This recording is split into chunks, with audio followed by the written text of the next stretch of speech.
Pilot, we will wait until your confirmation of thrust to release the vehicle. Roger.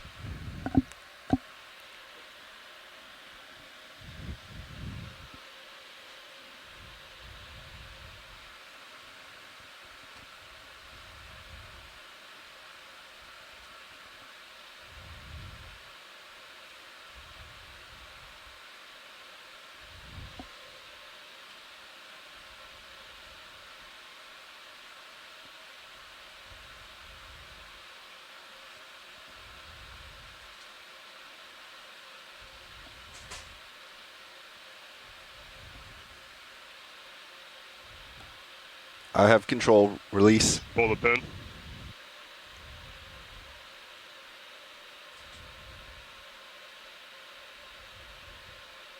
Pilot, lift line's clear. Let's go ahead and lock in auto heading inverse the ship and make our way center line. Heading center line. Good copy.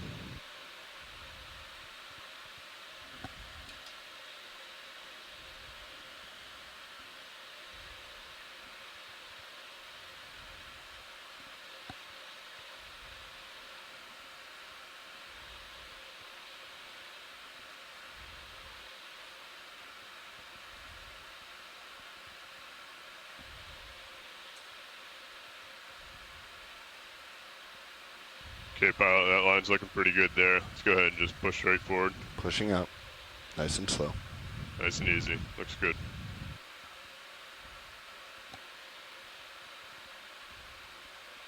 All right, pilot, feel free to go off stick at this time. Pilot's off stick. Auto head in. Good copy. Auto head in. We'll get you steady center line here.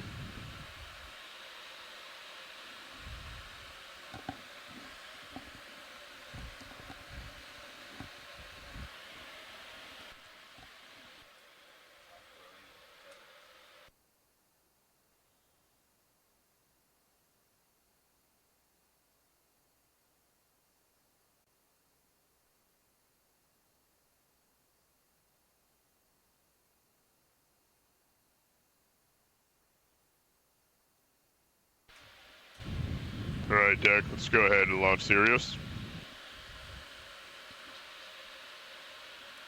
Pilot providing slack.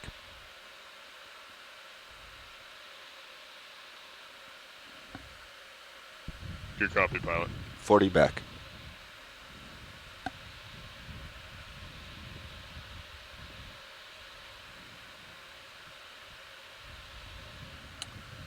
$60 back.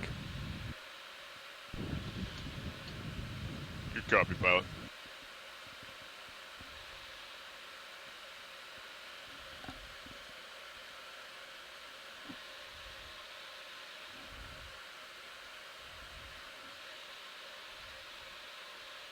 Holding 50 back. Good copy, pilot. We're just slowing down our four-way slightly. Be advised. Easing.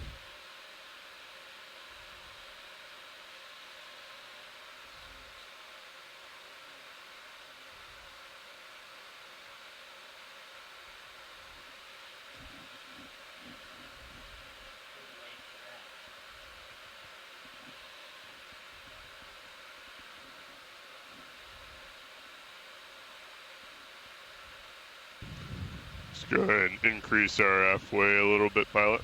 Increasing.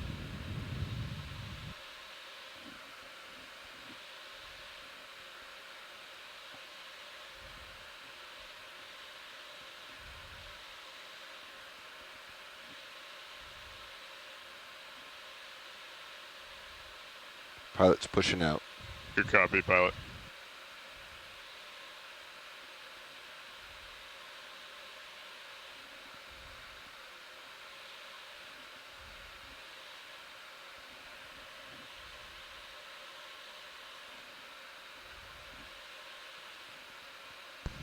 Pilot, if you could go off stick for now. Pilot's off stick.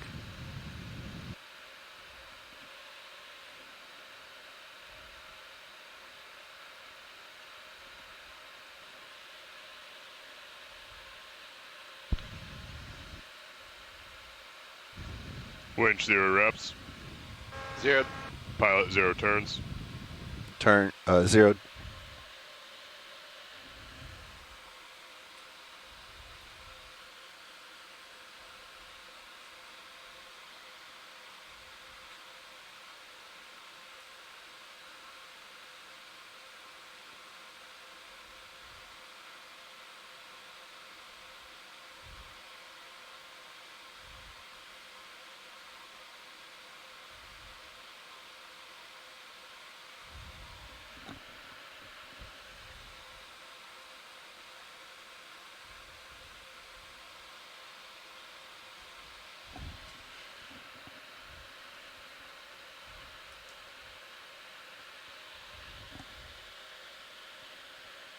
Right, pilot. Lift lines are clear. Are you ready to descend?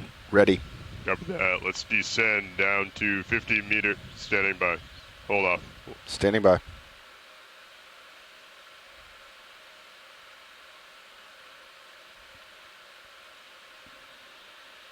All right, pilot. Let's descend 15 meters per minute down to 50 meters. Winch will do the same. Calling out every 10.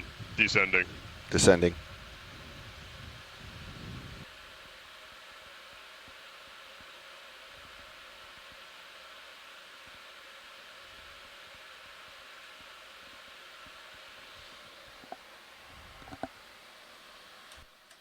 Video.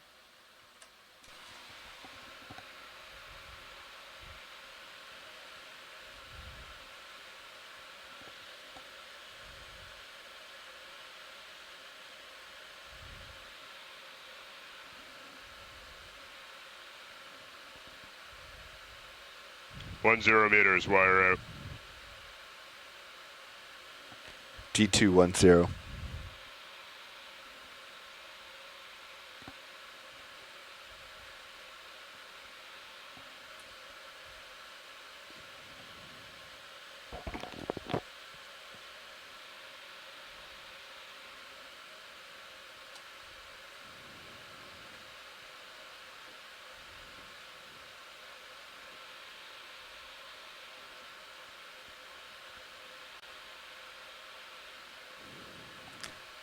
Good tracking, both vehicles. 20 meters. Wire out. D2T25. All's well. Good copy, nav, on that tracking.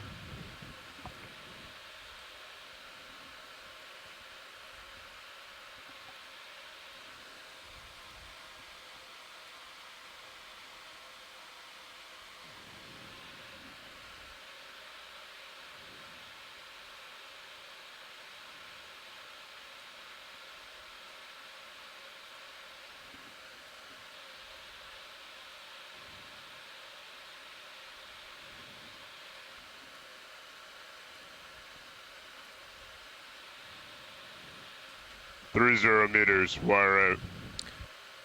D238. All is well.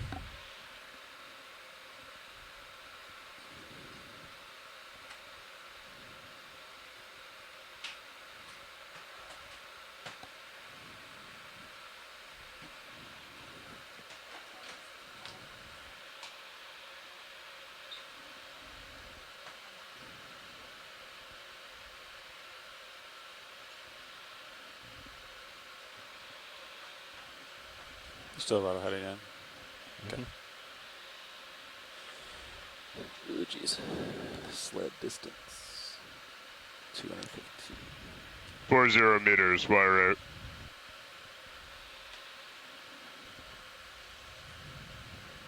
Co-pilot dive super. Comm check. Co-pilot reads you loud and clear. Loud and clear, co-pilot. D2 all stop 50. Good copy, pilot.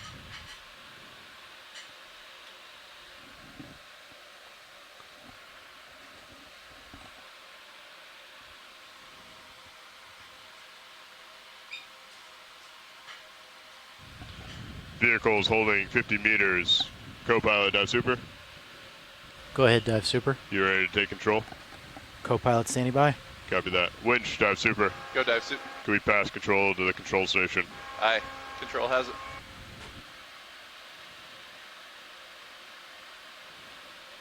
Co-pilot confirms winch control. Good copy, co-pilot. Pilot dive super. Dive super pilot.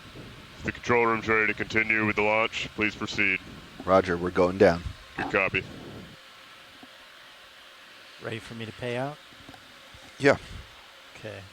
Nav dive super. I'm ramping Go ahead. up to How's our approach 30 to bottom? meters a minute. We're 215 meters away. Let's just go to the bridge, get into autos, and then I'll call move in. Good copy, Nav. We'll go ahead and pass control. All right. I am at 30 meters a minute. Roger, I'm getting caught up. Do you want me to hold off? No, I'll close it in soon. Out of these big jellies. It's cool.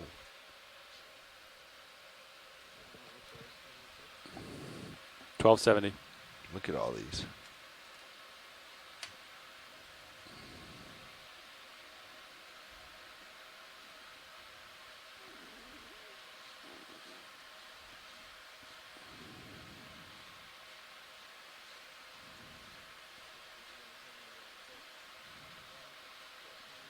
No.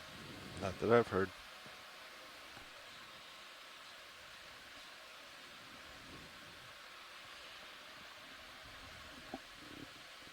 Jars have been flushed, by the way. Thank you.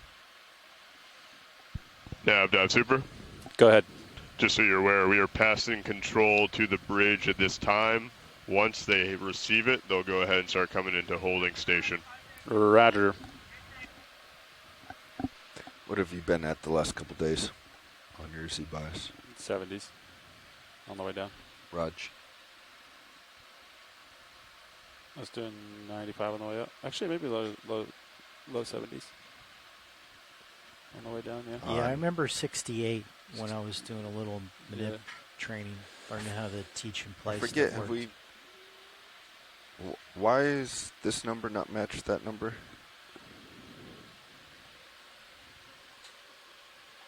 $69.9, they're both the same. No, not the Z bias. Sorry, the thrust effort versus Z bias. Did you joy lock in? Bridge, dive Tom? super. No, they've Go always ahead. You're also free to engage port prop and rudder at this time if you need to come into that hold station. Thank you very much. they've always been a few numbers off, Well, like 3 or 4 off. so I think Z-bias, if I remember correctly, the way that we handle it is Z-bias is a percent 0 to 100, minus 100 to 100. Uh-huh. And that percent expresses the range of our, well, it should match up, I suppose. Here. I don't know what I'm using That's for. joy lock out, just so we can confirm there's no added.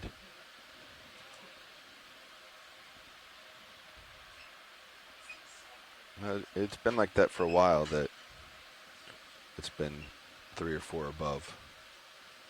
The thruster feedback has been 3 or 4 above.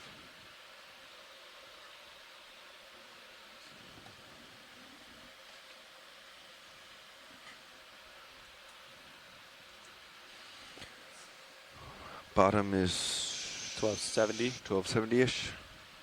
You're at 13. 13, yeah. Yeah, 1250. Be there pretty quick. I might have to have you stop. We went south, like you said. Yeah. A little more than I thought, but so it goes. What do you mean stop, Nav? You might beat me to the bottom. Oh, I see. And we're going on the other side of that ridge as well. This like feature. Yeah, once so you we don't want to come down to that either.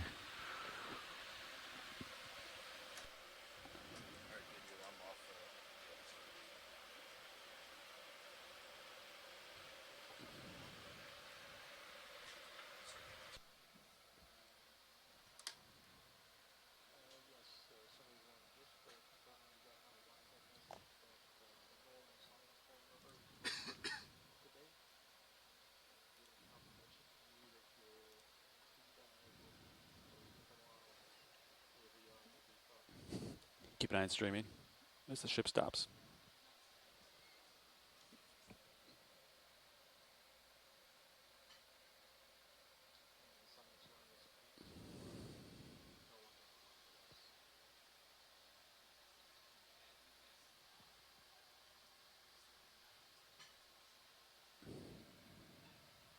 These new thrusters work pretty good.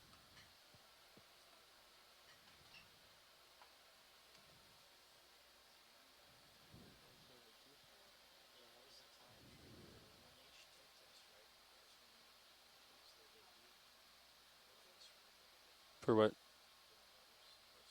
Oh, for these thrusters, yes. Yeah. On the ship. RV nav bridge. Go ahead, Bridge. Just to let you know, we are currently in auto position with port prop and port rudder engaged. Roger. Dive soup, Nav. Go ahead, Nav. Can I take comms back? Yeah, go ahead. Nav has comms. Nav has comms.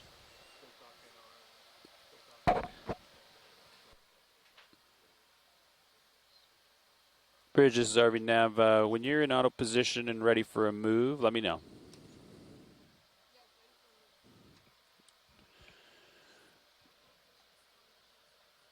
Copy, midships. Okay, the move is going to be Let's go 280 meters, bearing 346 degrees, and let's start at point 2.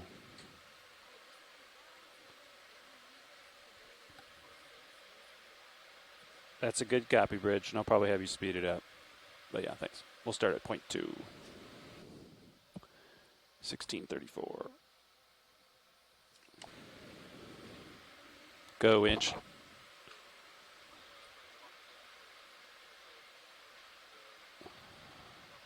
Yes, you do. Thank you, Winchman.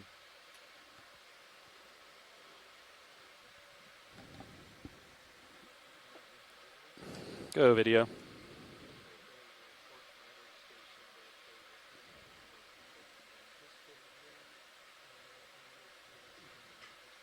Seems okay. My side tone's low, but other than that, it's okay. Yeah, is there any... Is it worth bumping up the side tone? I can do it maybe later. So yeah, it's just in this. It's hard to find it.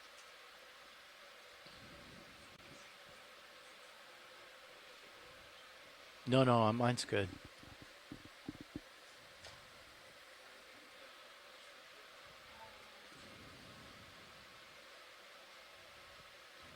All right, pilot. Ship's going to start moving this way, which means your streaming is going to be affected. Be advised.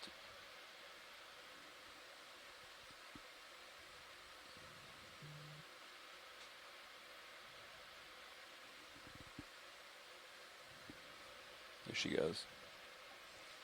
Is that what it was, video? That there were additional people speaking to Nav? I thought it was like, like somebody moving their mic with their hands while it wasn't muted, or...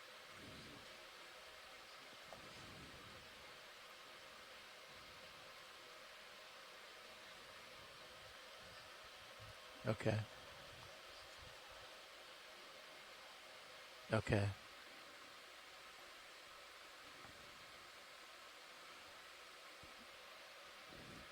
Bridges, RV Nav. I thought the reason he was doing that is because... I hear the thrusters working pretty hard. If you're willing to try point 3, that'd be nice. like he heard a tapping But, or a bumping or like, okay. you Yeah, know, feel free to knock crackling it back sound down to point 2. consistently. Thanks.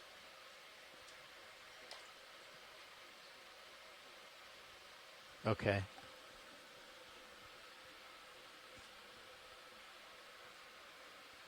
Okay.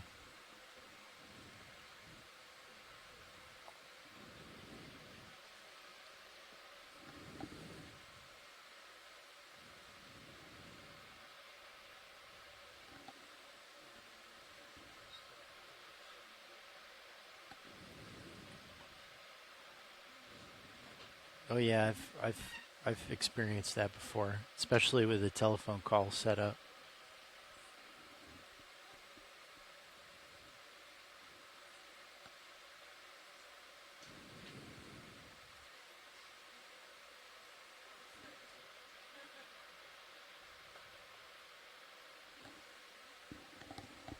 All right, you're 270 meters away. We're going maybe point 3. We're descending to 1270. Your current depth is 3.5, whatever. So you'll be there in 31 minutes. I'll be there in 29 minutes. It's going to be close if we do point 3. So you'll probably have to stop. Capiche? Capiche. Could do 0.4. I'm going to try it. Just a second.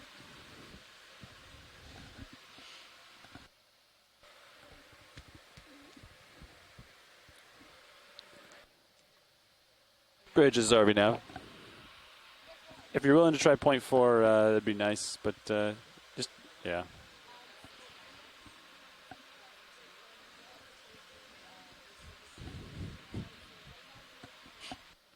Okay. Thank you very much.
Go ahead, Bridge.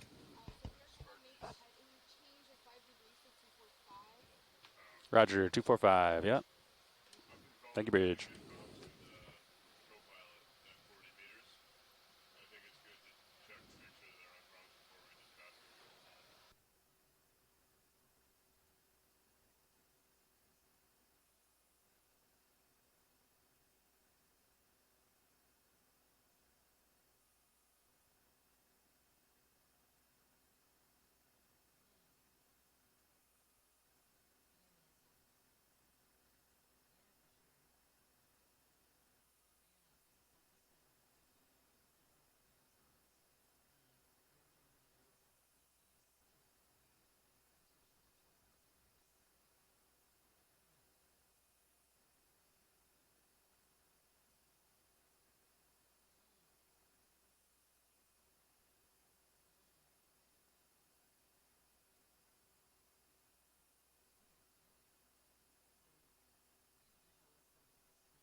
So, just so you know, Bobby, 1271 is our bottom here. So you're a little bit. Where do you want me stopping? You know, like 1270 plus 50, 50 off that. So stop at an easy 12 even. Okay. You like that? Yeah, Up here? sure. Stopping at 12. Gosh, there's a lot of midwater activity here. Oh, your schedule has a lot of blue water, you say? No, Or just, there's a lot of biology. Yeah, in right at midwater. 500, there's been a lot of business. It's really fun. I'd love to just pause and look at some of it. What's the plan for stopping? Well, we're going to stop you guys at 1200. 1200 depth. And then we're going to finish the drag. We'll finish the ship move. Okay. And then while you guys are at 1200, you guys can do your white balance. Sounds good. And it's the white balance is the port lower inboard. And Yep. the Titan has a good view of it, I found. I've been doing it the past 5 days. Oh, you've been taking over for me. Yeah. You've been doing it. Oh, that's right. I guess not every day, Yeah. but most days. We did one, I think. You guys did 4, something like that. Wait, you've been this shift? No, you've been on deck with me. I'm co-pilot second shift. Oh, yes, you've been getting a lot of white balance. Huh? Yeah. He's been acquiring bottom every day, basically. It's old news to you. So yeah, the new process is way nicer though, with the craft and the starboard lower. Yeah. And you don't even have to move the manip to get HD2. I didn't know. I never locked the joints or anything like the teach and play stuff. That's really nice as well. What's nice about it is there's only 1, 2, 3. How many joints, right? So there's only 3 joints for the white balance, right? So like you don't really have that much to adjust. Yeah. Which makes it quick. Yeah, a lot better than the. 4 joints. Check out the rotator of the camera. 5. What? 1, Shoulder. 2, Up and down. 3. Elbow up and down. That's 2. All right, shoulder up and down, elbow. Then left and right. That's 3. 3. Oh, yeah, I guess. And then 4 I was camera. thinking of wrist. That's wrong. What's both? Yeah. Yep.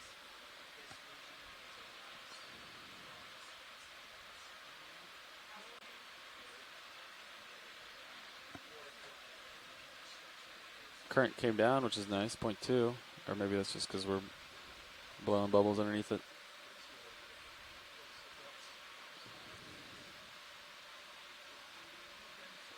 All right, Sirius distance is 210. We're going 0.2. I got 34 minutes till I get there. We're going to 1200 for now. You're at 600. Yeah, we're going to be there in 20 minutes. You're going to stop. Thank you. So you're looking at 14 minutes of drag time.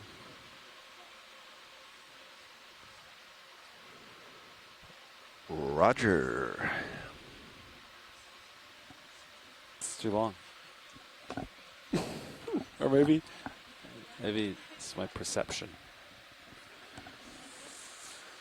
Are your sonars set where you want them? Do you want me to adjust them? I'm watching the current, but I think Zero's good. you guys good? Okay.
Winch tension looks good. Looks like you're doing a little quick. 31, 32, 33.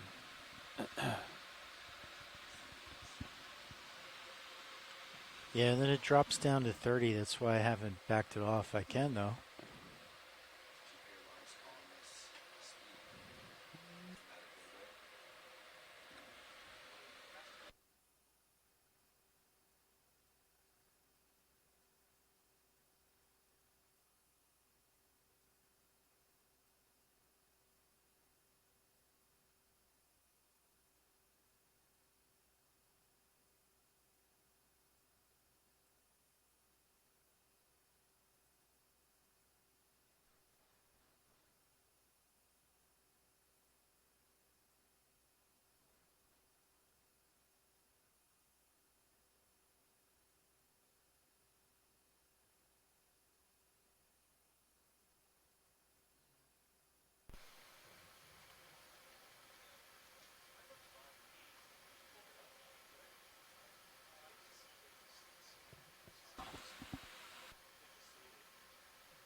Go ahead, Bridge.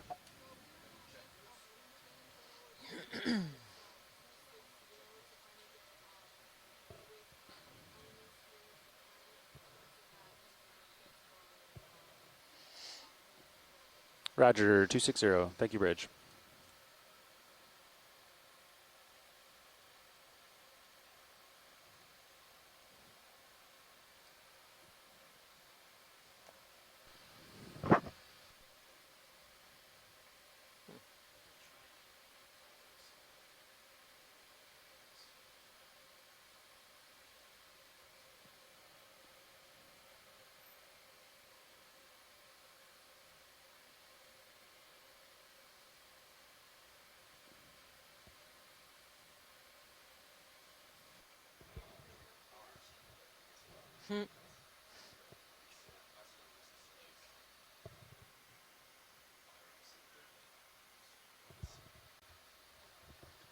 Need what?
Say again?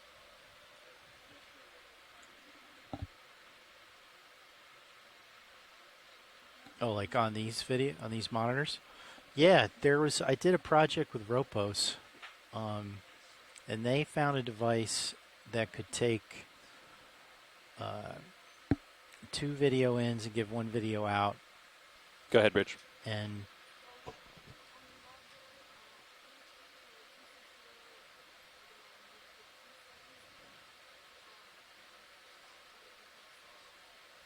Roger, 270. Thank you, Bridge. And the second video in, there was a color, a certain RGB value that was selected as the like transparent value, like say all black or something like that, or cyan or whatever. And then I would write a GUI that would produce that video, and it made a really sweet overlay. Because I could draw anything. Like a lot of overlay devices are serial inputs, and they just put like blocky text, and but this one, it could be anything that you wanted. But I don't have, like, it was in my email at Greensea, which obviously I don't have access to anymore. And I've looked around and tried to find this device a few times, actually. And I even went and sent an email to Ropos like a year or 2 ago.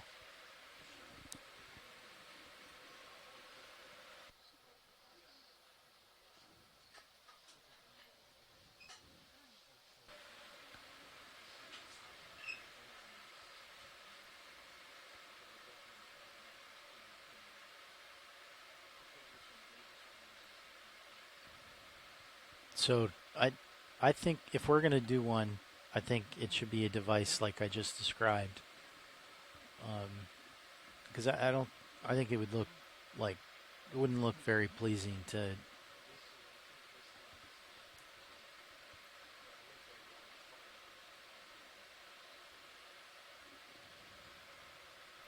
What Okay. information did people want? So I had like a nice compass on the top.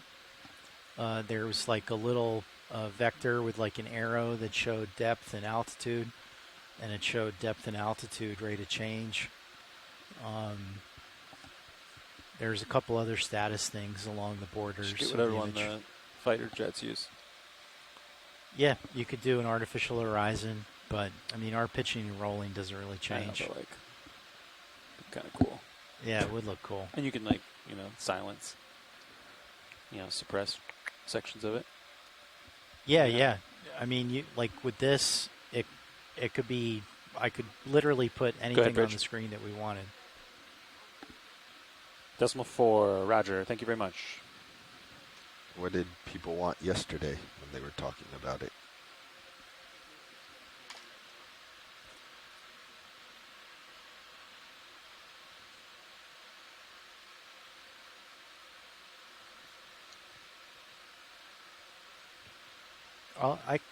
I'm sure I could find some screenshots online I could show everybody.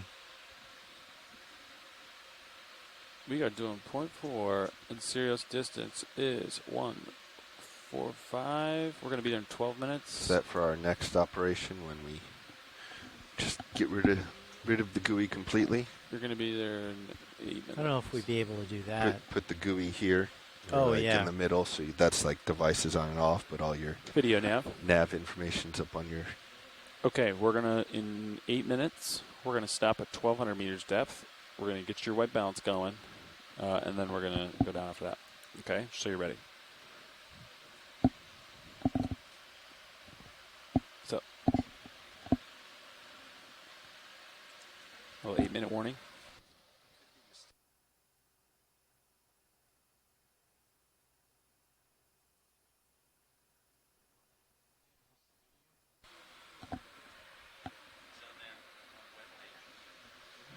Yeah, go ahead. Yeah, that's a good idea.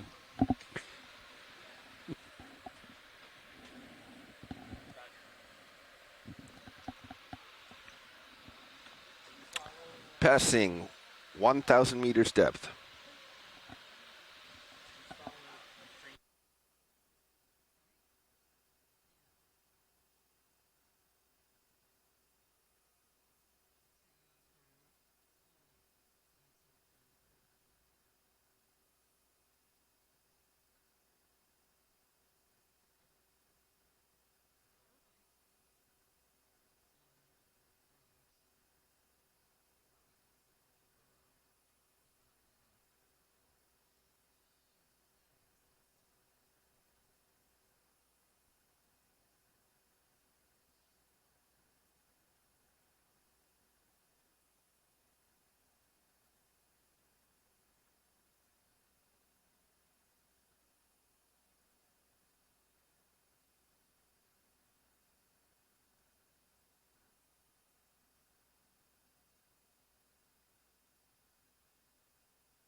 going to be stopping in 150 meters roughly.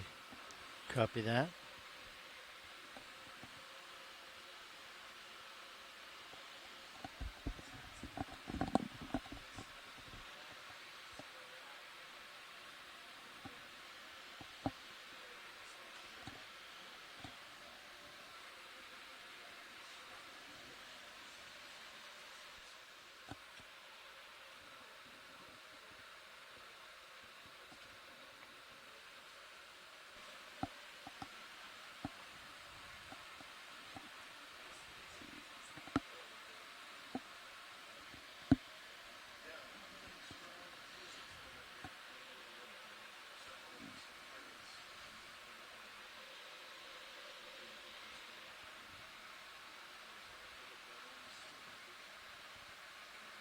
Passing 1,100, stopping in 100 meters.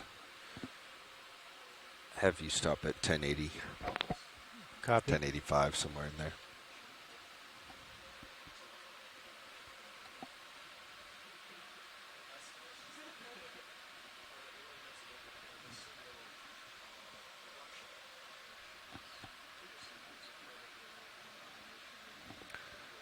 We're over the 1340, so we might just get it at 1200, get altitude.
Okay, pilot, I'll be stopping the winch in 10 meters.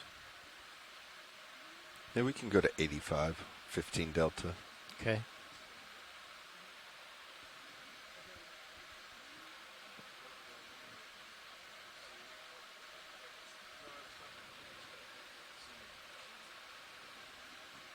Okay, stopping the winch in 3 meters. Okay, I'm stopping the winch.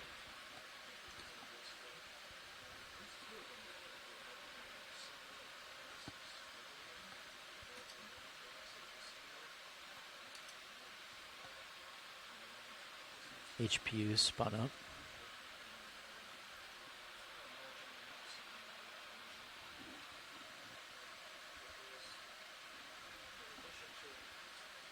Why don't you come down to 1190? Paying out to 1190.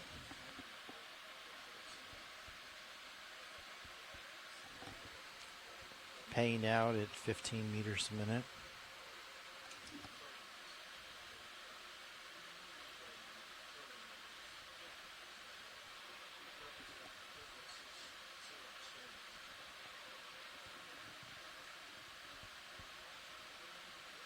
Serial's holding at 1190.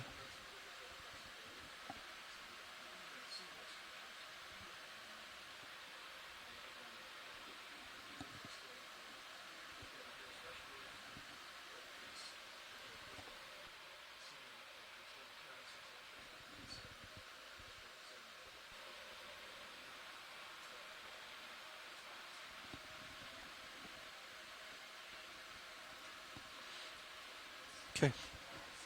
We'll do white balance.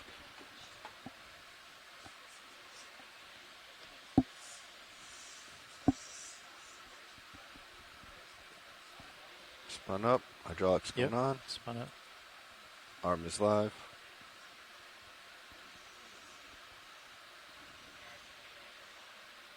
I think rotator is at 3.5.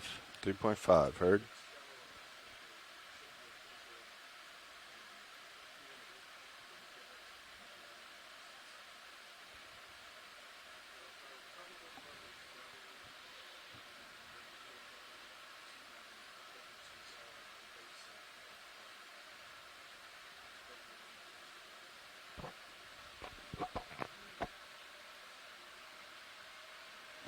Rotator 3.5. Teach play. Bridge is Play. RV nav. White balance 1. Can we slow the ship down to 0.2? Oh, perfect. Thanks. Move complete. Keep an eye on streaming, gentlemen. Roger. Will do.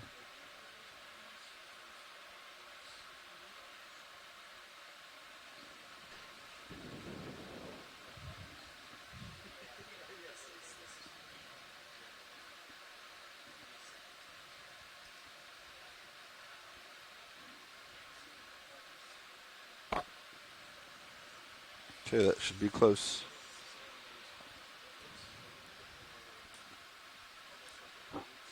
Okay, let me know what you think about the light video. Okay, adjusting. It's a little low on the right side as far as lighting. Low on Brighter. the right side, okay. Brighter on the left. Does that look all right? Video? It's, we can work with that.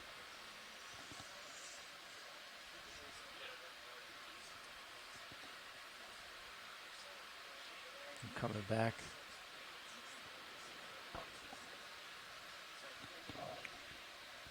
Streaming looks good.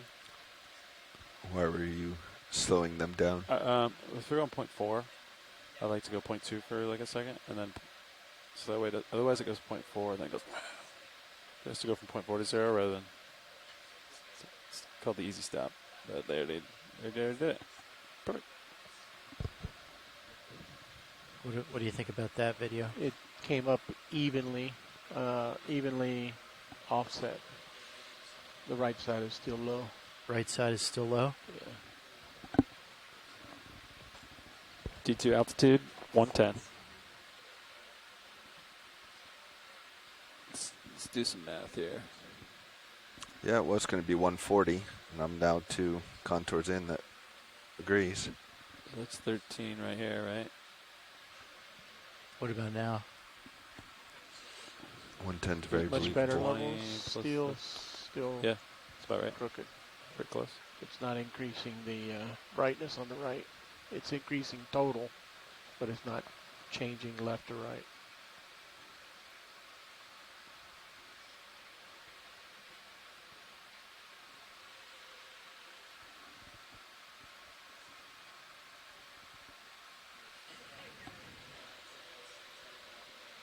How about now? No change.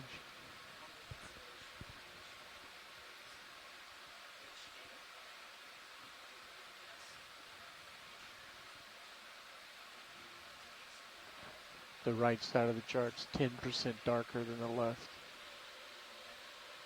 Oh, the right side's darker? Darker, correct. The right side is 10% darker. And if you look at his X over there, you can get feedback. See that low? See the X at the top right of the X? See how it's low? He changes That's right so now. you're trying to make the I X, gotcha. the tops of the X's the same. That's Thank you. That's your feedback. Having the feedback is very helpful. Thank you. Yeah.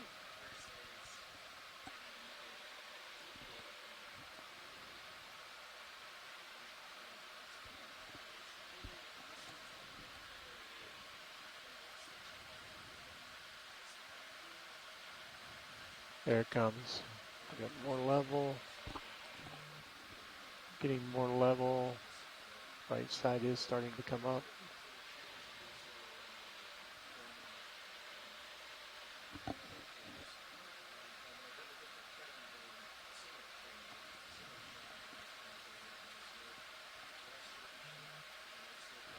Right about there, you're starting to dip back down, both of them. That's fairly level right there. Yeah, that's really close. Go with that. Capping the cameras, checking the blacks. Roger.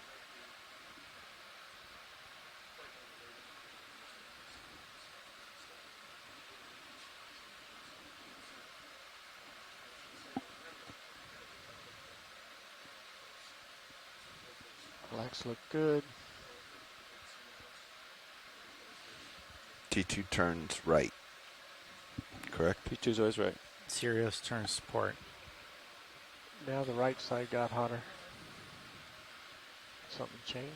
My looks like it shifted a little bit. Me.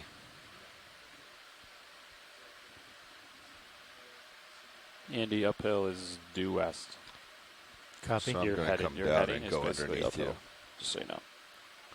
So I'm pretty much set up already. You are pretty much Yeah. set up. I'll come down, back up, turn around, point Slight, towards the wall. slight camera tilt down. The left side of the chart is about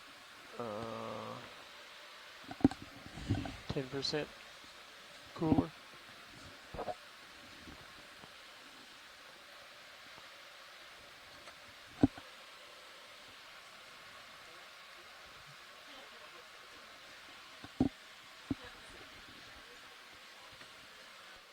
Okay, all of the levels are equally coming down.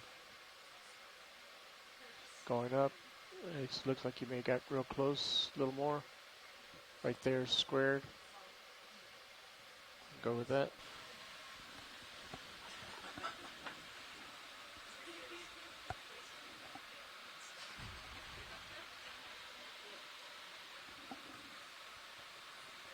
Checking the colors.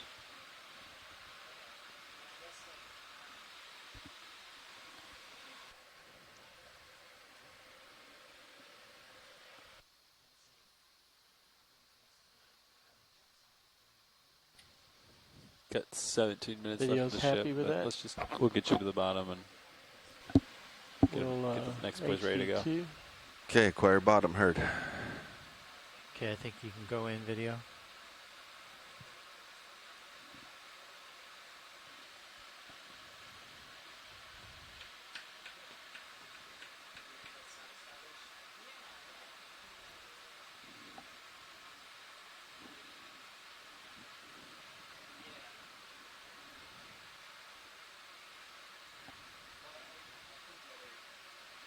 I recalled preset from yesterday. Looks really close, so we'll go with it.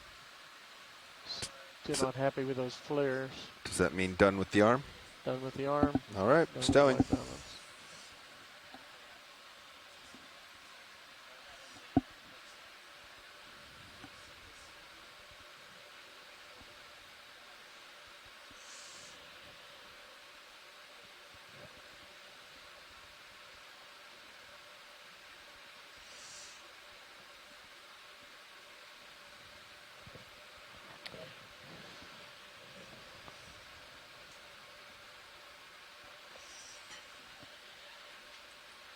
Arm secure.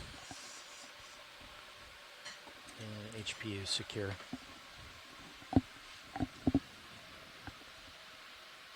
All right. I'm going to engage auto head. Can you do the same, please? Auto head engaged.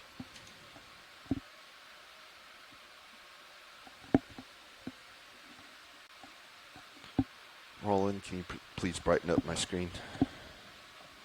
Thank you. All right, I'm going to back towards you. Copy. Got auto heads on, auto depth enabled. Okay, increase my depth and back towards you. We only have Can- a Delta 6 right now. Yep.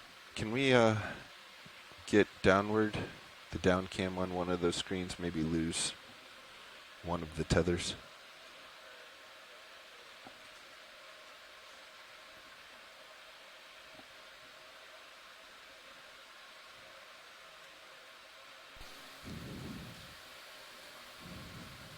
Is that what you wanted?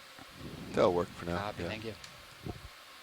Is this a good time for the general announcement? Go ahead.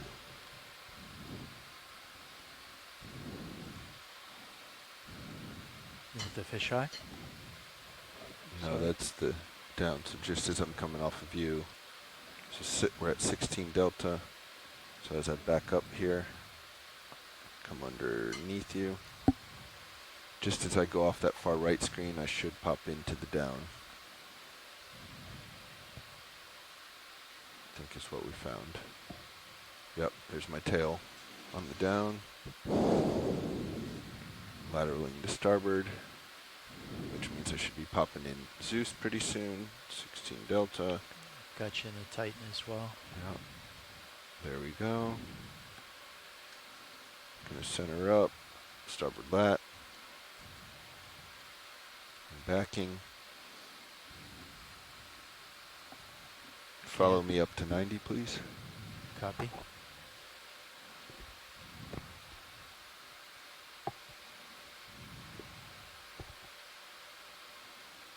Okay, I'm rotating. Roger. That's 90. Okay, making my turn.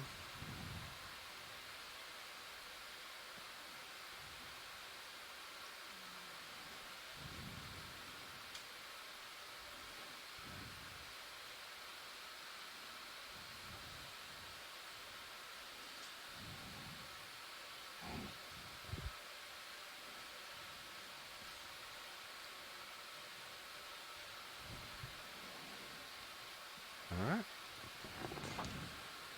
See blue view. Yep, seeing bottom on blue view now. 40 Rotate, meters. Looks like it's Looking down. right yeah. about square there. Looking down, bring it up a little. Do a scan. Yep, good view. The Right, bottom. is this a good time for 30 the meters. general announcement? Go ahead, Roland. This is Okeanos video engineer Roland Bryan making a general announcement to all those in the ship and the shore. This is a reminder that all audio associated with this dive will be streamed with the live video, as well as Want me to being pay out? recorded with our No, archive let's video. hold there for a second. Keep that in mind as we proceed with the dive today, and enjoy the dive. Thank you. Roland, you can come down just a little. All right, We're gonna good get a morning, bonus everybody here, from Roland. The Okeanos Explorer.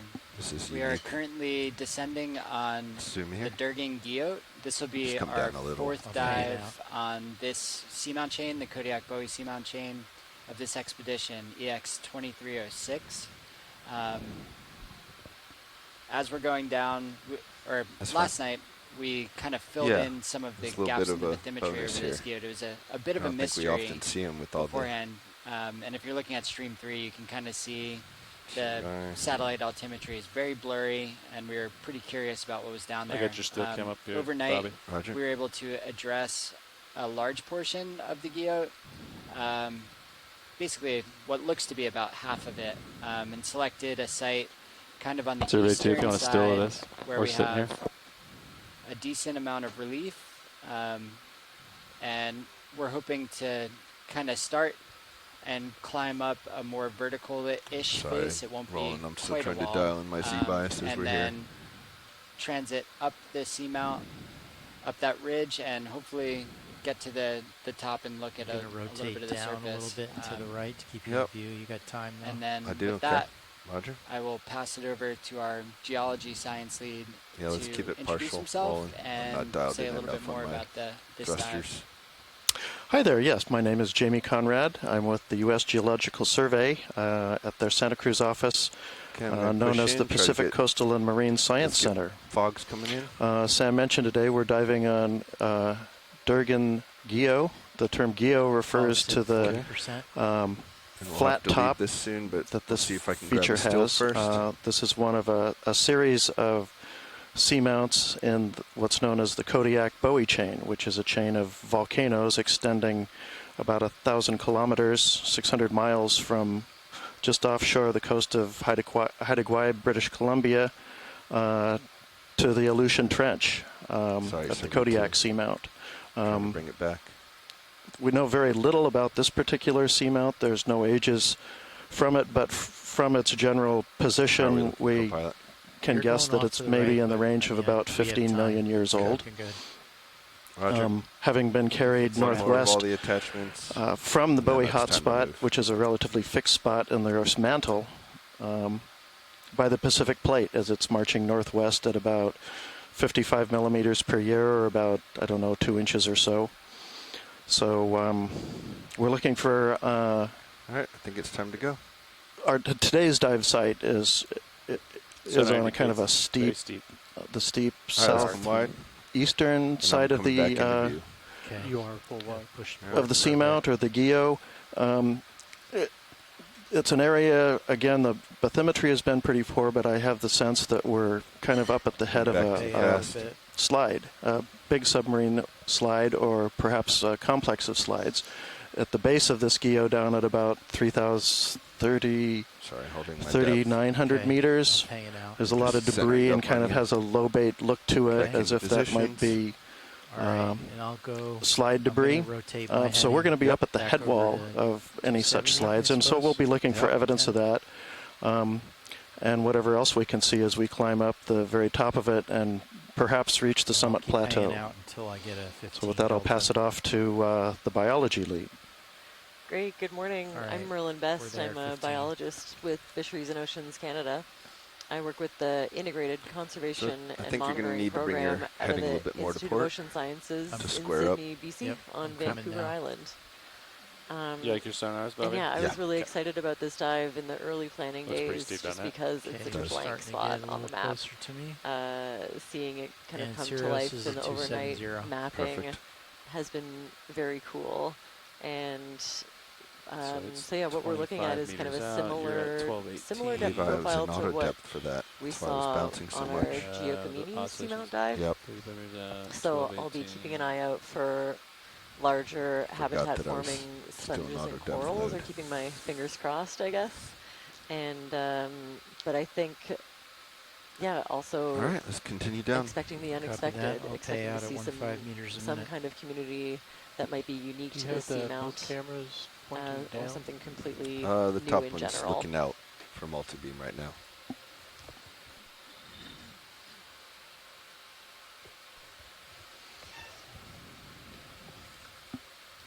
Yeah, so you're How close are 38 altitude, and then the wall is 20 in front we? of Close are you. we to the bottom? Looks like. Looks like we So it's should steeper be than bathymetry approaching suggested. very shortly. I think the vehicle's at about 1,200 meters now. And our first waypoint somewhere around Annoyed I left 1250, auto depth 1260. I Okay. was wondering why it was bouncing so much. These cliffs are fun though. There we go. We have bottom. You have visual? Yep. You can see White. it out there. There's white sponges here and there. And a little bit better on the lower right.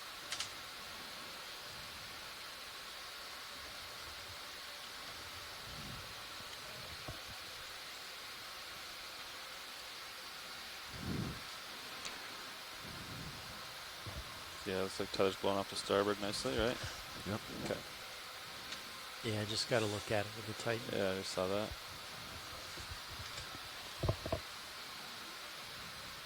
I'm gonna range your sonar in a little bit there, that one. I'm gonna bring your multi-beam in a little bit, Bobby. Roger.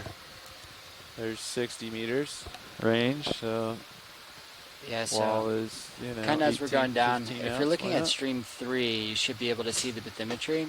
And we actually have the ROV live position in there at the moment, so you can kind of see as we're approaching the first keeping up waypoint with you. what we Push are a little bit intending faster to back. look at. Sorry. It kind of gives us situational awareness, and I know It's coming the down a science little leads hot. like being able to look at it, and because you get lost sometimes when you're just focused on what's directly in front of you and what's directly in the vehicle. It's good to have that kind of better overview. And we're I think starting it's to way get down, our I didn't see first anything looks at the overhung. bottom here. Yeah, we There kind we of had a go. good Oh, look there at it is. And it kind of slowly kept coming in at you.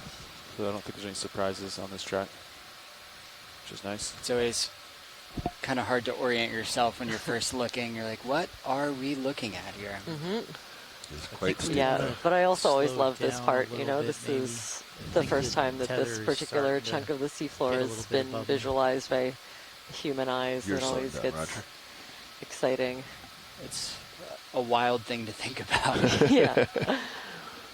Just kind of everything that goes into us being right here, right now. Looks like a little bit at the base of this wall. Some gravel fall. And here we are. We're on bottom. Can we call this bottom, pilot? Yep. All right. Okay. Pay out. Yeah, how are you Delta. hearing me?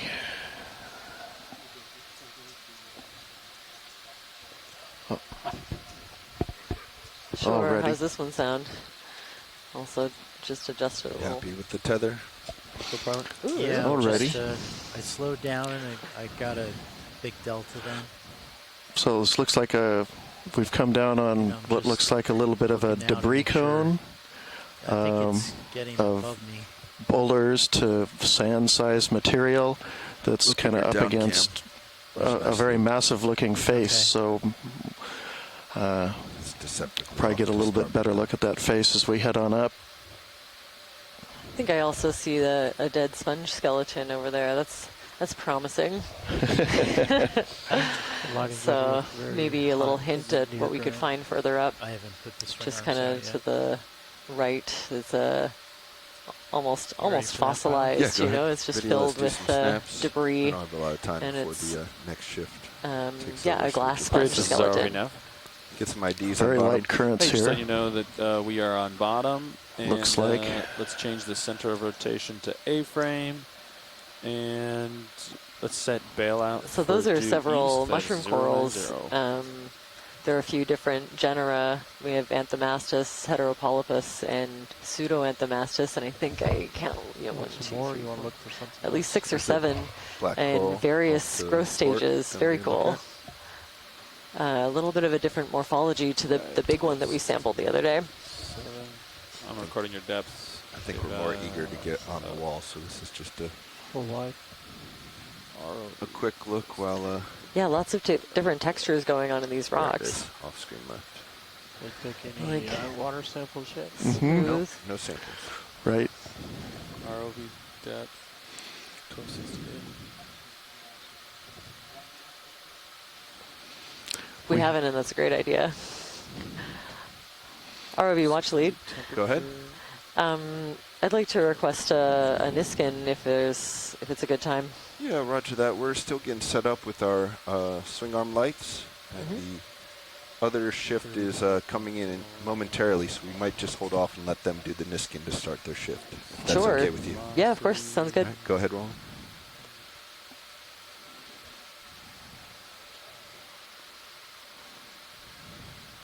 Ooh, and we've got a black coral here. So you can see the dark skeleton underneath of the almost transparent tissue, slightly orangey. That's where these corals get their name. And you can tell by the branching pattern this should be somewhere in the genus Hey, Vin, I think Bathypathes. I've got the swing arms adjusted if the light pool looks good. Copy. And the little arm of some kind of a Like crab that. or a squat lobster sticking out. And I pulled the drawer in. Roger. A few Are you more done brittle looking stars, through? but I not was- quite as many as yesterday. Gonna say, yeah, of course there are brittle Find the stars, left but edge. yeah. And ROV, I'm going to be not afraid to collect a sample here once we get set up. Roger that. We're Right. about I'll- to pass over to Todd to take the Hit next the ground shift. running. He'll get your Excellent. Niskin Love bottle it. and talk to you about some rocks. Yeah, yeah. My fear is, although this looks like a debris apron of something that's falling down the hill and forming some kind of a cone-shaped pile of debris, I think it all pretty much looks like the same stuff. And having seen also that sheer face of basalt, looks like might be something that's not easily sampled for a while. So, yeah, let's just grab one here. Fantastic. Well, I think we'll get a couple of bonus brittle stars on this one if that zoom is any indication.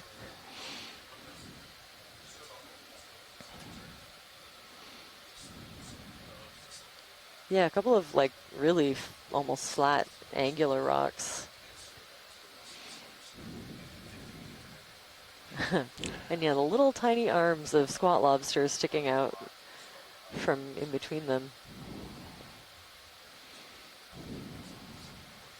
That fish that we see kind of in the bottom half is a grenadier of some kind.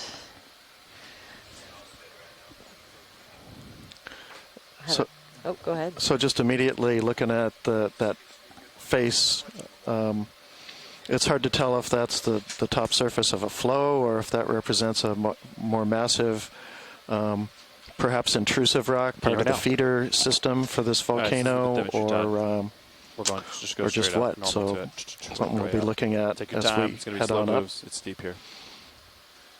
It was like his altitude was 40, and the blue view had it 20 meters out. So, you know, rise of 40, run at 20. So it should be fun. Steep. This is the base of it. Good steep terrain. Yep. Okay, we're still doing a watch change. We'll just hold off for a second. Look around.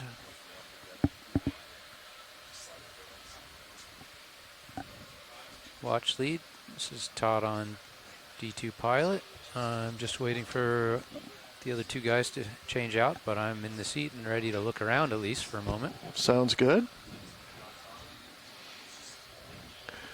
Yeah, if you're just looking around, almost any of these, one of these boulders that's 20 or 30 centimeters across, anything that looks good and easy to grab. I don't see any of them that would look like I would reject them, so whatever you like. You said 20 to 30, that's about 20 to 30 right there. Does that look like a bit of that granite like we saw yesterday? Possibly. Is that a good one, or is it too large right there? Are the lasers on it? Lasers are on it, yep. Yep. I'm not. There's Oh, one. there they are. Yep. Yeah, that would do. That'd be great. Okay. Yeah. These are a couple of associates. Watch lead, this is your co-pilot.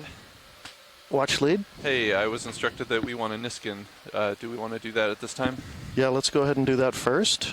Roger that. All stations ready for Niskin. Do we have a clipper? Roger that.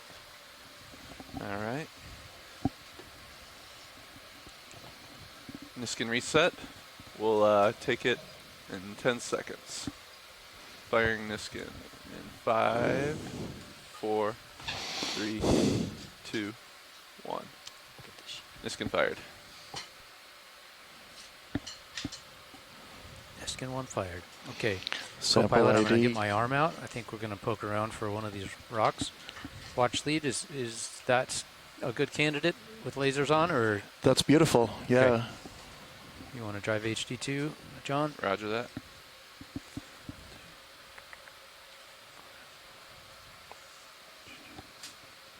Force 6 is good.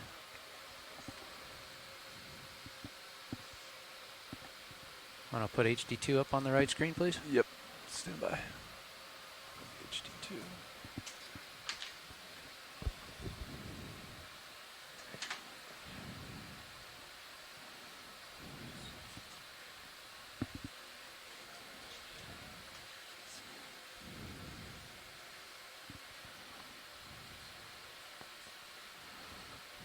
Quite large. Quite a nice little large specimen. Tilting up, we'll get fogs on it, please. Fogs coming up. Is fogs okay with you, video? Yeah, we don't usually use fogs Oh. if it's well lit, Okay. but we do try to get a full 360. Is that enough spin. light? Fogs or are at It is. 40% already.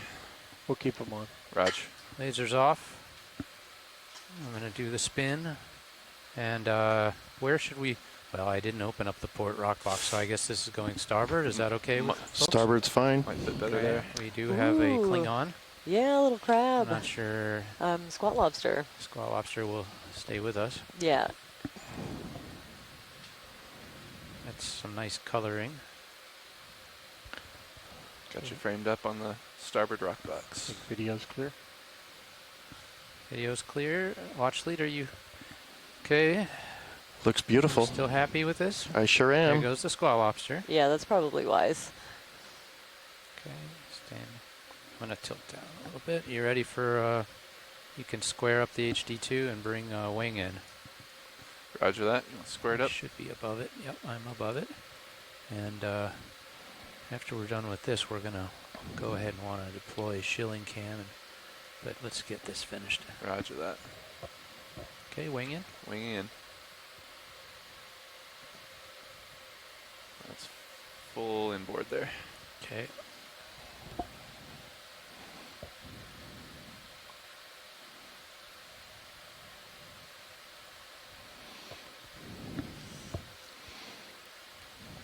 You might have heard Merlin mention, who may have a better eye than me. It looked like just underneath that was perhaps a small cobble of granite, which would be quite foreign to this island. That's a nice size or seamount, that box. Which is probably composed mostly of basalt and other related volcanic Ready products. for wing inboard? Yep. Wing inboard. Granites, when they appear out here, there we go, secure. get out here by glaciers. They're we call them drop stones, and they're carried out by icebergs that eventually melt somewhere, and they whatever sediment and rocks they have in them simply falls to the bottom of the sea wherever they happen to be, and we find them all over the place on the ocean floor where icebergs have been floating around. And while hydraulics are up, why don't you deploy shilling cam? I didn't think about the sediment aspect of that, but of course there's lots of finer grain things really besides just the rocks. Right. Right. You can take see one that of in the your sediment aft samples cams. as well. Okay. Since we have two. It's hard to tell where those are from. I don't think a lot of this is from, but closer to shorelines along British Columbia and southeast Alaska, it's a huge contribution to the sediment. 10 should be cover. Oh, your shilling cam. Yeah. Pretty cool. Or can be shilling cam, Yeah, which is Aux1. Aux1's there. There we are. And then I would suggest monitor 7 should be CPPTZ. Copy. Since we only need one. Oh no. And then on 6 we'll put the digital one, which is a wider view. Oops, I meant 5. 5. Yeah, monitor 5. Just so they're your two aft cams are side by side. 8 was the downward cam, yeah? It was CP down. Yeah, digital down. Nice. Nice, yeah. I like it. That's a pretty good setup. That works for me. Okay, I'm going to go ahead and lift off while you play with the shilling. Copy that. And here we go.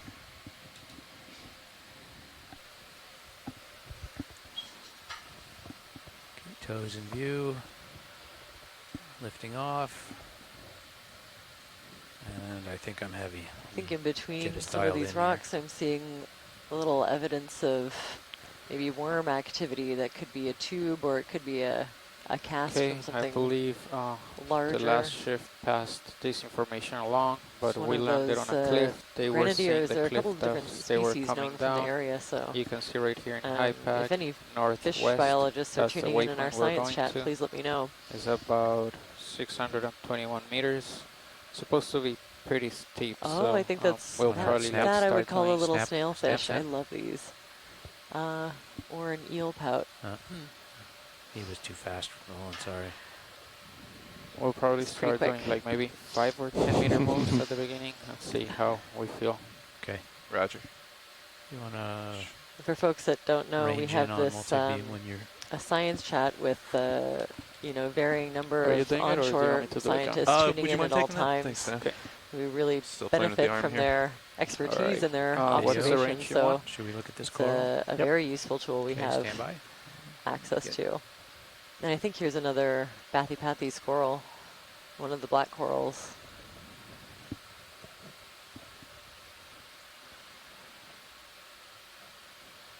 So you can see the long branches coming off the main stem. Those Do you are like called this view pinnules. here for the Oxcam And pilot?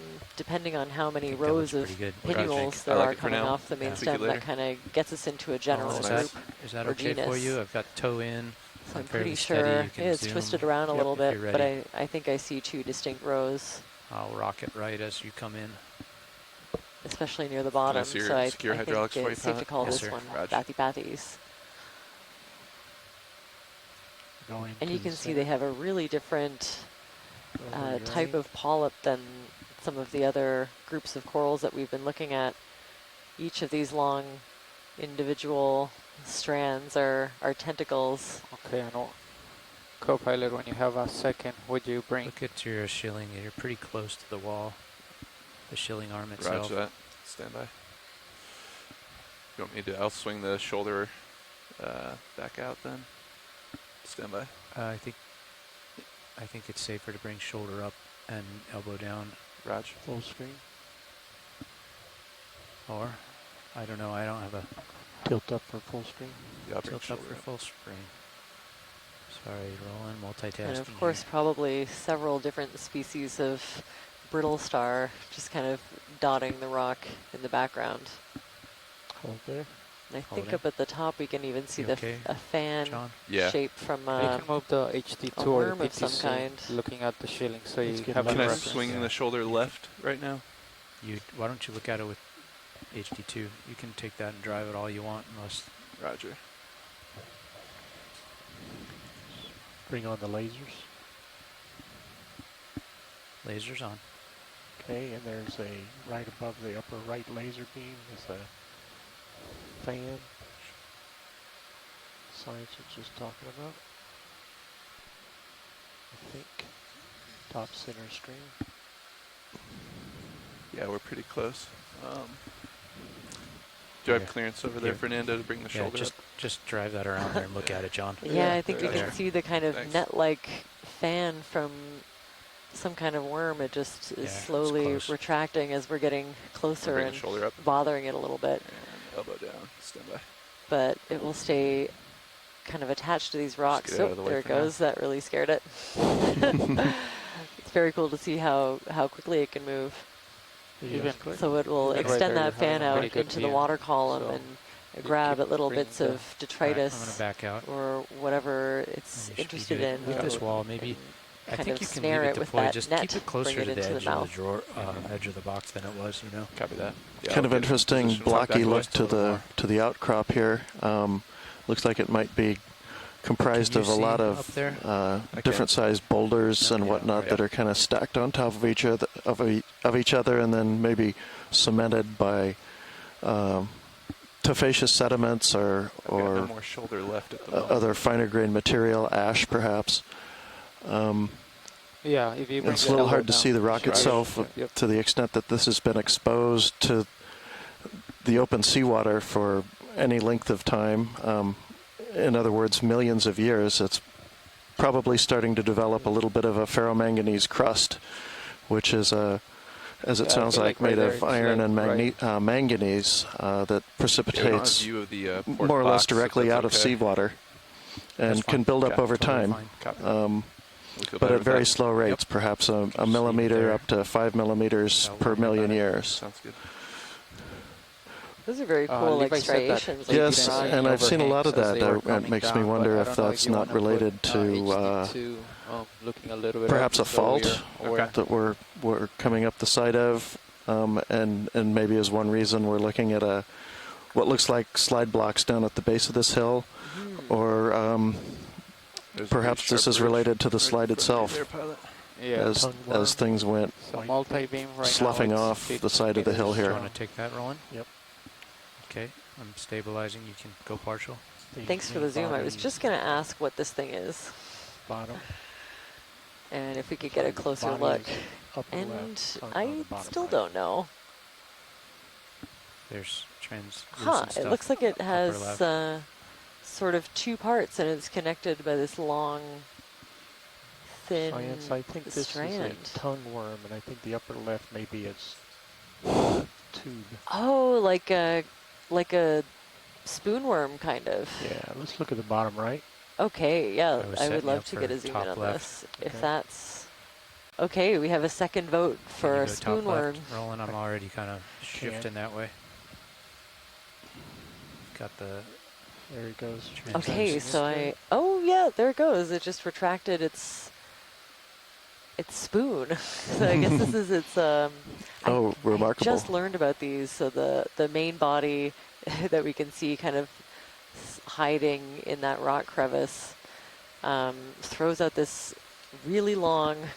I don't know if it's technically a proboscis, but some kind of a feeding appendage, and it will sort of cast it out like a fishing line and grab around. I lost it.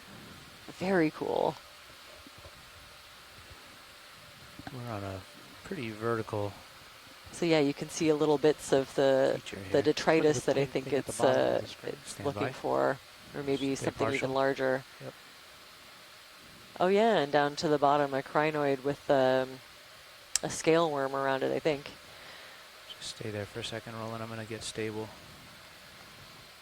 Okay. Yeah, I'd like Now a you zoom can on take this crinoid if we can. Thank you. It is slippery. Toe holds are slippery. Very vertical surface. Yeah. Oh, beautiful. So Nice this is thing. a crinoid, another one of the echinoderms. This one is attached to a rock, but I think you can almost see little strands of its anchoring points. And we found out the other day that they can release pretty quickly when they want to. Okay, video's clear. Okay. These I'm are good also when you're called sea lilies, I think I've heard them referred to as. And then we have, yeah, a pretty big scale worm. It's kind of hiding underneath of the arms. Very cool. good. Pretty small.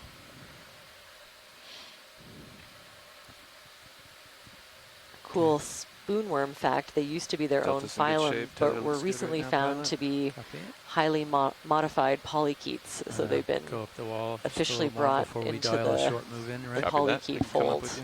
you. But at one point they were thought Gonna to be follow different this enough crack to be their own feature. phylum. Very cool. I put your multi-beam on range 15 meters. Okay, good. Oh, a feather star. Thanks, Okay, Nav. yeah. So we have the crinoid is a feather star comatulid.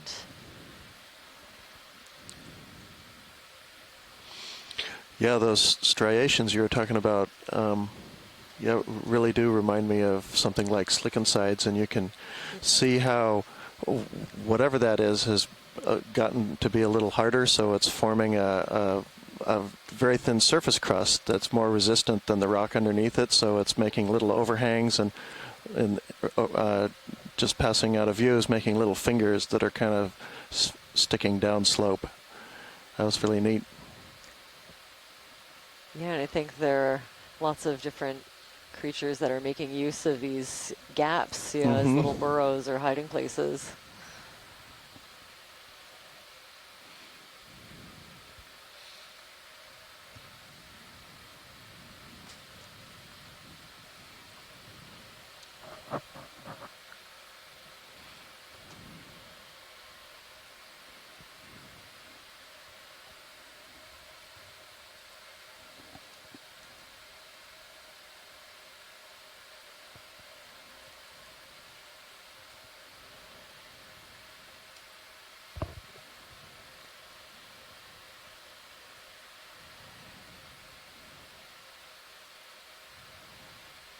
I'm seeing just a little bit of encrusting sponge, but, and you know, the rock is dotted with these little brittle stars and squat lobsters. You can see their two little arms poking out. You've got a nice view of your shilling with the Titan Wow. up there too, so we can keep an eye on it. The view from Sirius is very cool. If folks tuning in want to check out, I believe it's stream number 2. Another tongue going You can off get in the bottom view right. from above, the second ROV. Yep. That has a view of D2 exploring this rock feature. It's a very cool angle.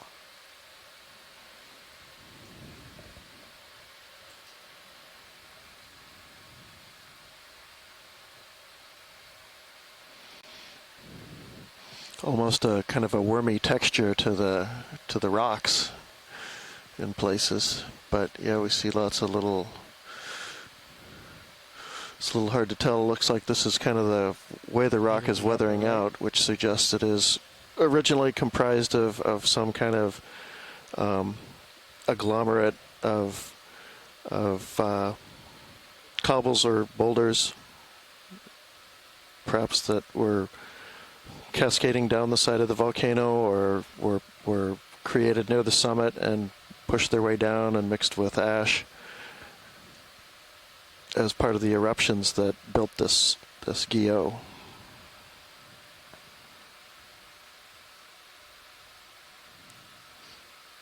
Time for a zoom. Stand by for toes.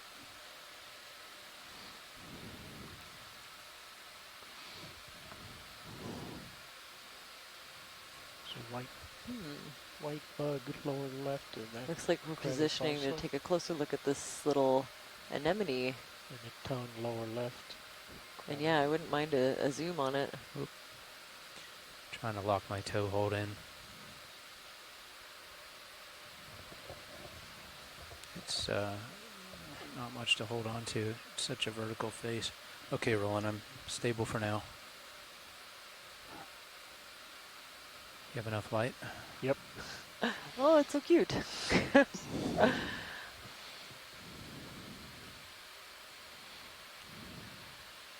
So I think I didn't see the lasers exactly, but I'm thinking under 10 centimeters, it's pretty small, but very cool. So these sea anemones are cnidarians, so they're related to the corals that we've been looking at and so excited about. But anemones are also very cool. I don't know nearly as much about them. You have any more zoom? But you can imagine each individual coral polyp is kind of, you know, represented in this anemone as its own solitary individual, surrounded by tentacles with the mouth in the middle. Very small. Okay, going to the bug. Okay. Oh, something cool is coming out of there. What is that? Driving left a little bit. Ooh, I think it's a I thought it was a sea spider from far away, but no, I don't. No, a crustacean maybe. Really? Tiny. Yeah, I'm seeing. I was going to say that really does look like a spider. Yeah, so there are sea spiders, not arachnids. They're a different group, and just judging by the long legs, I kind of thought that's what this was, but I think it's a. Oh, here we go. A munopsid isopod.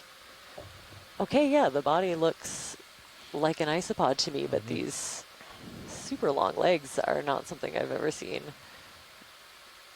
Wow. So yeah, this isopod has some very cool adaptation.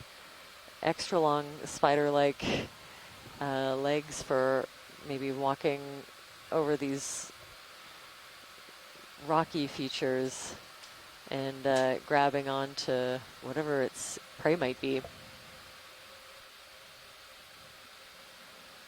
And turn on the fogs and look into the cave.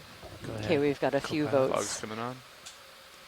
40%. Munopsid or monopsid isopods. 20 coming up. Very cool. That's a new one for me. Okay.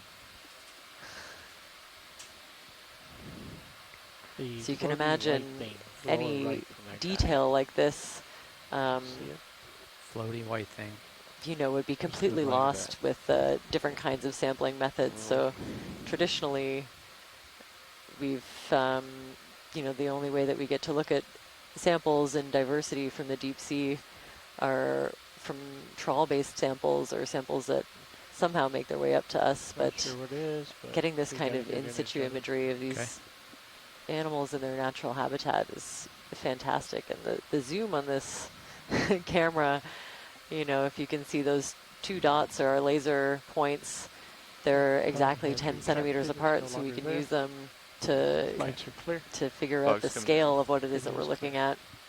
Coming and up that the wall, isopod was very, very small, maybe a centimeter tops.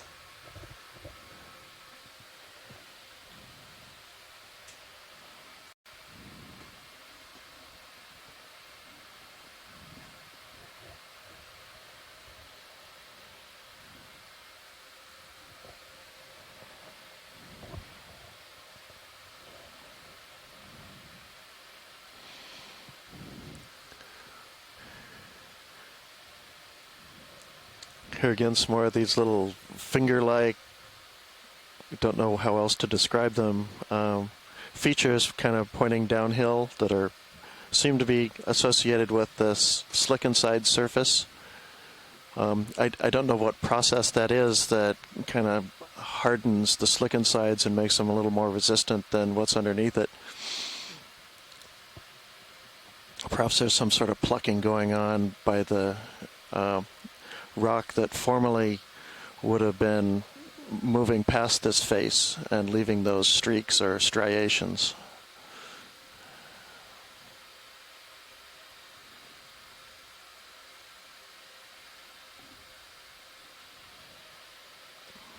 I'm going to spin left.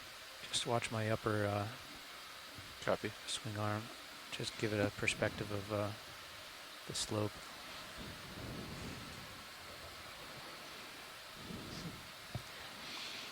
There's some very steep. massive jointed rocks, perhaps representing flows, or perhaps these are just joints or cracks, cooling cracks in the rock, probably forming as it cooled, if that's what they are.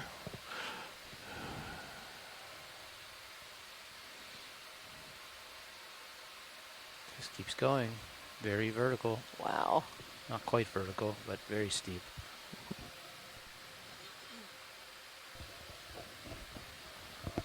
Did you give us a hard side view? I'm going to give you, I think this side, this direction will give us a better side view. There you go. That is a that's cool little better angle, just to show you how steep it is here. It's practically vertical. Okay, port upper swing arm. Yeah, you got just a little bit more. Just keep Good an eye view. And again, highly Say when, recommend and the I'll push angle back. from Sirius, That's probably about. I'll Yeah, just stop to put it all yeah, into we don't much perspective. past that. Video is clear. Is anything on sonar? Every now and then you see a squid in there too. Definitely worth a watch.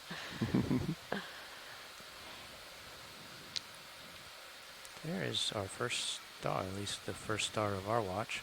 Yep. Shall we go have a peek? There's also something pink lower right. Yeah. Lots Oh. of fish. Yeah. Well, I think we have our first thorny head rockfish and a sea star. Something way off left. Love to see a quick zoom at least on these two.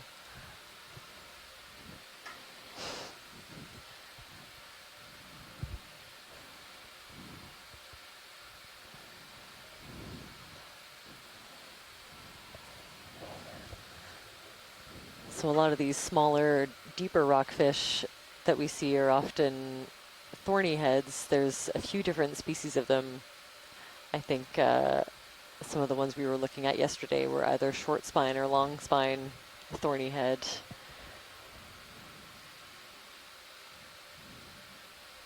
And if we can get a good zoom, then we might be able to at least take a good guess on the species. Okay, Roland, you want to look at the fish Yep. first? Bring up the lights at 20%. Lights 20 coming Fish on. first, sounds good.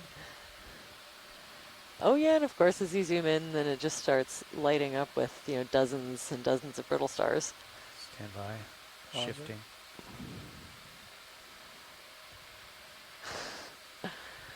Okay.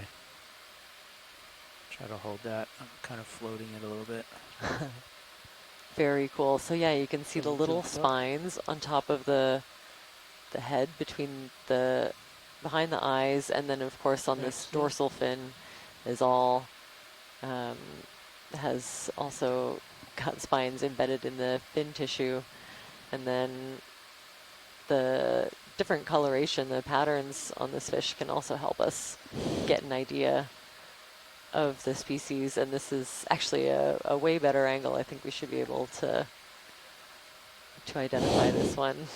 Very cool. They always seem to, be strongly associated with the seafloor. I don't often see them swimming around any height above, and usually pretty solitary. Sometimes you can find them in abundance over a longer, transect, but usually they kind of tend to hang out by themselves. Lasers are on. And we have a vote. Sarah Friedman is telling me a short spine thorny head. Thanks for that, Sarah. Okay, I'm going to rocket left to the star. Yes, we've definitely had a request for a zoom on the Co-pilot, sea can you star. actually see the upper swing arms with that PTC or no? Oops. Oh, yeah. Sorry, correction. That's a Yeah, long not the spine. uppers. Okay. Long spine thorny head.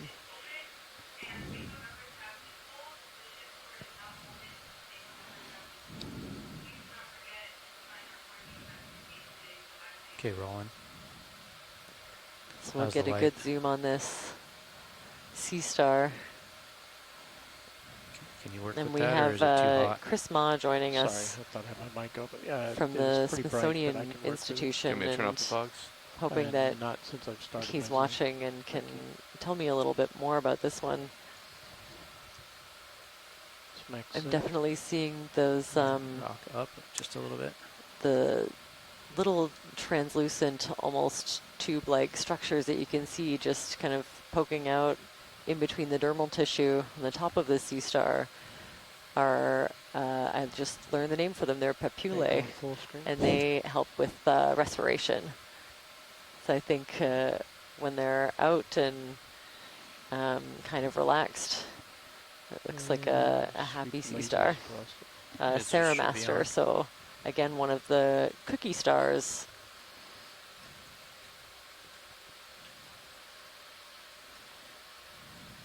And I'm sticking with Cookie Star. I don't know about this ravioli star business. Cookie sounds better to me. Yeah. I've never seen a ravioli that looks like that. Raviolis are square. This is my thought. I just learned about this controversy though, so I haven't heard the arguments for. Okay. Good thing I'm not on Twitter.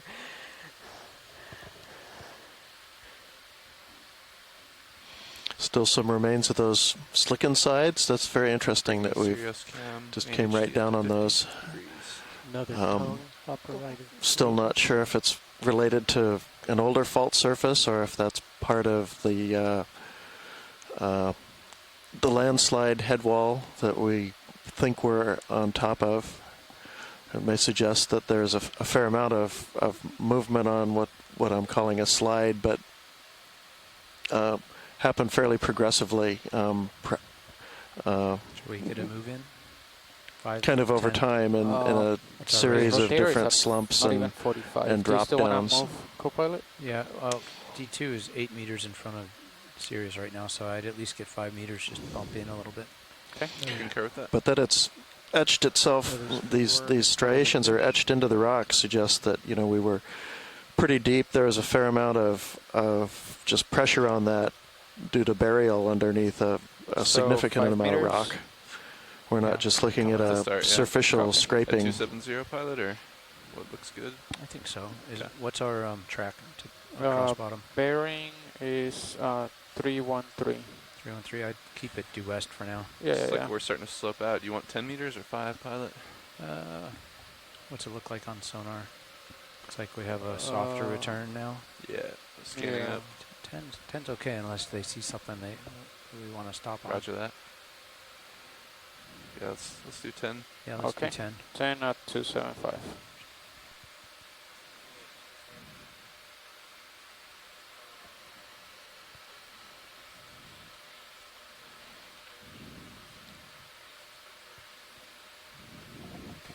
There you go, Merlin. Fish yeah, or coral? I think this is the third Bathypathes that we've seen, but this is a great angle of one.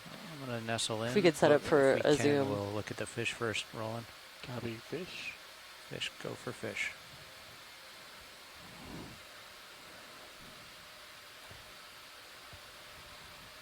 First the fish.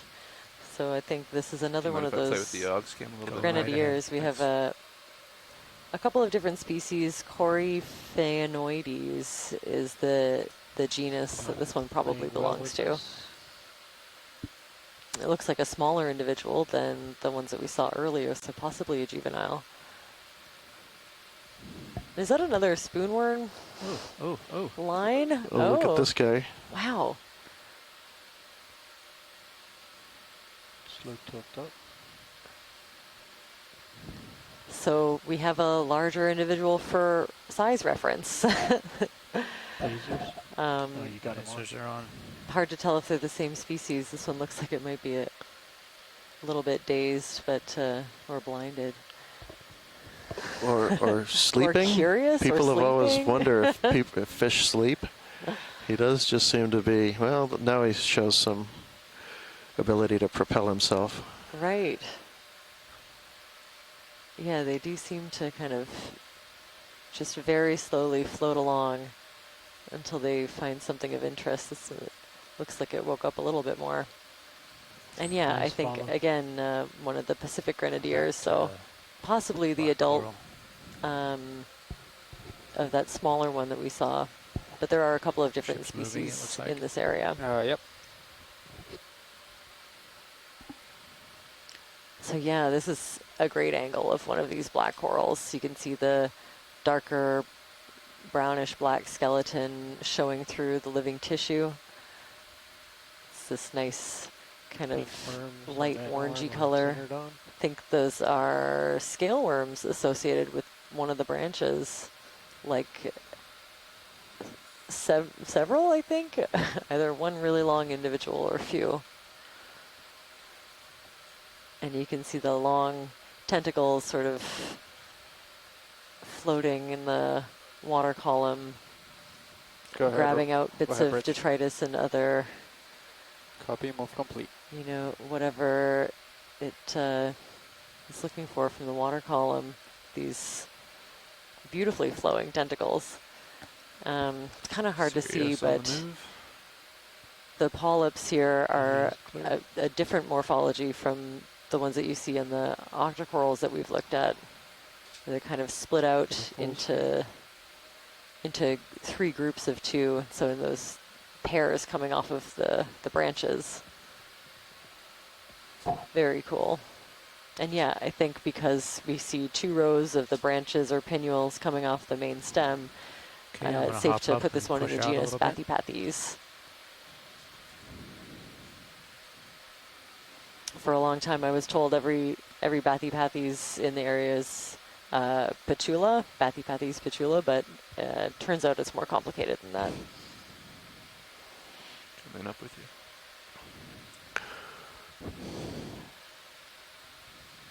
And again, most of those boulders of basalt look kind of fragmental, as if, and here's some nice, again, striations. We just came at, I don't know if this is one surface we keep following up or if there's a kind of a series of parallel shear zones, I would call this probably.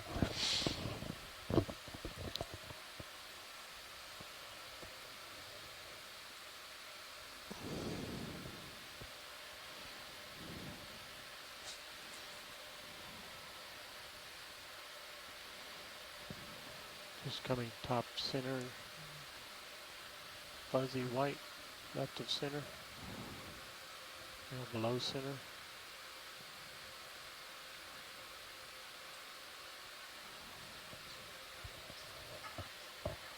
Ooh, oh, yeah.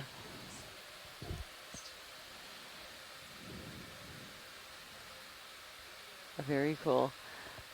Yeah, I'd love a zoom in on this one, and then I'm also seeing a preview over to the right of a bigger coral. I think... okay, Roland, I'll try to hold that. Yeah, if we could get a zoom on this, it looks like a stoloniferous coral to me. So a small encrusting coral, but you can see they have the 8 tentacled polyps similar to the other octocorals. So instead of growing on a large, calcium carbonate skeleton, they encrust along hard material like this rock. And they're connected by, a long, thin trail, or sometimes it can get a little bit bigger and rounded, called the stolon. But you can see the same basic morphology of octocoral polyps here. The 8 tentacles, they all have these lateral projections that can help them grab things from the water column Video's clear. and bring it in towards the central mouth of the polyp. To the right. I see that. Would you like me to adjust at all? I think you're good. Do you like where the camera is? I'm happy with bonus it for now. camera. Yeah. Ooh, yeah, I'd love to take a look at that. Are you full wide, Roland? You're full wide. Okay, thanks.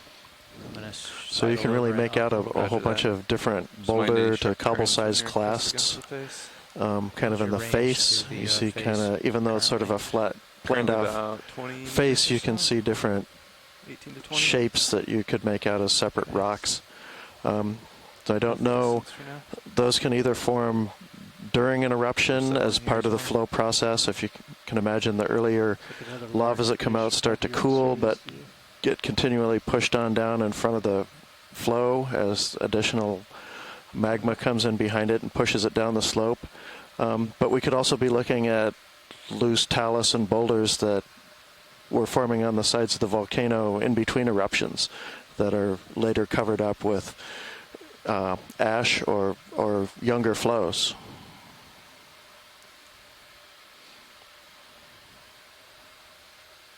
Ooh, very cool. And yeah, I think we're coming up to a primnoid coral on top of this very, very active rock face. I can bring it up a little if you like. Yeah, primnoid of some kind. It looks like a peristinella to me. So we saw a couple of these. Okay, I won't rock too much. I'd watch your throughout upper the dive though, yeah. yesterday. Would love to get a a zoom to see if we can see the rock orientation right of some of these keep it away. polyps. Copy. Okay, Roland. So this one also has Partial, a darker please. skeleton, but if you look at the polyps, they look a bit more like the stoloniferous coral we saw back there. Kind of a little more anemone-like. Yeah, your light pool's very This small in your group upper has a starboard. lot more I'm rocking right to get protection. give it So some room. the Is it harder deployed all the way? skeletal elements called I can try sclerites this. and I can't corals tell just visually. sort of encase Let the me, polyps of let me try to these deploy it. I think it might have a little more. primnoid corals. Light's going away. So you can Yeah, I'm see getting really just close to teeny tiny tentacles sticking out of the ends of these. All right, deploying upper starboard. Just a little bit of fogs rolling. Yep. And yeah, it definitely little bit looks like more a on peristinella. Fogs. Fully deployed now. There are fogs several instead? Yeah. species, Fogs I coming think 5 or 6, 40%. that Bring them up a little more. could potentially be 60. That's good. up in this area. Be stable for Might be boys. able to Go for tell zoom. to narrow down a little bit from this imagery. I Often was we able have to to get your look at a upper piece starboard out a in the little bit lab more. and look Yeah, at good, individual good. sclerites, now. but with this zoom we might be able to do it. Doing So you the can near see kind of ground. the armored polyps on this primnoid coral. And I think you have a few Look at the fuzzy highly little branched tentacles sticking out. amazing texture. It's beautiful. And even the skeleton, you can see the darker skeleton underneath is covered Up, with down, this left, right, sclerite I'm armor. sort of looking for the most optimal, I guess, lower left. It's got the best looking polyps, the backgrounds. And I am starting to see a few different associates, definitely some brittle stars. Well, take what you got. I got a tenuous That's one of the toehold. reasons why we're so interested in Go with this. corals, is that they form these really complex structures. So Pull out, full speed. they're often habitat for other Lasers are off individual currently. organisms.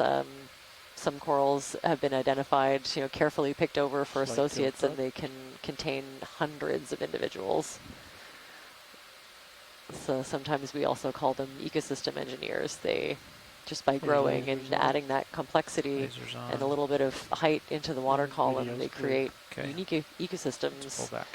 for other organisms. Fog's coming off. Sometimes Backing off. juveniles Coming of up. larger There's something ones. up, straight up Sometimes and to the left, I animals think. specific Copy. to the coral. That was great. Thanks for that. Thanks for Okay, looks like finding it. We're pretty settled out here. Yeah, I concur. What's our range? Maybe just let me come up a few meters and then we'll push forward again. Sounds like a plan. A couple of little sponges. I think those round ball-shaped ones. Ooh, and more Sponge coral. All to your right. It's hard to see what's coming up on these vertical faces, so I'm surprised. But yeah, another peristinella coral, primnoid coral in the genus peristinella. And it looks like at the base there's a lot of really small mushroom corals. Okay, I'll get us stationary. And I think the encrusting the scientists. stoloniferous corals off to the side, and a big gold sponge of some kind at the base. I'd love to get a zoom of the video's base ready. especially. Roger that. Watch lead. I'm getting stationary. Don't see the base in this perspective. Yeah, and they want to see the sponge Cool. as well. So looking at the sponge, I'm seeing a bit more detail. Are you looking safe, John? Yes, I'd at say the moment. larger one to the Okay, left at the I'm base of gonna this just coral is a glass sponge of some kind. Try to hold that. Can't tell if Your it's like a brow is plate-like relatively close, shape but you're or good. Yeah. or more round, Okay, like a well, ball shape. Zoom center. I'm gonna. Let's get just a view of the polyps Doing first. another Okay, while we're there, that all sounds sorts of good. little Do you things want hiding any, at the base. extra light or not? Nope, got plenty. Okay. Nice job, pilot. Good perch. That is close. Okay. So yeah, again, these armored polyps that we saw on the previous individual of Peristinella, and then a great view of a couple of different Great in the bonus associates. cam. I love those shots. The little It really gives a great perspective. crustacean. You I can see think your I'm toe seeing hold there too, which is worms kinda nice. Like Yeah. when you use it. and brittle stars. Yeah, actually, the Copy. I missed more that. that you look, the more teeny tiny things that you can see.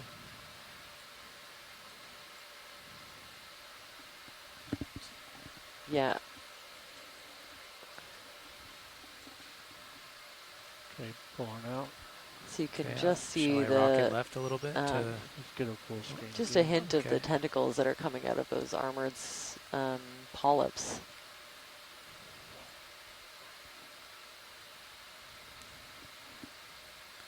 Just beautiful. And then Survey down at the 2, I bottom, just turned definitely lasers another kind off of so you mushroom can- coral. Won't have those polluting your still shots. And a Light little tilt up. squat lobster, I think, hiding in between the Oh, two. Stand by. I'm shifting. And I would say that sponge Until hold a is, shift yeah, and more stand by. plate-like. There's a couple of glass sponges that have that morphology. It's hard to tell when it hasn't grown big enough to show some of the other features that I generally look for. But it could be Squat lobster. Okay. could be I'm ready. something like Tritodictium, Want to go in? Bring up the lights at one of these 30%. 30. kind of High. plate-like sponges that can There we go. form into larger bowl-like These are pink structures, corals. kind Left of of center. fan-shaped structures.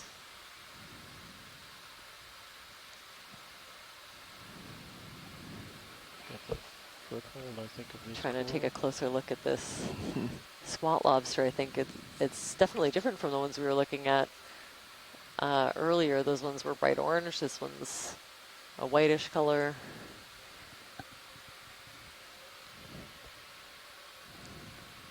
Kind of hard to tell, but I know that the Is that full zoom? scientists That's on nice. shore, Wow. you reviewing this video later, will look at the different spines on the Okay. carapace and the Let's go to the sponge. distribution, Okay, I'm going to try to And rocket the left shape without of them losing my to- toehold. determine what species this is. And yeah, lots of these juvenile mushroom corals. There's like a dozen of them at least, starting out Unstable as from my individual, you know, kind of solitary polyps almost, and then eventually building that shape with the cap and stem, kind of giving it a mushroom-like appearance, and more polyps coming out of the top of it. Push into that coral just left of the pink. You can see this glass sponge Okay. over to the Yeah. left I think it's that has coral. I think it's a hydroid. silicus spicules sticking out of it. Now this Left. looks a bit different. Those ones down to the bottom, not juvenile anthomastus, so they could be some other kind of like a hydroid maybe. You've been seeing a few different versions of solitary hydroids on this expedition. That one looks a little bit different, a little bit new maybe. Are you pivoting? I was trying to a little Gotcha. bit. Okay. You got room? Just making sure.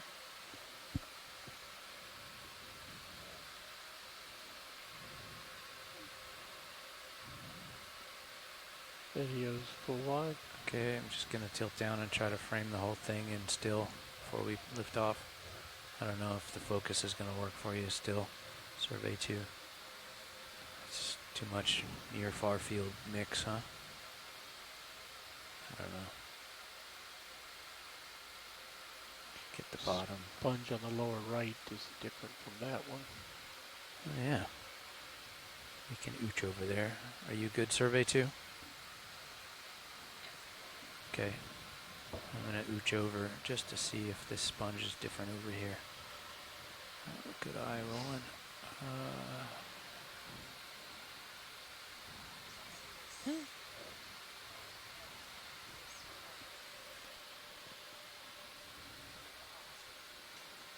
Cool. So, yeah, could we get a zoom of this other sponge?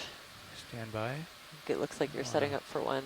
We don't let me run into that coral, Copilot. Copy.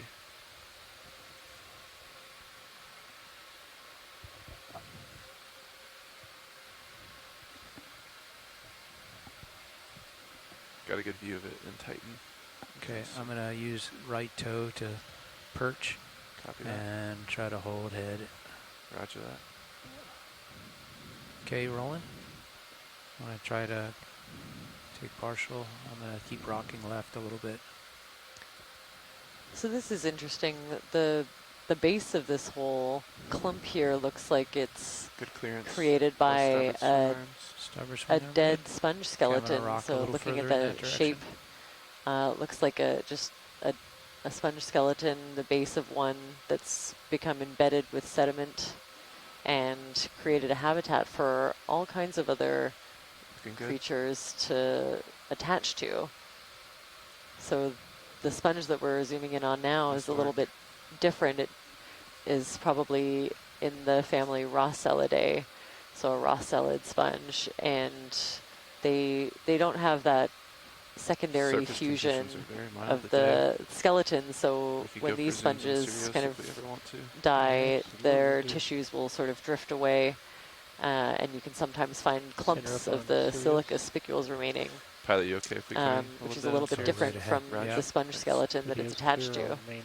And this is also a beautiful view of those, the 8 arms, the 8 tentacles of these stoloniferous corals. And a shrimp, I believe, a pandalid shrimp. Okay, ready for zoom on D2. It's beautiful. You can see the banding, those and the little white markings on the carapace and on the legs. A couple of little white spots on the tail. These could all be identifying features.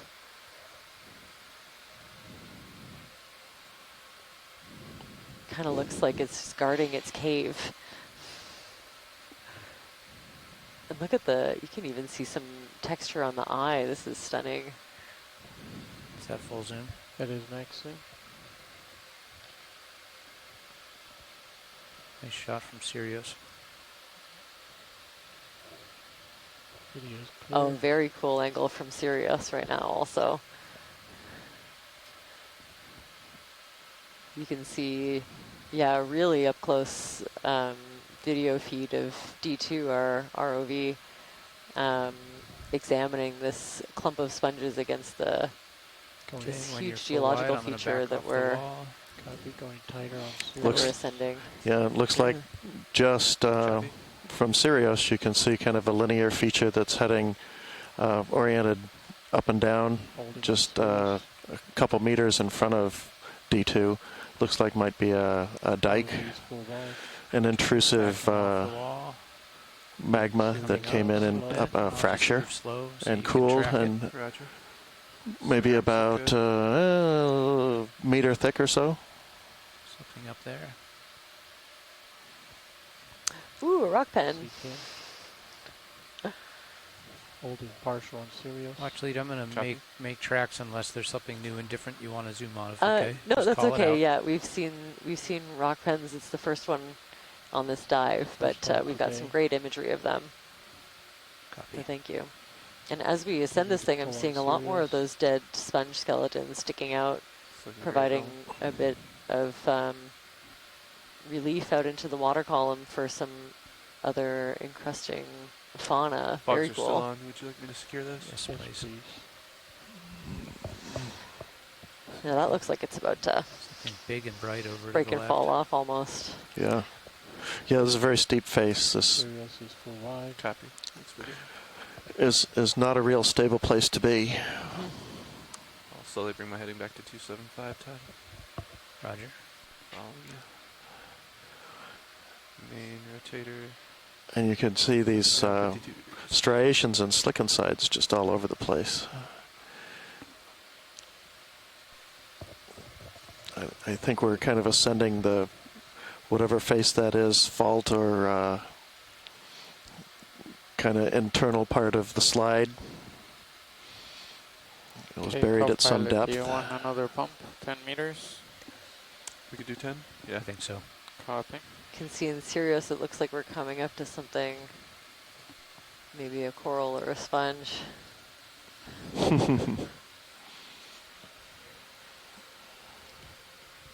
Scanning up on I think Blue this is View, it, yeah. Oh tree. yeah, it's interesting to see, yeah, how it turns out in the Sirius view from down here. But yeah, we have it's a encrusting sponge, a demo sponge probably. Thanks, Is Nat. this of interest to look at more closely? I wouldn't watch mind a quick zoom, but we don't need to spend too much time. Just a snap zoom for ID would be great. Okay, Roland, you can come in a bit. And I'll just keep pushing in as you come in. I'm gonna just tilt, I'm gonna lift up and just scan over the surface. Very cool network pattern on this particular encrusting sponge. And I'm seeing a couple more species sort of embedded, like that one in the middle there. It's probably something more like Spherotylus. And these, yeah, the encrusting sponges are a pretty diverse group. There's a Hemidesmia is kind of the one that comes to mind that I spent a lot of time trying to ID and not being super successful, but you can see individual spicule tracks, these little tiny white dots in between poking out should be the top, I think, of some of the, possibly the top of the spicule. But definitely you see those holes are the individual oscula, and then a very cool network, almost like little canals running through the sponge tissue. Thanks for that. That's great. You're welcome. And that's a pretty, looks like very vesicular looking lava that it's sitting on with a lot of bubble holes. We call those vesicles, and those are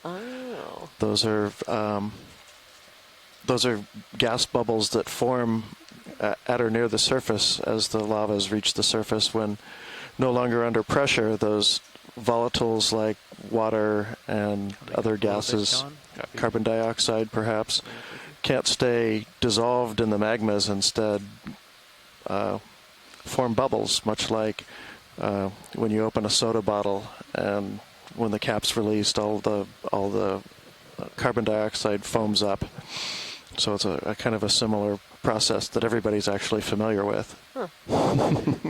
I also like there are common words that mean very different, or they mean the same thing, but they're of course applied to different things between biology and geology. Like vesicular is a word that we'll use too to describe something with those. Go ahead, Reg. Small little vesicles.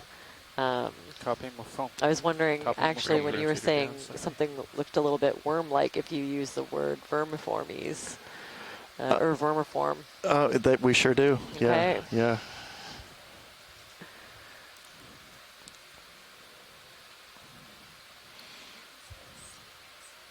Slicken sides, yes. Oh yeah, I was going to ask you about that. Yeah, slicken side. Slicken side, yeah. Slicken side. That's not a term I'm familiar with. I at first, yeah, I didn't know at first, so I was just guessing. Well, those are those striation that form along faults that, as one side of the fault moves across the other, it's going to leave scrapings. Okay. And those are often preserved for whatever reason. As I said, I don't know what the process is, but that alters the rock. I think it creates a little bit of a kind of powders it somewhat, and then that perhaps gets re-cemented by silica, and so it actually forms kind of a harder, like a permanent scratch mark, kind of. Yeah, preserves it, and you could see it look to be harder than the rock that it's actually sitting on, ultimately. And so we were seeing like it kind of makes little mini plateaus that stand out and make little mini ledges above the rock underneath it. Oh, yes. Okay. Copy, thanks. It's I'm finished glad I have a about word for minute. that now. Okay. But yeah, almost any time a shortly. geologist comes across a fault, he'll look for slickensides, which they tell you which way the fault moved, the relative motion across the fault. Oh, excellent. Ooh, sorry, I got Rotated distracted by looking at this 70 degrees mushroom coral now. Co-pilot, come back. I'm seeing a 70 degrees couple down of on my rotator. different Okay, I gotta features come from up after this the shot one that then. we looked Raj, at earlier. should be settling Those here. little tiny Lasers polyps. on. There's maybe 2 different size groupings Just watch of that the outcrop. smaller polyps in between. That can be diagnostic. Wondering if Good this here. isn't one of the heteropolypus Full wide. mushroom corals. I think, Full like I was wide. saying before, there are a Coming up. few different genera Turn it. even that it could be, much less getting it down to species. But that zoom should be great to at least give it some kind of grouping. That should be the last outcrop for a minute. There, another Yeah, little look at that. teeny tiny baby mushroom coral, which would be extremely difficult to tell an ID on that one. The smaller they are, the harder it gets. Robert Carney refers us to the Slickenside article on Wikipedia. But, Okay. But to me, the beauty of the chat room is that it's kind of a Quite steep here. proactive Wikipedia for us. People are giving us answers almost before we know we need them. I could use something like that in real life. Hopefully there'll be an algorithm for that someday. Until then, this is excellent. Okay, slick inside, all one word. Very cool. Also not how I pictured that.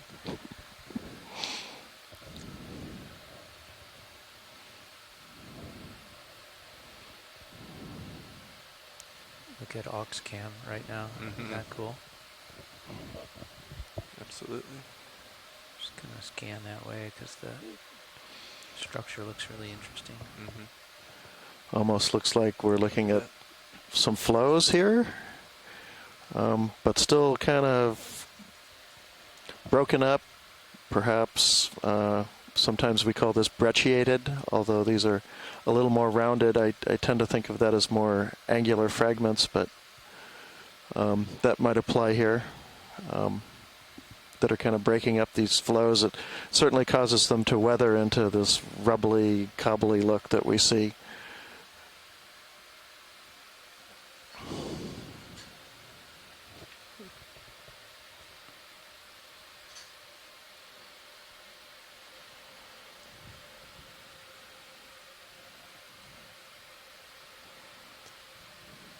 Another rock pen down there.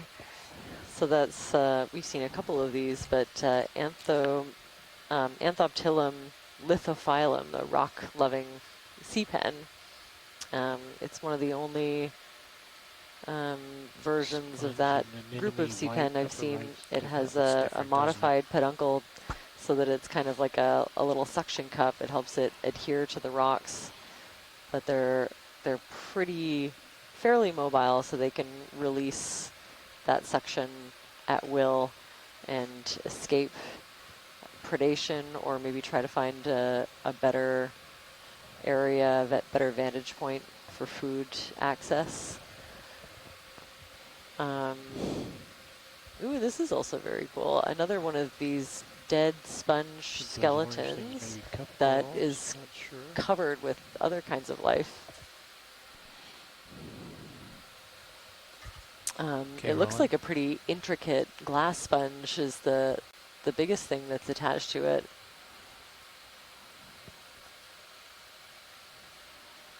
It's a Bring up the beautiful fog pattern. Fog's coming up. Very cool. It's I 20, think what more? Yes. my guess would be Pinulasma. And yeah, that another one of those Built up to white the spot sponge. lobsters peeking out from underneath. So yeah, possibly kind of a version of maybe Pinulasma. It's really hard to tell. The overall morphology is pretty different. Maybe part of the sponge kind of toppled and then it's starting to regrow, or it could be something new that's settled on there and is starting out. life in this kind of, you know, dual branch morphology. But looking at the part on the right there, looks kind of like it's making those larger tubes and eventually kind of flaring out to be kind of a trumpet or vase shaped. So I'm going to say pinulasma for this one. Another one of those glass sponges with a really intricate network of interlocking spicules, which are those silica-based skeletal elements that make up the framework of this sponge. I need to rock right a little bit. Stand by.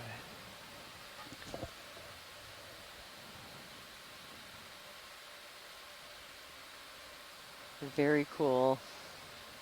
Okay, Roland, see what you can do with that. View of the squat lobster underneath. Oh, he's moving.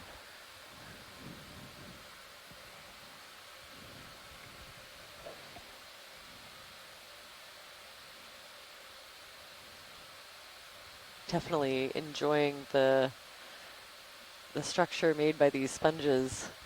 It's a place to kind of back into and hide when it wants to. I see a couple of little, more of those maybe solitary hydroids. Ooh, that just retracted. Very cool. Go for the anemone. You can see the long rostrum kind of in between the eyes and little spines along the side of the carapace. And on the legs, those are all features that will help us identify the squat lobster. Also some excellent imagery of these anemones. It looks like 2 different kinds, or at least 2 different sizes and color morphs. Going tight to the center. You got it.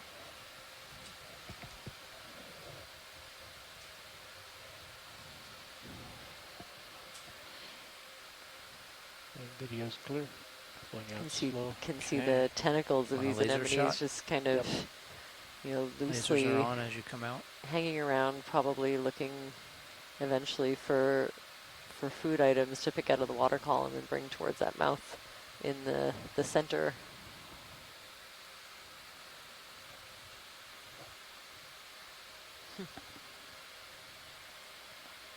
Very cool little microcosm in there associated with these how's our range? Dead about sponge the same. bases. About 18 meters or so. Okay.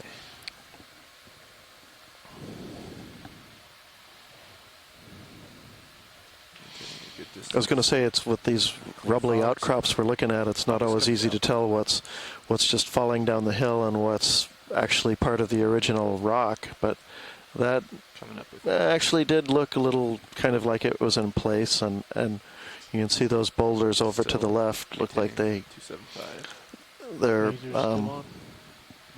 cohesive enough to be in place, but also have a little bit of a disorganized and rubbly appearance to them.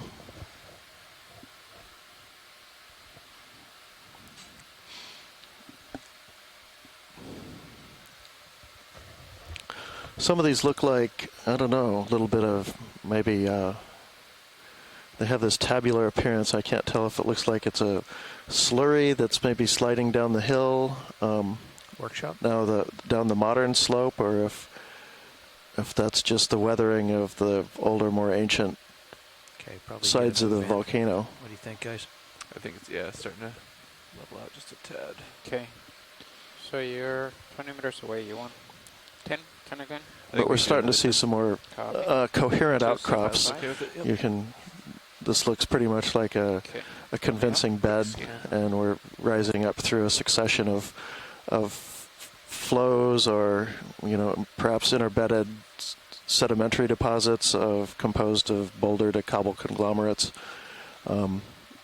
tufaceous sediments, and other things coming off the summit of the volcano.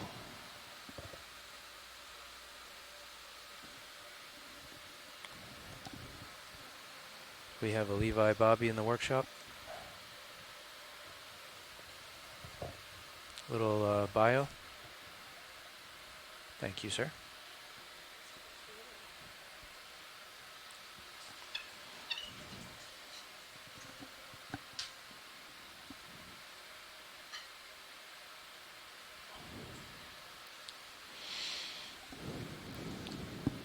Ship started that move. Yes. Now we're heading up kind of a steep head wall. We're near the summit of this Guyot, which is at about 700 meters depth. So we're well above the base, which is down near 3,900 meters, Nice, down on the abyssal plain. Coming center, below laser. Okay, stand by. The steepness, we think, may be related to some submarine landslides. We see lobe-like deposits and kind of a bouldery, rubbly, rough look to the seafloor at the base of this slope, down near the base of the volcano. And up here, as it gets steep, which is, it's interesting, most of these seamounts in this chain do seem to be steeper at the top, and that may well be due to mass wasting of, in other words, sliding landslides off the sides of the volcano with time. And as such, we're probably looking more into the interior of the volcano, older parts of it that were later covered by magmas and ash and other eruptive products from eruptions, but have now been exhumed by a landslide, a submarine landslide. Most likely, although, we know they occur. Below this tube. So again, video. So we know they occur. Crazy worm below this tube. Copy. Coming down. Both on land, There in the on these volcanoes. See the upper left of that? For example, the Hawaiian volcanoes, which people are often pretty We're in a ship move, 10-meter move. Copy that. pretty familiar with. Sorry, video. I just said.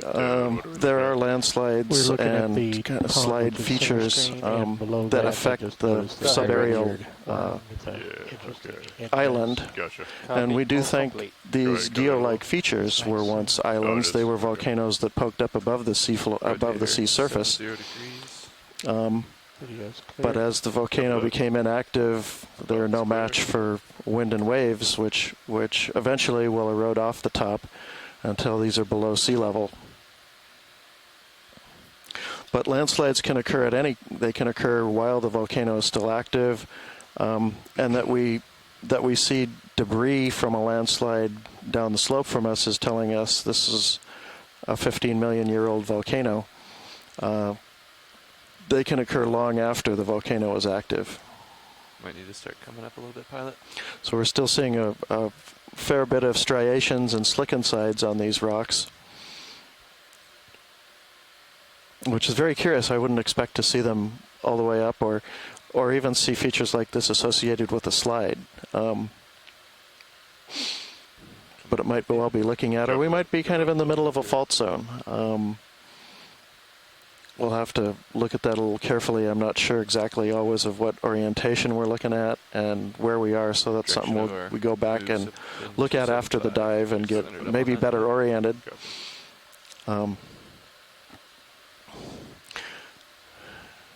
If there are faults or small faults within this, on this feature, they're probably not We have. tectonically related to much of anything. They maybe are more related to thermal cooling of the volcano as it goes from being an active volcano to inactive, and it has to kind of cool off, and when it does so, it may need to kind of readjust itself. Those stones and the brownish dirt above those stones, lower left corner, will probably be of interest. Copy.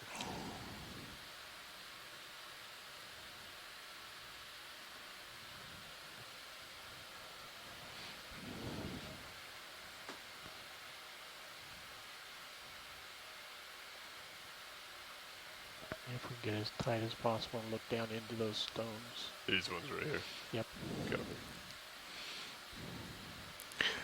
And this is very different looking stuff, where at least the superficial looks like what you would call scree or talus that are, you see, We have a ship move under. small we just cobbles stopped- and well, we boulders stopped maybe along with 2 some minutes much ago. finer grained material, Serial should be pebbly types things that look like they're just sort Yeah, of if you wanna go ahead and falling come down the side of this slope. This is what we're looking at, like this transition. Yeah. Okay. And we're getting a little better view of them. Slight tilt up. Coming up. So it looks like we've kind of moved up off that kind of more sheer face we were looking at that might be face one side of a fault or the head wall of a landslide now to some little slightly more gradual slopes.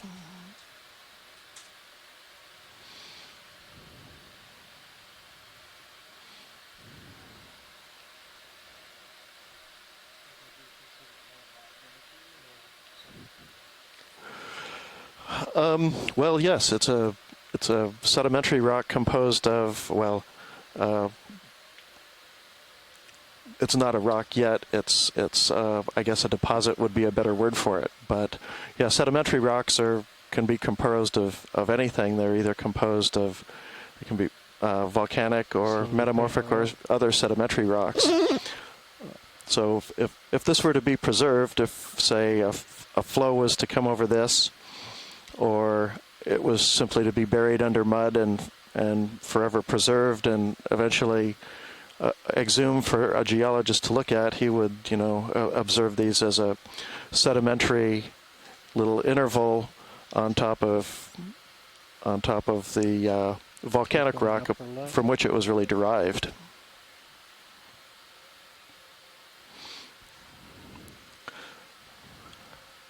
So for whatever reason, we're seeing a little bit more sediment starting to pile up. Earlier I could see, looks like we're actually exposing a little bit of sedimentary rock or tufaceous sediments. There might be ashy or other material that is forming along on the sides of a volcano. But looks like we're also getting some modern deposits in little wisps and piles in places.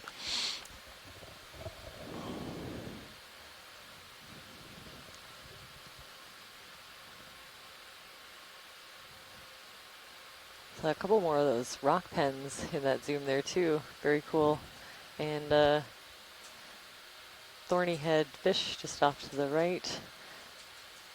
But yeah, this is cool. Some softer sediment than what we saw. Do you think we're just in kind of a little ledge on this taller feature? I think we're on a slightly milder slope. We're not looking at a sheer rocky face, but a place where some sediments have a little bit of a place to settle as they come down the slope. I think now that I'm looking out for those spoonworms, I'm seeing lots. I think I would have thought that was a toppled over branch or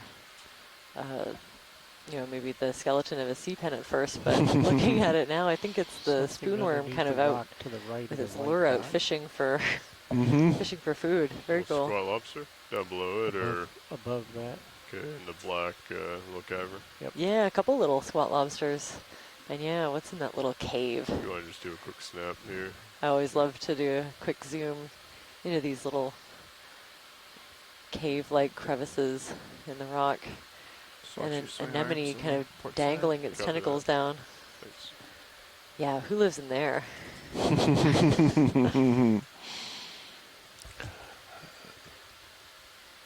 Oh, that's pretty neat. All I can get. He's Definitely ready. He's has- waiting to jump on somebody, unwary. Yeah, definitely has, claimed the entrance to this cave at least. And yeah, kind of a droopy-looking anemone, not with its tentacles out like you'd expect, kind of reaching out, just sort of hanging there. And lots of these little squat lobsters hanging around, even right out on the rocks now. Usually they'll tuck into a little crevice for protection, but it seems like these ones aren't too worried about it. And I think sometimes you can see flecks of like longer white tubes on the rocks. Those are probably serpulid worms. It's been our strike so far. And quite a few now individuals of that rock pen. You can see the kind of wispy brownish reddish color. Those are individual rock pens. We were lucky, Bring my rotator up slightly. Cover that. luckily able to sample one on an earlier dive, so we can be pretty confident of the ID once we get a good look at it in the lab. Copy.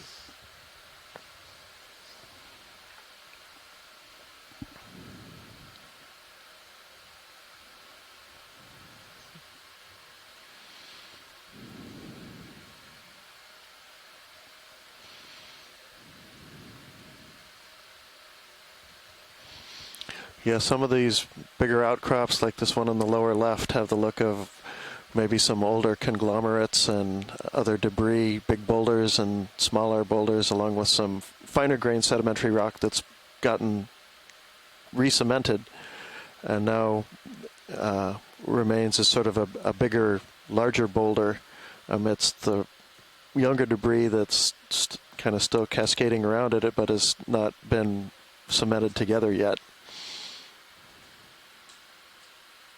Take a view what that If it ever tube is at will. the bottom.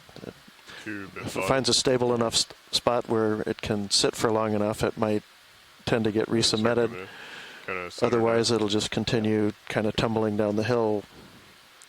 Looks like excrement, maybe?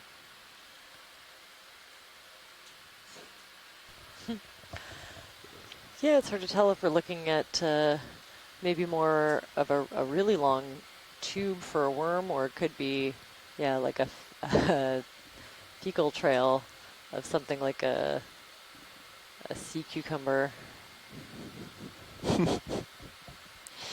Hard to say. The end of that one looks like it might be a little bit sharper, so yeah, possibly a really long tube, but I think I'm leaning more towards a fecal trail. It's hard to say.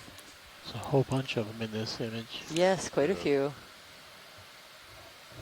See white object diagonal down left from lasers.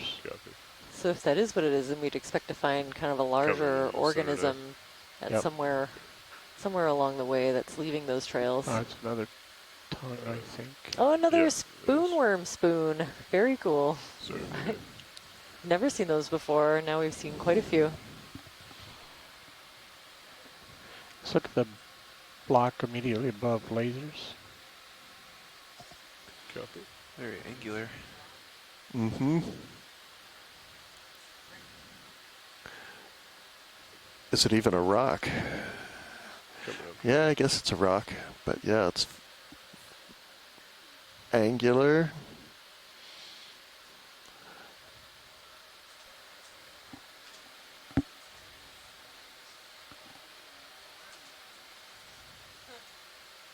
I can also get a toe in here video if that's easier. A little tilt up. We'll hang here for a second longer. Wrong button. There we go. But looks like really rock. cool also. Looks like rock on the side. It's just got some nice vertical joints at right angles that have broken out a platy piece of basalt from the outcrop, and it hasn't come too far, so it hasn't had a chance to get very rounded off. Video's clear. Okay, yeah, and that worm tube, you know, kind of the feathery appendages sticking out from the end of that tube, which has a lot of texture to it, a little bit different from kind of the smoother tubes that we've been seeing on a lot of these rock samples. We've been having a really mutually beneficial arrangement where we get lots of associated fauna on pretty much every rock sample we've taken. So we have a couple of experts in the lab that will carefully scrape every individual off of the rock samples we get for identification. Come in on it if you'd like. It's a size class that's hard to sample otherwise. Ooh, and another one of these grenadiers. This is kind of a view from the back. You can see its long whip-like tail. Kind of hard to get an ID from this angle, but probably another one of the Coryphaenoides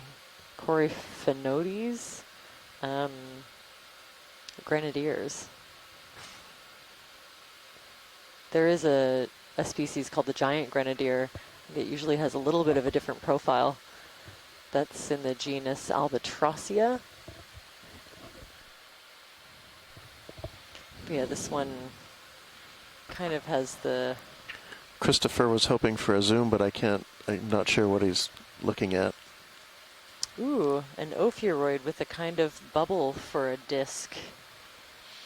Interesting, I'll keep an eye out. Was that recent watch feed or? I didn't catch it, so I couldn't tell you. I think we keep on just moving, went by. Keep an eye out. If it's gone, It was 2 minutes ago. Okay. Very orange thing on the right. I haven't been able to make out what it is. Okay, Up on small the rock there. gray upper right. brittles Yep. close on the rock. Oh, it was on the square rock. Well, we got a good zoom of that square rock, so hopefully. The square Folks. rock is close by if you want to go back to it. It's Oh, not yeah, that far sure. away. Yeah, sure, okay. Copilot, I must Very come down. small. Copy. See what that Oh, is okay. now. It's in the Okay, I negative. have the replay beside me, which I love. This is something I've never had access to before. A live replay from something that we just saw, you know, requires quite a bit of technology and a video team to run it. So really lucky to have access to that. Now I can go and kind of take a preview look and know a little bit more about what we're looking for. Memory serves me well. It's right there, right? Okay, So I there see it is. I see the brick. And yeah, if we could get a good tight zoom, I think the brittle stars we're looking for are quite small. Okay. Probably To the wanna get in left of closer the to rock it. face. Yeah, I'm gonna get a toe, I think. Just to confirm, that is the rock, right? Yes. That's it? Yeah, that's the rock.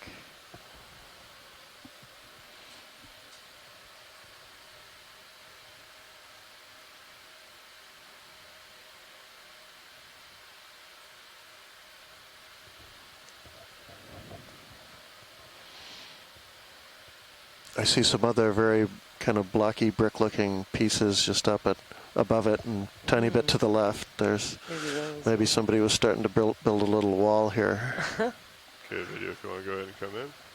Well, if we're looking for an ancient beach, then anything is possible. Okay, so I think maybe just to the left, off of the rock, sitting Left edge on of the the screen. substrate, to the left and a little bit below. Yep, you got it. Coming to These are the center. ones that are of interest. Max zoom. Zoom, copy. How's that? Watch these for an ID. Yeah, I think this Quite is small. it's very small. It's cool. It's got its little arms raised up into the water column, probably trying to filter out detritus. Video's clear. Cover that. Okay, all we have is, oh wow, weird. So that's always a good sign, you know, that you're looking at something a little bit different. Yeah, there seems like there's quite a few in this area as well. Yeah, once you start looking for the ones with kind of a raised, you know, almost a bubble on the central disc, we can keep an eye out for them when we stop for our collection next, but I think we'll continue. Copy that. Thank you. Right, coming up. Coming up with you. Copilot. Sounds Pushing good. forward So slightly. Chris, I don't know if you saw earlier, we did collect one rock and there were some brittle stars on it.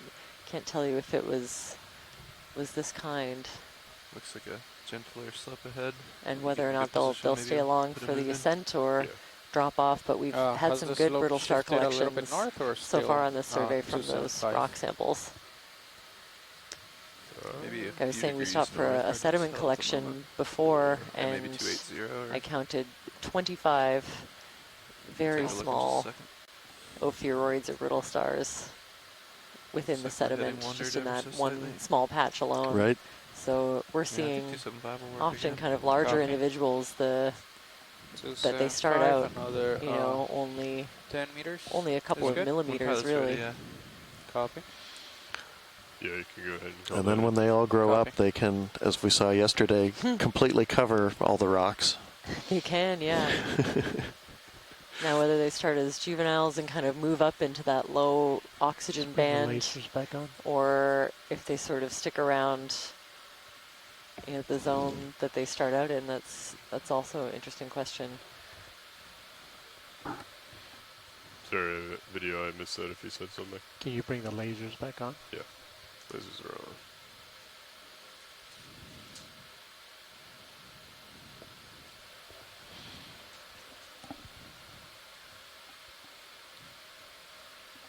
Another one of my favorite things with the technology available on this platform is that I'm able to listen to the hydrophone.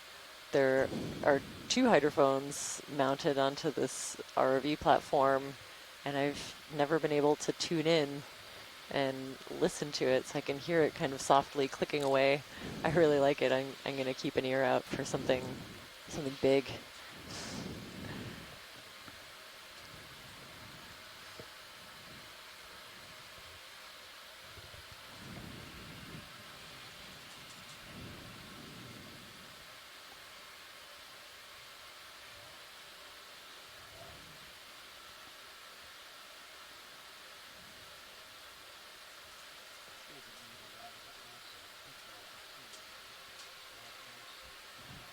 Mm-hmm. Okay, I mean, I really Have we seen enjoy these in hearing water the column video over the left slightly Copy behind it's it. the Yeah. Have we already seen something like this today? positional Not flying. sensor kind of clicking away in the background. But Back a little. ooh, something There's else. Maybe another one of those funny isopods that we saw Right, earlier with back the in the really long cave. legs, and just sort of gliding, floating through the water column.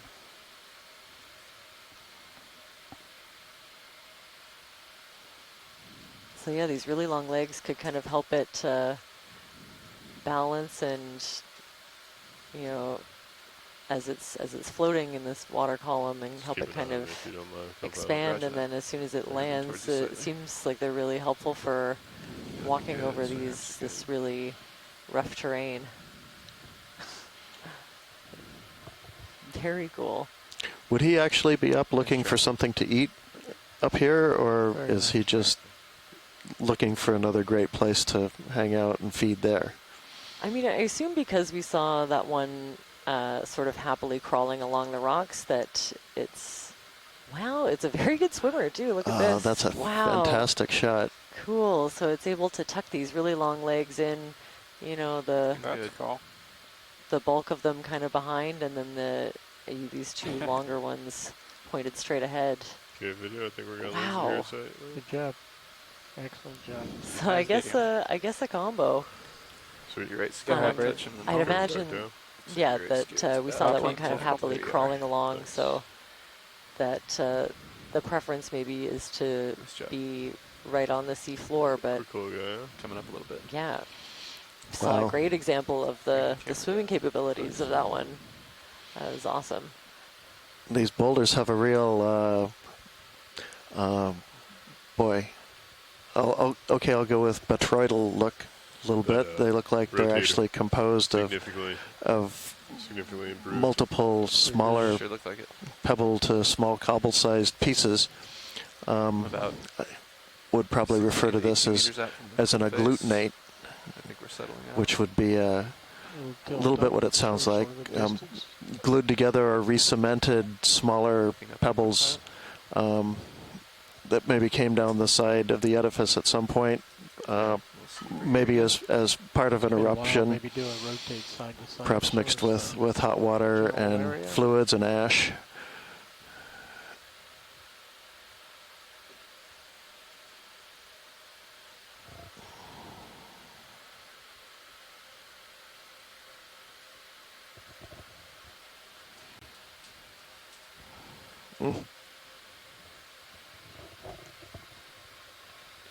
Pretty reasonable slope. Not quite as sheer as it was when we landed, but looks like it's starting to get back into that here shortly.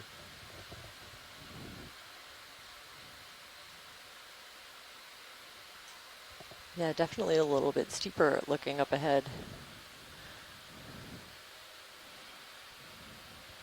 Here's another mushroom coral, ROV, watch lead. Go ahead.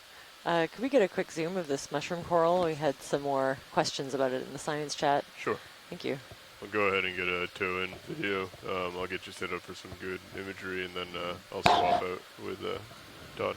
Copy. Sure, If you can sounds sit good. down so it's really super close, so the still camera can also get some good. Yeah, sounds good.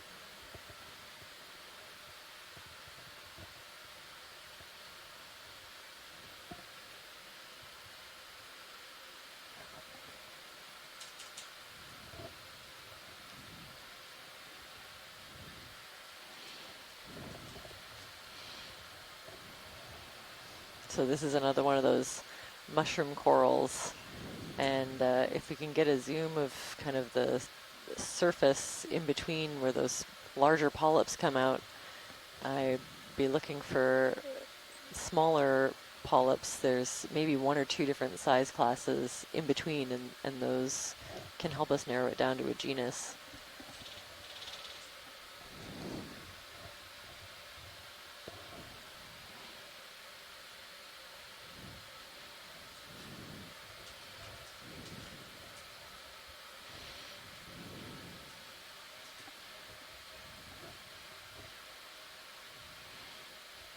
Zoom as you go.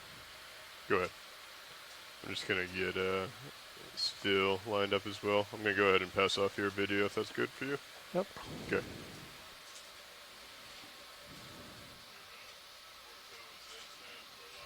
Ooh, okay, interesting. So a bit different, I think, from the one that we zoomed in on earlier. I'm not, well, maybe just to the left, lower left, I'm seeing evidence of some of those smaller polyps. You know, usually the larger polyps that we see kind of from afar are usually the ones that are used for feeding, and these smaller ones, the base could be, also be feeding, but more likely We're looking to see if reproductive. there's extra polyps, smaller ones on this like they had on the other one. Okay. So maybe Scan up or down? upper left. Maybe just to the left a tiny bit. I'm trying to see that that small polyp. We completed a ship move a couple minutes ago. Nice and stable here, Todd. Nice. That's interesting. That one looks like it might be damaged a little bit, or hold just in the there. process of retracting straight or down. opening back up. Down, you say? Yep. Yeah, down a little bit, and just kind of on the left, Sort tucked of look on underneath the of one of edges. these larger polyps. Just keep going down. And it might be a little bit obscured now by the tentacles. And maybe scan over to the right now. Just go around the So we bottom. can definitely get a good view also of like the long stalk coming up. What's that little dot? Yeah, I don't know what that little dot is. Something in the tentacles, like very close to the mouth. Huh. Yeah, some kind of object, a bit bigger than I think what this coral is looking for prey. So maybe something that kind of floated and got stuck there. Okay, keep going off to the right. Okay. Very cool. So yeah, if we could focus exactly on the body of this one, and I'm just scanning for that smaller size range of polyps. If they're there, I'm not seeing them in any abundance. So that's helpful. Yeah, this looks very different from the other one. Yeah, it does. So that indicates to me that there's at least a couple of different species of mushroom coral here. You see the kind of light dusting of pigment at the base of each tentacle at the end of these long polyps. That's probably a collection of sclerites. Sometimes the sclerites themselves have a color. Could be a dark red or pink. And before we get too far back, you can kind of see the rubbly look to the outcrops here. The very different from the more smooth and fine grain basalts we saw a little lower down. Would you say a little bit botryoidal? Botryoidal, yeah. I don't know if that's Botryoidal? exactly where I'd want to use that term, but it's. But you can see the lumpy appearance of the rocks now, as opposed to those. Mostly, what we've seen over the course of this expedition is some pretty smooth, fine grain looking basalts. Mm-hmm. Yeah, definitely a different texture.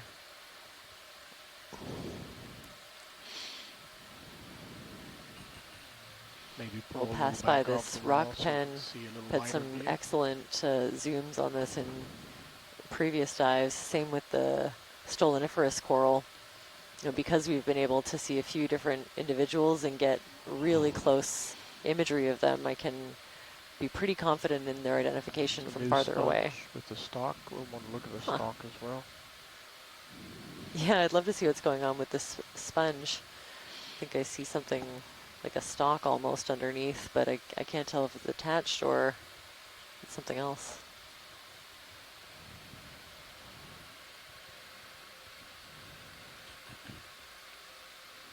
I think there's a red message shrimp on the back of it.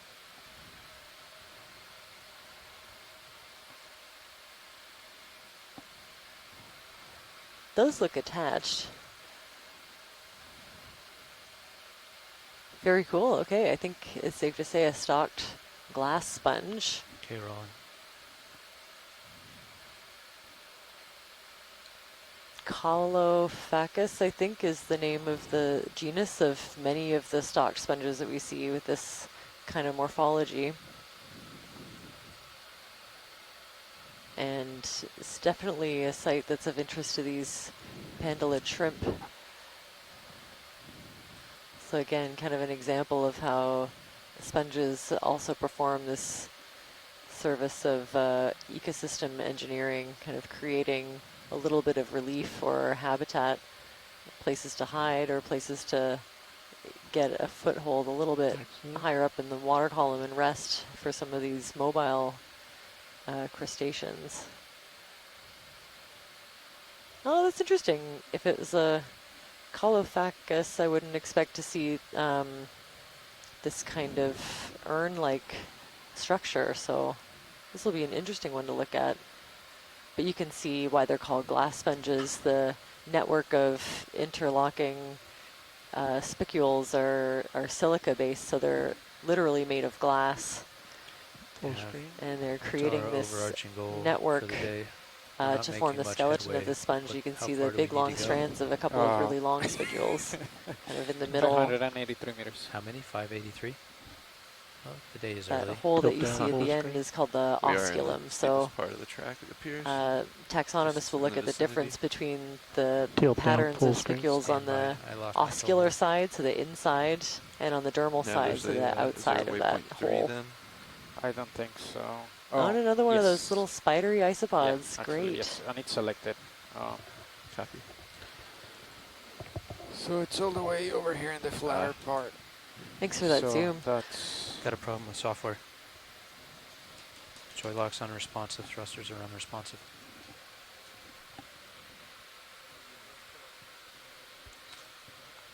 We have Fernando here. Let's find Andy. Can we sweep? Can we swap, John? So I can sit on that. Do you want me to reboot Joybox? Unresponsive. Fernando, should I reboot this? So we'll float around here for a second for a quick pilot change. Okay. And so take you're a going longer up, you're view of some lifting, of or you're these not? rocky features. Okay. No, Maybe we have encrusting constant animals Z-bias, that we so can we're see on just top of holding them. depth. All right. We're just drifting. Okay. We're very slightly negative. We're going to kind of bounce along a little bit Seeing here. a little bit of sediment deposit on top of some of these. Joybox unresponsive. Okay. Nothing. Just a little bit. We don't see any current right now. Yeah, it does seem Vertical's like a maintaining fairly 20% down. low current area. He doesn't have A lot control. of these really delicate structures tend to get moved around quite a bit when there's a higher level of current. That's what I so was thinking. just Yeah? judging by the stillness of the polyps on these corals, and even in the direction that that sponge is pointing, tells me it's fairly calm here. This is okay. Let's wait till this boots. Until this boots? Yeah, but I have control of lights, for example. Oh yeah, through the GUI. Through the GUI, yeah.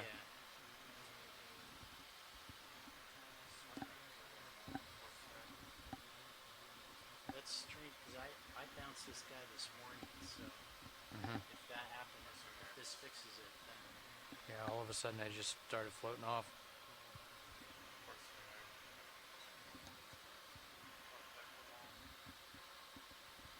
Workshop pilot. I have Andy and Fernando here. Stand by. Oh, you should have control now. I have control now. Okay. Okay. That was just the boot. Reboot. So it's fair to wonder when you see things like this, is this related to the modern sedimentation on the side of this seamount, or in places we get a sense that we're maybe looking at something more Andy suggests finding the massive or large beds that seem to be more part of an overall outcrop of the bedrock that represents the volcano as a whole. And can you do things like aging on sediment? You maybe told me this, but back with you it depends on the age of the sediment. We're very good with younger sediments if they're in radiocarbon age, if they're under 45,000 years. Okay, nice and young. Yeah. Yes. For a rock. Okay. Right. Okay, but otherwise, yeah, you kind of need that signature to be able to place it. Right. Other than that, it's easy to date. Now, we can't date the volcanic rocks so easily that young. It can be done. We can date volcanic rocks down to about 10,000 years, sometimes even less. But it takes a very good sample and a good lab that knows what it's doing. But it's relatively easy to date these lavas at this age, and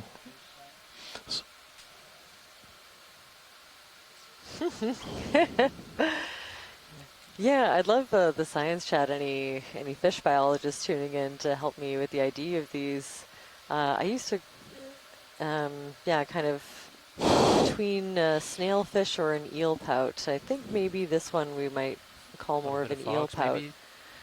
No, we're good. No, good on Fox. There we go, seconded for eel pout. So yeah, I just love these. They kind of often see them curled up like this, just kind of cruising, free floating through the water column.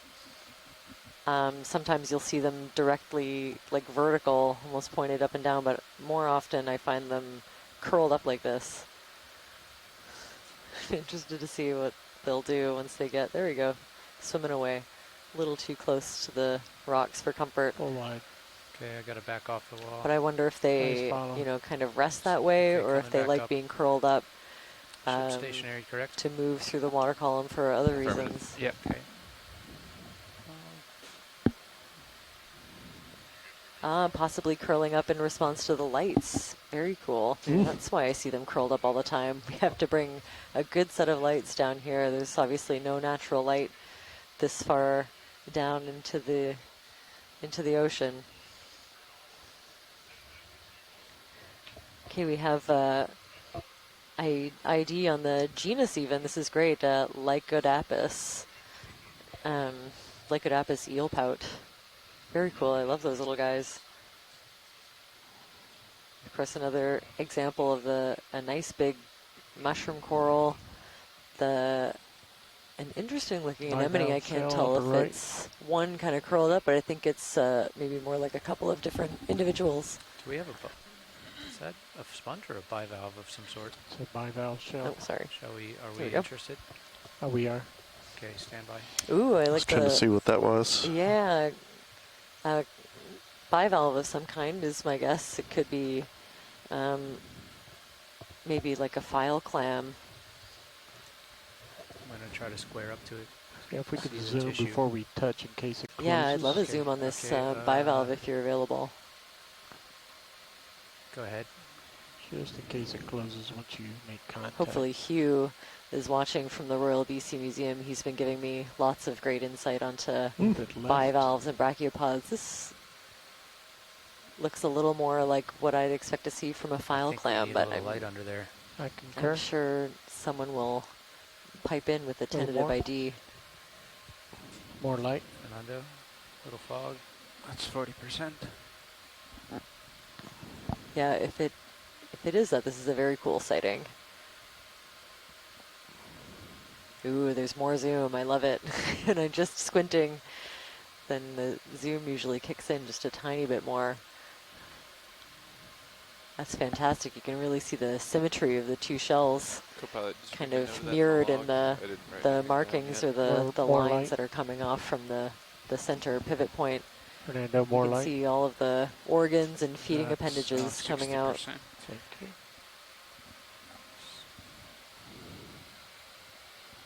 Very cool. Yeah, all that detail that we Right see on. on the shell can help us. Pulling out slightly. Yeah, give me a little bit of. Can help us to figure out Little wiggle room. what kind of a bivalve this is. That's great. Thanks for that, RV. I'm just stable now if you want to do full. Okay, going in max.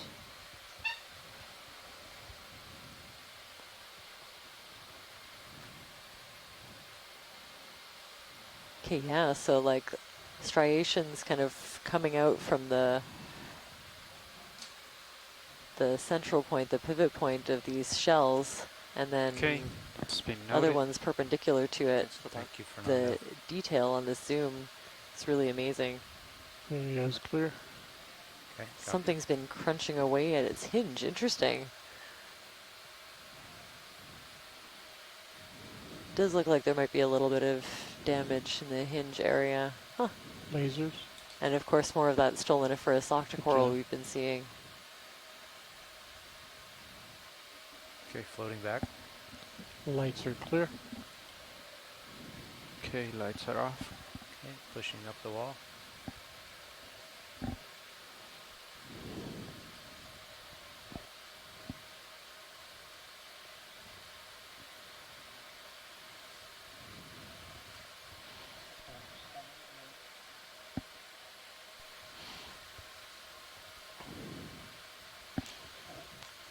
A little bit of iron staining, or maybe a little bit of sediment we're seeing through to the underneath this cover. Boy, really rubbly look to the rocks in general. Floating red jelly upper right corner. ROV watch lead. Go ahead, watch lead. Could we get those lasers on at some point for the, thank you. Help us get a sense of the scale of what we're seeing. Rolling, ready for snap. Yep. Okay, I think we're gonna try to get a quick zoom of this Uniform. floating, looks like a little ctenophore as we're going by. Beautiful deep red color and just kind of firing off those little lights along the comb.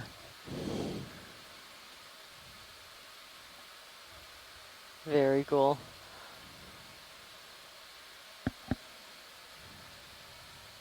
Let him go. Tiny.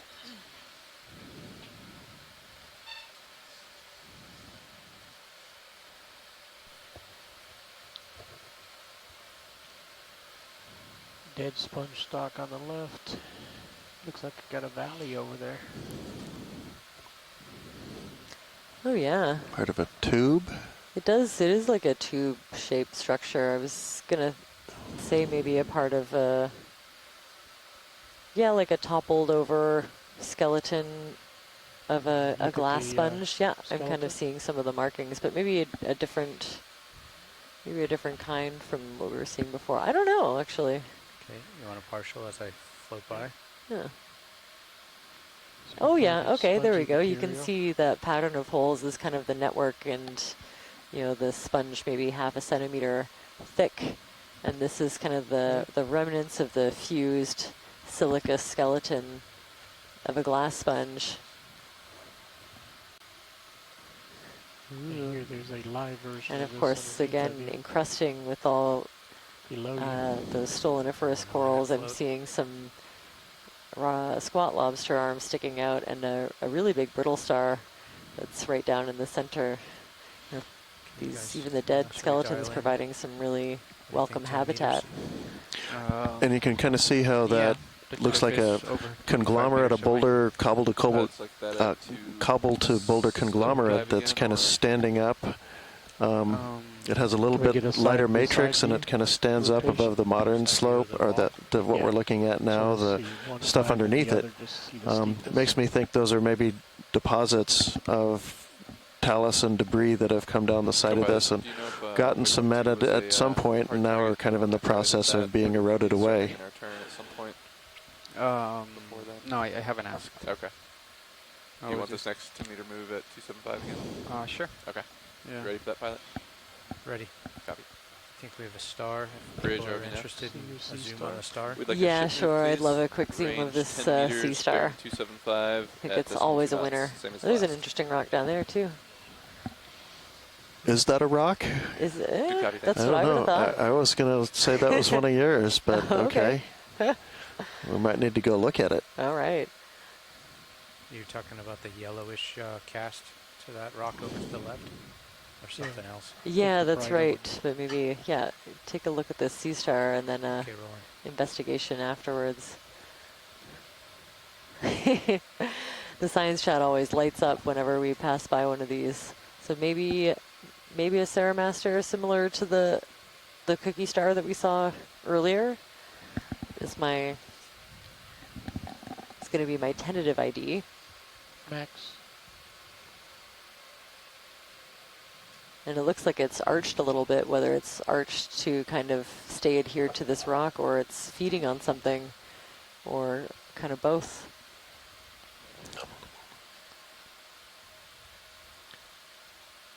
And actually, if we could, after this, focus on that reddish brittle star to the back on the right.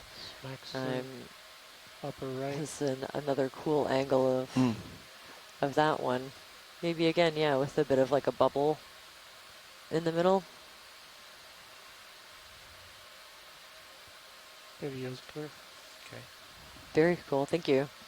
Now I heard mention of a rock that might not be a rock. Where are we going? Yeah, to the left. To the left. Copy. That lower left, So brighter I one. have a seconded ID for Yeah, Ceramaster. Kind of really white-looking thing down. Well, there's two. Yeah, lower there's left. this very Oh, right, bright white that's- thing, and then there's this other one. Yeah. So this, I agree, is probably biology, and this, I'm thinking. Yeah, we'll have to look at that.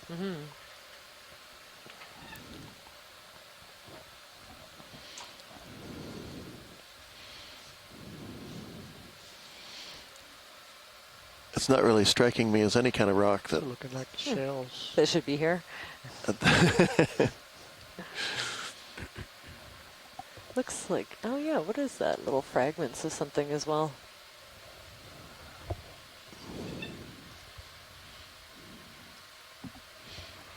Okay, rolling.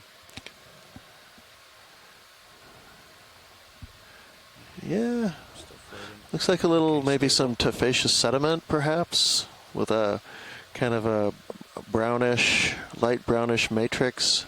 Lower right corner.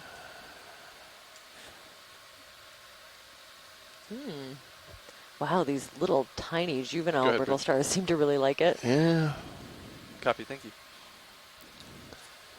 Ship move complete, pilots. Very different. Yeah. Huh. Sounds good. Thank Yeah, you. that could be like a bacterial mat that's giving it the appearance of a lighter color. Or maybe a really thinly encrusting sponge, hard to say.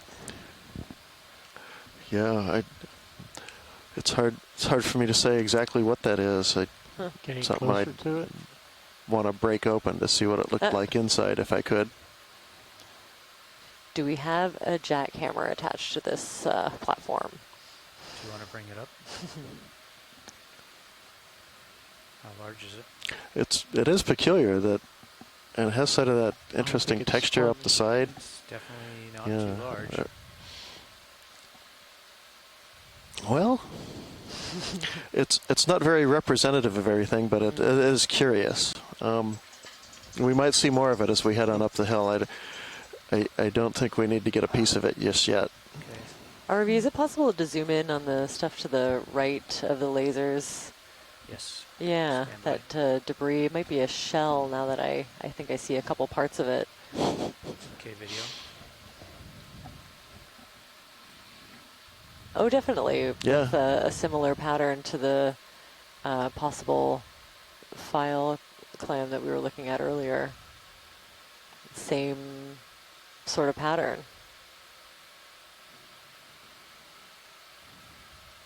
Very nice. Thanks for that. You're welcome. Mystery solved. I love it.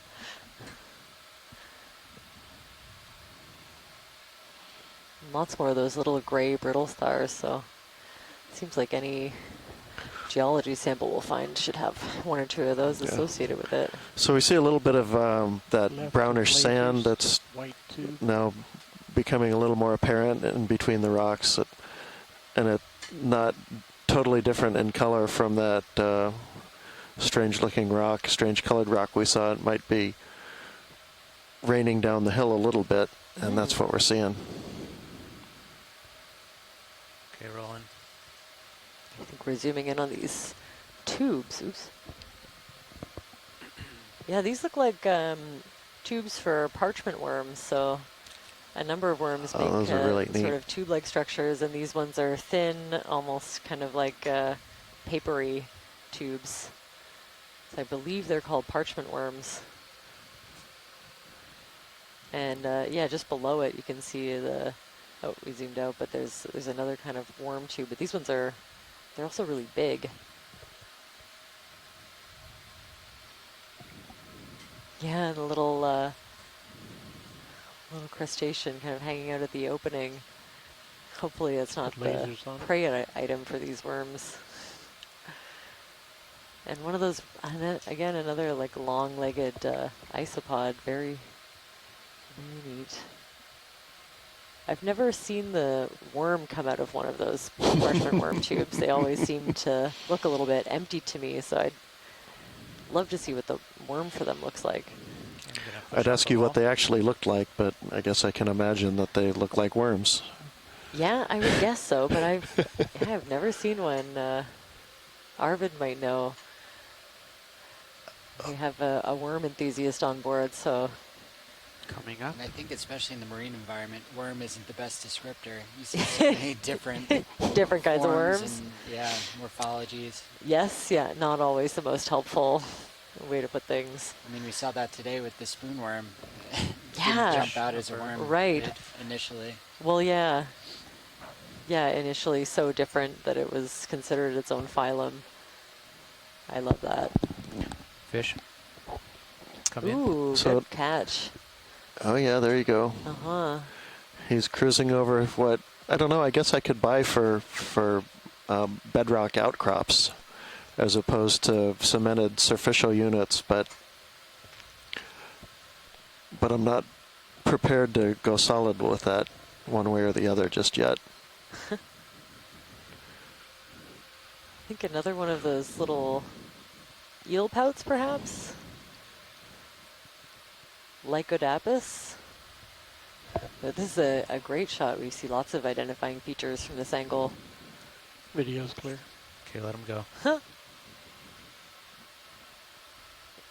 Yeah, those parts that are really shiny. There we go, another Lycodapus eel pout.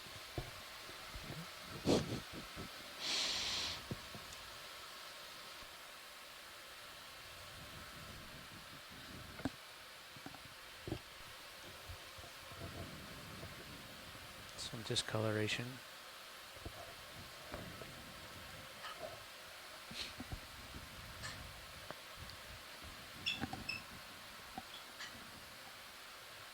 Center screen, lower center screen.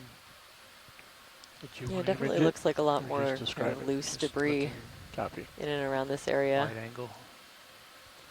Can see those little squat lobsters with their big front Another one of claws those, sticking out, mushroom corals left of lasers. kind of coming out from hiding beneath these rocks. Very small polyps Another mushroom inside. coral along the way. And some of those long kind of sediment encrusted tubes still don't know entirely what they are.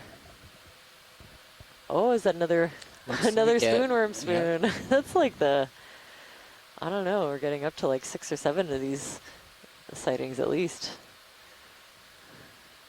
Okay, Roland. You taking spoon first? Nah, we could just do the. Sure, Mushroom. yeah, let's take a look at this. So it looks like a, oh, yeah, sure, the mushroom coral. Yeah, it definitely looks different, I would say, to even to the first one that we looked at on this dive. So maybe a bit of diversity of mushroom coral species here. Not seeing any of the, well, they can be really hard to spot, but the smaller polyps kind of in the tissue in between these big, large, Video's clear. the larger Okay. ones that we're seeing. I'm gonna reach out. Is the worm still there? I think the worm retracted. Oh, yeah, it looks like it. Oh, there, I see the end of it there. Wow, that kind of the spoon part, kind of think of it as like it's almost like a fishing lure at the end. It does Can kinda- retract like a really long distance.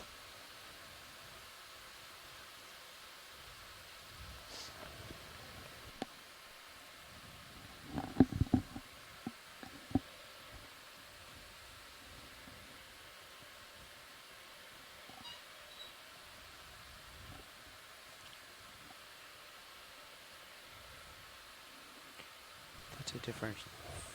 Is that a star? A really small white star? It is. And it looks different. Ooh, it does. Yeah, I'd love to get a So small zoom you on have that to one. get super close to it. Okay, let me see what I can do. Get it between my toes. It's flatter here. I should be able to park, get a good view of it.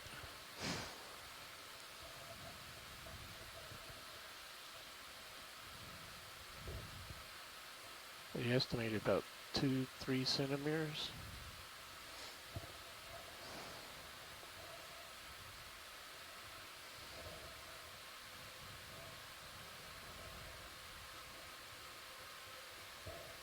Okay, rolling.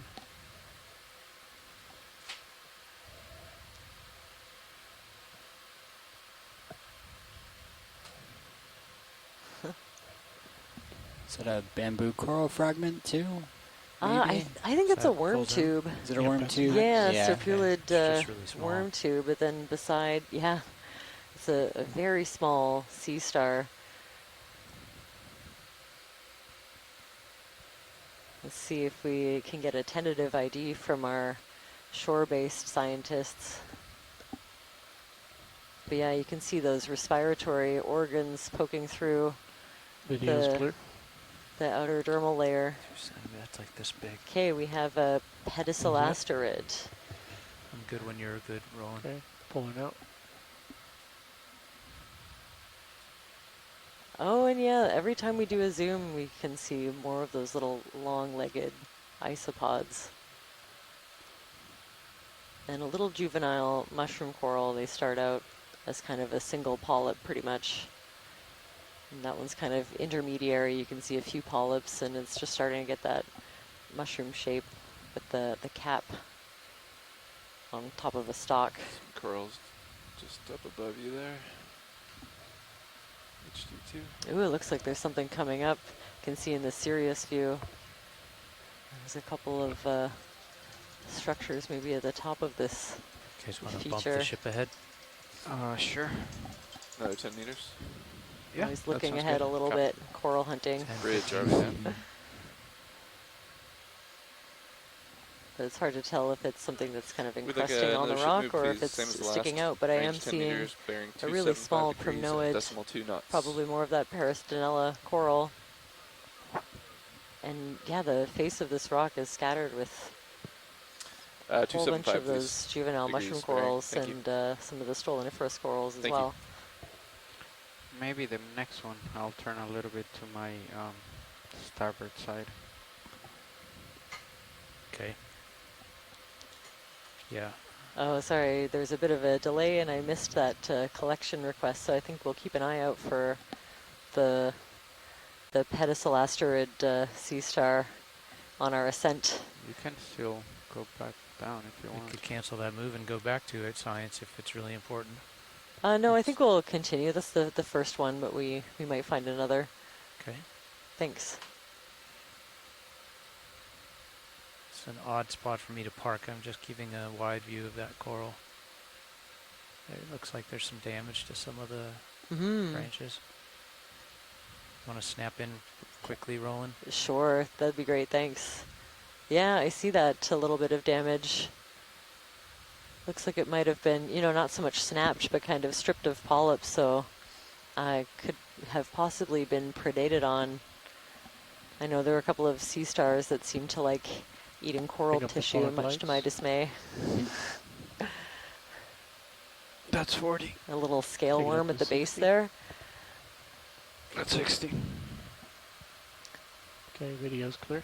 Okay. You can come back wide. There's a few species of possibly something similar just up ahead. Oh, great. Yeah, I think I can see them. Definitely something.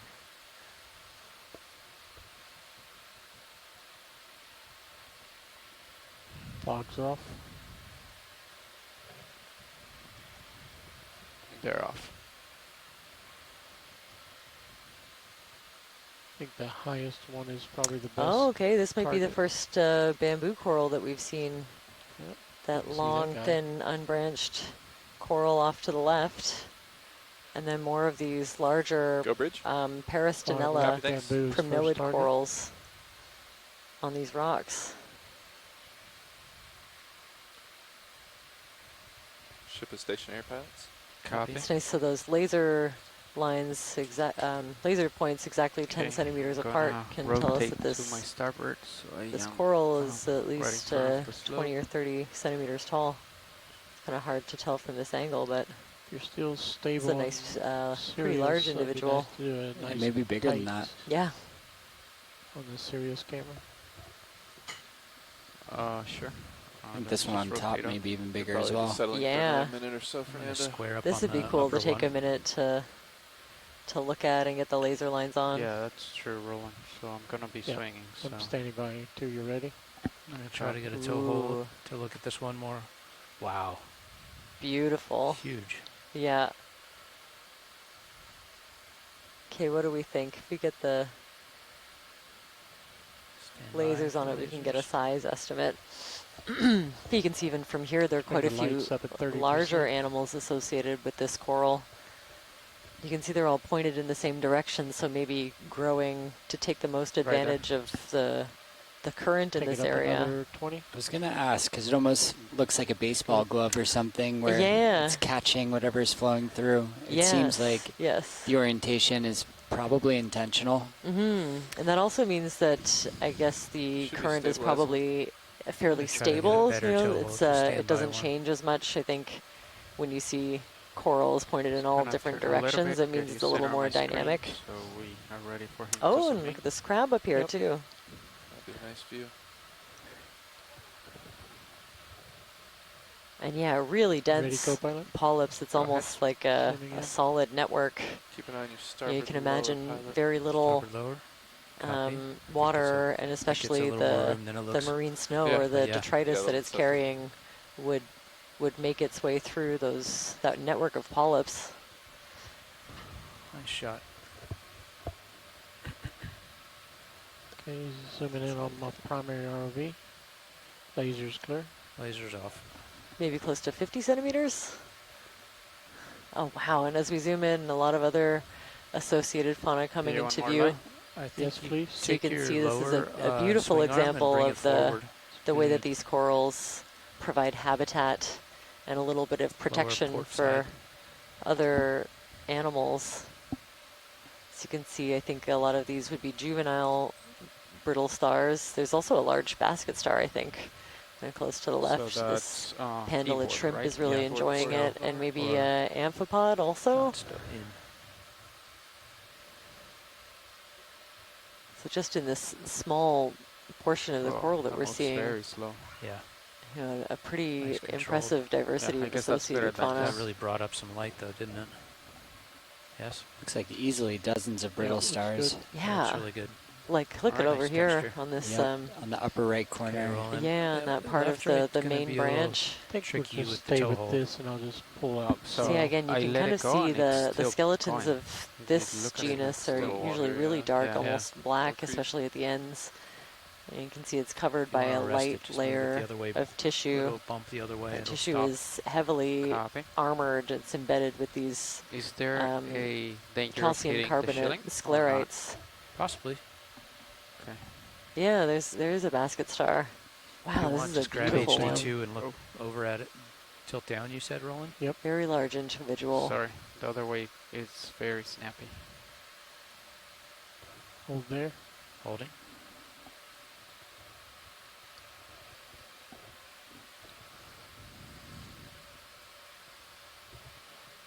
Let's get lasers on with this shot again. Lasers on. Yeah, more of the shrimp hanging out kind Okay, of lasers are clear. near the foot of this coral. Lasers I think off. I see an anemone also kind of in its And shadow. let's see if we can get that basket star in the lower left. Okay, let me see if I can rock it without losing my So you toe can hold. see, yeah, a little bit more current movement, I I think, see here. lower swing If you arm is follow those clear little flecks of according to marine the snow. serious shot. Yes. So Yeah. those little particles Yeah, you have are what good these corals will be feeding on. So partial. And it's I'm mostly working flakes the toe of hold. I'm dead losing it. organic matter, or sometimes we call it detritus, sometimes we call it marine snow falling from higher up in the water column.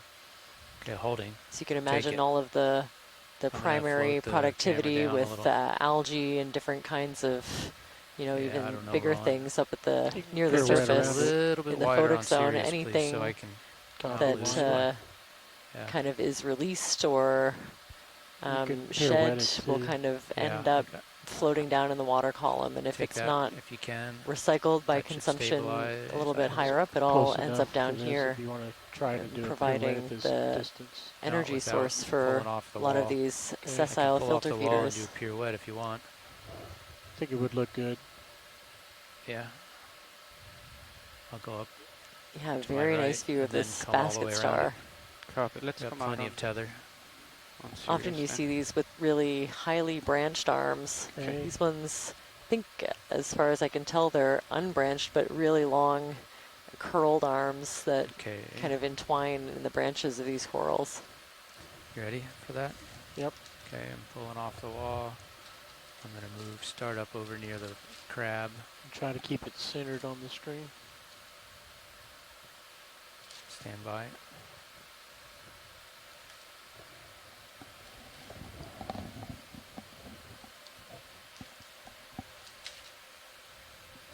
Okay.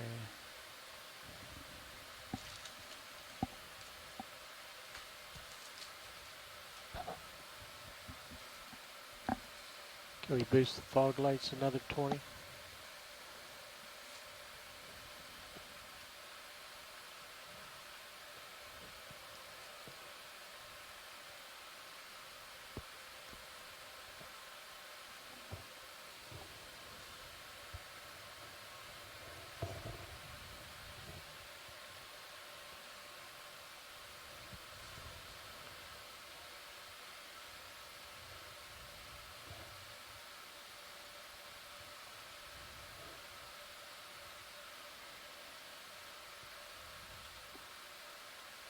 So another angle of the back of this coral.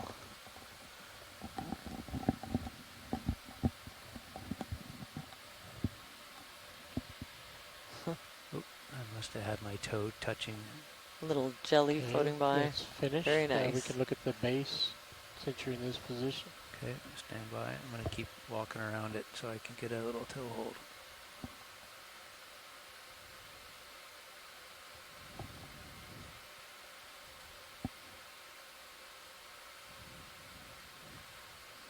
Oh, interesting. So maybe not juvenile brittle stars as I was considering, but they could be the adults. do They might stabilize, only we'll get put to that lasers back size. on. Stand by.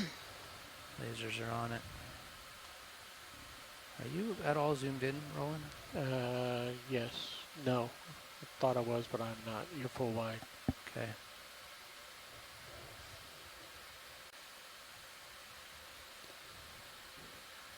I wonder how much of their life stage they spend just on that one singular coral, or how much they move around.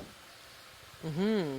Yeah, it seems, I mean, if those are the adults, Lasers then are clear. that kind of makes me think that they might stay associated with this coral throughout their Okay, Roland, if you can try to lifespan. go But to the Yeah, foothold. if there's plenty of food and plenty of protection, why leave? mm-hmm. Yeah, easily dozens of those.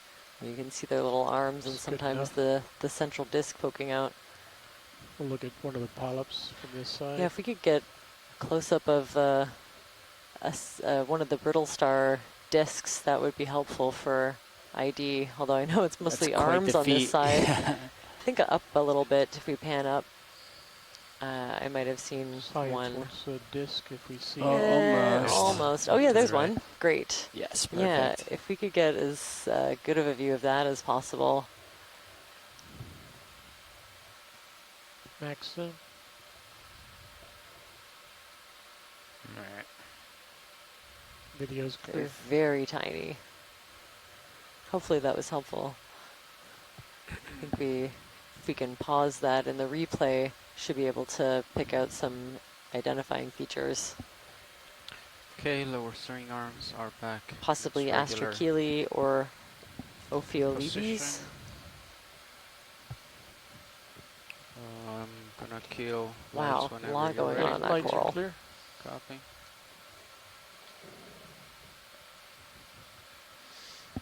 Alright.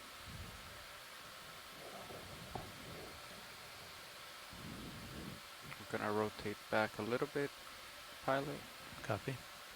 to face the slope.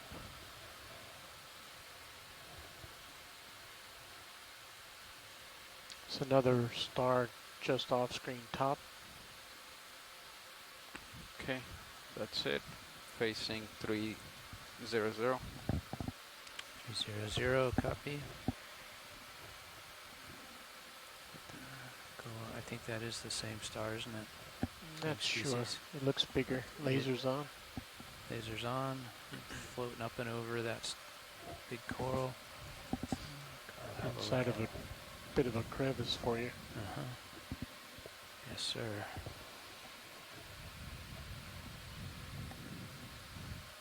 Ooh, I love Sure, these. that's a One of these sampleable caves made by the location. rock formation. Let's That could be the target sea star. Is that what you're That's It where does look like approaching? it. we're nestling in here to have a look. Beautiful.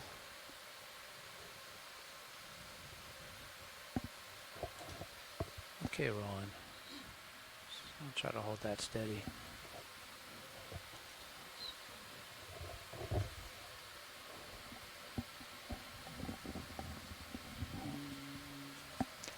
Now that looks very similar to me, so but I'll wait to see if our shore-based scientists can confirm. I think this is a sample request. If it is it going to be Um, suction Pedicelasterid. or grab? Mm-hmm. It's going to have to be suction, I think. Yeah, it doesn't seem to be Right. quite as happy with the papillae sticking out as the other one, but Lasers. Lasers are We've on. gotten a pass. It's something else. Okay, no sample. oh, we can pass. Not what we're looking for. Yep. Yeah, thanks for that zoom.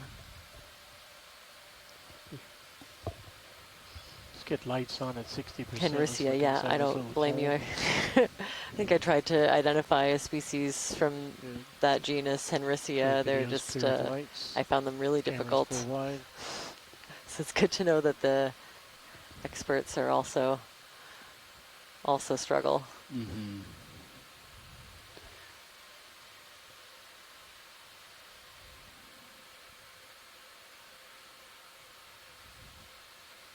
And another one of those big bases of a dead glass sponge. It almost looks like a tree stump. Totally. Yeah, I guess between the corals and the sponges, it's kind of like the closest, a good comparison. Mm-hmm. okay. Seeing a couple of white anemones that we haven't really seen before. Lifting up. Interest in the crab, or should I go focus in on one of the anemones? I'd take a quick look at the crab.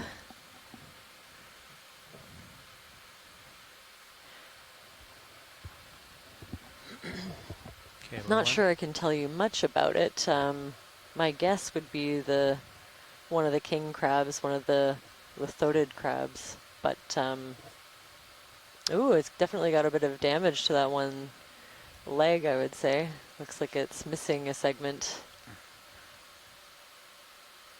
Doesn't seem too bothered by it, though. No, it's really trucking along. Could we get the lasers for a rough size estimate? Okay. Good size. Oops.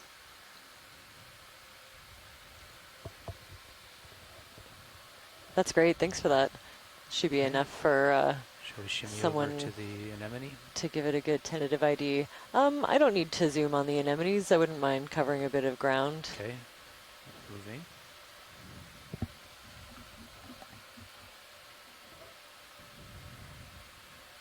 Other crab. Here it looks like a different kind. Doesn't it? Yeah, it looks like a different one. Maybe one of the tanner crabs. Get a snap of it. Sure. Yeah, quick zoom for an ID.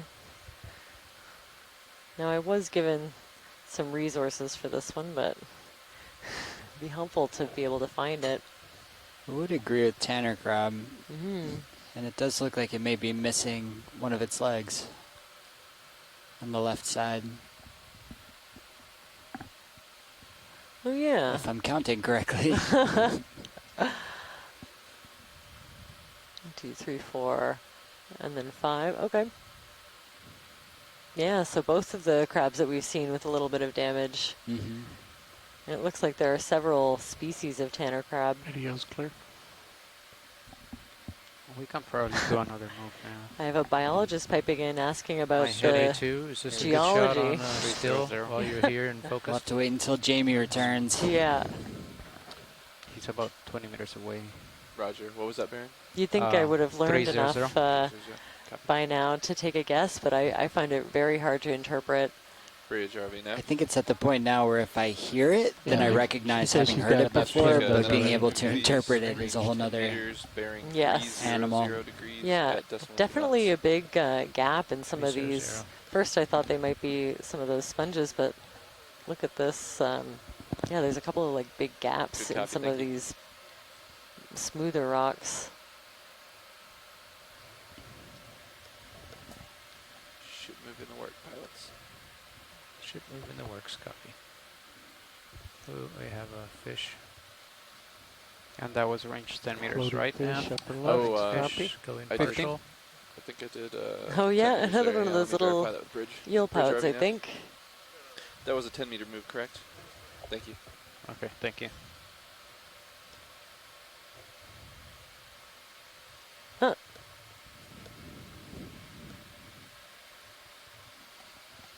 Yeah, just kind of hovering, slowly sinking through the water column. Pouting its way down. Yeah.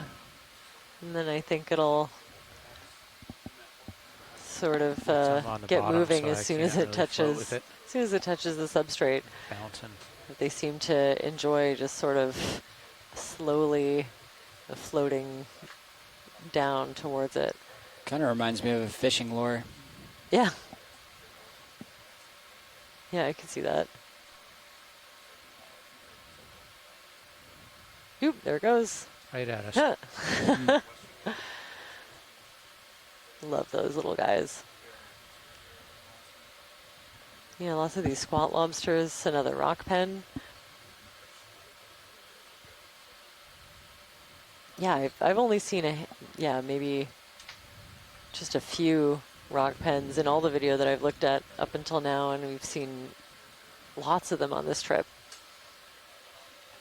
That white thing above. Yeah, I the feel like sea. every dive that there have been rocks. we've seen White? some. Yeah. Or the soft white and center screen. Soft white. Oh, I think it's another one of those paper tubes she was talking about.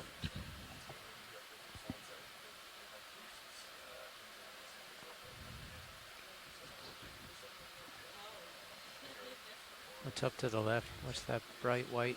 I'm gonna call that a bugle sponge. Go ahead, bridge. Trombone Copy, thanks. sponge. My own creation.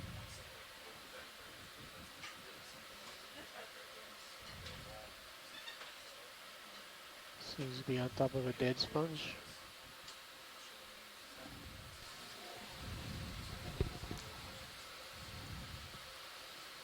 So now Jamie's returned. We've had a request to talk a little bit about the geology that we're seeing in this room, that I'm seeing from this room. I'm going to settle in for a look at the sponge, but we can also look around at the rocks. Like another largely. glass sponge in frame. You want to look through the hole. So yeah, that's a good point. What is the geology here? Looks like pretty bouldery looking outcrops. Not too unlike what we were seeing when I went to lunch about 20 minutes ago. But the big picture is we are on Durgin Guyot. The Guyot refers to the flat top seamount. It's got relatively steep sides and a broad flat top. Volcano originally about 35 kilometers across, stands about 3,000 meters above the seafloor, and formed above a hotspot, much like the Hawaiian volcanoes are forming today over the Hawaiian hotspot. Durgin passed over its hotspot about 15 million years ago, although we don't know for sure. We don't have a age that I'm aware of directly on this volcano, so that's something we will look to do with the samples we collect today. But since its formation, it has been riding progressively northwest at a rate of about 5.5 millimeters a year. I'm sorry, 55 millimeters a year, about 2.5 inches, perhaps, on its way towards Alaska. This is a volcano that's kind of intermediate in the middle of this chain, the Kodiak-Bowie seamount chain. That's a little bit discontinuous. You don't have a regular appearance of volcanoes.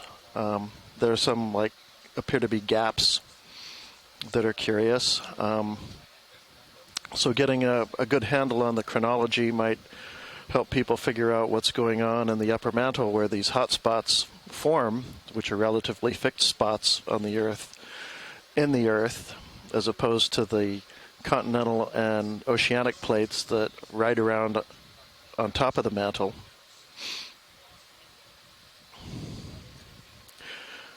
But the flat top of these guyots tells us that they were almost surely islands at one point, much like the Hawaiian Islands.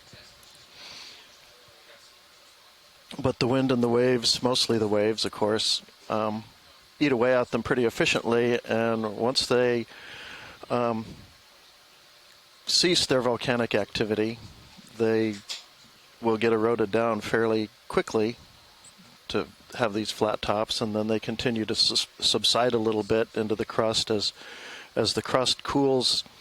The oceanic crust, that is, cools as it moves away from the hot spot, and also the absolute weight of the volcano itself will push down a little bit on the crust. So we now find the summits of these volcanoes down, the flat summits down about 600 to 800 meters or so below the current sea surface. The islands also, we can tell, are subject to kind of a lot of mass wasting, even as they are long extinct as volcanoes. We see around some of them debris aprons, but we, more than that, recognize evidence in the upper parts of the volcanoes where it looks like there are big chunks and pieces that have slid away. We don't always see the deposits down on the seafloor because the sedimentation rates down on this part of the seafloor are relatively high, something like 15 meters per million years. Doesn't sound like a lot, but after a couple million years it piles up and it's enough to bury a good debris apron. We are currently above a spot where there is a pretty good looking debris apron, which suggests that we're at the head wall of a slide that's relatively young. I don't know what that means exactly geologically, maybe hundreds of thousands of years, or maybe a little more, maybe a lot more, maybe a little less. It's hard to tell. We might get a little more of a sense of that if we dove on the debris itself, or if we had some sub-bottom information and we could see to what extent it's buried by modern sediments. Yeah? All right. But anyway, All we're probably looking at deposits that were kind of part of the inner part of the volcano. In other words, we're looking at Everything's out now. maybe the flanks, mid-flanks of the volcano, that debris and flows that would have been coming down it, but were later covered by later flows, younger flows, through the life of the volcano. So Andy, we're looking at some on the nav. If you zoom out, they want to make it kind of to the top. Not terribly clear, but the red. Some inner part of the volcano. So we might, in addition to seeing eruptive products, we could be seeing some. So we're just going to go normal, intrusive, okay, and then probably acquire that ridge there, and then just keep going up. You'll find waypoint 3. They're not hard targets. Intrusive units such as dikes or sills. Copy that. So do you want to head that were in place like a little bit as more eruptions to the were west and continuing. then head north? Well, it looks like you're already kind of on the right heading. Yeah, I think. I always think it's kind of wild to think about things on the geological time scale. Click and these drag things 300. kind of marching their way around. Just doing some quick math. Since I've been on this planet, this entire feature has moved 7 feet, which is we'll just keep marching at not 300. completely insignificant. Okay. Upper right. Yep. So I think we're stopped now. Well, I'm sure we are. Just think of all these what kind of things move being do you so want? The last stationary. one was a 10-meter move Right, at right. 300. And it's not so bad here. We're out in the middle of the plate, and we're kind of away from where the action is. But next week, I believe, we'll be up along the coast of British Columbia and southeast Alaska. And there we will be looking directly at the effects of that. We'll be looking at a place where the oceanic crust is directly in contact with the continental crust along the Queen Charlotte Fault. It's one of the only places in the world that I know that those are directly in contact along a high-angle strike-slip fault. So we'll be exploring that area where, again, the Pacific Plate is moving past the North American Plate at about 55 millimeters per year. And it's a place that's very seismically active. There have been at least 4 or 5 magnitude 7 or larger earthquakes in the last 100 years. Fortunately, it's a place where there aren't a whole lot of people. So it's not a huge hazard, but it is an area that is very active geologically.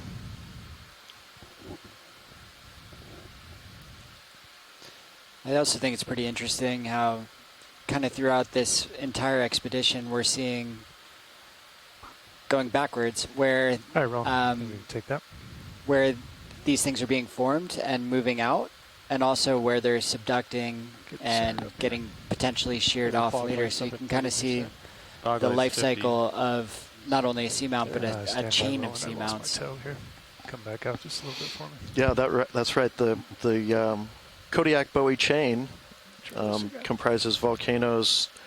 The Bowie seamount itself, which is right near the Bowie seamount, or the Bowie hotspot, is under 1 million years old. It's not currently active right now, but we don't know really if it's going to have more activity.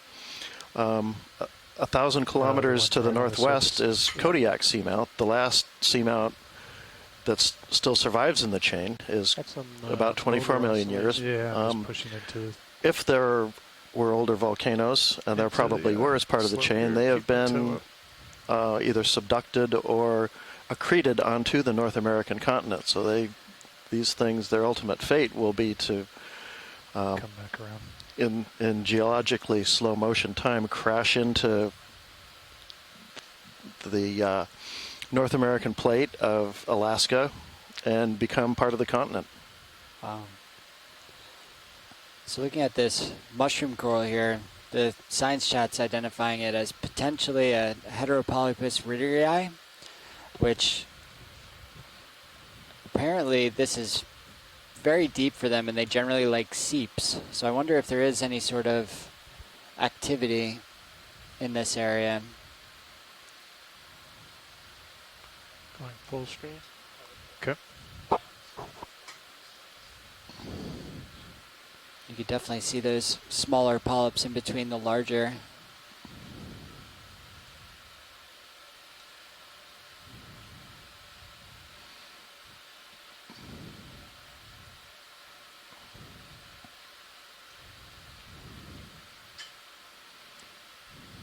We've seen a number of these mushroom corals throughout these, Nice color. pretty much throughout all of the dives this expedition. Yeah, I haven't seen any sign of seeps yet, but video's clear. We can see what it does look we 72 at least have a little bit of current here, which is trying to get the crab. different from what we were seeing a little What do you lower, want, 2-shot? where the water seemed very, very still. above Here us, you right? can see all the little polyps you are can kind of see, bent around one way by the current, and we can R3's up see over there. Yeah. bits of the hemipelagic snow Yeah, I think kind it's of too drifting close. by. Yeah, we were speculating that a little bit earlier when we were That's all looking you're at some of gonna the get. larger corals that were If you want oriented in one direction, that may be due to a persistent current.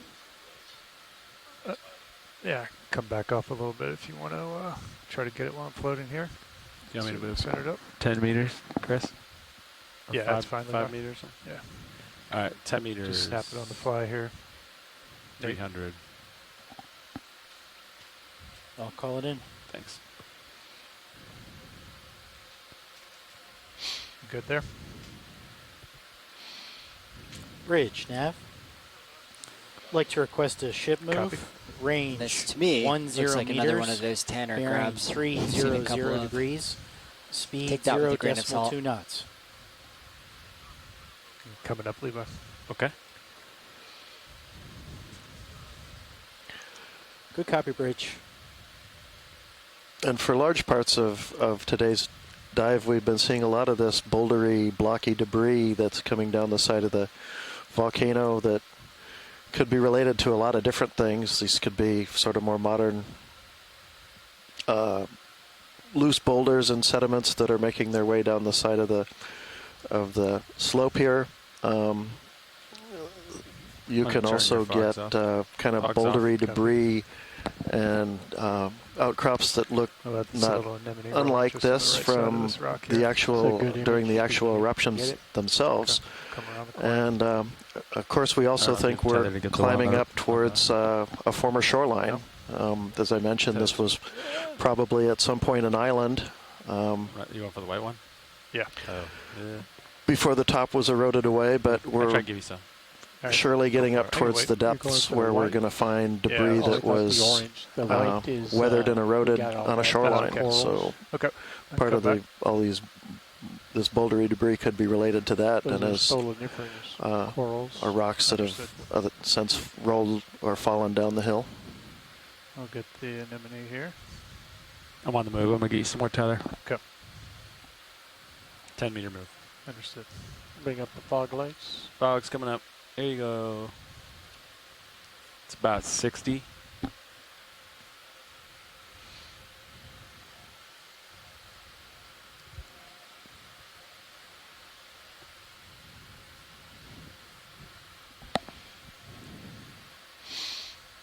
There we go. We're not quite centered on it yet. Yeah. So we're currently at a depth of about 1,160 meters.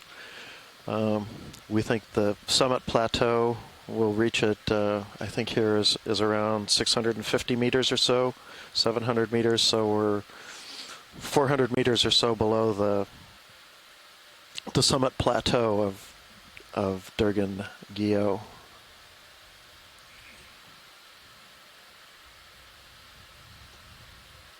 Go ahead, Bridge. Thank you, Bridge. Going full screen. Copy.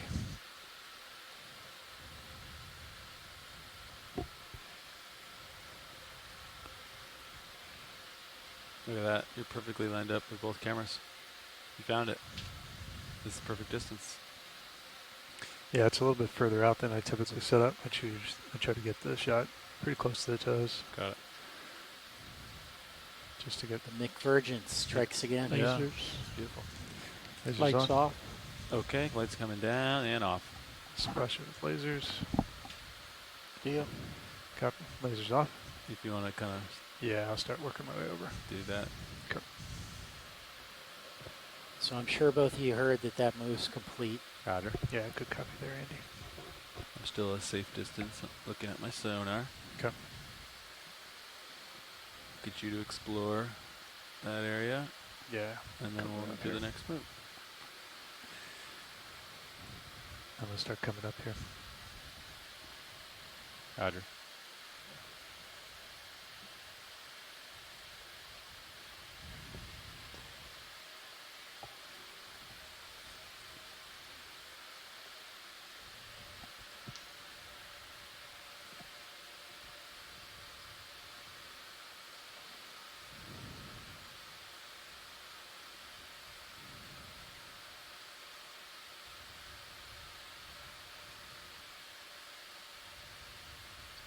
Looks like we have another rock pen off to the left. It's kind of hard to make out.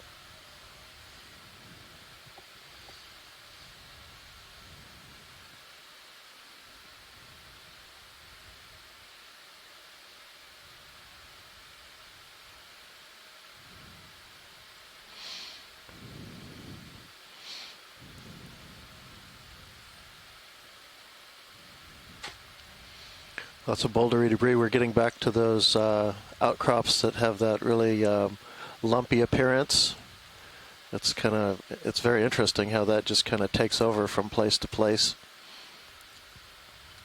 But it looks like even the larger boulders I feel like their most focus is are themselves comprised of those smaller lumps on it.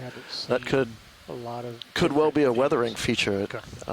That's just the way these lavas that are more massive. They don't initially start out as little pebbles like that, but simply the rocks weather that way. Yeah, I feel good to see how my sonar can see. Unfortunately, we're not having any igneous petrologists join us in the chat room here to help me out. Probably get 10 more in. Well, hopefully they watch this video I'll call it later. Thanks, Andy. Bridge, Nav. I'd like to request a ship move. Range 10 meters. Bearing 300 degrees. Speed 0.2 knots. See some pretty good outcrops to the upper left of the view right now on the main screen. Good copy, Bridge. Thank you. Those look like fairly in-place flows. Yeah. Go ahead, co-pilot. If you unplug the joy box, could you theoretically fly by autos here? So, conceptually, yes. There's So we're kind of many looking right on aspects of a the proper function of the system potentially a flow depend top right on now. The pilot joy box being alive. Okay. It could be some other signal source, in which case you could do that. Okay. Kind of remarkably sparse of biology in this part of the slope. I just called a move in. Keep going up. So short answer is no. Copy. Yeah, I got you, Levi. I'm just checking out this little edge here. Sounds good. Is that one of those spoon worms down there? Is that in the a chair? How you doing? no? Probably a holothurian. Hard to tell. Perhaps, yeah. See some more of those worm tubes as well. Mm-hmm.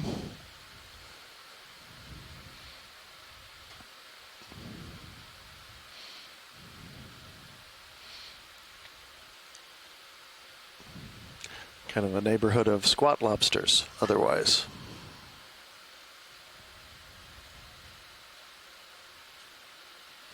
All right, Art, you see anything interesting, just call it out.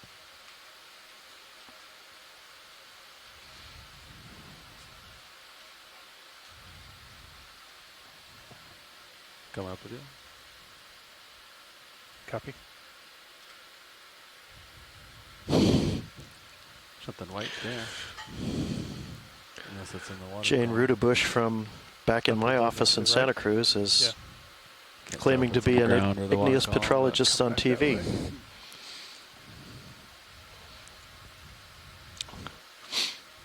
Jane, I don't know if you have any experience with igneous rocks, but if you do, you can pipe in.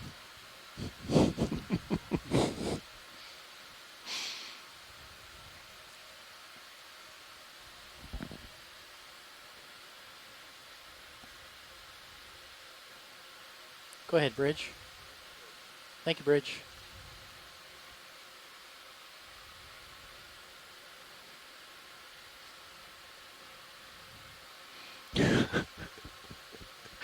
And Christopher Ma wants me to comment on mantle and anisotropy. I can barely say it. That's a good sign. That is definitely not my field. I worried about things like ore deposits and igneous rocks very early in my career, but I've really gotten pretty rusty the last 25 years or so. I've been doing marine geology and mostly looking at sands and muds in the marine realm. So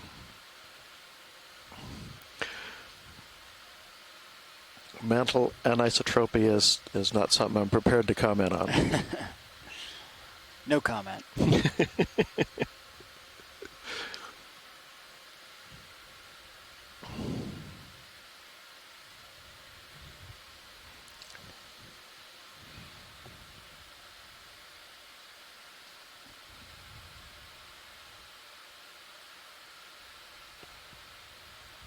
Looks like we have a couple more of those larger plexaurids.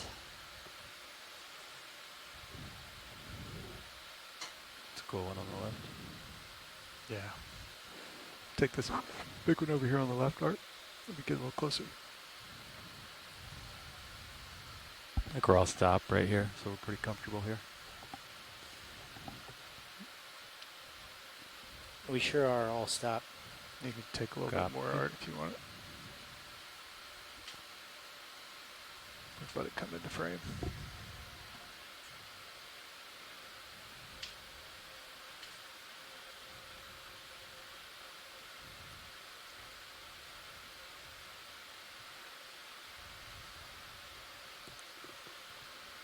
Wow.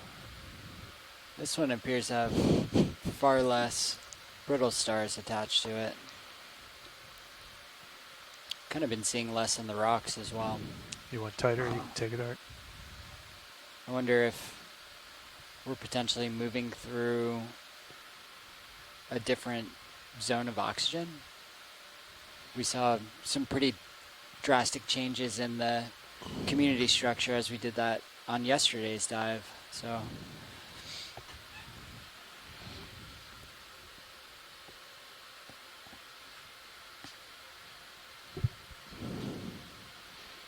we're currently reading about 0.5 milligram per liter of oxygen. I don't monitor that very often, but it's close to where we've been most of the dive. A little bit lower than we were seeing yesterday, and we're at a little more depth right here.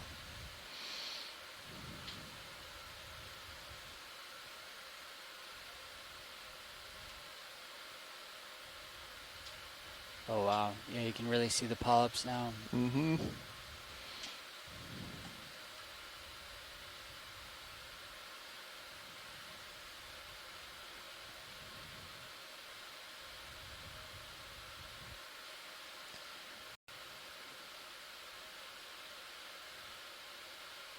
Sorry, Art, I'm just floating all over the place here. We can let it go.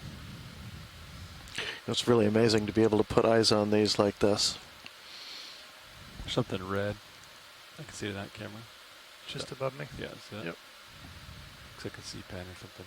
Oh yeah, there it is. You can see his peduncle. Rock pen. Rock pen.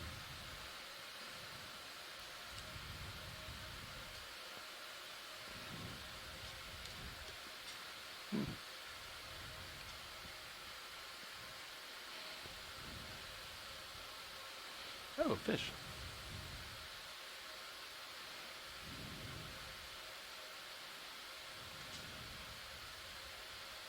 He's framing himself up for your still cam. Sure is. take more art if you want it.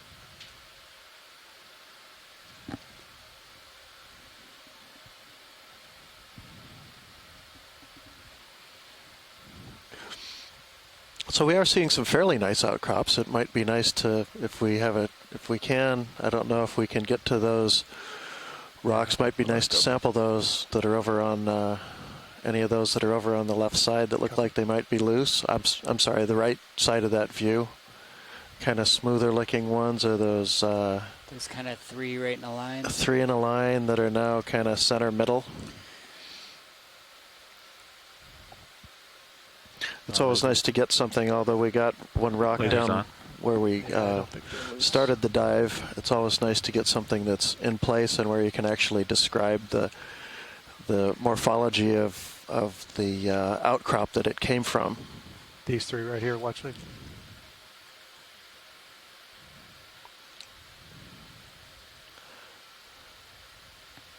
Jamie, were you referring to these three right here? Hey, Jamie, were you referring to these three right here? Yes, right there, right by the, right by the Do you want a lasers. closer look at these, or? Yeah, let's zoom in first and have a look. Let me get a little setup here. I saw one a second ago that I thought, oh, that might be a good one, but then I could see it was a little vesicular, so I want to avoid that if I can.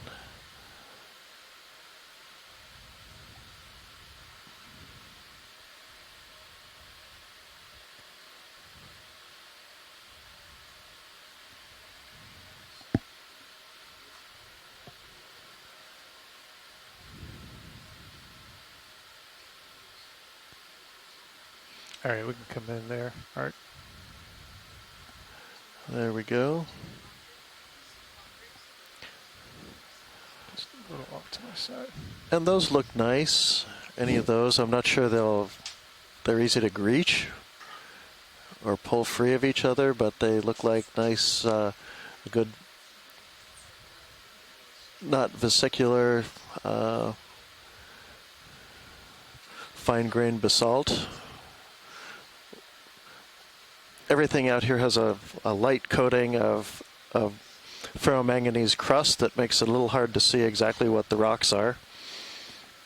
Did you want to try to see if these were loose, Jamie? Yeah, yeah. Okay. If we can grab any one of those, I'd make that a sample. Okay. That should be Jane pretty reachable. Rudabush points out the middle one has bonus sponges on it. Okay. Yeah, come out wide video.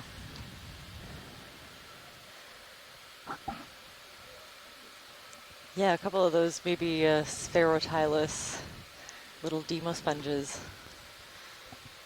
The middle one has sponges. Copy. Sponges. Hydraulics up. Hydraulics are ready to go. Copy. You can starboard rock box because it's easy. Or port, and you're going to open it. Yeah, I think port would be easiest. Should I make sure they're loose first? There? Yeah, do the... All right, you want to follow me out with me? Yeah. Do a wheel test? Yeah. Okay. A little tap. A little taparoo.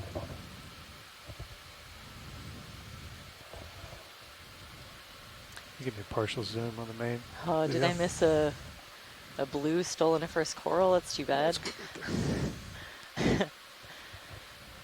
It's Taco Tuesday today. It's a big day on the ship.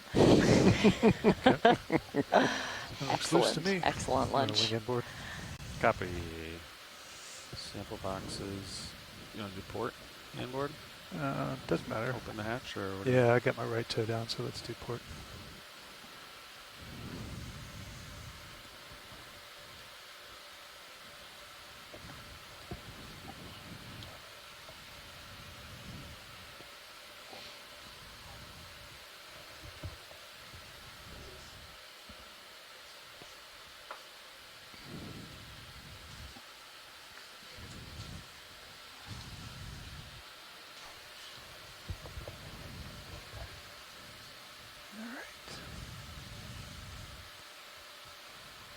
Can you come out just a little wide for me, video? Thank you.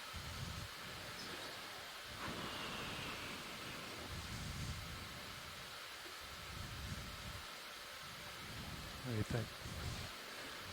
You might be able to, so partially close the jaws. Yep. Go down, open a little bit to move the other ones out of the way, and then close on the center one. Or grab the lower one, get it out of the way, then go for the middle I think one. it's going to all roll down if I try to do that. All right, maybe grab the lower one without this. You know what I mean? Just go for the lower one. And then if the second one's still there, grab both. You know? There you go. Yeah, I'd say if you can get a hold of the lower one, I'd go ahead and collect it. And if we want to get that second one just for the sponges, then go back. On the big monitor. I think we're okay. We do have a few examples of those sponges from a couple of other rock collections.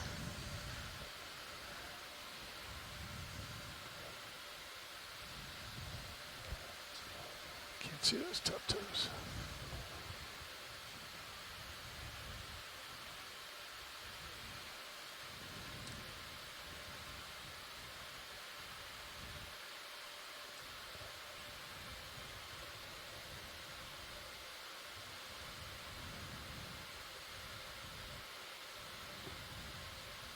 There you go. That one might roll away, but you can hold it there. There you go. Let's do both.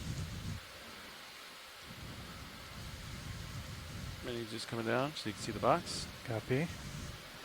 You want more video on this? Yeah. I would just drop in the box so the brittle, you don't lose the brittle. Okay. Coming over. Okay, no bonus sponges, but a bonus brittle star. Bonus brittle star. If it makes it all the way up in the rock box, that's a welcome addition.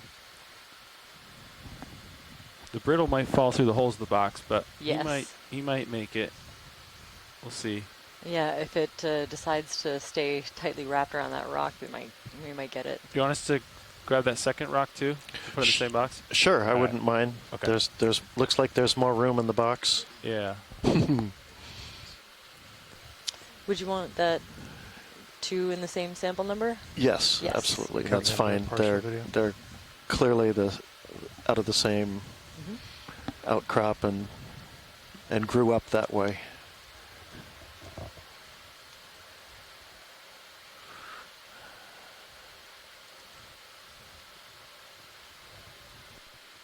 There you go. Nice. You can see where the jaws scraped the. Oh, nice. They're right in the box. Yep.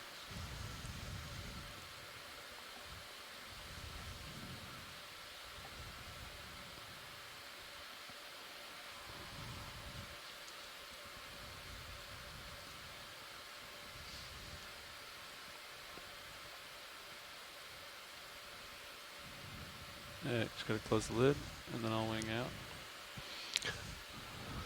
So those are nice. Those are samples that we will use for a number of reasons. You have a pretty good view of the back side of the yeah. See that? One, they would allow us to get a date for the seamount. They're also valuable for chemistry. These seamounts have a little bit of unusual chemistry compared to most basalts and most volcanoes. And is extremely poorly known in this part of the world. Full wide video. Copy. Thank you, Art. Nice. And we're also interested in the manganese, the ferromanganese crusts that form on these rocks. And it looks nearly everything here has a little bit of that varnish to it. It's very, very thin, but it's present. Say it again. But enough to, I believe, enough to analyze. We'll have a look at it back in the lab, but we don't know very much about the chemistry of the crusts. These manganese crusts that form on almost any exposed rock. Nice sample, Chris. That sits out for millions of years. That brittle might fall through the hole, but we'll see. You never know. I'm going to take this way. I'm going to go up to the whip. Okay. No, I'm asking.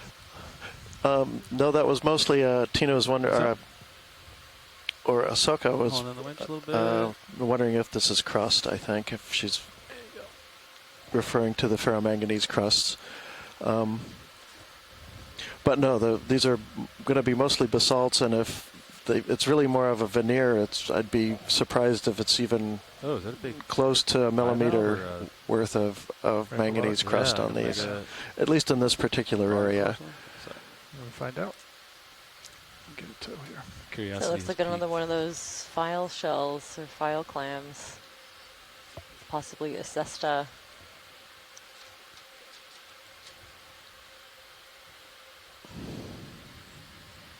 Yeah, we had a good zoom on one of these before, but it's kind of the first time that we've seen one this big, so it'd be beneficial to get another one. All right, well, we can take that.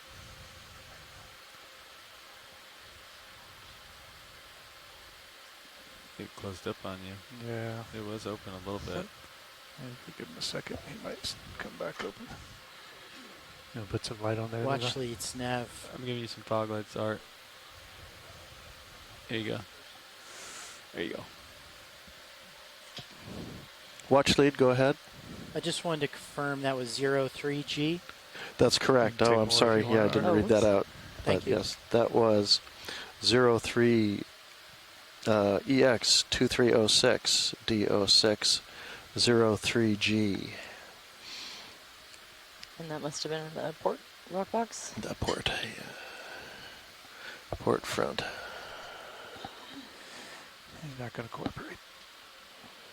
There he goes. Oh, great. So you can see the slowly opening copy shell and some of the organs and feeding structures inside. Give him a second, he might come all the way back open.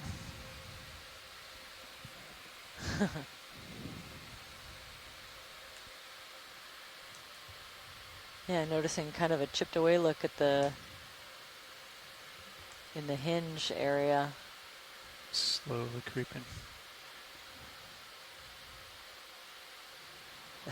Very slowly opening up a little bit. Oh. And changed their mind. All right. That was nope. Something he didn't like. Yeah. We'll give him just another few seconds here, see if he gets wide.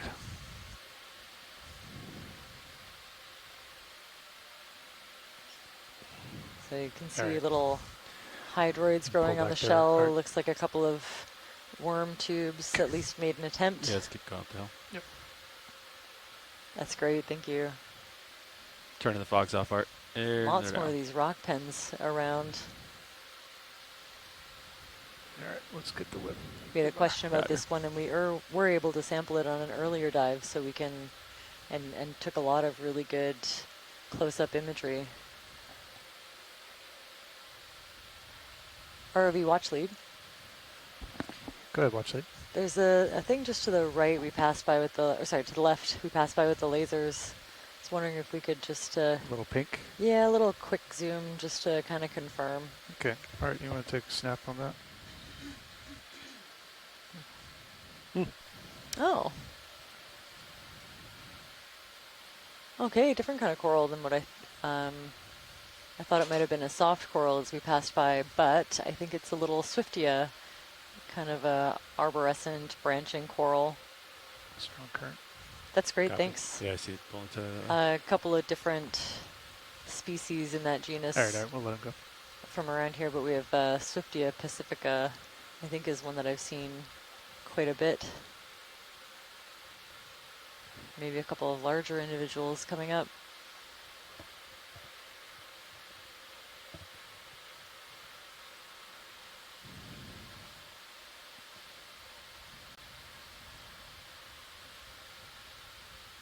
Wow, and a really long unbranched bamboo coral.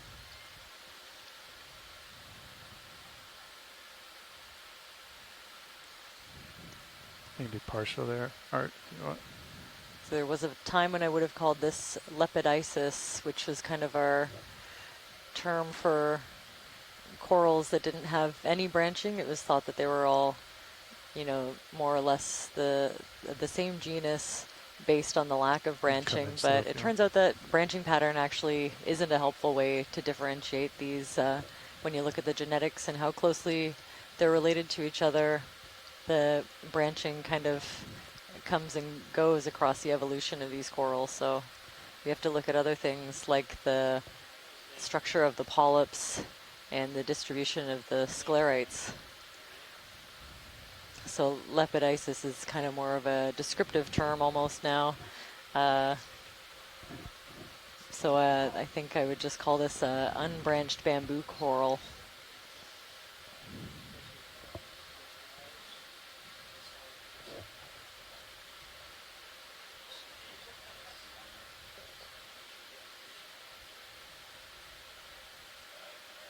That's great, thanks for that. And feel free to pipe in on the science chat for all our shore-based scientists. If there's collection requests, we're happy to accommodate. Copy. I have a general idea of what people are interested in, chatting to different scientists before this survey, but of course, sometimes new things pop up, or there's an interest that I don't know about, so feel free to make requests.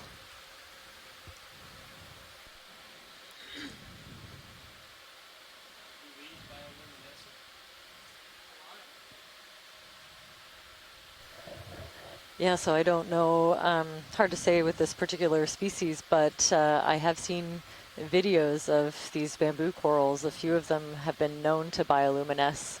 So if you were to turn out the lights and give this a gentle tap, you would see it light up. I think I've seen a greenish color in the dark. You want to do frame it, then we'll let it go. Fill the screen. Yeah, I didn't know if you wanted to pull back and get a full shot, and then we'll let him go. That's great, thanks. And I think I do see some of the soft corals in the background as well. Maybe some of those Jersemia that we've been seeing on different dives. So many stills right now. He's going to stack them, I bet. Uh-oh, I've just been informed that Swifty has been reclassified to a different genus, or at least some of them. And Swiftia pacifica might be in the genus Calistephanus, which is one that I have not seen before. That just made my life a little more difficult. I got a steady shot here, all right? Let me sit. That was Jane Rudebush. She's from my office in Santa Cruz. Oh, okay. Yeah, she's at the Pacific Marine and Coastal Science Center. Oh, okay. Office mates then. Right. That's right. Just around the corner. Okay. And I believe she does have a biology background more than a geology. Okay. I've been trying to teach her some geology, but... Right. Come into it. Are you slowly getting surrounded by biologists? This is a pattern. You want the two shot? Okay, there's at least two different kinds of sponges to the left there, and I think a third at the bottom. So lots of diversity on this dead sponge skeleton, covered in stoloniferous corals, that little squat lobster inside. And then to the left, there's one of those rossellid, we call them boot sponges, a couple of different genera and species, even more, that I know of, so I won't guess, but the other kind of thin and folding sponge in between those two, I think, is probably a Faria of some kind. And again, there's probably half a dozen different species, and always the potential that we could be looking at something new.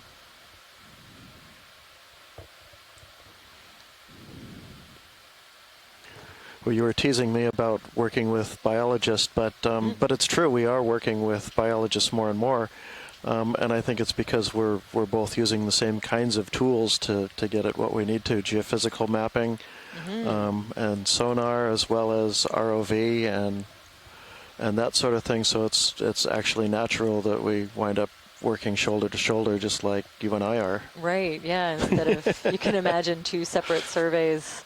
And all the resources that go into those for two separate science objectives, when there's actually a lot of overlap. Mm-hmm. Mm-hmm. Yeah, it's been really helpful having a geology perspective to put all of these features we're seeing into context in a way that Whenever I've been clear, looking Art. at video of the deep sea for a long time, and this has been amazing. You want anything else with this? Maybe just to the left a tiny bit. I wouldn't mind seeing that kind of folded sponge. Yeah, let me Nah, reposition here. it'd be down. That's okay. We'll probably see another one. I can get it. I just need to reposition if you want a tighter close look. Yeah, yeah, it would be worth a look. Yeah, stand by. Thanks. Very dramatic outcrops in the boulders. It's Mm-hmm. Oh yeah, it looks a little more pillowy almost, like there's that, but there's also the big fractures and there's just a lot of topography going on, things going in all different directions.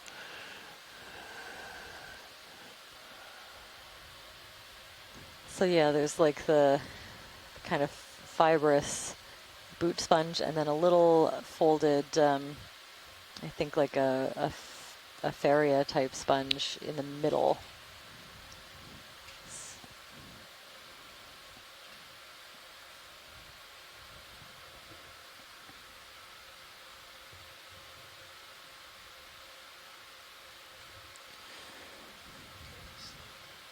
And this one's kind of interesting because I feel like we've seen small versions of these, but not a lot of big ones, and sometimes they can get quite large. Slippery. Yeah, the current's pretty strong, pushing me off. Okay.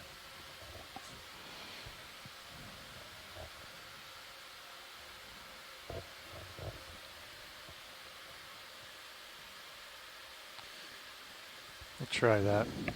Go ahead, Art. That's great. Yeah, so just a very small farried sponge skeleton. It's like a really thin, almost like 1 or 2 layers thick mesh of those silicous sclerites fused together in a network. That's very cool. Yeah, this is a really small individual. I haven't seen any big ones, so this is kind of an interesting sighting. Yep. Thanks for that. Sure. And then to the left, you can see the larger individuals, that Rossellid sponge. More of that stoloniferous coral is just growing all over this the dead skeleton that's holding this whole little community together. In between the really long, spiky I'm not sure I can get spicules coming out of that boot sponge, I'm seeing lots of teeny tiny brittle stars and hydroids. I'm gonna let it go. I'm sliding off. That's great. Thank you. Yep. Onward? Yeah. All right. Thinking about a move? Yeah, I think we can get another one in. Thanks, guys. Same one? 290 or 295. 295? 295 degrees, yeah. 10 meters? Yep. Okay.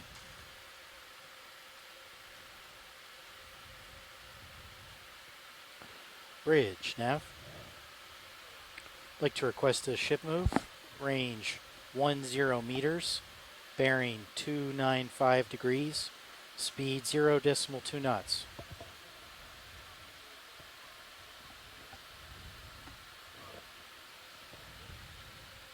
Good copy, Bridge. What do you think that is? On the left, the rock pad? All the way around the side. Way over there? I don't know.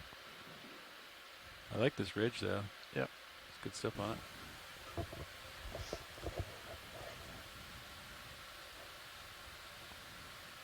The big old pan. Enemy coral. Whip coral. Sponge. Dead things. There's a larger anemone, another mushroom coral, some of these plate-like or shelf-like sponges, a long unbranched bamboo coral in the middle, and then I think a larger, maybe like a Peristanella coming into view in the background.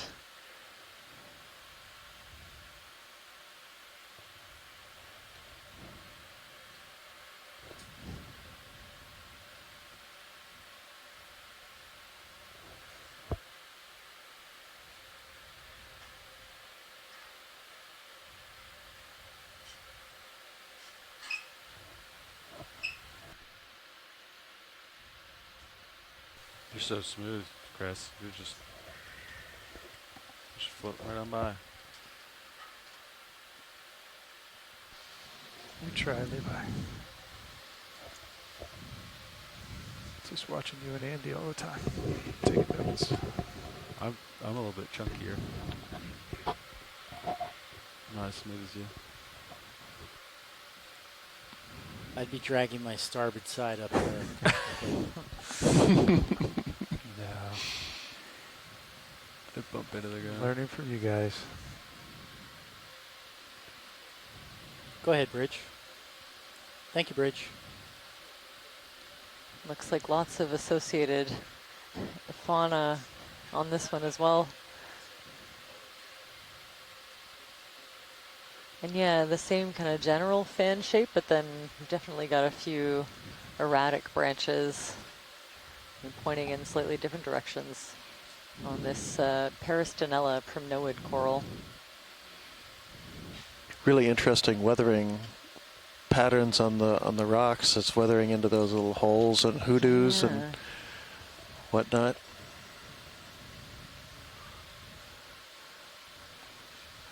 There's another place that looks like there's kind of a resistant surface on the outside that gives way to softer rock underneath, so you get that little overhang everywhere underneath that surface Gonna get a toe down arc crust-like thing. We want to get a little tighter shot here. Is this something biological? That's probably This one does look like the stump of a sponge. We have an echo rolling. To me, yeah. There's an echo somewhere. My bad. It's coming. If I had to guess from back here, which I often do. Second headset. Roger. All right, Roll. You want to take a little bit of that? Is that a fish that just swam in there? Might have On the been. right-hand side? Okay, so we're zooming in for a nice close-up of this Alright, Peristanella coral. You can see all the small individual polyps I'm trying to get one coming of off these earlier, but I the wasn't main steady. branch. I was trying to float. Everything's covered in a thin layer of tissue and then these harder calcium carbonate sclerites on top. And each individual polyp's You also didn't got just that change the light, armor. did you? I did not. You can just barely see the tentacles. They're almost pretty translucent, actually. Okay, going for full screen or whatever other Sticking out of each one of those polyps. And then we'll fill the screen here. the orange bits, you can see little parts of brittle star arms sticking out from the other side. So bring up the fog lights at like 30%. Light the base. That's good. That is a beautiful view. It's a big colony, isn't it? Yeah. I can throw lasers on before we leave. Yep, let's get lasers and then this also laser the base and go down and look at the base. Okay. The lasers on, coming down. See what we get with the still camera as well.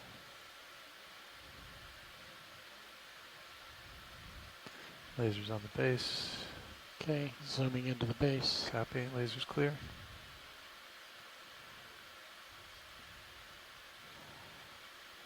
Survey 2, did you get what you wanted from the steels from this specimen? Copy.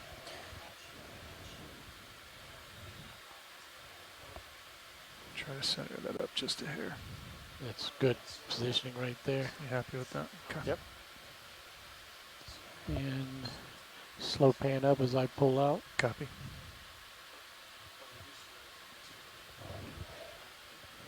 Beautiful. So it was a great close-up of the attachment point where the coral, base of the coral fuses onto the rock underneath of it.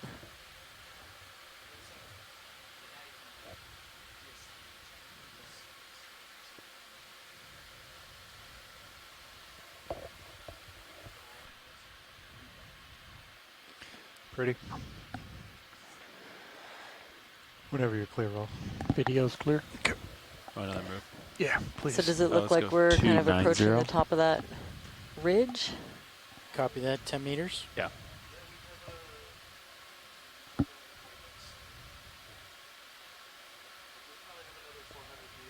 Mm-hmm. I just turned my head a little bit, Chris. Just Oh, okay. A couple degrees to line up. Oh, with close-ish. the hard. Bridge, Nav. I'll come over here. I'd like and to then come request back a to ship that. move. Yeah. Range 10 meters. Cool. Bearing 290 degrees. Speed 0.2 knots. Another anemone You know, here. these are just, to me, very interesting weathering patterns, and they're It's actually a coral weathering and that I a would mushroom. Good copy, tend Bridge. to assume would be subaerial, exposed to wind and rain and groundwater dissolution and that sort of thing. And it's kind of interesting makes me wonder, do you get those same sort of patterns underwater, or was this once above the sea surface? And I guess it's clues like this kind of weathering that you use to make that. Well, my Because have a very sense of poorly how- calibrated eye to weathering, and how well especially we're with making regards to subsea tracks to basalts. This is the steep part, so where we can't go as fast. Without for the Just total kind of weight. wondering to myself out loud. Yeah, we're not going to make it very far today. But very interesting to see There's these a kinds of pink weathering patterns stalk underwater. Just above center. Yeah, I saw a couple that looked Sea almost beam, like probably not interested, they but were if it's others, tubes, they so like probably are. the, you know, kind of like Yeah, little I'll bit come of up. You a, wanna take a partial. you know, like Okay. a finger-like Go ahead. projection from a Yeah. lava flow that was almost like hollowed out. Sea beam. Little stick.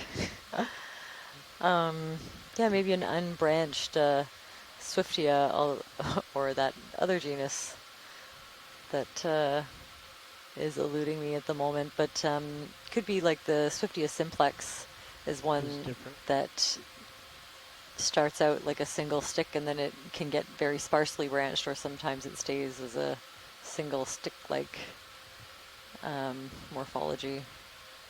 You can see the little tiny polyps sticking out.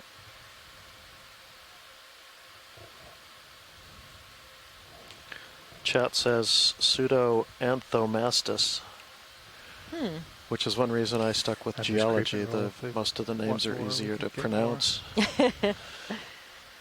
For me, I said I'm just creeping in if they want. It's one thing more if you've heard them imagery, we spoken can in more your stability there. life, but a lot of these I feel like Sounds are, like they're are good names with that I've that. only Let it ever go. read. And so I have never attempted a pronunciation out loud before right now. Oh, previous observation, Pseudoanthomastus, yeah. Very cool. I heard there was a nice zoom on one while I was out at lunch. That coral coming center. I don't know if we got a great image Round of one? it yet. Yeah. Yeah,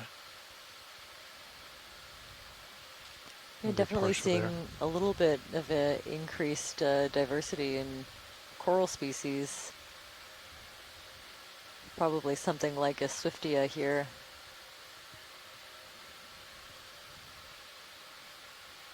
Definitely different color from the other ones. It's kind of a lighter If you can get orangish up close color to this would be instead of good. a Yep. darker pull red back or a for 'em? pink.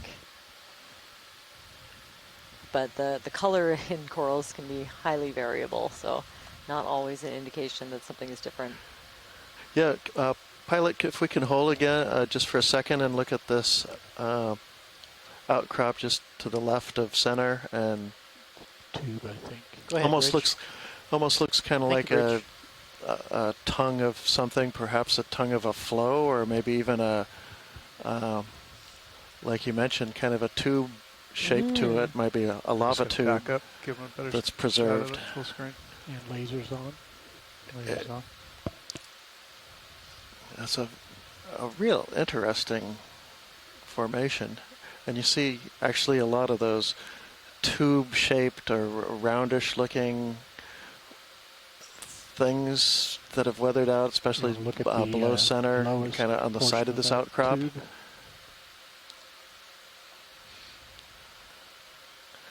Yeah, those Watch are... lead, is there any other imagery that we can do to make it better for what you're trying to gain on it?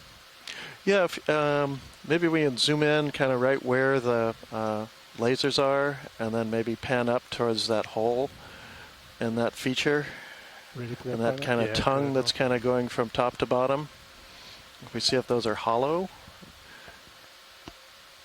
Okay, just go ahead and start walking up. Yeah, no, if we can just kind of, is it possible to pan up a little bit?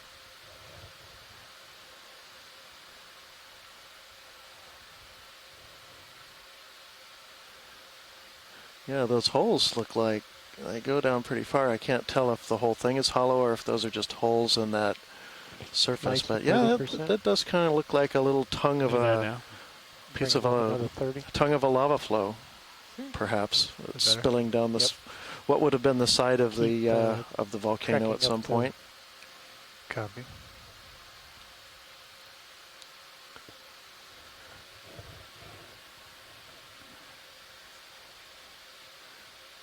Hold that black spot. Okay, yeah, very nice, thank you. Ooh. Mm-hmm. Max. You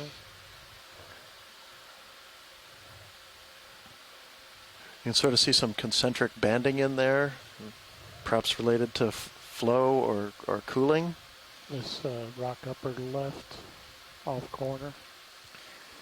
Upper left off corner. Right there's another banding. Down. Right there. Copy.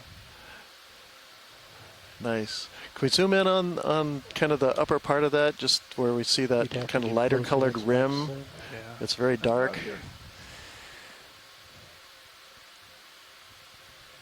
Stand by roll. That's full wide. Yeah, let me get up on top and get a tighter shot.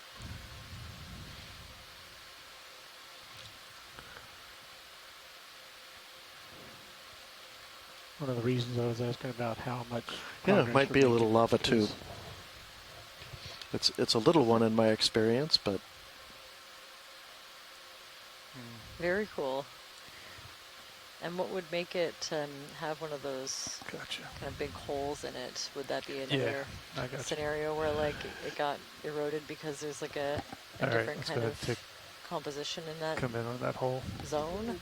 well, lava tubes they can actually form, and then once they get an outer crust that solidifies, and the molten lava continues to flow through them, and can actually drain completely out and leave in places in the western United States, there are full-sized caves that you can walk through that are meters to 10 meters or so across, and you stand up in them.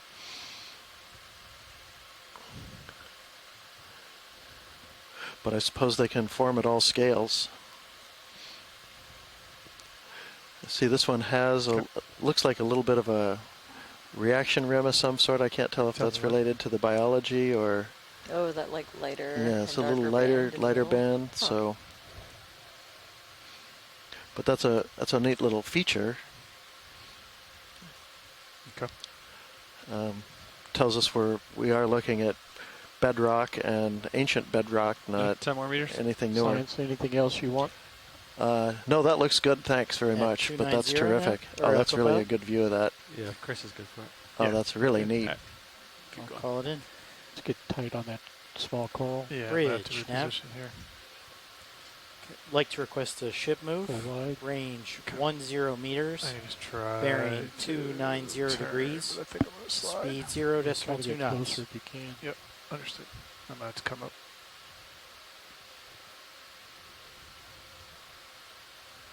Good copy, Bridge.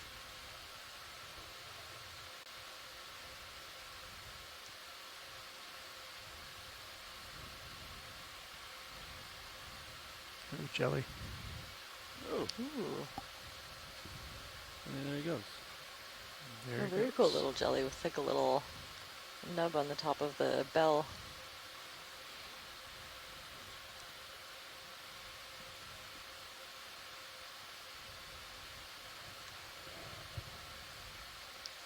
We actually ended up That's with a pretty roll. jellyfish sample There's not much here to grab under a onto. centimeter, probably closer to half a centimeter wide. Did you see that one? I did. Yeah. I did. He was an adorable Alright. little thing. Yeah. That is straight down. Maybe a Yeah, little you too can sort of close. see where the outside has chipped away, and then you can see part of a possibly a second layer that's solidified, and then to the right of that you could see where you could see all the way down into that evacuated tube. Just trying to also look at these, look like they're small anemones wrapped around the skeleton of this Swiftia-like coral. But you can see this view of the polyps, gives you a view of the, oh, Yeah. maybe not an anemone with those two little strands coming out. Now I don't know what it is.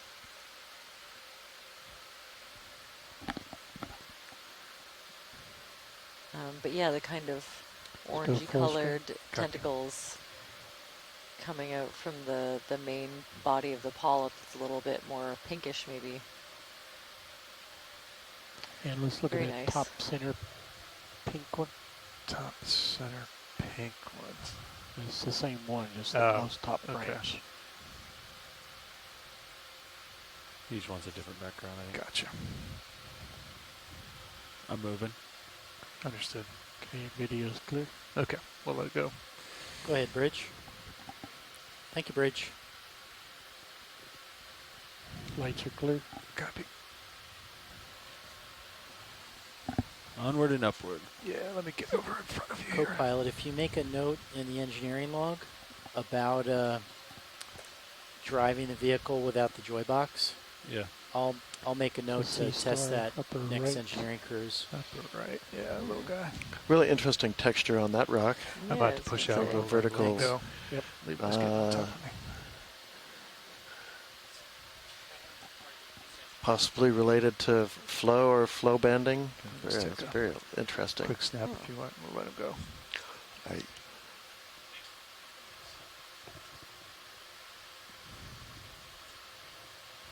Is that just a forward one, or is the other arm tucked down there somewhere? Or actually, you know what those remind me of are columns. Columnar cooling. Oh. That's exactly what that is. Up we go. Kind of looks like a wave of lava frozen in Right, time. but you rarely see them in such a small form. They're usually Go for it. much Yeah, larger just take a features, quick snap on it. in my experience anyway. I don't know if Jamie wants any more.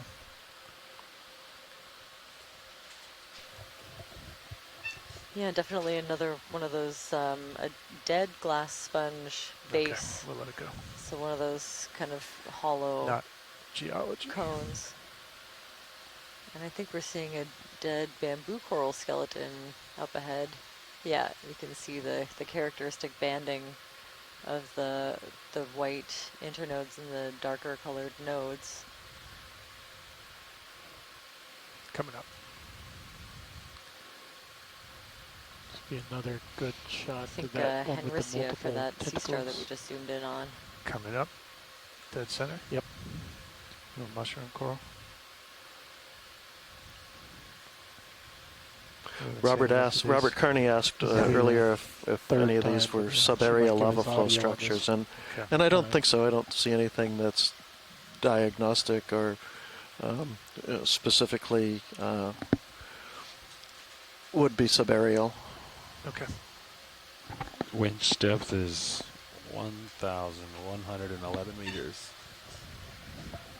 Oh yeah, on this mushroom coral close-up, you can definitely see the smaller polyps in between. I think I see maybe two different size classes. The smaller one to the left is kind of pinched at the bottom. Take the time that you need. And then these mid-sized ones, or they could just be somewhat retracted. Hold there. Perfect. A little hard to say, but we can take a good close look with this zoom. Just bring the lights up. Yeah, 20, I think 30%. it looks like there are 20%. maybe three different up size another 20. classes of these little polyps. 40%. It's a little up above me. Oh. Yeah, just saw just a little bit of a change.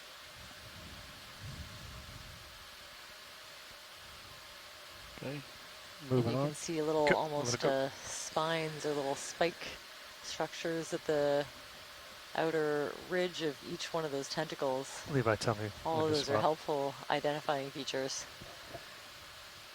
Copy. Just stay. Ride it. You sure? Yeah. Get in the zone, Chris. Okay, we're getting into a stupor area up here, I think. It's nice to get like a longer chunk so you can kind of work it out, you know? Where's our little ROV? Yeah, I don't mind Oh, sharing. there, the little dot. Ah, Yeah. nice.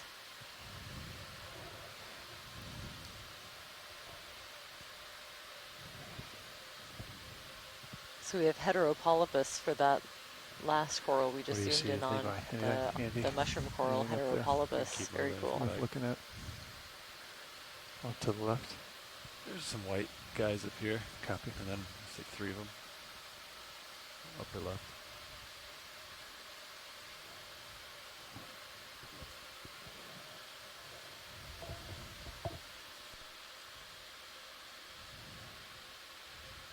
Maybe you tilt up on the main camera, just sort of see more of a distant view. Sure.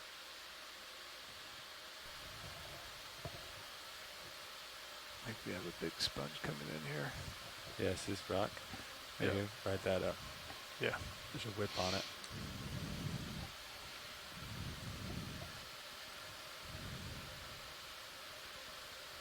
Yeah, pretty much everywhere we see these dead sponge bases, we see more stuff growing on them. And more often than not, it's another kind of sponge. It's another nice raw solid boot sponge. Tilt down. Yep. So Robert was asking if any of these flow structures look subaerial, and I'm starting to wonder if we're seeing a lot of that where we have that kind of crust or a carapace of basalt that's above a hollow. Yeah. Stands up above something, and it was clear when we had something that looked more tube-like, but we might be seeing it even on this more top of a sheet flow type feature that is underneath this beautiful biology. And it could be that crust is a chilled margin that is forming because we are underwater. It's chilling a lot faster, but the magma underneath it, the lava underneath it, keeps moving through, and perhaps even evacuates. With lasers on. Lasers on. Where it was flowing through and leaves a cavity underneath the chilled margin.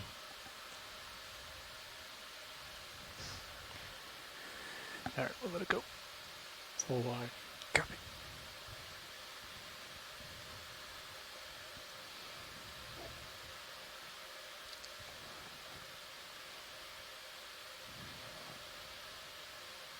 It's a nice rock. It's a nice boulder. Mm-hmm. Is that one of my bioluminescent targets?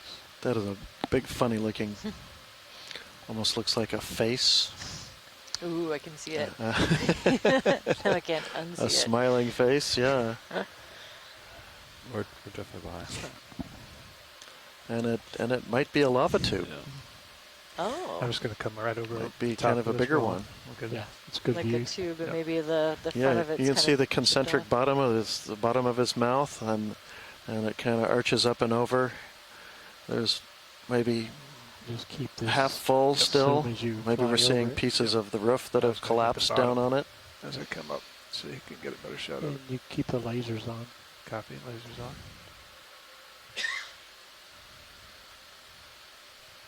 It's so interesting seeing all these 1, 2, You've seen that 3, fish as 4, well. 5. You know, like Yeah. maybe approaching 10 of these empty trunks of a sponge skeleton, and not a species that we're seeing a lot of, I don't think. So That something sea is star will be definitely of interest shifted in the biology front of the here, fish. Copy. from the looks I'll of come it. around the saddle to it.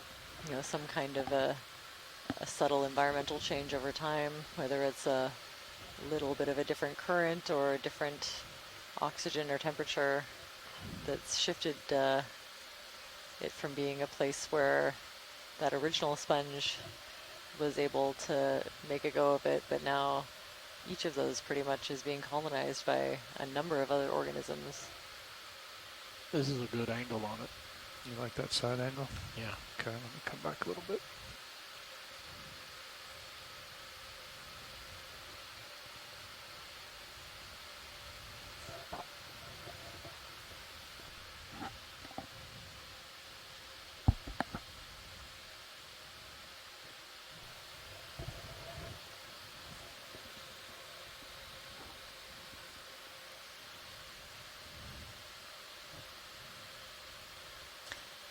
Even from back here, we have an identification, Hippasteria heathi,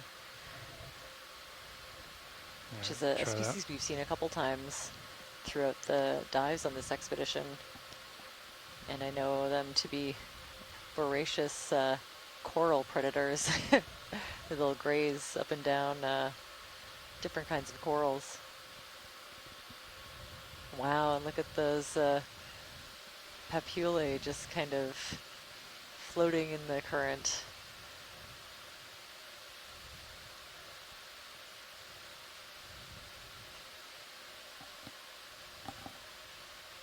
Wow.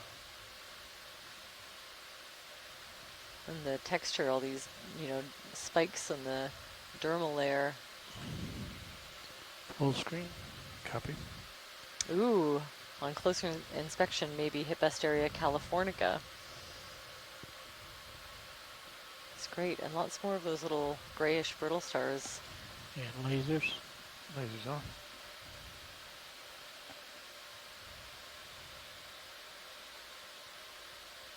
Video's clear. Copy. Full line.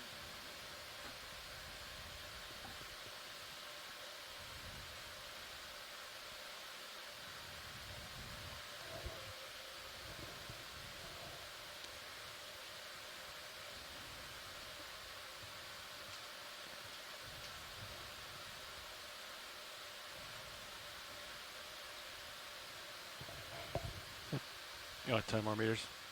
Yeah, please. Thank you. 290. Bridge, Nav. Another whip. I'd like to request a ship move. Range 10 meters. Bearing 290 degrees. Speed 0.2 knots. Starting to see a lot more whips. This looks like another like tongue-like flow feature. Good copy, Bridge. Extending down the hill. Oh, those are really neat. We'll get you some more tether pretty soon. Yep. I'm just going to saddle over to the right here. Okay.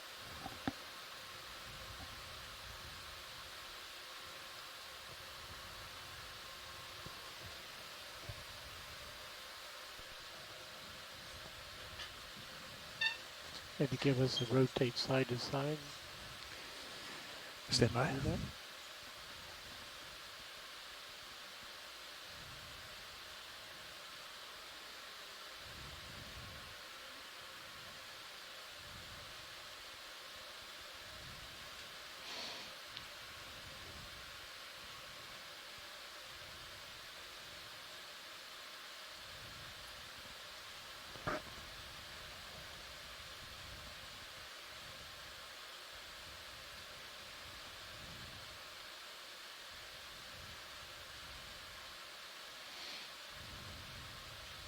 Well, nicely exposed basalts and various maybe pillow lavas exposed down in that lower right portion, or perhaps just kind of more bouldery erosion of the flows. Further off the wall like this for a little bit. Have we seen this guy before coming in the center? I think that is a mushroom. Tether's getting tight. Copy.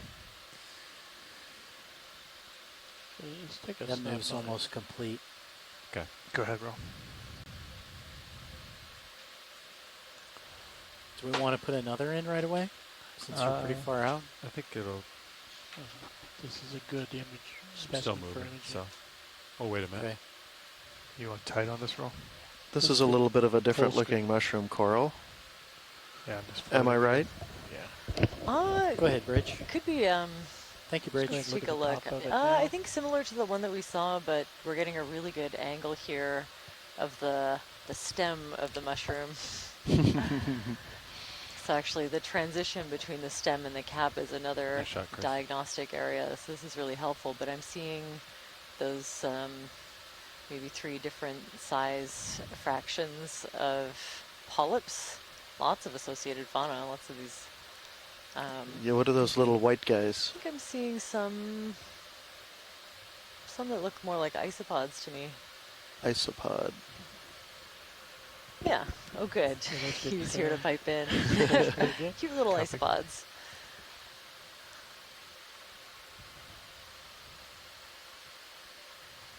Down. I can remember those a lot easier. Of course, they're related to, if you call them pill bugs or Okay. Roly-polies. Roly-polies, Yeah. yes. Yeah, those are, I believe they're in the same group, so those are crustaceans. Interesting. Yeah. Okay. Video's clear. Okay. Don't know if you want to get closer for the still camera, but I think Nate's right on it. Looks like it's centered up. I don't know if the light's real great, but just smaller in its lens. Oh, go. Come back to the center road, Levi. Okay. Another pink whip. Yep. With a branching point. You want that? I don't know what we've seen with that, but sure. So I think, yeah, the same. So the previous observation was a pseudo-anthomastus. So I think getting a little bit better at spotting those, you know, kind of a really distinct shape, almost more of like a flattened top, several different polyp sizes, and a really distinct stalk, pseudo-anthomastus.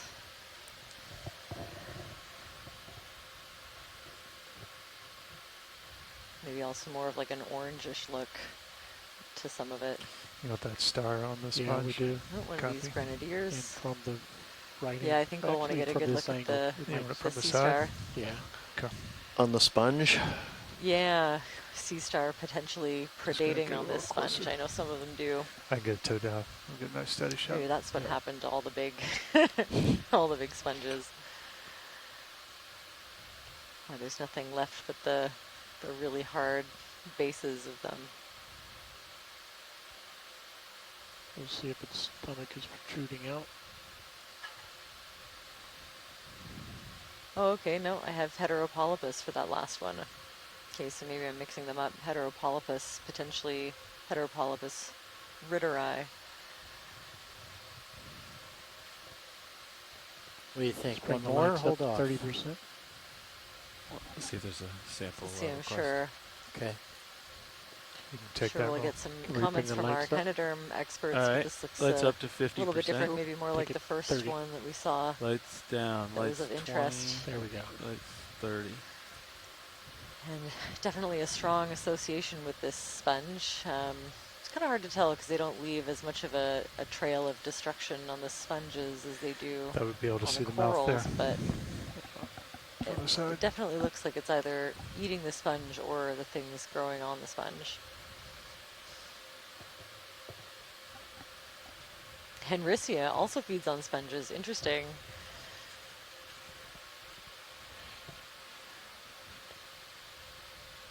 Tried to gain it. Oh, interesting little, Yeah, it's just a little above me. interesting little white stemmed organisms Quite a growing few more on the white things now. Yeah. outside So- of this boot sponge, a rosellid sponge. Nate, I'll pan down if you want to take a still center.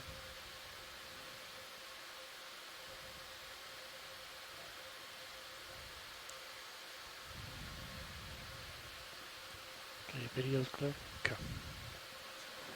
Survey 2, clear back there. Okay, thanks for that. Okay.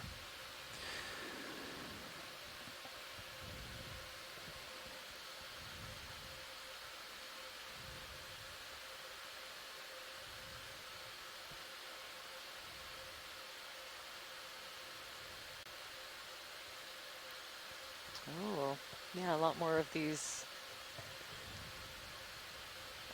unbranched bamboo corals.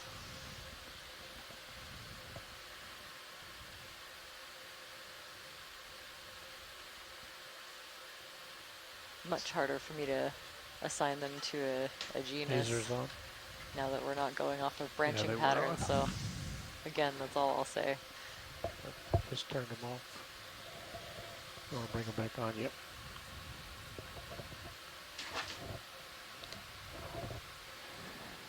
You want this hole? Yep.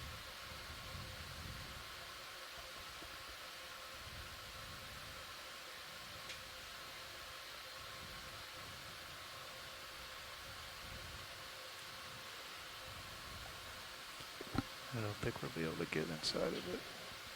What do you think that is, geology? A cave? Ooh.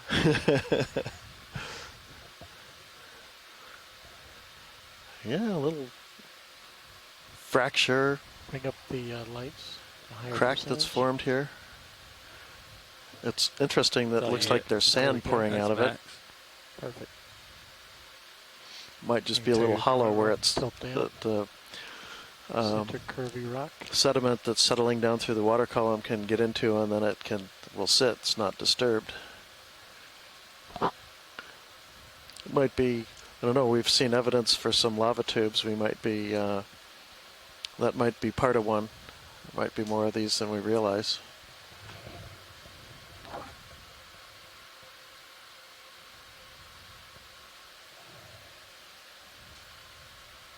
Clear. Okay.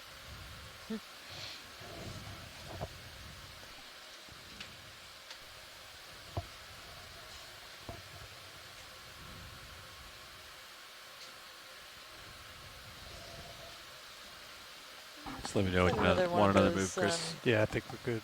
All right. Leave file start coming up shells. too. 290. Or a Going piece up. of sponge. Sounds a little hard to Bridge, say. Nav. I'd like to request a ship move, range 10 meters, bearing Had a really 290 nice degrees, Peristanella. speed 0.2 knots.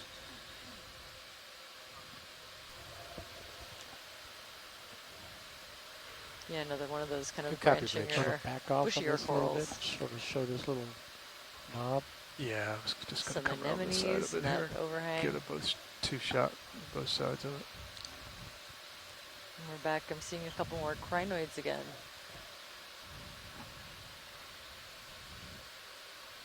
And some very small baby mushroom corals. Those little pinkish red dots.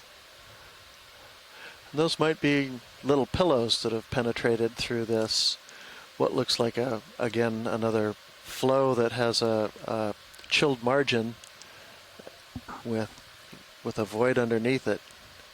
Those might be little pillows that penetrated the sidewalls of it during the eruption, and made little bulbous attachments. Of course, pillow lavas are meant to refer to the roundish look to it that makes it look a little bit like a pillow, but a hard one. Coming back over to you, Levi.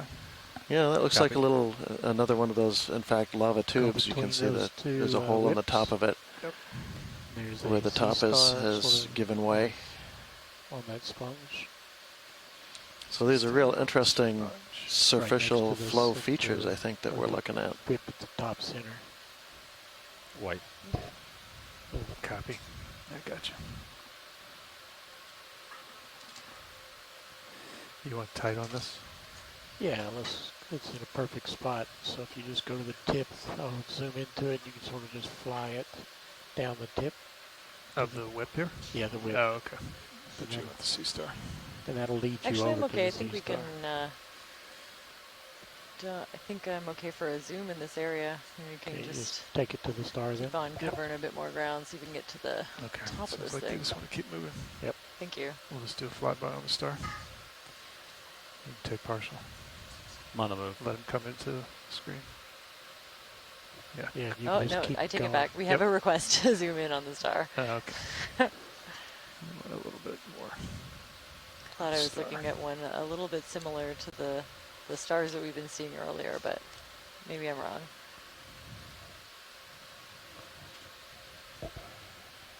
Partial. Yeah, I'm just floating here. Ah.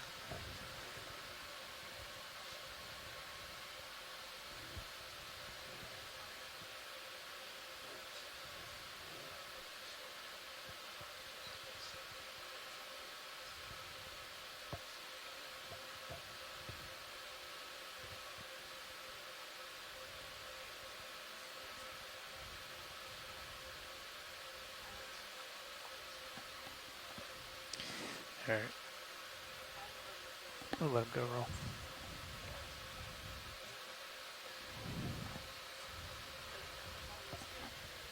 Oh, I love that. A couple of very cool requests in that email.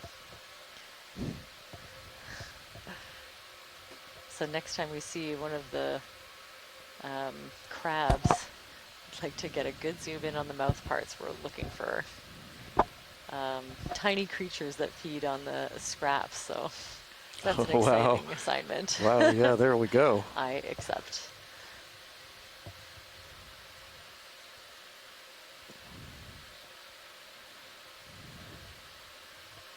Okay. At the base of this whip coral. So that might be one of these species that's of these corals that's branched a little bit. Go ahead, Bridge. Oh. Video thinks there may have been a Thank you, Bridge. request for this sea star earlier. Does that ring a bell for you guys? Not for this species, I don't believe. Okay. Yeah, thanks though. I'll just let it go then. Yeah.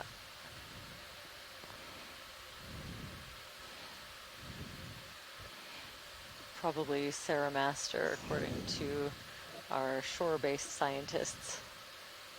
And they do feed on sponges.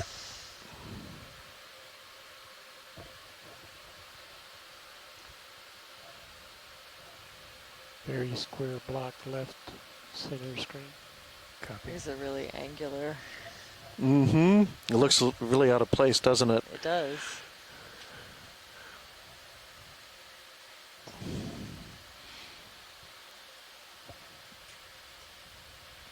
Definitely got lots of those layers, like some of the rocks you collected earlier.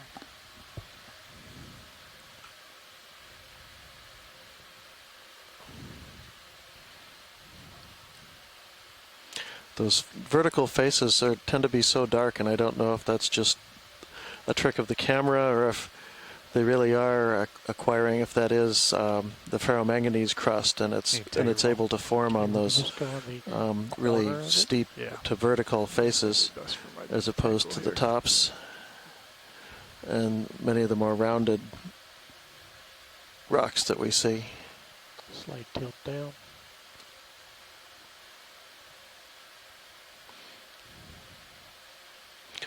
In any case, not very thick crust that we see anywhere here at all. Might be at most a few millimeters, but most of what you're looking at there is basalt with a thin rind of ferromanganese crust. Let it go. Full line. Copy. And a couple of encrusting sponges getting in the way. Yeah, more. Slowing down manganese crust formation, no doubt. Not as much as those brittle stars the other day. Yesterday. I'd like to request hard a to ship believe. move. Range 10 meters. Bearing 290 degrees. Speed 0.2 knots.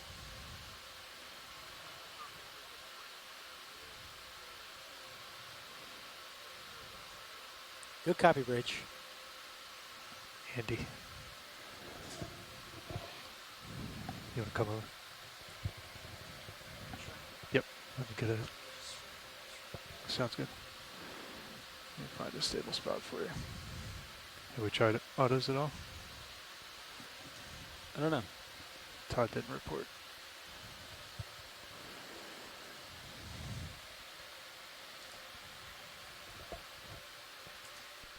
Let me give that a second and see how that works. It seems to be holding pretty well.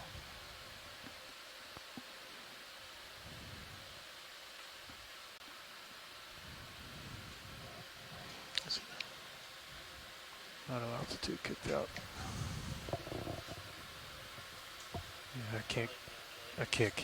Yeah, I can't keep auto altitude. Let me just get back off of here.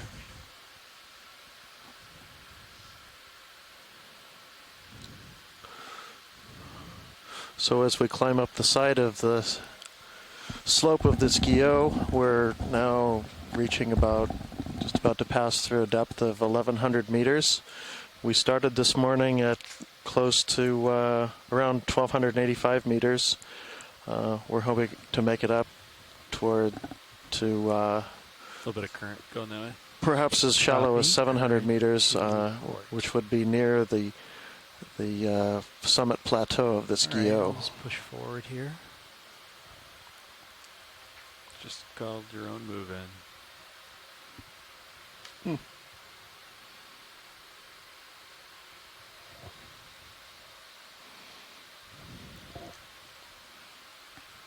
Probably get a move in. I think that one's still going. Right? Yeah, I think that one you called in is still running. Probably get another even. Okay.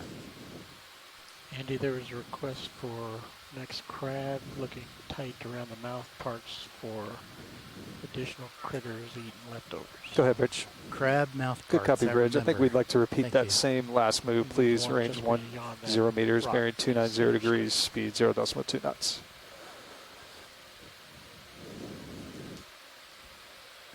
Good copy. Thank you, Bridge.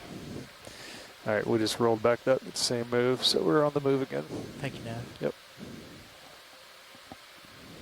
Mr. O'Brien has the con. Sure do.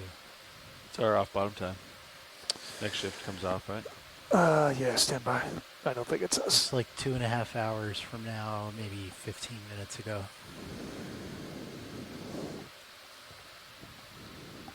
Is he facing towards me or away from me? He is.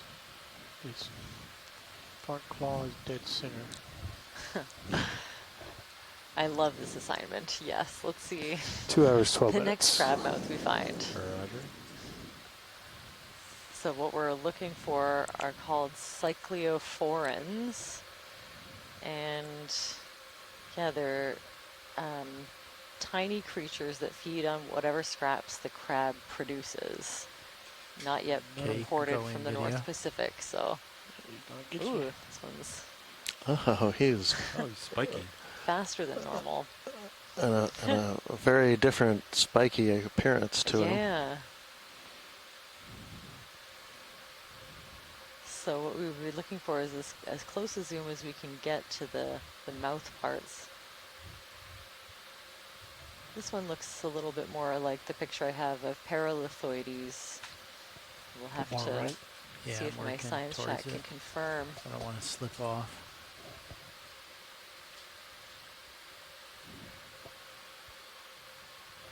Excellent. Yeah, I guess I'm kind of far So away. not seeing any yet. They look like kind of little ovals with a stalk. Thanks for the seat time, Levi. Yeah. Appreciate it. Have to get a little more info on their size range and where they Alright. might be placed, but I'm not seeing anything Another obvious. Thanks for crab that. over to Go ahead, its Bridge. left, Good copy. Thank you, Bridge. mostly under a rock. We're all stop pilots. Okay, thank you.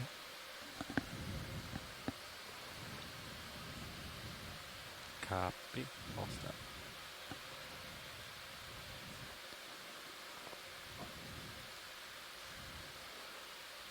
This shaped thing almost looks like a tunicate.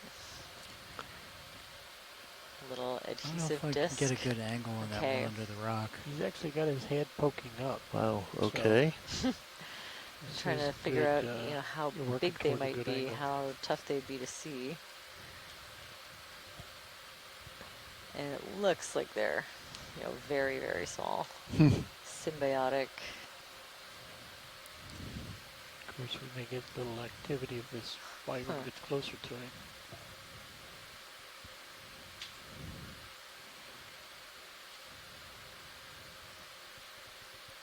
There's Looks like there are two crabs about to have a little face-off. Yeah, one is much bigger than the other, I'm Yeah, pretty sure. the other one's giving ground for sure. Yeah. going to the small one. Pretty Okay. sure if that one was smart, they'd move it along. I'm gonna try and pan left, center him up. Wow. How interesting is he with a little bit of a spiky, fuzzy look going? Yeah, Bring the lights up a little definitely. bit. All right. There you go. A little more. I'm not seeing any of these Good. little Roger. globs that I was imagining, but maybe someone with a more trained eye can review this imagery, see if you can find a cycleophora. Do you have auto iris? I do have it. I'm not using it. Okay. Does it work good or not? Well, it seems like he might not have those parasites. Yeah, I'm not seeing anything like it. Thanks for looking. This That was is a fun auto. one. All right, you can go full wide video. Okay, pulling out.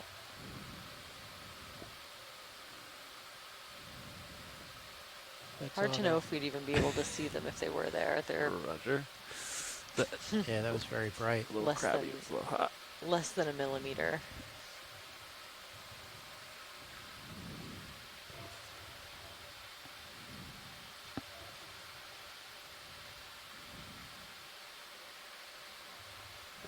Hey, look, a potentially swimming crinoid.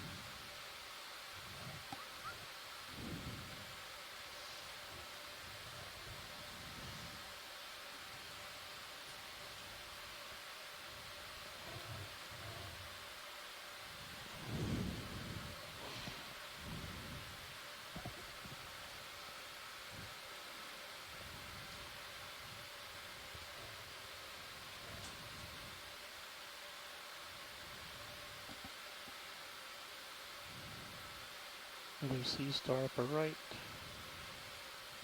It's getting a little flatter here, huh? Not quite as steep. Not as bouldery. Yeah.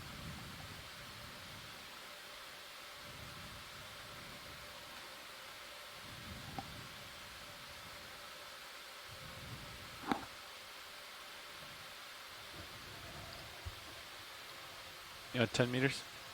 Sounds good. Yeah. Copy. Lasers on the star. Bridge, are we now? 290. You just turned them off. Hey, Bridge, we'd like to repeat that last move, please. Range 10 meters, bearing 290 degrees, speed 0.2 knots. Snap it for ID and keep going. Okay, That's a Good question. copy. Thank you, Bridge. I'm going.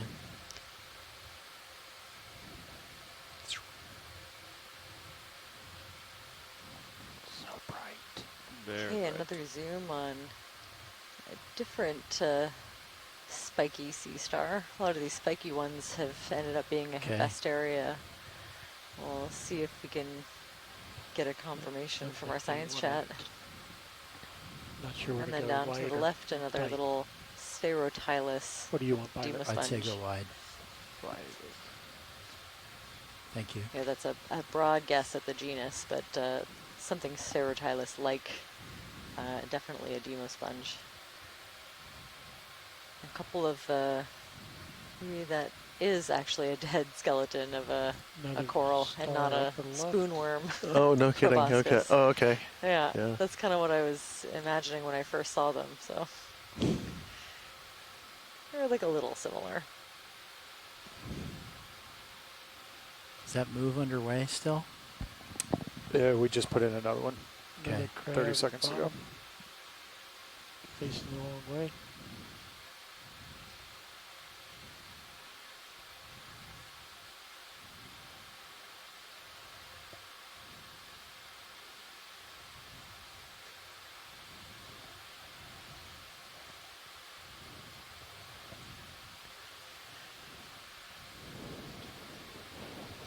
Looking down on, at least at the upper part of the screen, what looks to be a flow top.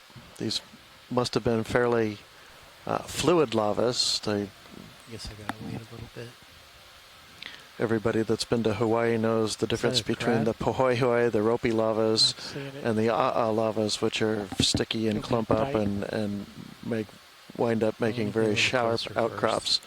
But these ones look like they're flowing pretty good down the hill. They're making broad, smooth-looking outcrops Good copy. that Thank you, are, Bridge. Okay, in a I'd say lot of put places, another in. developing Thank you. a cooling crust on the outside, allowing the Bridge, still over now. molten lava underneath them to keep flowing on down Hey, the Bridge, slope. can we repeat that same move, please? Okay, you can go in partial. Good copy. Thank you, Bridge. I'm kind of moving around too much.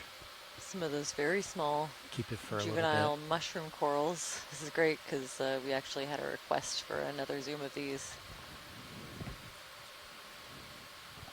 Okay, you can go in tighter video. Oh, yeah. So you see they start out as just a single polyp. And then eventually kind of, as they grow, get more of that mushroom shape with the cap and the stem.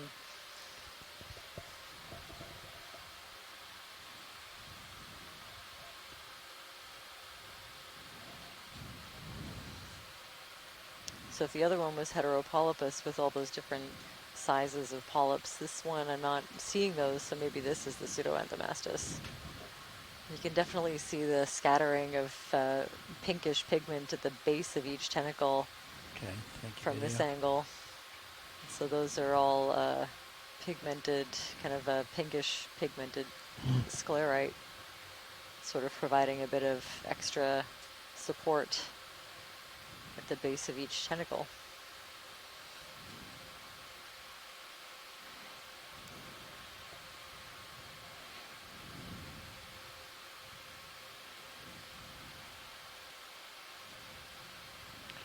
Another one of those and the mushroom lone corals that you were unbranched just bamboo describing. coral.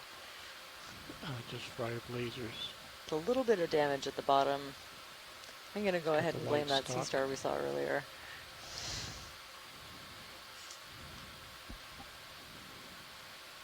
This is the one they said they wanted more imagery of.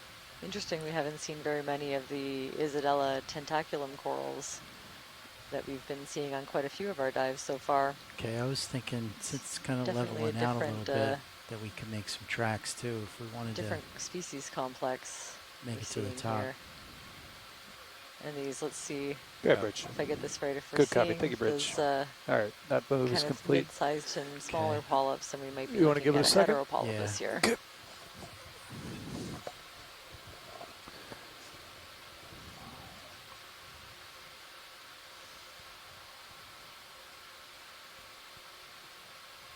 Okay, you can go in video.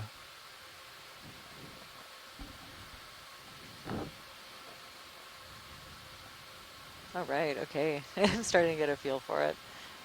So this one, our shore-based scientists agree, likely heteropolypus, possibly heteropolypus ritteri.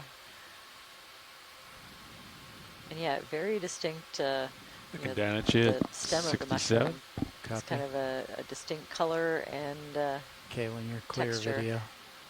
Yep, just tilt down to the base.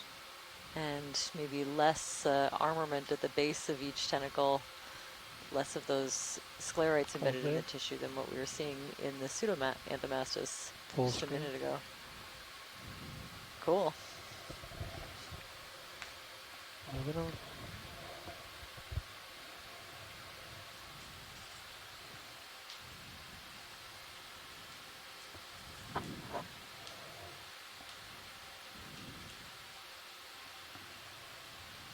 It's a little flatter up here. And we've gotten above the flow to, oh, there's some flow surfaces off to the right. I was going to say we were into kind of a bouldery, blocky field. But then I see those flatter outcrops that strike me as flow top. Fish top center.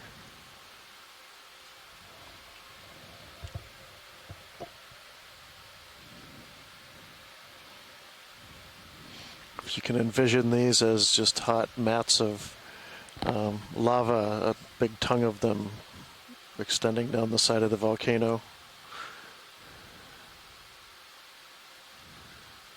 Okay, I think we can get another one now. Copy. You go with that, Levi? Yeah. Okay. Bridge, are we now? Hey, Bridge, would like to repeat that last move, please. Range 10 meters, bearing 290 degrees, speed 0.2 knots.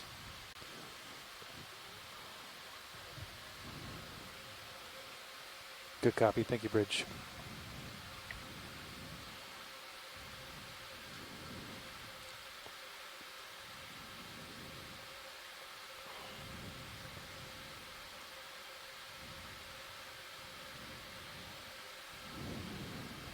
Okay, someone spelled this out for me. Coryphenoides is possibly the genus of this little grenadier that we're seeing. Yeah, just give me one moment. Always appreciate. Okay, you can go in. Always appreciate that.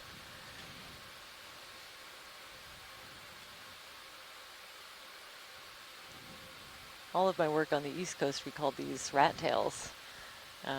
But here in the Pacific, it seems to go mostly by grenadier. Yeah, that's interesting. I am familiar with rat tails. Mm-hmm. Is Being it something a West different Coast to you, guy. or? No, that's what they are. All Oh, right. okay. Okay.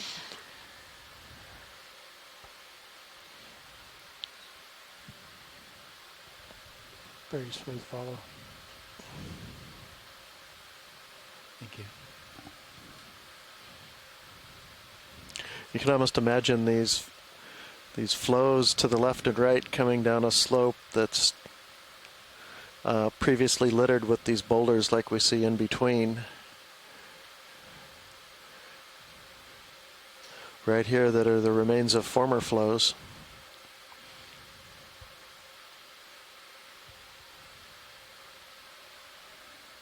Is that move still underway now?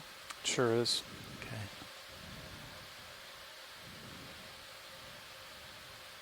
Andy is on the move. Making tracks. No joke. Way faster than you, Chris. 100% faster. It's less steep here. Yeah, it's pretty flat. I mean, there's And only things every so often if we... Go ahead, Bridge. Good copy, Bridge. We'd like to roll that same Sea move back, Star please. right of Range lasers. 10 meters, bearing 290, 0.2 knots. Say again, video? Another Sea Star right of lasers. Good copy. Thank you, Bridge. Oh, in the distance a little bit. Yep, a little further out. Actually, there's another one from that one also further to the right. Also. Or is that a crab? It just moved quick.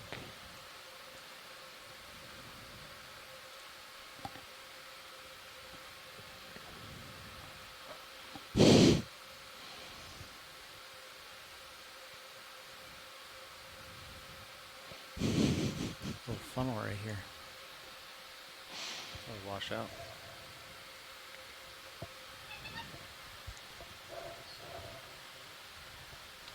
A little bit of sediment. I think it's forming in a little, in the lee of that little ridge we have to the right. It's a little place to settle down, and it doesn't get, once it settles in there, it doesn't get picked up and winnowed away by the currents.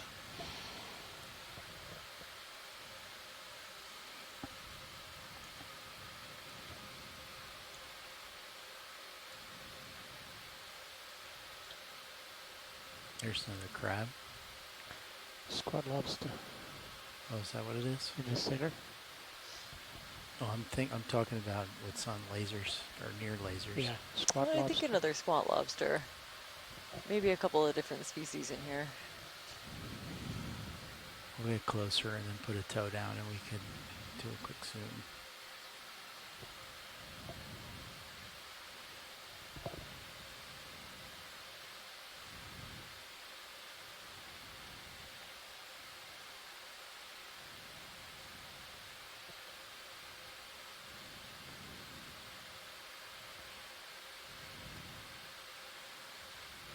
Okay.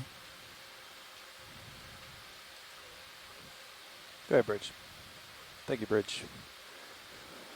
Move is complete, pilots. Copy. Max them. All right, whenever you're clear, video. Clear. Okay, yeah, thanks for that. We can compare to some of the other squat lobsters we've been seeing. Definitely looks a little bit lighter in color, maybe more yellowish. You want to label some more contours now? Negative. Looks like I didn't label enough of them. You want to take high back?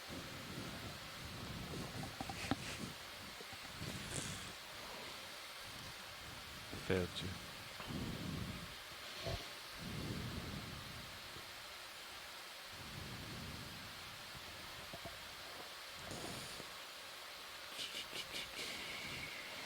It's kind of a boulder field here we're looking at that's more or less devoid of any So many squat lobsters. any large size anchored organisms.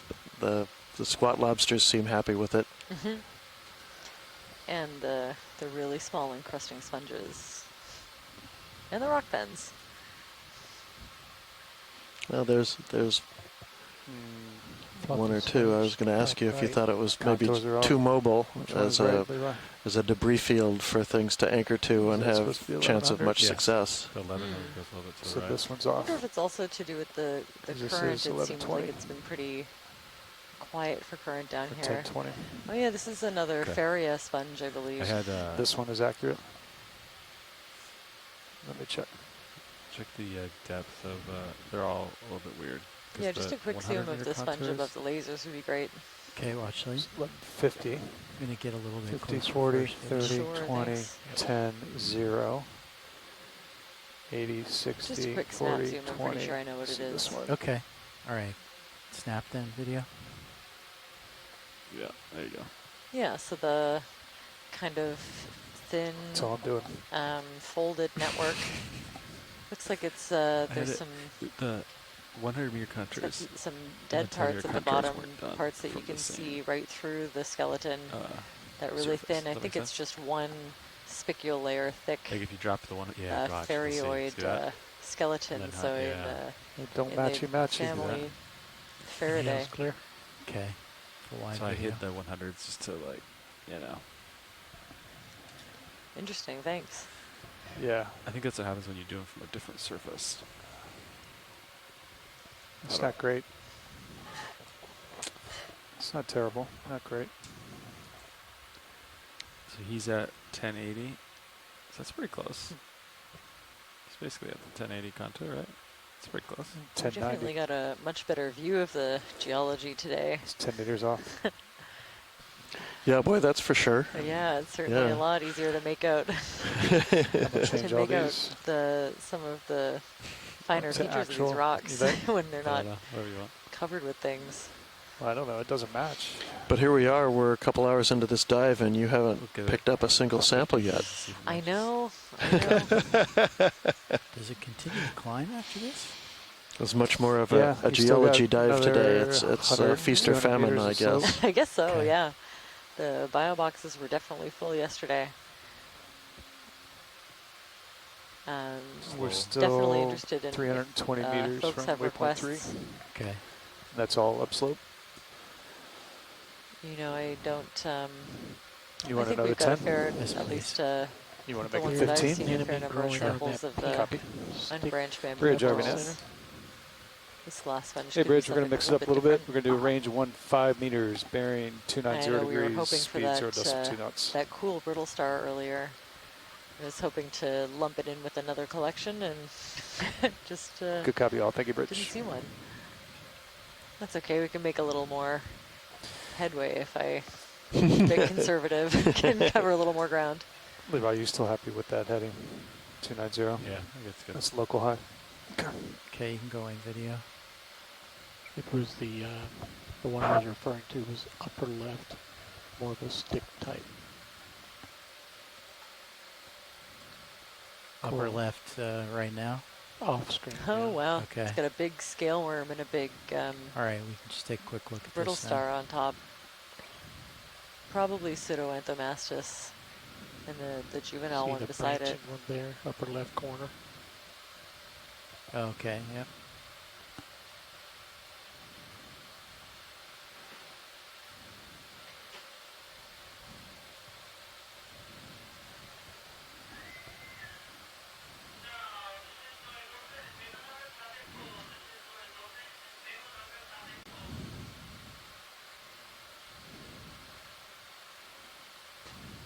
Oh yeah, definitely the soulless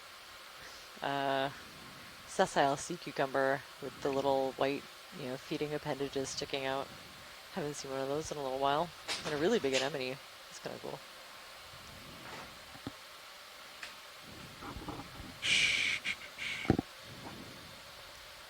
And yeah, another one of these like perfectly still. So you can see the current is fairly calm here. Mm. Perfectly still. Unbranched bamboo coral, a really long one.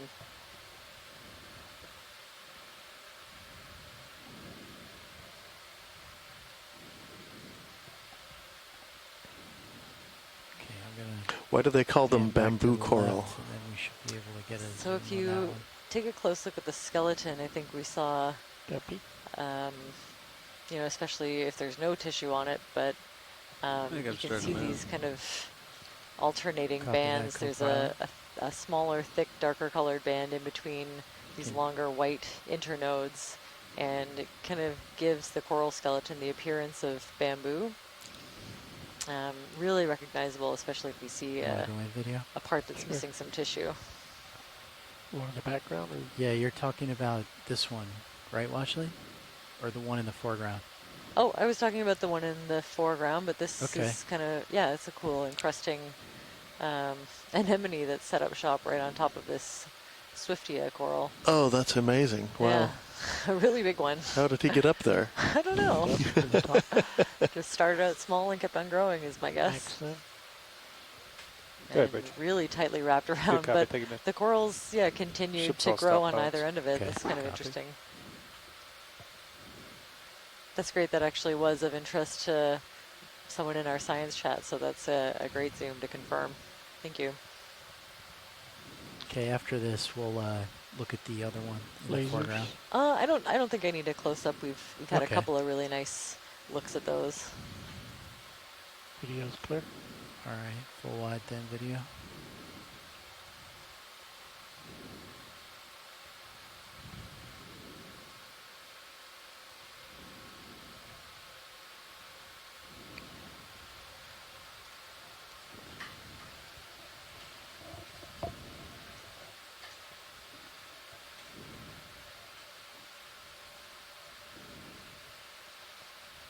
A lot of rocks. That U-shaped parchment worm tube. Mm-hmm. Arvind was just showing me pictures of what they look like. And I don't think they fill up that tube. I think they like a little more space than most worms. So, yeah, maybe not quite that big around. It usually has an opening at either end of the tube. Interesting.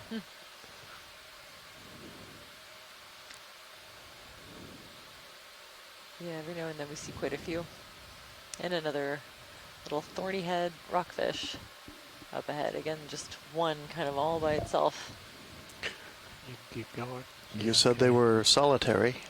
Yeah, I don't think I've ever seen them like school like some of the other rockfish, or at least kind of hanging out with each other. These ones usually are just very still on the seafloor, maybe sort of look down resting or getting ready to move. Partial zoom. Hard to say. Feel comfortable. And still lots and lots of these dead glass sponge bases. I think we've seen quite a few all the way up on this dive.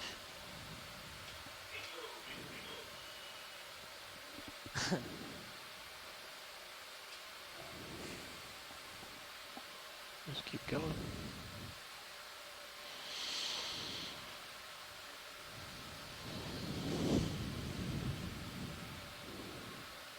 I was trying to get both. It looks like I'm getting neither very well. How's that? Team effort. Steele's got them both. Lights at 30%. Roger, it's coming up. I think they'd probably be below me though. Video's clear. Okay. Lights off.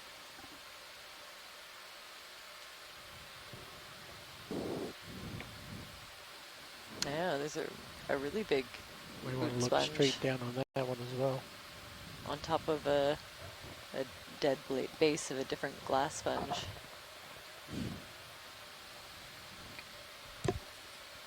These are all in the family Rosselidae, so we call them Rosselid sponges. A couple of different species. This could be, my guess would be Starocalyptus. Is there any particular aspect you want to look at this? No, just a quick zoom to confirm would be great. It's definitely the biggest one we've seen. Okay, I'm going to set a tow down real quick. We got a little while till the ship catches up. Sure. Maybe a scan around. Go in video. Okay, yeah, we'll do a pirouette and we can fly over top of it too. Ooh, a pirouette, I like that. A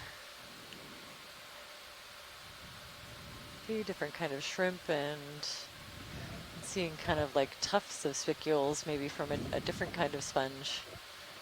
And then that interlocking network of glass spicules, you can see it's just covered in little tiny brittle stars and all sorts of other animals.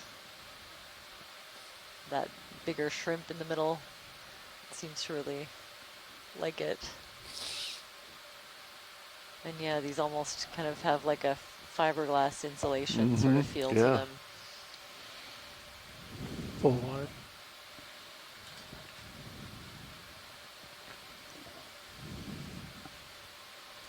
So maybe a 45-degree down angle on it as you go around. You know, a nice big squat lobster to the left and down kind of at the bottom of the screen. Lots of those long tubes. I couldn't tell if they were worm tubes or casts from a bigger animal, but I haven't seen a bigger animal that I imagine leaves these, clear. so that leads me to think that there are maybe more tubes that a really long tube that a worm of some kind might live in.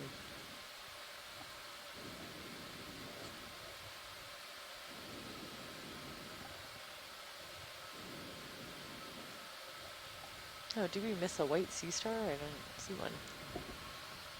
I missed it too. Yeah. Oh, he thinks on the right? On the right. Don't know. Huh. I just caught sight of this big sponge and we went straight for it. Oh, maybe on the right side of the sponge. Is that it? Maybe for a tight No. zone. I don't know. Yeah, you can go in a little bit closer, past the skids at least. There you go. This one has sediment kind of embedded on both sides, different species. You can kind of narrow it down a little bit. Sometimes they do maybe a better job of clearing out the sediment from the inside of the osculum, and it gives it a bit more of a distinct look. So this could be, yeah, it could be a couple of things. Maybe there's a new genus that I'm gonna tilt up past is the in nozzle. mid-description right now of a Full a wide sponge video. that's sediment embedded on both Thanks. sides. Would be interesting to find Go out. another 15. Yeah, sounds good. Little Swiftia coral. Bridge, Arvinet. I wonder if video, it make was a the 3D out of it. Solus. Hey, Bridge, going to repeat that same cucumber move, that kinda please. looked Range like a 15 white meters, star, bearing maybe. 290 Maybe I just degrees, missed it. speed 0.2 knots. Oh, farther right. Okay. Good copy. Thank you, Bridge.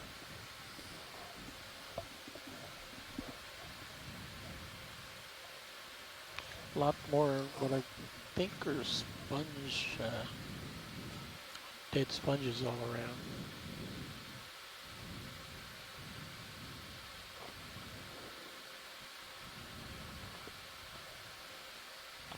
Bright white, top right. So that's... I'm going to range out your sonar, Levi. Okay. You have 15 meters right now. Got rookie numbers. Pump those numbers up. Lasers. I like finding things that make scientists go, hmm. That is always our goal. It's a good sound.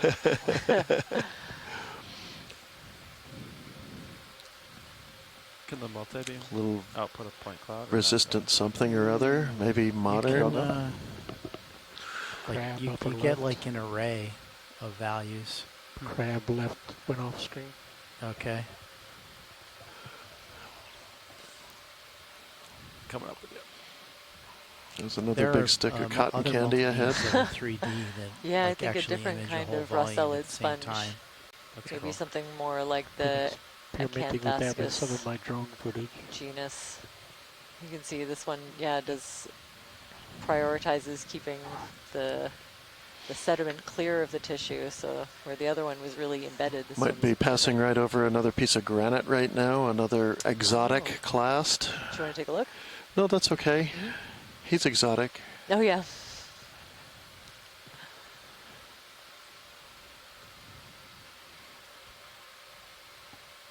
I'm trying to pirouette that guy with this zoom. With lasers off. I'm gonna have to keep getting higher so I don't drag my starboard side too much, but I'll try. Yeah, just a snap zoom of this one would be Okay. nice. I think we have seen examples of it on, right, different dives. It's the first time I've seen it on this one, I think. Got a nice little boulder just up above you, Andy, with some biology on it. Okay. Okay, you can go in video.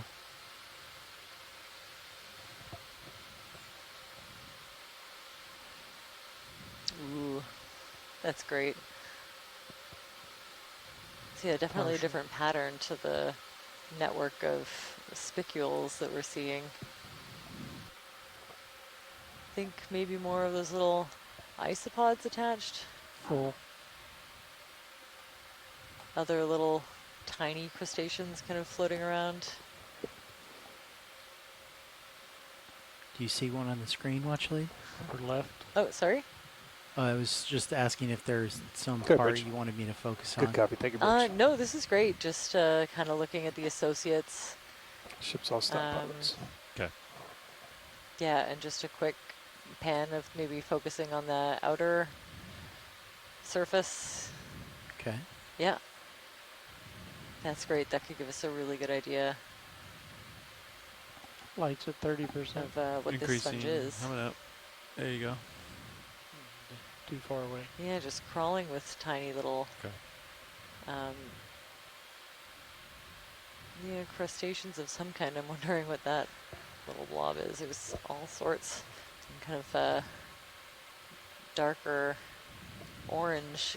I don't know if it's embedded in the tissue. Oh, this is cool. There's a stalk, I think. Is that attached to this sponge? Because that makes it something Looking different. down at you. Okay. Try those lights up again. Okay. That's good. Holding that. Wow. Okay, if that's attached to that stalk, that's very cool. That is attached to that stalk. You know, the stalked glass sponge is actually kind of unique. I wouldn't mind a sample of this one, actually. Could we set up for one? Sure. I don't think it's. I would think it's too large to take the complete specimen. For sure. I think we'd just be looking at kind of a snip maybe from the outer lip. Chris? Say it again. Do you think that's yeah, yep. Yeah, possible? we can do that. Okay. Oh, we're all stopped. You still moving? Yeah, I think so. Okay. I'll bring it back to 10. Just 5 is good, I think. 5? Yeah. Bridge over now. Hey, Bridge, we'd like to put a move in, please. It's going to be a 5-meter move, range 110 degrees, speed 0.2 knots. So I thought I had a pretty good idea what buried this 110 degrees. sponge was, and then we panned down and saw a stalk at the end. So now I'm really curious. It could be a stalked sponge that I've I think that's been too keeping far an eye away. out that's for correct. Thanks, quite Bridge. some time. No, So it'd be really nice to grab that. to Hydraulics get are a up, piece Andy. to compare. Okay. Port manip is out there. We probably can't draw in this position. We get you right monitor HD2 going.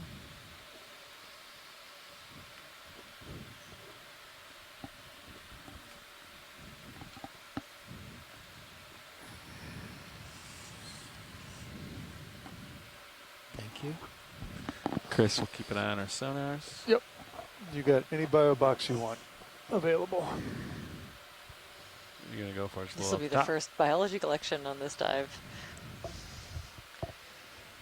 First dedicated biology. Well, yes. Couple of associates, that's for sure. So, group 4-6 is too much.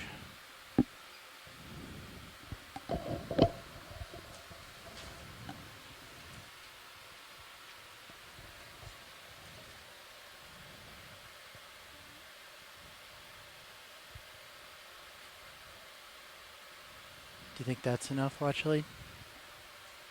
Yeah, that would be great, and it might end up having to kind of tear a bit. Yeah, but it I'm should not tear. sure. Thank you, Bridge. Not sure I can get a clean piece. Yeah, that's fine. You know, we've got a lot of good imagery. All right, I brought you 5 back, Levi. Thanks. Yep. Actually, that's great. You know, short of being able to collect the whole thing, which, you know, for one is too big, and for two we like to leave part of it if we can. This is hopefully a really nice representative piece. We've got, oh, I just saw one of those little associated isopods. You want fogs jump on or ship. off, Roland? Off. Off? Okay, coming down.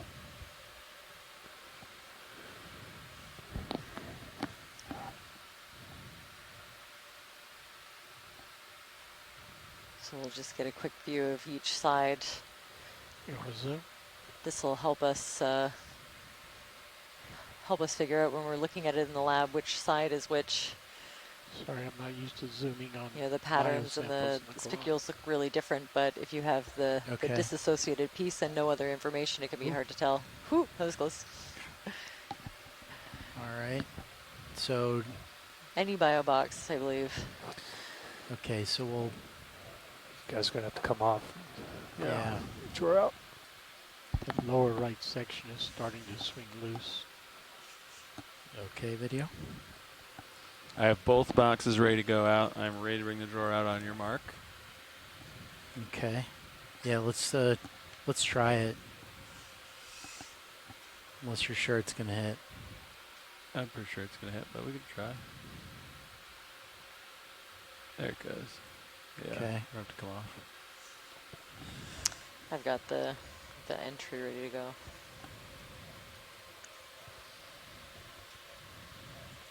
XY held for me earlier, but altitude did not.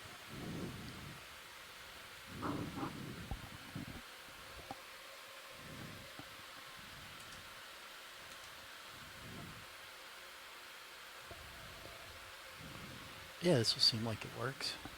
All right, truck coming out. Any box. Choose your box. Easy's coming down. This one has a stock. It's very cool. So I decided on my first dedicated biology sample of the dive. Okay.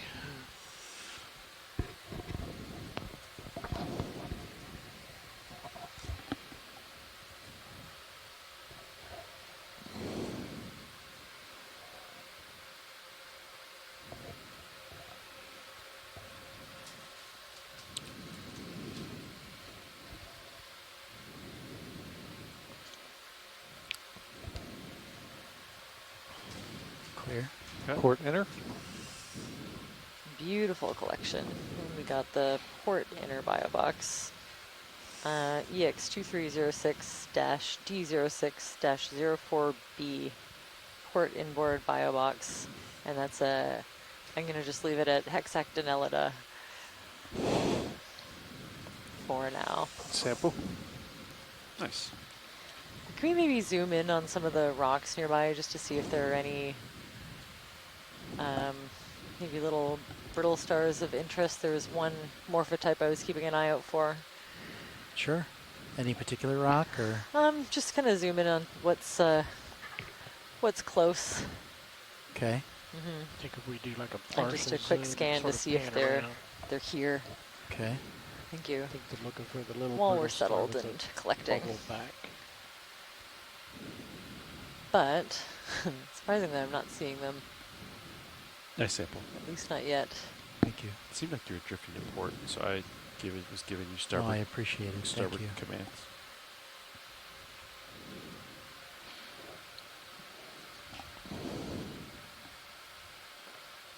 You want to go tighter in on any particular rock or?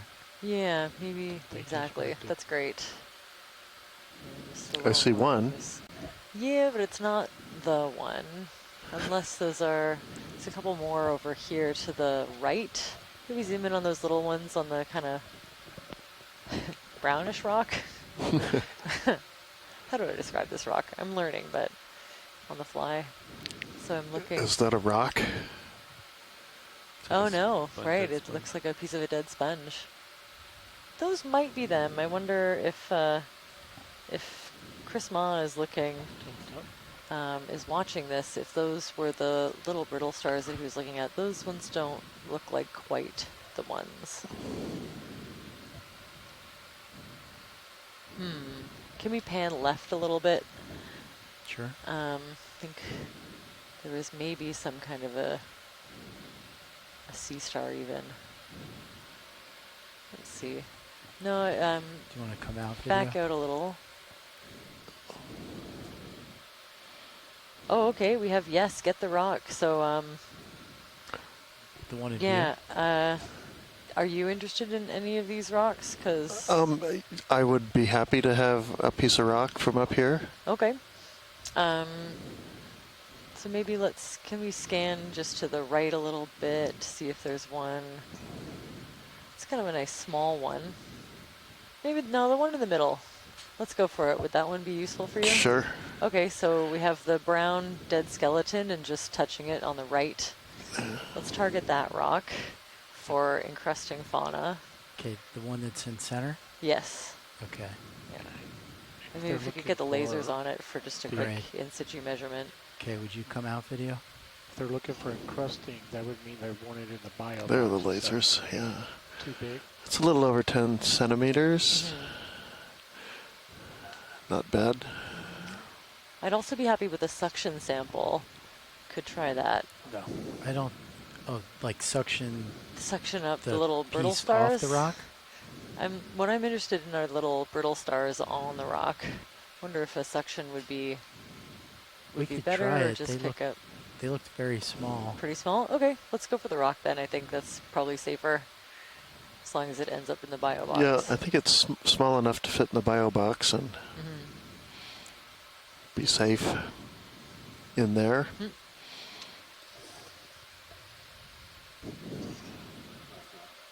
Copy. Ship's on stop.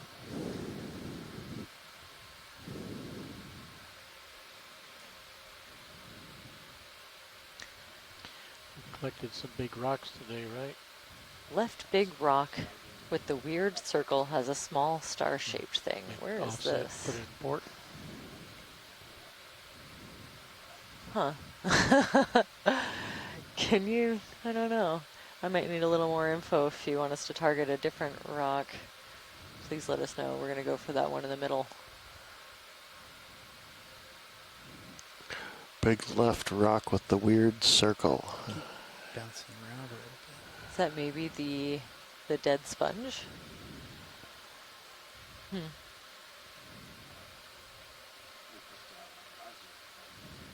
Okay. Let me square up a little bit as well. Brittles first. All right. All right, we want it to go in a bio box, correct? Yes, please. Okay. Looks like we have everything but the port inboard available.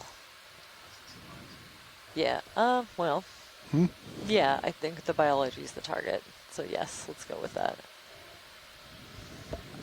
Are you okay calling this one biology? Yeah. With an associated geology sample?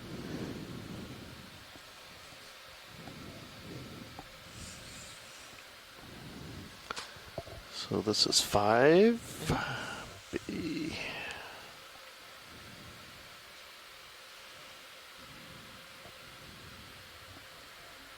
Okay, maybe drop it.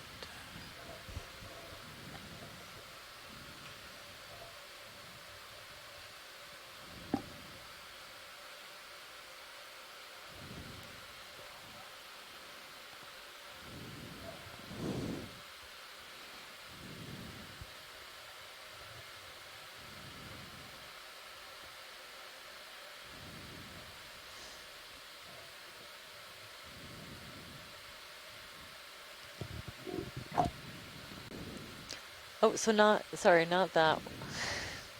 That's the sponge, I think. Yeah. We're looking for the rock just to the right of it. Just Sorry. to the right. Okay. That was unclear. Next one over.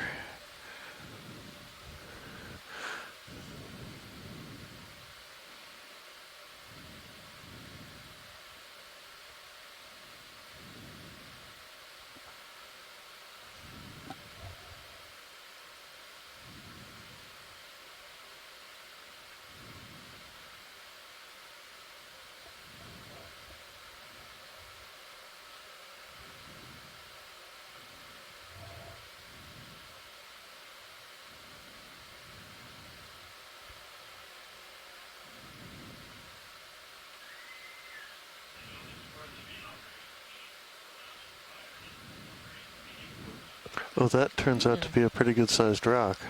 Yeah. Will it still fit? Oh yeah. Ooh. That'll fit.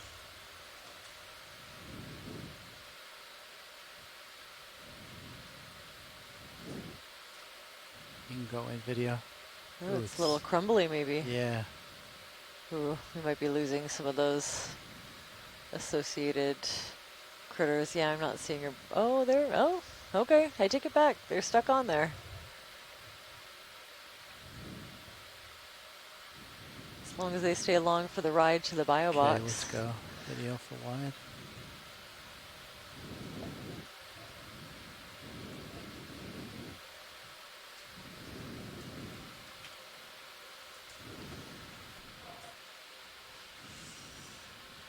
All right. Think we can get the draw out? Good try. I'll go port outer. Okay.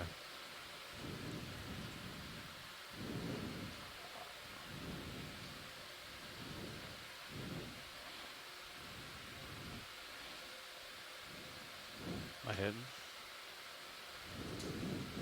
I'm starting to hit. You can probably sneak it in, right? I think so. Is that a big enough window for you? I just started to hit. I don't want to push you off.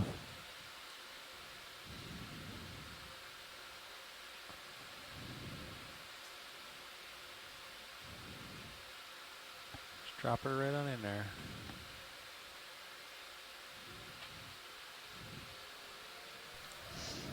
Nice.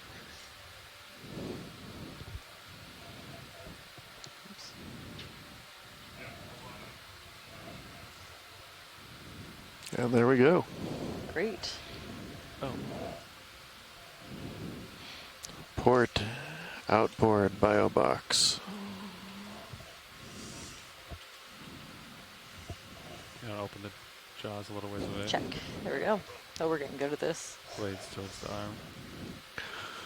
So that was ID EX2306-D06-05B in the port outboard bio box. Brittle star with bycatch basalt. I'm going to do a watch change now while you're sitting here. Okay. Your choice. I'm taking my monitor back. CPHD. That's great. I think that's it for sampling in this area. If we want to. Oh, I don't know if they're ready for you. So Chris says on the ascent. Lebenspuren trail on it. Hello. Okay, I'll take off then. I'm not On a seeing large rock. No, I also didn't see it. I've definitely seen lots of trails or maybe casts from something.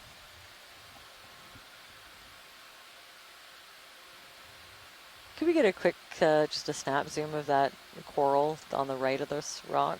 The branchy one? Yeah. Okay. Pinkish. Go in video.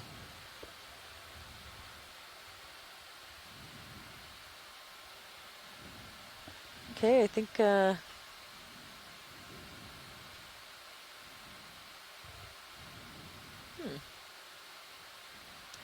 does remind me of the paragorgid that we collected earlier. It's even got the same associated anemone, I think.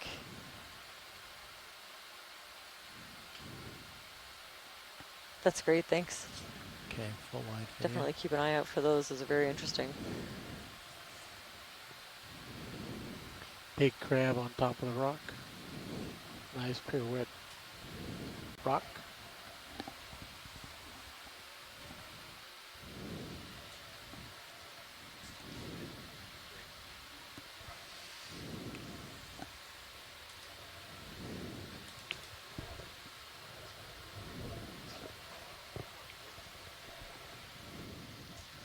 This boulder looks pretty cool.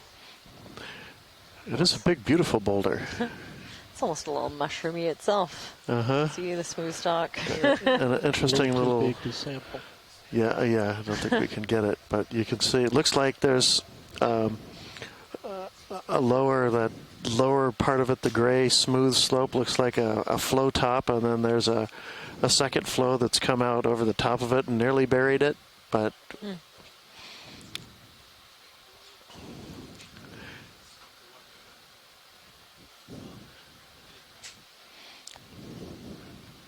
I think you can see that smooth part is just a thin veneer of a chilled margin.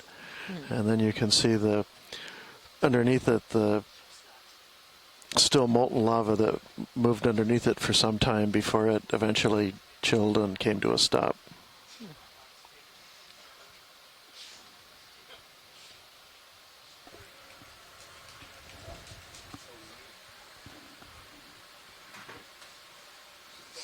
Hey, Watchleads, we're just doing a quick shift change. Sure. Is there anything in view you want views on before we keep moving? Well, since we're here, that coral right in the middle looks kind of a little bit different. I wouldn't mind a quick zoom on that. Yeah, copy that. Thank you. Biddy, you want to just come in center? Take a peek right here. Oh, another one of these coral skeletons parasitized by anemones. Zoanthid or parazoanthid anemones. Just, I don't know whether they are the reason that this coral skeleton no longer has coral on it, or if they kind of opportunistically came there afterwards and colonized the skeleton. But yeah, you can see these are all colonial anemones. So from far away, it kind of looks like a regular coral, but once you get used to looking at coral polyps, they're very different. Yeah, I was going to say, to the untrained geologist's eye, they could pass for a coral polyp. Yeah, but definitely not an octocoral, you know, with the 8 tentacles. They have way more. They just kind of look like a shrunken, you know, version of a regular anemone. All right, we'll keep moving then. Sure, it sounds good. For there? Yeah, thank you. That's it. All right. Copilot nav. Pilots. I think a heteropolypus mushroom coral, if I had to guess, and I'm getting pretty good at it, I think. I don't think we've done any intros today. If we want to do some intros. Sure. Science, would you like to do some intros? I don't think we did that today. Yeah, oh. I think you may be control right. room camera up. Maybe, yeah, maybe not on camera or live, yeah. So I'm Jamie Conrad. I am the geology lead on this expedition. I'm with the U.S. Geological Survey at their Pacific Coastal and Marine Science Center in Santa Cruz, California. There I mostly work on marine geohazard issues, things like offshore active faults and submarine landslides. Possible sea star. And tsunami hazards. You keep going with intros. Hey, and I'm Merlin Best. I'm a biologist with the Fisheries and Oceans Canada. I work with the Integrated Conservation and Monitoring Program out of the Institute of Ocean Sciences in Sydney, BC on Vancouver Island. And yeah, with my program, I study mostly coral and sponge distribution and a little bit of taxonomy when I can fit it in. Mostly focused on our offshore marine protected areas. Ooh, can I interrupt these intros for a second to look at that file shell, the bivalve, just lower left of the center? Yeah, copy that. And actually maybe set up for a sample. I did have a request for this. And for this bivalve? Yes, please. Understood. It's pretty delicate, so whether it's a suction or a very light, I don't know if the grab could do it. That's up to you. Copy that. We'll take a look and think about it. Sorry to interrupt our intros.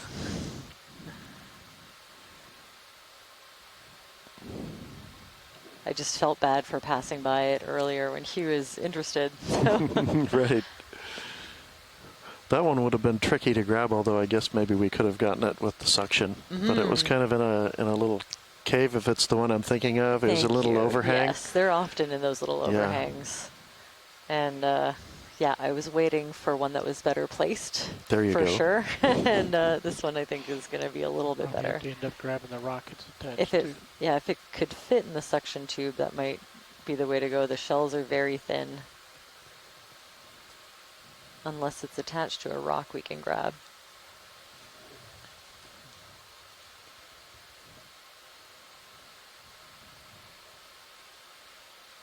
Just put the lights on at 40%. Leave all your jars are open, pilot. All right, video, you want to come on in?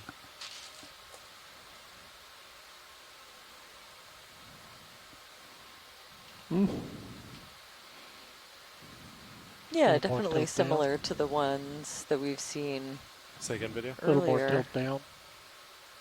He's got kind of a veil-like look to. Yeah, way more so than any of the other ones. I think Yeah. it's also maybe the most like widely opened shell that we've seen. Is that cast out to catch things on it? I'd love for Hugh to pipe in. Maybe you can tell us a bit more about the morphology and what that sort of veil-like structure is and does. That would be my guess, or perhaps helping in respiration and gas exchange of some kind. Watch, Shade, is this going to be a soft or a hard? It's very soft and brittle. I wonder. Flexible at all, or no? No, it's not. It'll crack. I think wonder. it might be a little big for the suction. Mm-hmm. Especially if it's brittle. Could we maybe give the attachment point and like just above it a tap? It could be one of those dead sponge bases that it's attached to. Absolutely. In which case we might be able to kind of grab the base that it's on. Yeah, grab the thing that it's hanging from. Yeah, and there's quite a few other encrusting fauna on that too, so that could be interesting to study. Video's clear. Partial zoom. All right, arms coming on, 3, 2, 1. Arms on.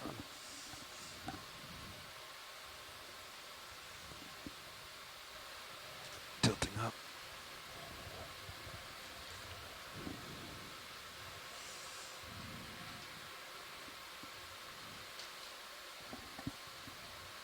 Nav, which bios are open? We have starboard, both starboards. Roger, starboard. Sorry, there you go. Gold stars available if you want it, Sean. Oh yeah, I think he is attached to that. So great. Looks pretty loose. If as long as he doesn't Let go. let go, yeah. Yeah, and it's probably, I don't know, pretty tough. Actually, getting that off of the rock was pretty hard to do. So not as tough as a rock, but fairly hard. It's like the dead skeleton of an old glass sponge. Okay, so should I try to pick up the rockets on? Yeah, I think so. Yeah. Okay, understood. Thank you.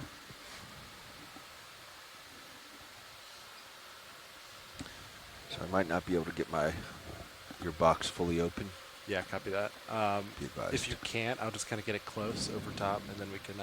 Yep. Just giving you a heads up. Starboard is ready. Standing by for drawer. Understood. Can I get a partial on Mini Zeus, please? Coming down, centering. Yeah, that's good. I was kind of hoping I could convince Hugh to call in and tell us a bit about this file clam. I don't know if he's listening, but this is definitely a group that he's interested in.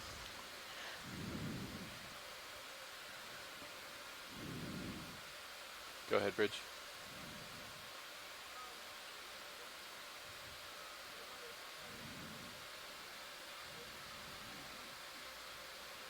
Whew. Copy that. Thanks for the advisement. Appreciate it.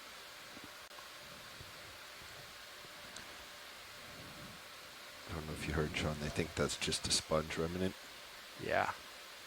So it's likely to keep squishing. All right, can you zoom out? That's great. Wow. Yeah. Mini Zeus. Coming out on drawer. Main camera is full wide. Both cameras full wide.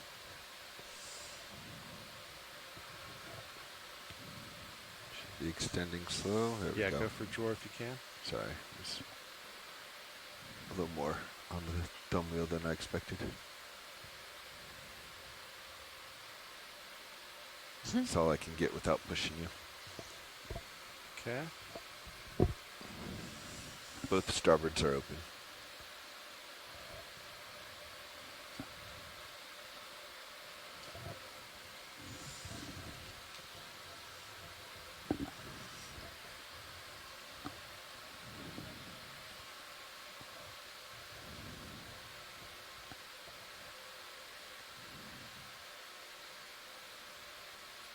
Coming out.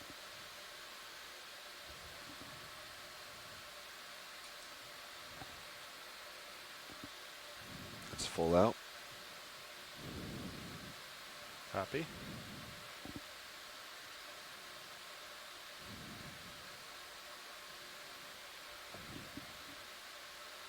Yeah, I should warn you, there's a loose piece of sponge on the other side in the port bio box.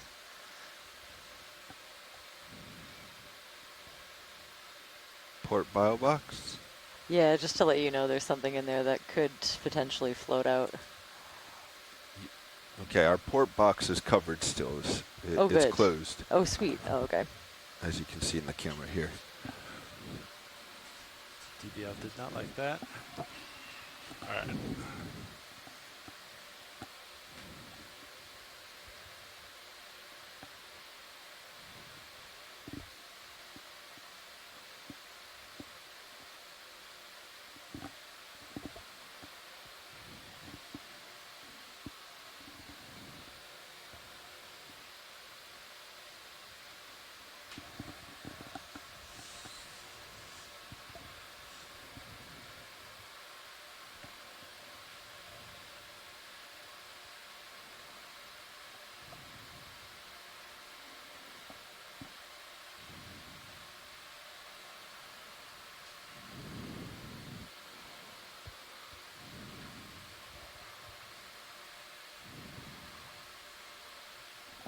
Okay, go for close. Closing. Very nice. ID Nice. EX2306-D06 6. 6B in the port outboard bio box.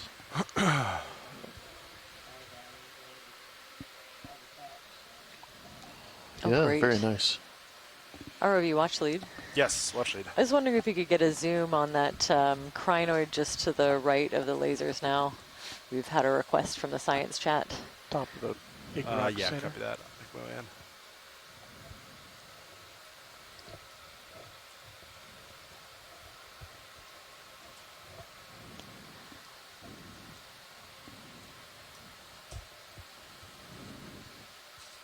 So we have a scientist tuning in that is interested If in it flies, these we're ready to follow crinoids, it. and I think in particular there's a little bit of damage off into the tips of their arms, and something that you can really only see in a nice close zoom. So I'll try to take a look at this one. Start at the center. It is a and then we'll feature go we to that noticed on other seamounts as bottom well. diagonal right. Yeah, Short. copy that. Lasers clear. Lasers off. Give me one more second. All right, Biddy, come on in.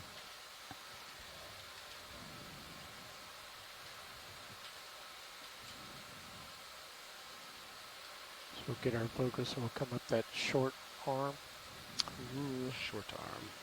Down? Down and to the right. Yeah, if we could pan to one or two of the After I get tips my of these focus. arms. Never mind. Do you want the All the way down way to the down end to of this the long center one. tip? Yeah, that'd be Got it. great. Oh yeah, there again, a little bit of what looks kind of like damage.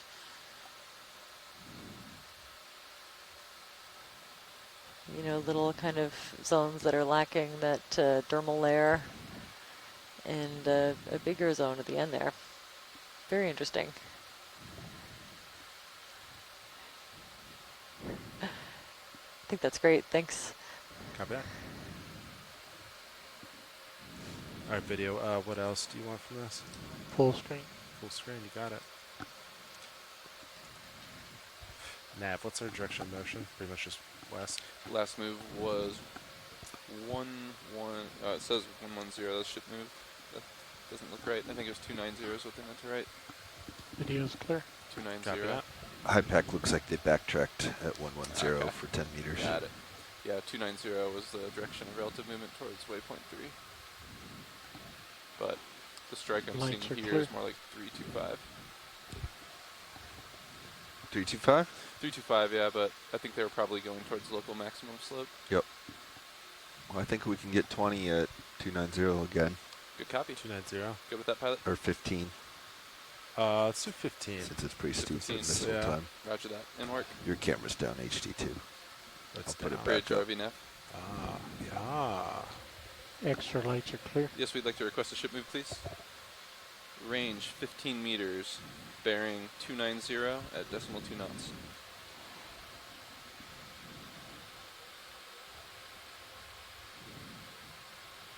Good copy, thank you. Underway, pilots.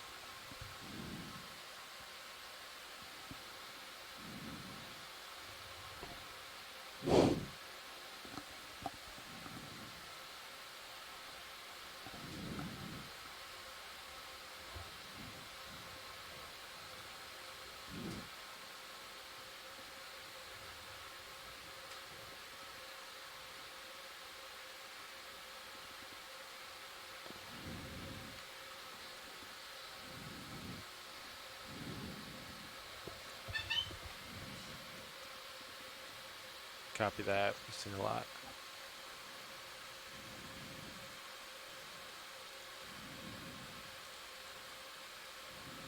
Copy. Crab mouth. It's really a smooth looking face, I presume, of basalt, unless that's got a bit of a sediment cover on it. Perhaps a flow top.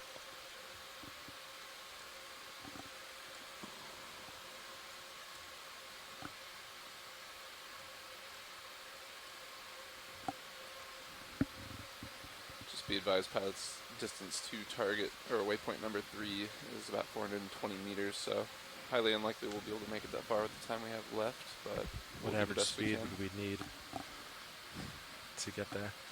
We have about, I think, a little over an hour left of bottom time, too, so.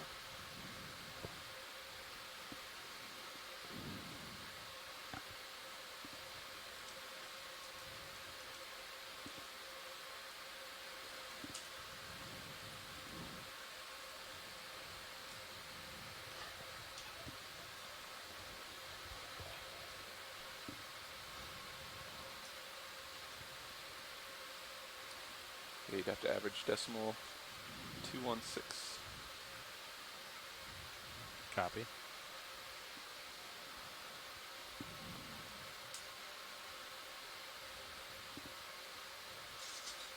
Well, we'll keep moving.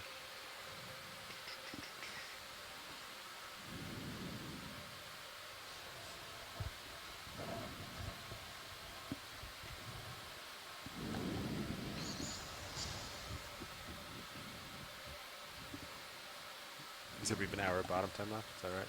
Yeah, just over an hour, Copy. and then 5 minutes of setup time budgeted. Understood. Do with that as you will.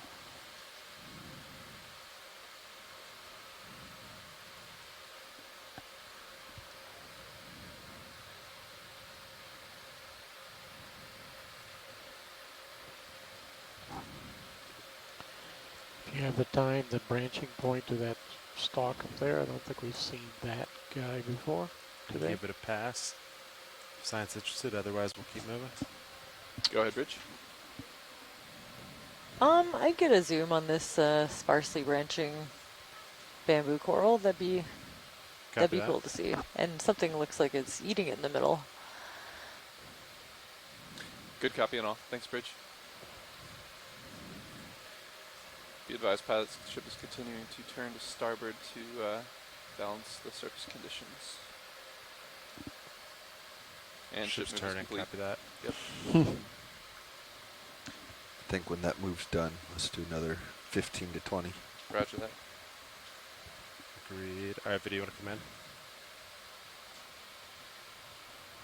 in? Lasers on. Bridge RVNF. Interesting, yeah. I'm not sure that Yes, we'd that like to put in anemone another is the ship move culprit whenever or you're just done with a your heading change. Can you advise opportunist. when you're done? Thank you. It does look like the tissue has grown over. It's still, you can still barely see that darker band of material underneath of it. So it's interesting. That's what gives the bamboo coral its name? It is. Okay. It is, yes. you ever see anything like that in the fossil record, or don't know? No, I'm not. Just crinoids. Yeah. Well, I've seen crinoids. I've seen lots of different corals, mostly scleractinian are the most common ones in the rocks I used to work in. Okay. Is that all you want from this one? Paleozoic yeah, rocks. I think that's great. Copy that. Yeah, thank you. Of the western United States. A few other types whose names aren't coming to me, but we see a lot of the cup corals, archaeocyathids, and the sort of semi-related but different rugose. I guess archaeocyathids are not corals. They are a different feature. They're a different critter. Okay. That would make sense, though, that like the stony corals, the scleractinians, would be the ones that would show up the most. Nice The really hard, giant boulder. I don't know, really like visible skeleton. Can imagine that being preserved really well versus something soft and squishy. Right. In places we would, I can think of, we would come across masses of the spicules that were recognizable as being spicules, but not the put together critter. Yeah, I have also seen I have seen a fossil sponge, which is very. I actually have one in my office that I kind of inherited. It's about that big, less than maybe 2 inches.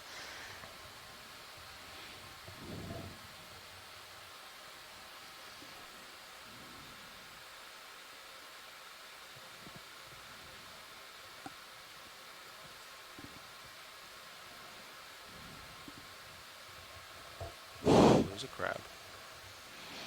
Thanks, Chris. Oh, free falling. Free falling. Leap, yeah. Spidery crab. Wow. Whew. Oh. Did a really good job. Oh, can we get a zoom on this coral? Sure. So you see a Peristinella like the one that we looked at up above, but this yellowish one could be the same species but covered with that anemone, or it could be something a little bit different like an Anthomas, Acanthogorgia. Go ahead, Rich.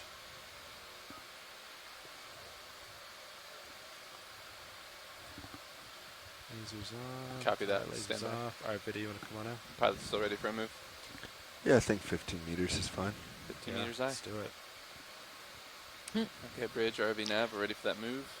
Oh yeah, definitely Like that parasitic if you get a anemone. blast move, it's going to be range again. 15 meters at So bearing that's twice now at least that we've please. seen it. And it's also, using the coral skeleton to build Good its copy, colony, but then it's definitely home to other animals that seem to really like the habitat. So some maybe juvenile lithoid crabs, there we go. And squat lobsters and shrimp. Definitely the crustaceans seem like they are fans. Lasers back on. Watch it, it's all set there. Yeah, that's great, thanks. All right, got it.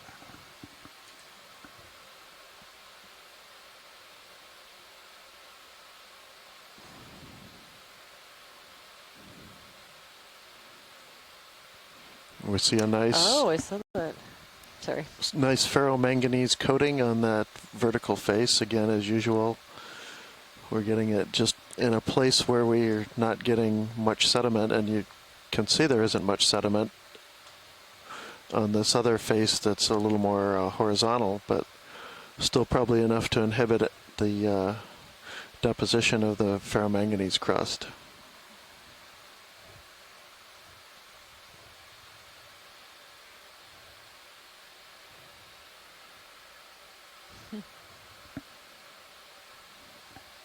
Definitely a bit more, a bit of a different group of corals and even sponges on this face than we've seen earlier. Very cool.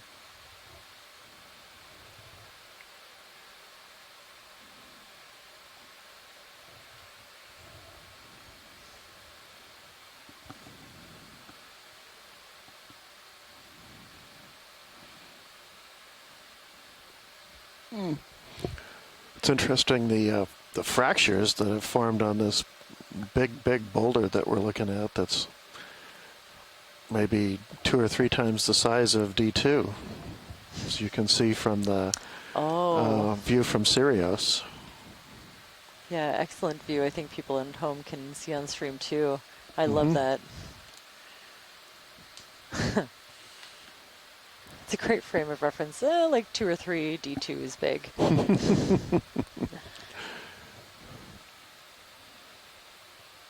So what did we decide the size of D2? A minivan? Did we go with? A minibus, I think. A minibus, okay. Yeah. Which I like, a little bit taller, but not quite as long as like my SUV. Actually, yeah, a little close-up of this, a snap zoom of this coral would be great. But I think it's the one that we sampled earlier on in this survey. Yeah, copy that. Thank you. Did you want to snap real quick? Yeah, that's great. I'm pretty confident in that. Copy that. Thanks. Yeah, it's got the strong preference for polyps to be on one side of that fan versus the other. The branching pattern is similar to other ones that we've seen. So this is that unknown paragorgid. Well, I guess it's a corallid now, but probably in the genus Paragorgia. Pilot, you see in your port rail cam there. Oh, look at that. Archaeocyathids were large reef-building there. sponges. Very cool. Oh. Tether? I guess reef-forming sponges were only known from the fossil record up until the ones off of BC, and parts of the northwestern U.S. were discovered, the sponge reefs that we have. Oh my. But before, like, I can't remember around when, but like not that long ago that they were only known from the fossil record until we found them right here. Well, not here.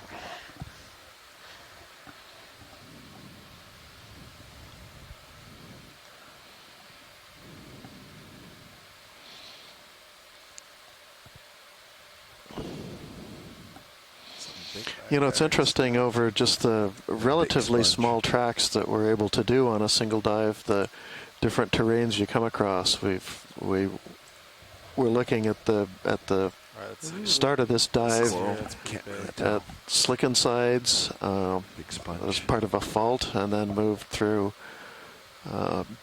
some different more massive rocks, and then got into some flows where the flow features and the tops of the flows were pretty apparent. They're boulder fields, and now we're in this field of kind of huge boulders, a fairly massive rock. Yeah, wow. That we maybe pan tends to break up in pretty large I was trying to hide it until I didn't have boulders a couple meters across. Big sponge. You can reach it. Yeah. I can come back down and give it to you. Yeah, sorry, I thought that sponge was going to get away from us today. I really wanted to take a look. Is that previous shipment complete? Roger that. Would we be able to put another one in? We will do a repeat of the last. Range 15 meters, bearing 290 at decimal 2. That is absolutely a great. Ooh, okay. This is another sponge I'm pretty familiar with from farther south in the offshore region of British Columbia on some of our seamounts. I believe it's a glass sponge. If we kind of came around to the side, we could probably see a trumpet-shaped base, and it folds out into these, big Very good. vase shapes. Very good. Pretty sure this is a conilasma, and there's a different species known from Alaskan seamounts, so or maybe not. It could be Conilasma aurea.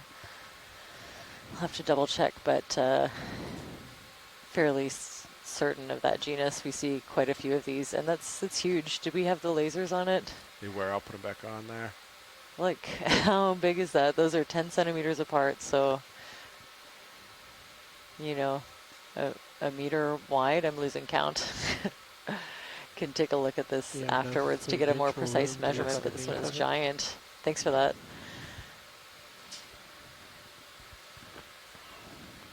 Pilot, So yeah, these are large, you know, filter feeding glass sponges in the class hexagonellida, underneath of it. and the backside? Yeah, they're super brittle. We've taken samples of similar sponges, and they're very thin, and you'd think they might be a little bit spongy, but they will crack like a shell. The goal is to get to the top, though, so I don't know how much time we want to spend on this. Whoa. It's beautiful. Yeah.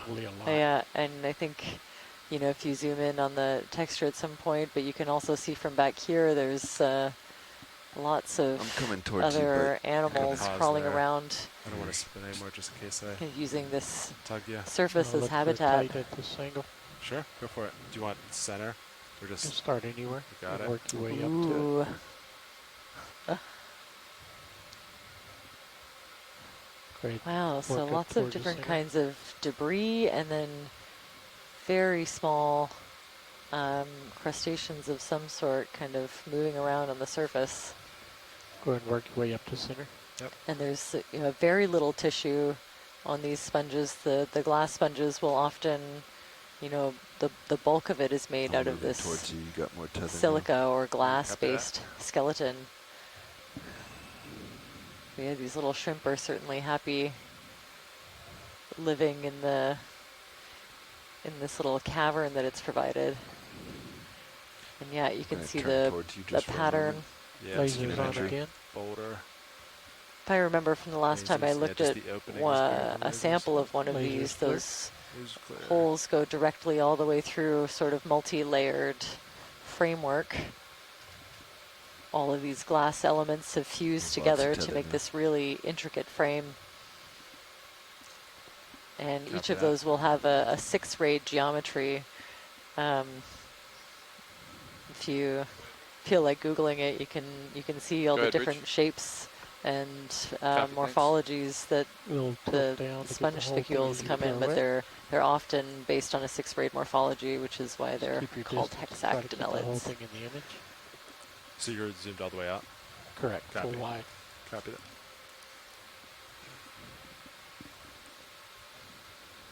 Wow, these are amazing. Lasers again. And I think, yeah, getting a view of the other side, we should be able to see the base. Yeah, there it is. And maybe a second one. This looks like a smaller sponge, maybe budding off or right beside this larger individual. Start coming up now. But yeah, so you can see it starts out kind of a thin cone shape, and then the my view's getting blinded sort of gets anyways. really wide and flared. Pretty shot. And it makes these really huge, I don't know base what you'd with the compare it white to. behind Very it. cool structure. Center. Is that where you want it? Yep. Copy that. And a little up. Yeah, I'd say that's a Come back Right down. there. Hold that. second individual, and it looks like it might be a different kind of glass sponge to me. Full wide.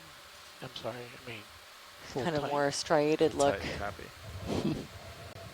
Yeah, so it could be two of them kind of competing for the same attachment point, and I think one of them is winning. Let's bring lights up 30%.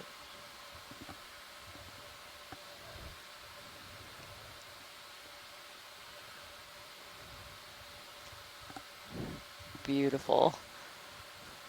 So yeah, these are fairly delicate. And can we keep going around a little bit more by another 10 Yeah, almost like a It might be a hard shell.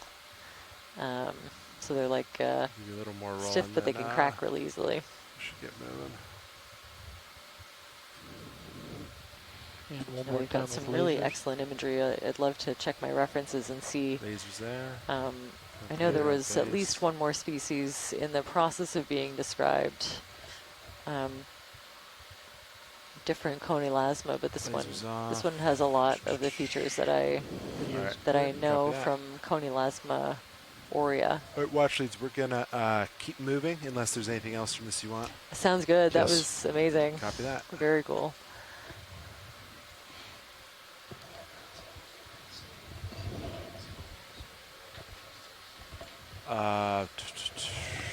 Yeah, as I back out.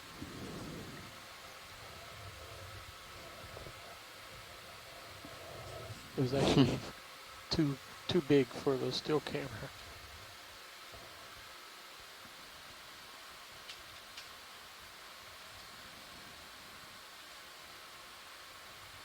How's that, Nate? Any extra light, Nate? Probably go max it out, Bobby.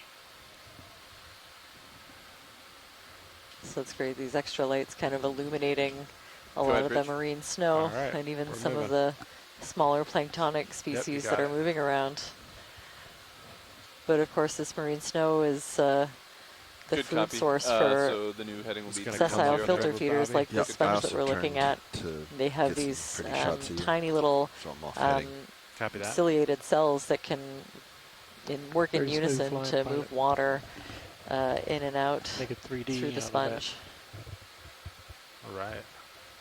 Be a good scan. So they don't necessarily rely on Scan currents that except on. to bring in things Mhm. sideways, which they probably like to collect. Yeah, I think they're, you know, not, they probably, I would imagine, have their limits. So if it was a real currentless zone, it would be, they could only do so much. But if the current's a little bit slower, then yeah, they can definitely create their own, What's your at tilt least in angle? order I'll give it a to lot of Negative to 20. move water through I guess through the negative body. 19. And my guess is they stand up because that is an advantage as far as Mhm. catching things in the water column. Yeah, that much more surface Because he area. was pointed towards me. Not I'm sure the turning away encrusting from sponges Sirius. have their own way of Of getting value. that access, and I think gets surface area kind of spread out over like a rock or something. All right, These so you're lined back up. Is larger, you know, structure-forming sponges Yeah, are really that right? amazing. All right. What are we looking at? Blue view's up. I'm seeing 15 out. You guys want another 15? Yeah. Nav, make it so. Making it so. Stand by. Bridge, RV nav. Whenever you're done with that ship heading change, can we put in another move, please? Thank you. We'll be done in just a minute, pilots. Just looking at the drop off there. Pretty steep.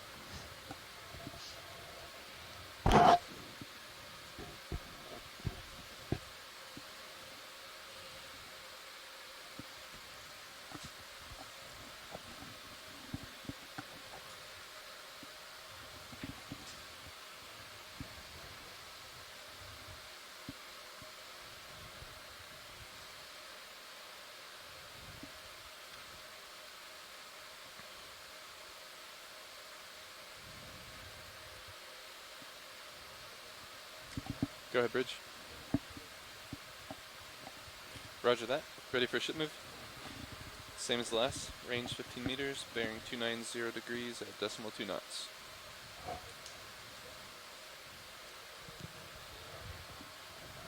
Good copy, thank you.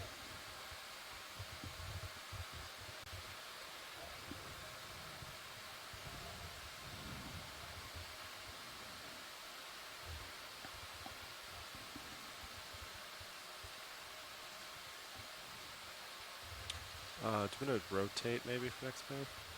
We'll see where Sirius ends out. Looks like we're on a pretty tight local high right now.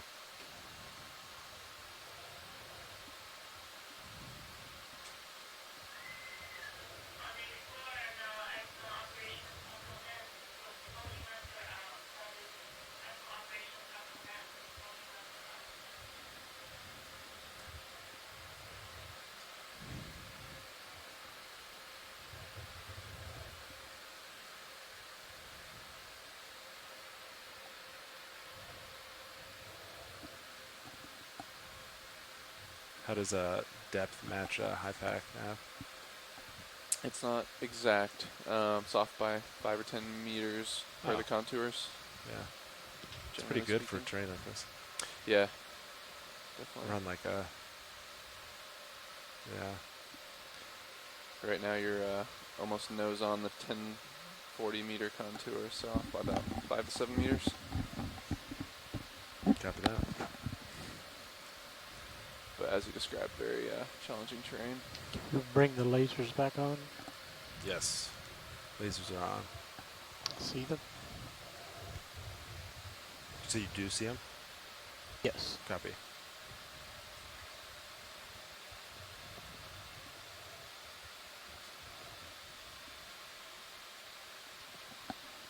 Yeah, probably more like 10 meter difference at this point.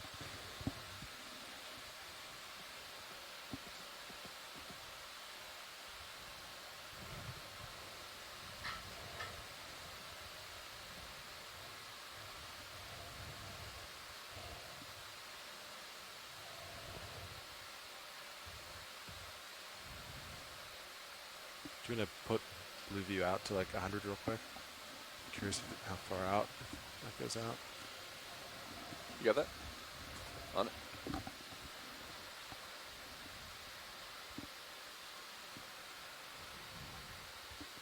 It's 100 meters there.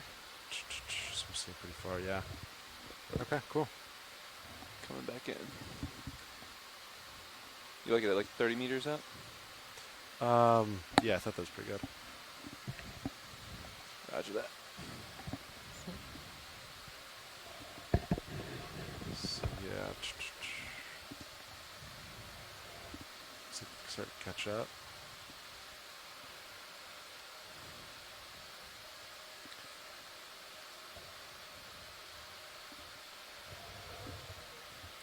Go bridge. Copy, thank you. I think let's add another. Oh, that's 15. a great idea. Yeah.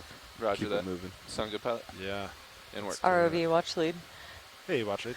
Bridge ROV now. At your convenience, could we fire a water sample, please? Yes, we'd like another got move, duplicate of the last. Copilot, Range activate. 15 meters, bearing 290 at decimal 2 knots.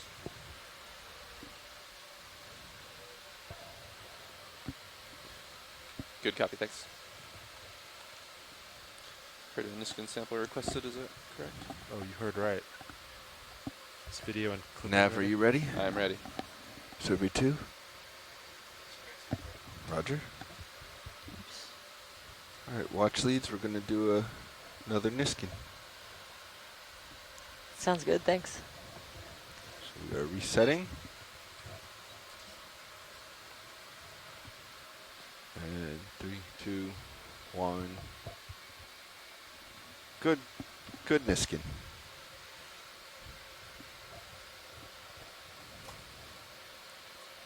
That clear thing, right, lower right center is NIF today. I think it's a glass sponge. Right there. Yep. Gonna snap it real quick. Pass over it. Holothurian. Okay, this might be the first sea cucumber we've seen, or first one in a while anyway.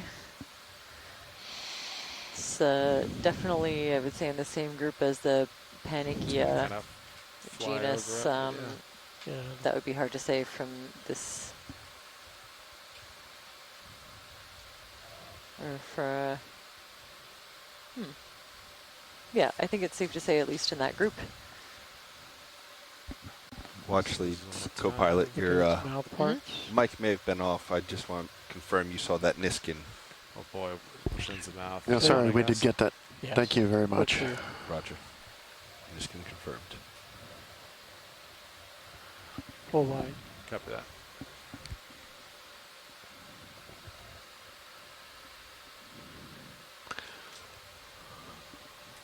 Okay, another vote for Panikia genus for that sea cucumber. I think more of these heteropolypus mushroom corals. Looks like every one of these coral skeletons is colonized by that parasitic zoanthid. And maybe part of a dead bamboo coral skeleton up at the top. You can really see the banding. That's where the bamboo coral gets its name. Watch lead's co-pilot. Watch lead, go ahead. Yeah, question on these parasitic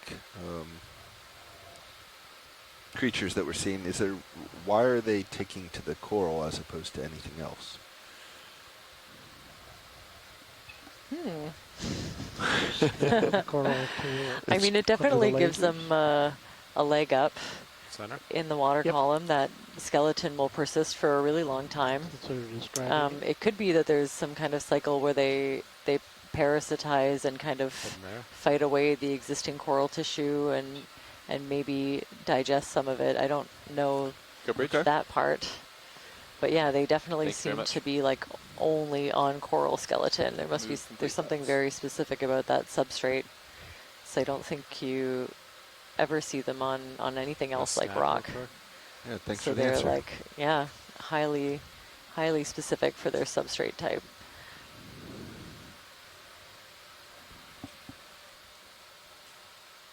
Okay. All right, come on, keep moving. Yeah, pretty much everyone, and that the coral to the right of that is probably, related to the host species of the skeleton that coral we just, the zoanthid that we just zoomed in on, probably on a peristanella skeleton, judging by the branching pattern. And yeah, up here, a completely dead bamboo coral skeleton that's just covered with hydroids and a couple other things. You can see the darker banding in between the white internodes. Gray rock. Yep.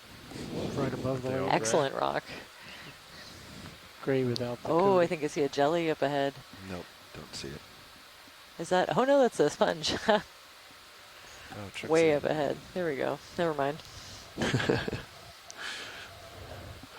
So we're getting kind of above what this looks like. That looked like maybe a tongue of a flow that extended down the slope. We saw a lot of features related to the flow and flow tops, but we're now getting into a little bit of a depression down behind it. Not sure what this is. Zagging, but direction still looks good, I guess.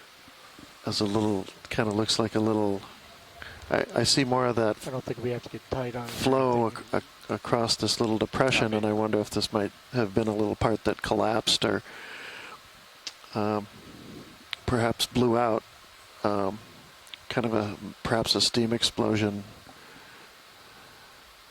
or something has kind of eliminated most of that massive rock that made up the flow. Tight track. Maybe associated with that flow, or perhaps something younger, later modified. Right. Oh, I just saw that. The already cooled You're looking off now, flows. So I think our next move should follow you. Right, because it's off to your starboard. Yeah. So I think 315, 320, somewhere in there. For the next one. This sponge is kind of interesting. Could we get a snap zoom? Sure. Thank you.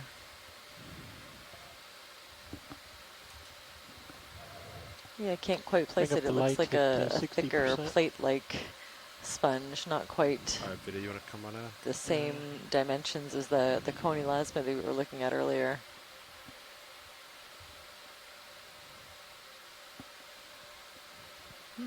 Very cool. Definitely has a network of canals with a little, net-like mesh to the edge, above the openings. to the right. That's helpful to know, but I can't quite place it. Very cool. A glass sponge of some sort. There we go.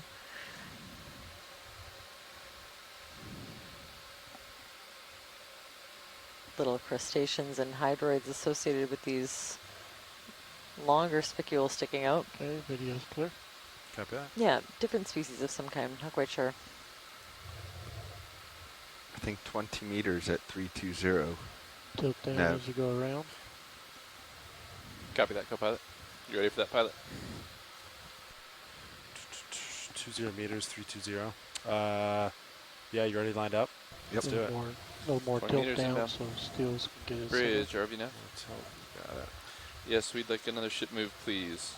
Range 20 meters, Okay, bearing good 320 position. at decimal 2 knots, please.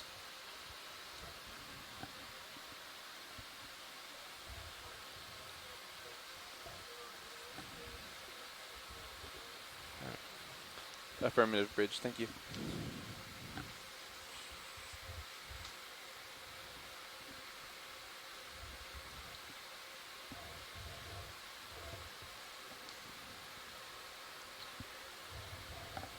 Extra lights are clear.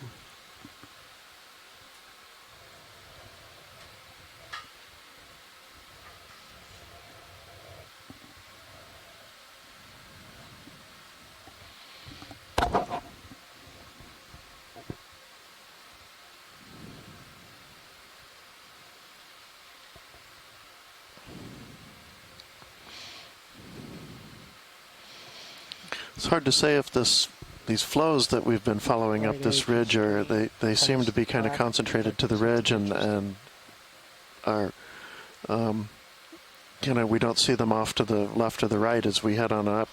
It's hard to say if this was once a flow that was maybe coming down a paleo valley down the side of the volcano, or if the stuff on either side has simply slid away. We have evidence that there are some slides here. It looks like there's some blocks down at the base of this slope, a few thousand meters below us. So there's certainly the possibility that we're simply on a slightly more resistant or stable part of the slope here that managed to stay in place when material on either side of it slid away. Pilots, nav, be advised, just under 30 minutes of bottom time remaining. Copy, 30.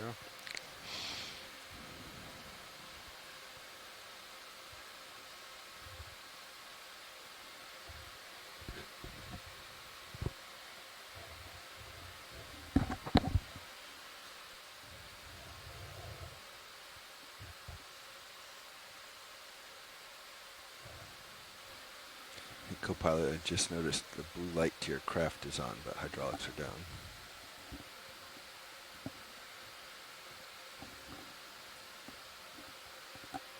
Thank you. I must have index instead of. I exited pretty quick. Probably just forgot to do it. Yeah. No worries. It's quite the steep climb ahead. Yeah, we're on a pretty tight track right now. Pretty steep terrain on either side. Maybe tilt up and show it. We'll brighten it up for you. It's not that steep. I tilt up ahead or the drop off? Yeah, the up ahead. The head's not that steep. It's more so the sides. Oh, okay. It's more. Yeah. We can see all the way out to 30 meters on multi-beam.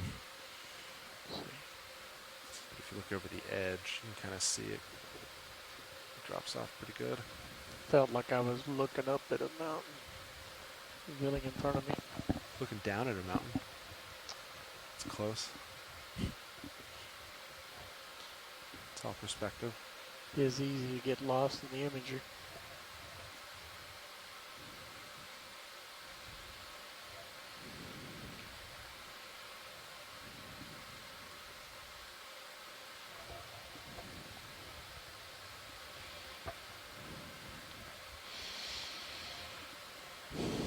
Looks like big fractures up here on what I take to be the top of a basalt flow. Fractures are likely came about as it cooled.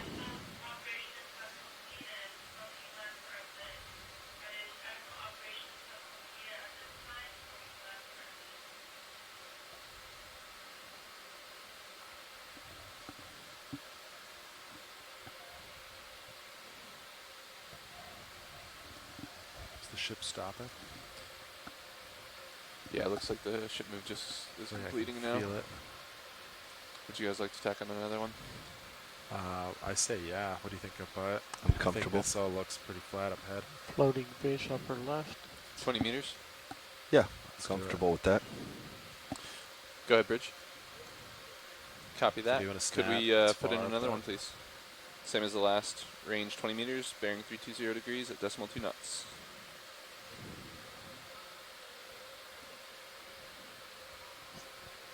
You got it. Thank you. We might have to adjust heading on the next one. Nav. Roger that. All right, Roland, we made it. Do you want me to belay the current one, or are we okay? No, I think we'll be okay for 20 meters, but... Roger. Aim a little more to starboard on the next one. Yeah. Looks like it's trending that way. So we're starting to see more of those sedentary sea cucumbers, the ones that kind of stay more or less fixed into one location. Kind of a yellowish base and then white feeding appendages sticking out into the water column. And lots of rock bends here. There's like 5 of them in this one field of view. Very cool. Oh, and the thin red coral that we're seeing off to the right, I believe, are Swiftias, like the Swiftia simplex.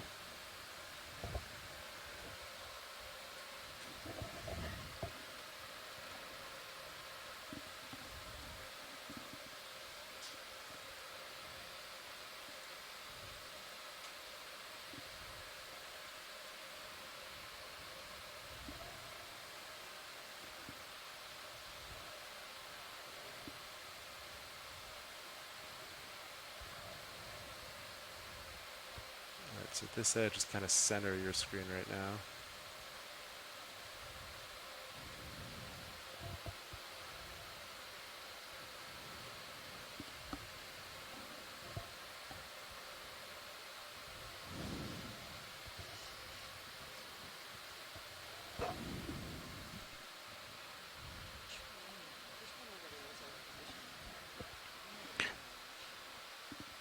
I think this is... And I guess, yeah, you can pretty see, obviously, some like center right now terrain.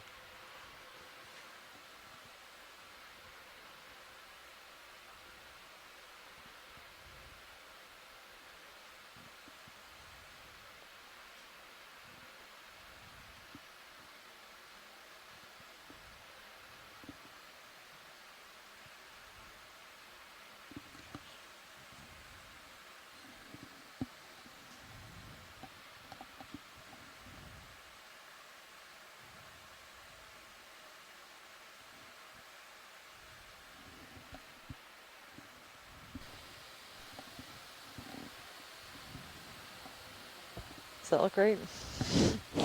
I think so. Nav, what's our pace?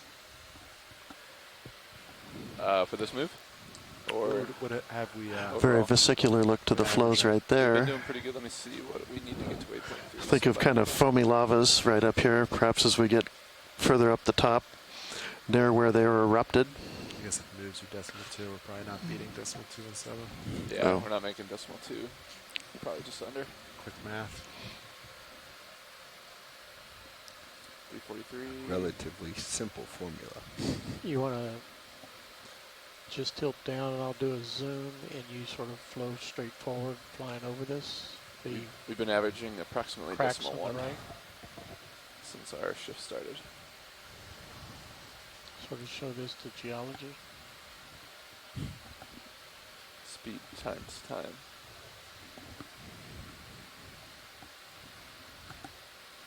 Good for a partial? Sure. Yeah, I was meaning the section to the left that had the lines. Oh, I thought you said right. Yeah, but I can go ahead, Ridge. left. Copy that. Move complete, pilots. Let me know what you think for our next course. Lions are giving you a partial zoom as we go across this. Sure, actually, we do have some interest in those little stick ones. So this is great.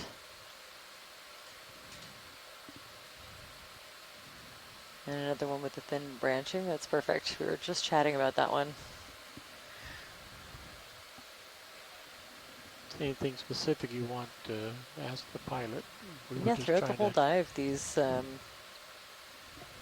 dead bases of glass sponges. I'm actually glad that we collected one. I might be able to tell a little bit more about what group it was in. So yeah. Can you Because cheat it your doesn't heading to seem starboard like a it's little bit so I reflected can see in where the kinds of sponges we're path generally forward seeing goes? now. Right. Yeah. Do you feel like we've seen? I do. Kind of a lot of dead sponges compared to the number of live ones we've seen. Yeah, if each of those was the base of something like a pinulasma or one of the sponges that I know to have those like really Looks like it, huh? Looks like it tough goes back to port bases, again, which is then kind of what yeah, we we've been need. seeing probably Come back to way port. less. Why are our bands so And you can different imagine those on all being quite intensity? big if they had a base that was that big around. So Tilt up to lose the skids. yeah, it'd be Yeah, a copy that. cool, Yeah, can come left. cool study to go and Keep maybe coming get a left. general Yeah, keep estimate going back of how left, many actually. of those dead bases there are. Way forward is over here. You know, Go what that way. their Yeah, that's composition where might you have can see been, further south. maybe a guess, or So that's like narrow it down a little bit 300. taxonomically, and then compare it Yeah, to what's here kinda now. back It looks to- like there was a pretty big shift. Just off the just the little divot Because I they see do and get then really Yeah, dense. about We have a 300. couple of 100. dive But it's not sites smooth. in our Who's this new though? This is offshore you, marine though. protected area that That's only 20 have meters like out, a I guess. Another little, I think they called it let's see, 20 meters straight Spongetopia, like a Probably little that hump there. So let's do, metropolis full let's of do another 20 yeah, really dense aggregations of those pinealasmas. So they can get really like 315. Roger. yeah, they can grow in like pretty high abundance in Bridge, places. RVNAV. So Oh, there's a first Brisingid. straight ahead. Copy. Yeah, I would love a quick zoom on this one You got if it. you're available. Lasers on.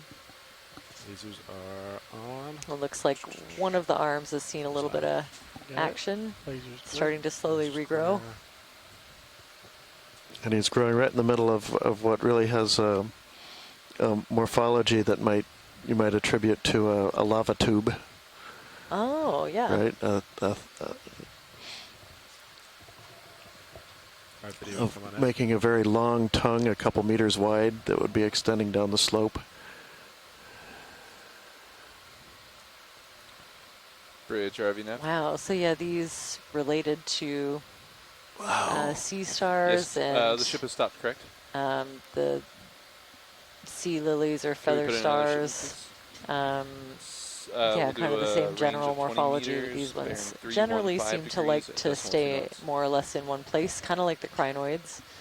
I'm just tilting up video. Let me know if you want Good to copy. Or if they Tilt up move very slowly, but I to think the they, tip, they and we'll come spread back their to center arms and do out a full into the wide. water column to kind of filter feed, grab onto But things for now, we'll track up the often that are, arms. yeah, suspended in the water. Ship moves in. See how intricate that arm on the right is, the white part? So they must have a way of bringing these arms that's back down towards the mouth or moving material along with the little tube feet towards it. Okay. Mhm.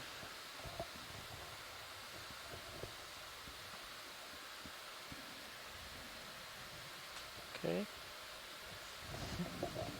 Now go back to the center, and then we'll do a slow pull out from the center. Copy that. Go to center.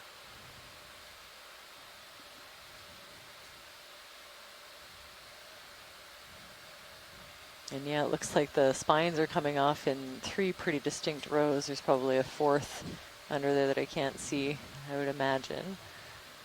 And there's the central Okay. disc. Pulling out. Very cool. So there's I think a few different genera, and I wouldn't be brave enough to guess. Oh, hello. Chris, hello there. Hello. I can hardly pass up an opportunity to brag about my favorite animal. Ooh. So this is, as you said, it's a Brisingid, probably in the genus Brisinga, if I'm counting the arms right, and I'm looking at the To look at that leg on the left. plates on nice the curve. arms, the ribs correctly, but Look to the left. Look at the so back these side of are the leg. actually proper To the sea left. stars. Oh, sorry. They are actually said related left, I to, heard that. if you think I about your stood right. intertidal Pisaster and The one on the sort of upper? similar Upper sea stars that live at the intertidal, they actually are closely related to those. And they have little sort of pedicelaria, which are kind of bear trap or claw-shaped structures that are present in huge abundance on these spines. And these spines have kind of fibrous socks that are inundated with them, festooned with them, one might say. And they can literally capture swimming crustaceans and other prey as the water currents swim through them. And these are actually pretty strong mechanisms because we've seen brisingid in the Atlantic capture bristlemouth fish, the little small things, or I forget exactly, but those small, I mean, they're small fish, admittedly, but they capture hyperids and other types of tiny amphipod type things on these spines, and then what happens is the tube feet grab them, and then they kind of bring them down after having been caught by this, as I like to call it, the Velcro of death, and then they digest them. So they're actually predatory, so there's all sorts of weird stuff that goes into the evolutionary adaptations of these, because the skeletal arrangements on these sea stars are comparable to those in crinoids. All of the skeletal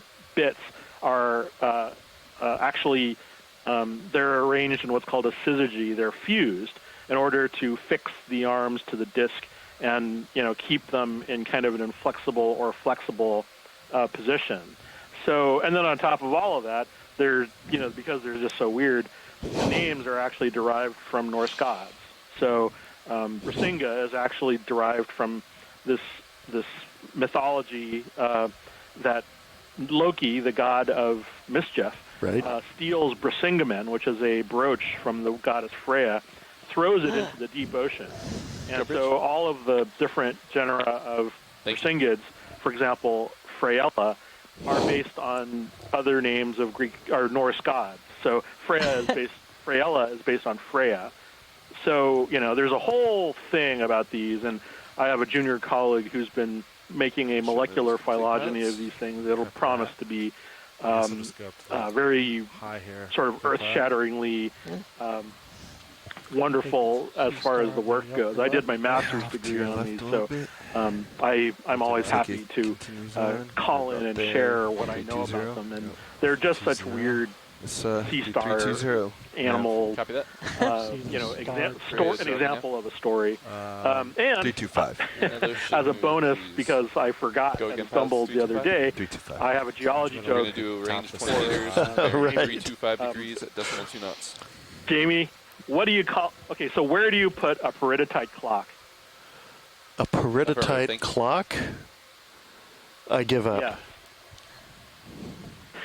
On the mantle. On the mantle. Oh, of course. Of course. Yeah, I do get it now. They're very good. Yes, I'm sure it's just, I just love that. So anyway, I'll let you guys go. I know, we're coming up on a Hipposteria. These are predators of various cnidarians. This one might be, this one looks like it's Hipposteria californica.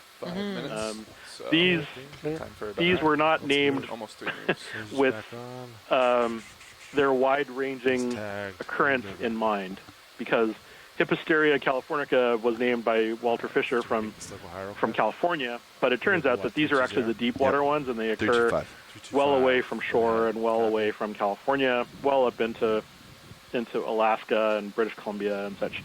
But I don't know if they're nearly as sort of formidable predator of cnidarians as, say, some of the other things in the tropical North Pacific. But like, it's weird to see heath-eye, because I've read about them for so long and I've never actually seen them alive.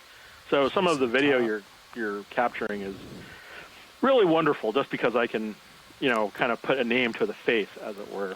And oh wow, there's another one. Yeah, are we seeing a bit of damage maybe on the arms, the kind of lighter patches, or is that a normal coloration?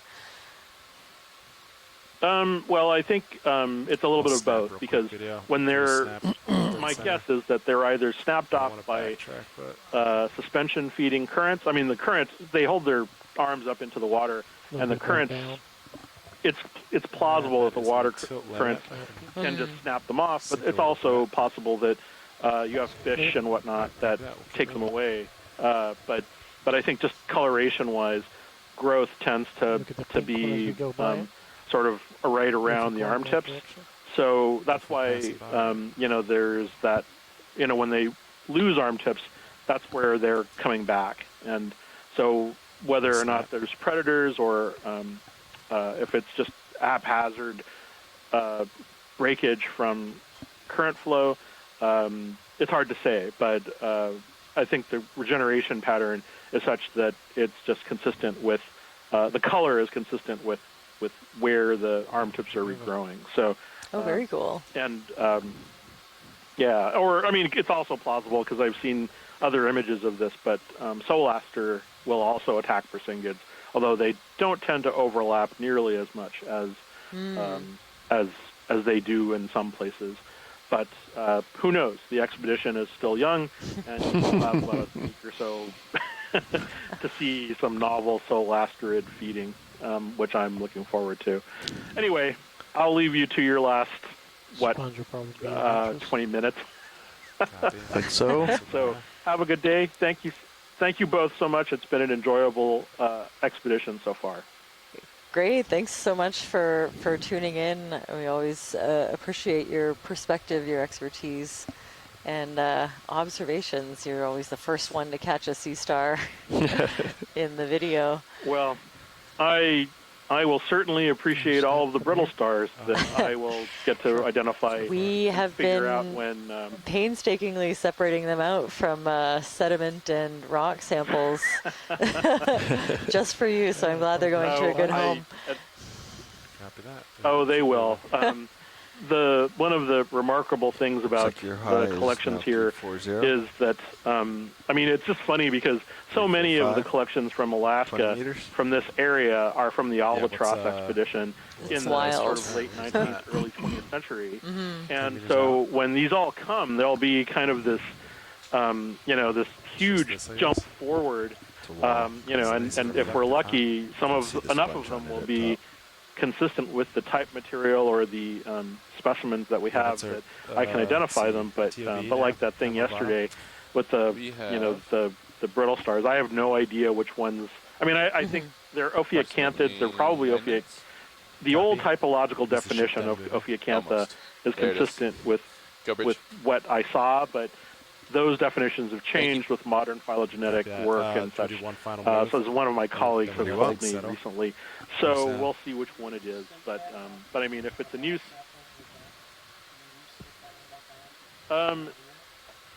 oh, sure. A lot of the specimens from this area, at least from Alaska in the Smithsonian collections, are around late 19th century, early 20th century. So the albatross was last here dredging. 1890 something. Or early 1900s. Yes, we'd like to do another and please. There have been countless other Alaskan surveys, but they tend to go shallow. Around 200, 300 meters. They don't tend to go this deep or this far. But there's definitely. Yeah, I'd say so. I mean, there are new records. Even all of these Ceramaster that we've been seeing today, they fall within the depth range of the species as a whole, but they're relatively modest range extensions for what's known from the Aleutians. So and even though there are Persingids, for example, known from the Aleutians. The last couple of expeditions have shown... Excuse me, Chris, can we get a zoom on that really shiny black rock to the right there? Kind of center? Shiny black rock. There's a shiny black rock. There's a shiny black rock behind that Persingid. Yes, there is. Sorry. Come on in. Yeah, we might want to grab that if anyway, that's... all I was just gonna it's not as shiny as I thought it was. Although it's not a bad one. I think if we can pick it up, and if it's... Oh, it is pretty good sized. The one lasers are on? Yeah. Oh, yeah, that's way too big. Sorry, actually. Yeah, pilots, I'm wondering if well, I might not even be loose. Yeah, thanks let's again, keep Chris. moving. I think we're looking at rocks. Okay, thanks, Chris. That rock is far too large. Have a good day. Bye-bye. You too. What do you think of the one in front of it, this angular one? Not as exciting? Yeah, not as exciting. That had the look of having a pretty nice crust on it, just something a little easier to sample. But those are pretty similar to what we've already got, I think. Copy that. We'll keep moving then. Yeah, let's keep moving. What about with both hands. I think we're limited at that point, limited to storage space. Can you hold it on the ascent? 5 minutes, right? It's okay. Huh? Thereabouts. Yep, 6 minutes plus 5 minutes setup. Final 6 minutes. Copy that.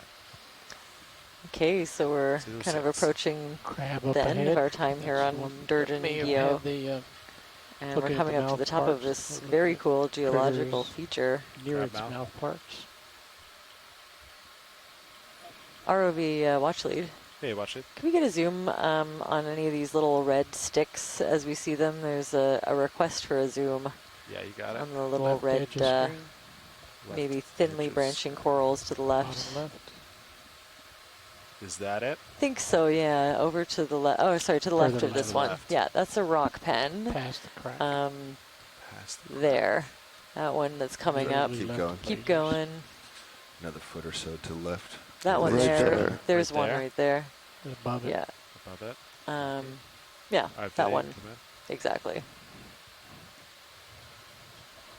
Thanks, that's great. I'm pretty sure these are Oh, yeah, that's what I thought. more Swiftia simplex. Can start out as sticks and then they're kind of very sparsely branched Swiftia corals. You can see kind of the orangey body to the polyp and left of this. pink tissue around the Ask branches. if they're interested. Yeah, I think that's safe to say. That's great, thank you. Copy that. Anything else in view, watch lead? No, I'm good. Copy that. We're moving. There was a crab we were coming up to the right. You'd have to pirouette I'm around not its convinced left. we can see these little they're not parasites, they're symbiotes, I guess. But I think if we go for the mouth. somebody on the chat said that they were 0.5 millimeter. Go ahead, Bridge. Copy, thanks. They could look like little white spots then if... Yeah, Oh, we can see 0.5 millimeter. 0.5 if millimeter, we're okay. close enough. Yes. Just completed. He's just spinning away from me, I think. I don't think I'm going to see his mouth. Looks like another tanner crab, maybe. Maybe they can't rotate left. A bamboo coral stump there, just one little band on it. And a couple of big anemones. This crab's about to run into the anemone. Yeah. Wonder what happens. He's sort of... Tapping it? It's caused him to stop and he's trying to figure out what it is. Yeah. How to get around it. Isn't something I can scavenge. I Did you snap real imagine quick? the anemone has enough defenses that it can hold its own against a crab, but maybe we'll see. Yeah, he's going to just Wait. step over it. They're moving along. There's another one of those cool sea stars. All right, we'll keep moving. Watch lead nav. So you don't Yeah. Just be overtake advised, me. we're in our final 3 minutes of bottom time here. Okay. Okay, thank well, you. let's just have a good look around. And Got a big, interesting sponge. Top left. I don't think we need a Niskin here, but we'll maybe look to get one on the way up. Otherwise, Sure. not too much on screen.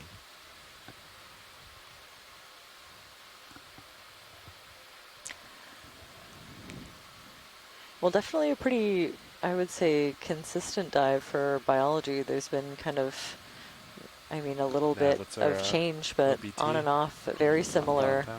We have about 3 minutes. Fauna, 2 to 3 you know, minutes. definitely Copy. started with Another these precinct, get up SWAT and right. lobsters, and looks like we're ending with And them as lower well. left. I'm sorry. Center left Well, as well. lots Center of good left, upper right. biological samples It's gonna for stretch out. further analysis. I learned that brisingids are a lot more sinister than they appear.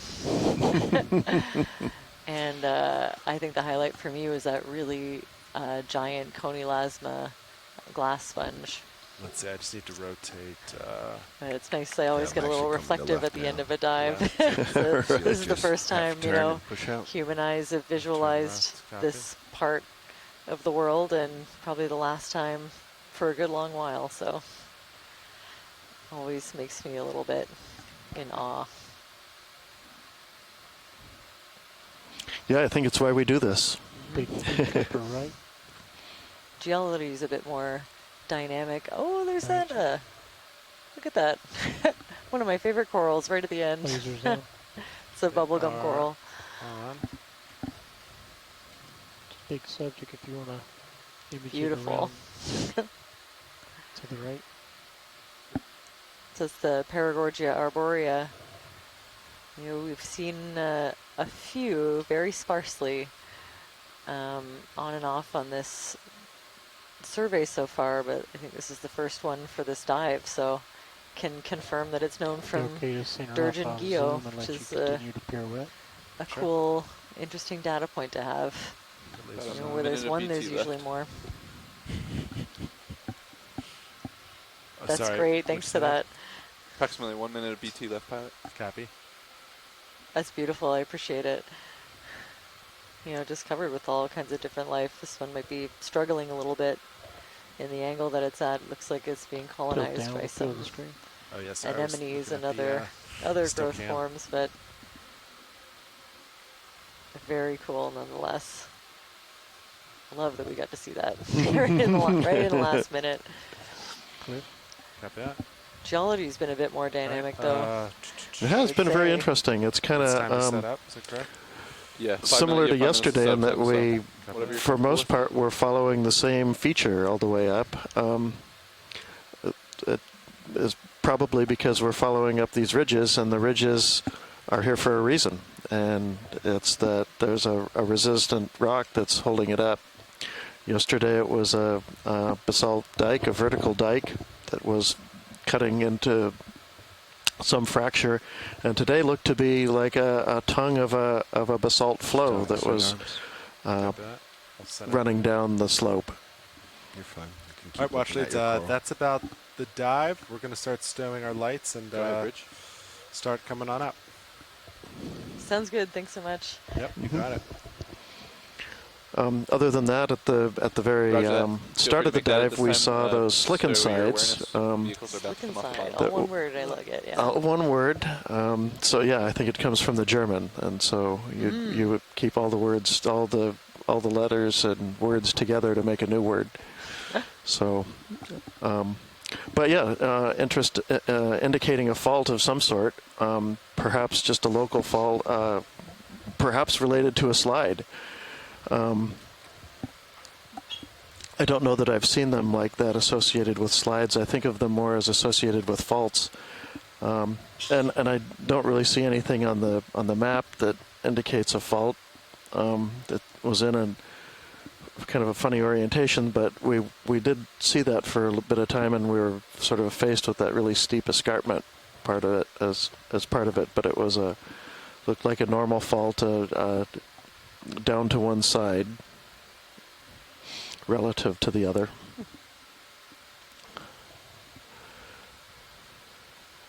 Well, yeah, we've collected a lot of phenomenal video and physical samples on this one, so I'd like to take this moment to thank the GFOE team, ROV and video crew, as well as NOAA Ocean Exploration come up like 15 meters, that brought this dive together.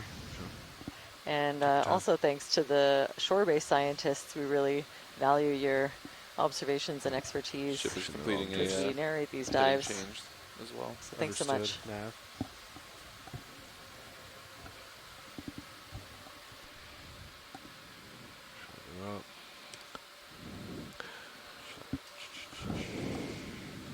Straight, way up, double down. That looks great there, co-pilot. Do I need to wrist at all? Nope. Okay, keep it there. Blends in with the rock, but it's perfect. All right, swing arms, Orion. We're all set. What else do we need? Drawer retracted. Pins are retracted. Any final Niskins? I didn't hear any. I think they're going to advise us on the way up, yeah. Roger. So hydraulics are stowed. Did you want to tuck the craft in? Where you did it droop when I can get it on the way with it up. on or anything? All right. I think. So do you want to come up 15 meters with me, and then I'll come on back, and I'll spin. Yep. Copy that. I'll just kind of stay centered in your screen during this time.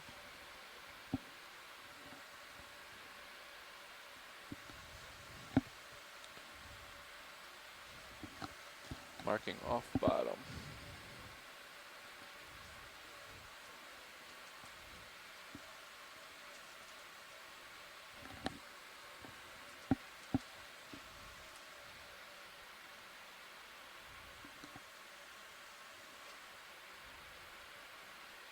And I'll slowly start backing as we come up, nice and slow.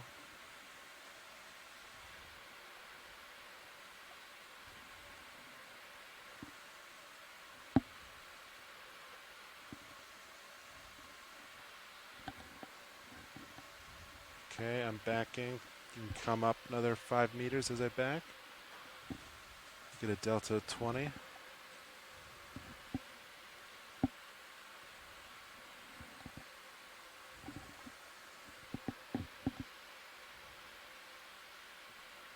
Looks very good. Coming nice and center. It looks very good. Delta 20. Delta 20, copy that.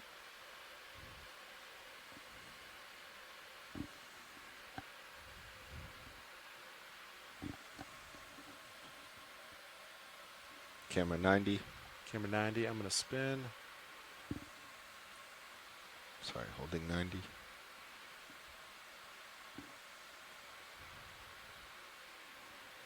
Tether's going over me.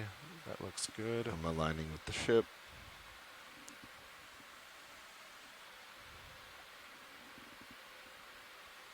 I'm with the ship. Pilot copies, co-pilot. With the ship.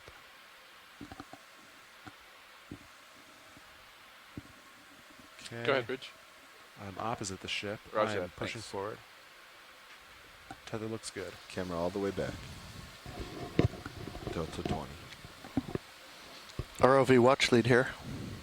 Hey, watch lead. Yeah, we'd like to request a Niskin at 440 meters, 440. Copy that. 440 nav. You want to write that down? Got it. You got it. All right.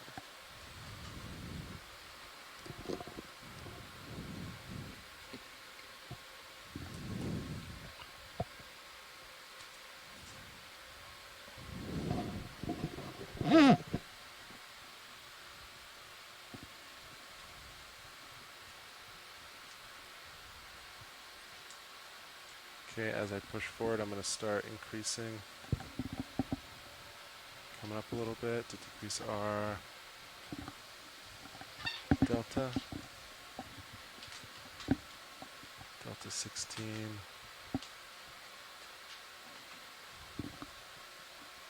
All looking good. I'm coming out of auto head. I don't think the tether's tight yet. It's not fully tight, but it's pretty good. Copy that. Still pushing forward.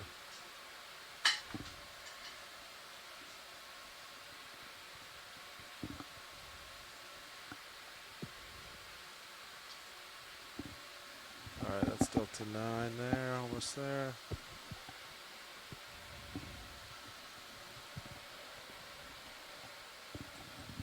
Okay, I'm going to hold that, just pushing forward. I'm going to start getting my Z-bias ready. Maintain some forward way.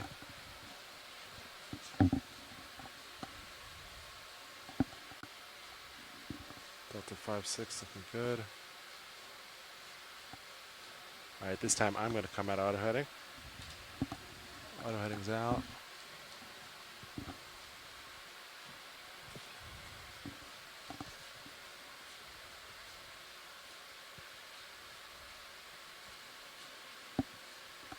Okay, let's see. Copilot, you ready to start coming up? Ready. Alright. Auto depth is out, my Z-bias is in. I'll slow that down, and let's come up. Coming up. Marking SM.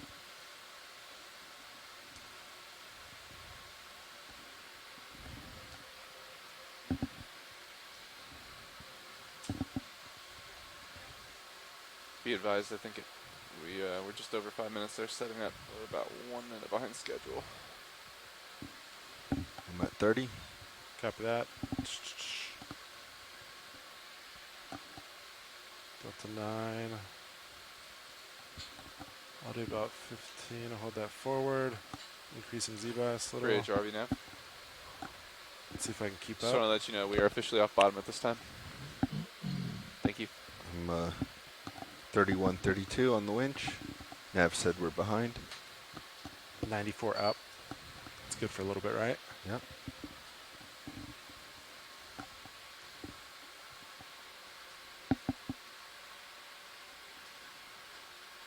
Yep, just behind by a minute or so.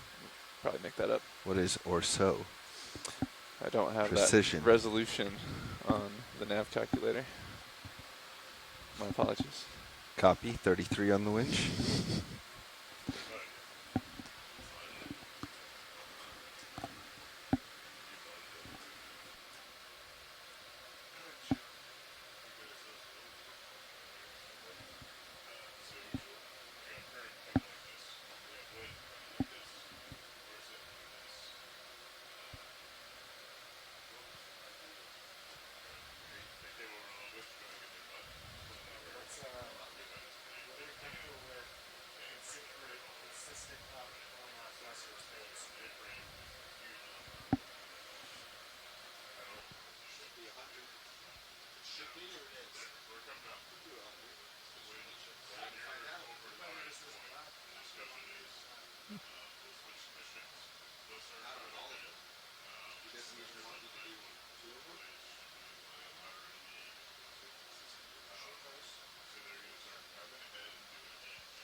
Bridge, RV nav. Yes, I was just discussing our recovery plan here with Dive Soup. Can you confirm that the recovery heading that you guys would like to change to is approximately 220 degrees? Roger that.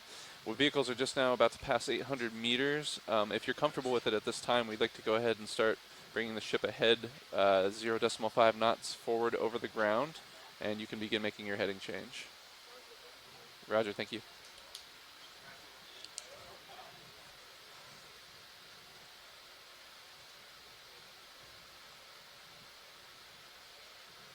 So now if we're going to go through the water and make the heading change? Affirmative. And they are capable of doing that. They did that the other day for a recovery as well. Sorry, can you run me through the game plan? Oh, after you're done, of course. Bridge. Go ahead, Bridge.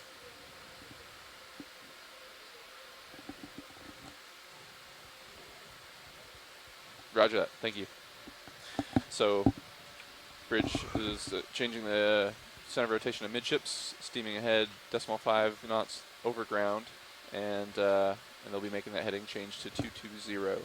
So watch streaming. So they're doing a large turn? Very large turn, yeah. Copy. What's our bottom currents look like? Subsea currents? Bottom currents are negligible, like almost zero. SSCs? Where you guys are up to a certain point. Give me 1 second. It's been a minute since I looked, but looks like negligible up to a point. It looks like they start increasing after 500 meters depth. Copy that. But approximately zero until then. Okay, sounds good.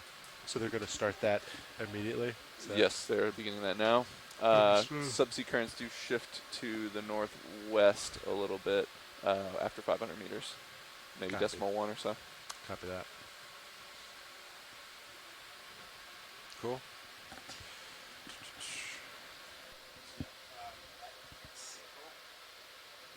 The Niskin sample will occur at 440 meters depth.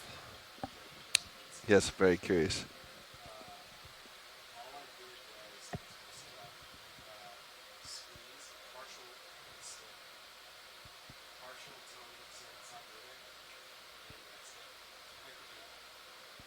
Yeah, so it doesn't keep squeezing. How?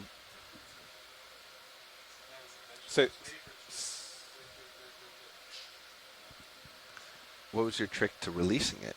Did you just release it in the bow box? Muscle memory? Whatever you did, it worked because it flipped over and the shell fell on top. Whatever you did, Bobby, it's a simple worked equation. great. I was like, he's going to put this in the box and it's going to land right on the shell, and then you like flip C episode daisy and it was upright. You didn't put torque on the wrist when you dropped it, right? A little flick? A little turn, dropped it on the divider, let it flip itself.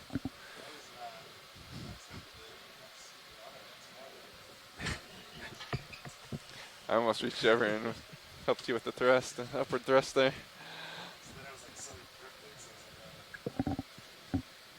That was nice. All right, keep an eye on streaming, boys.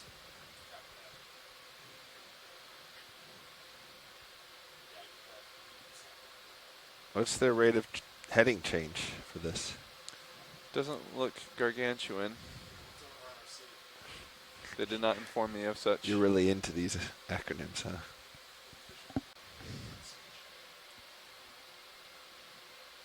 LOL.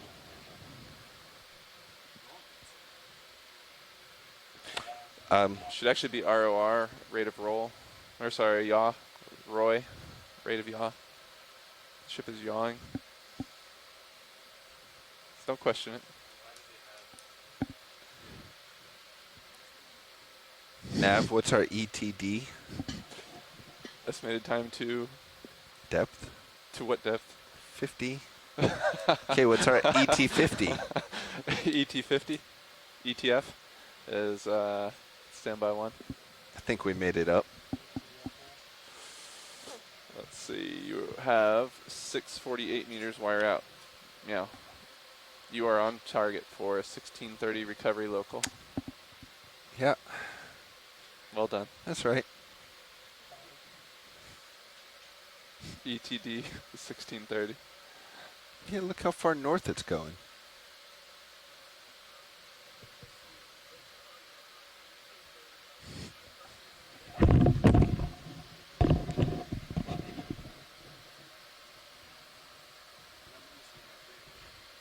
It's just math.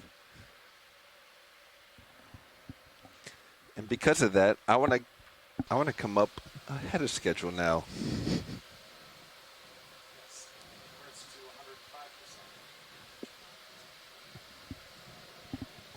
Oh, think it's a little toasty. What's your EWS to achieve an early arrival? Estimated wind speed? 38. Raj. It's my max speed on 1 HPU. Watch stream in, boys. We are approximately 60 degrees or so to port. I would love to.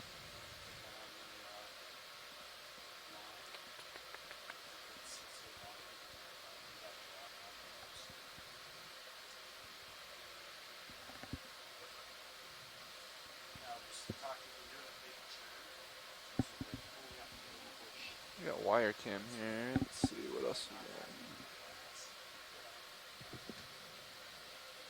I think you just want starboard HD. Oh, here we go. Starboard robo. Starboard. Looking for it. Stand by.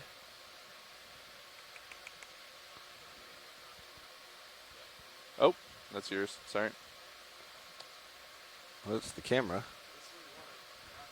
You're not wrong. There it is. Found it. RVHD. Sled HD. Boom. Alright, we're sorted, boys. Shiv looks good at the moment. Yes, 220 is the target. Mr. Simpson looks good.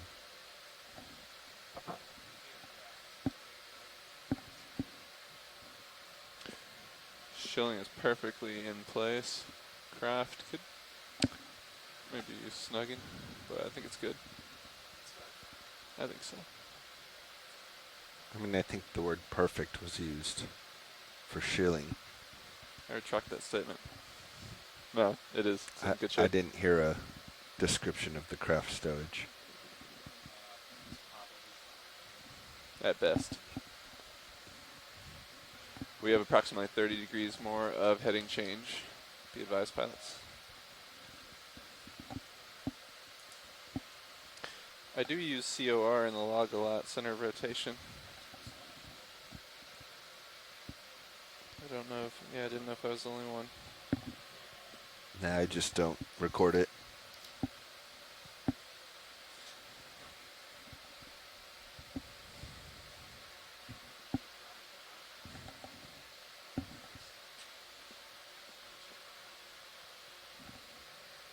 It's important to stay hydrated.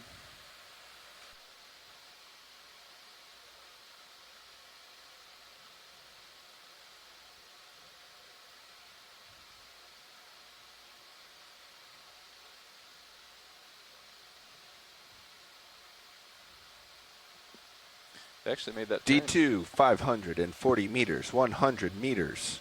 Till Niskin, right? 440? Affirmative. 100 meters.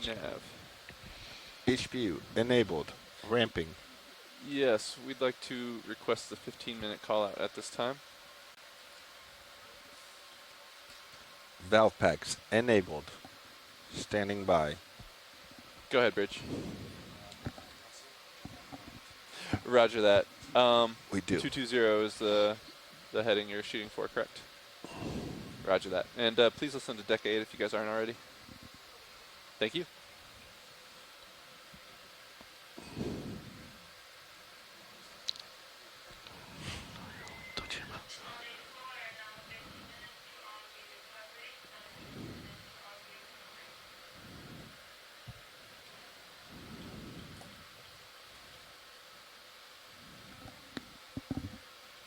They made that turn really nice.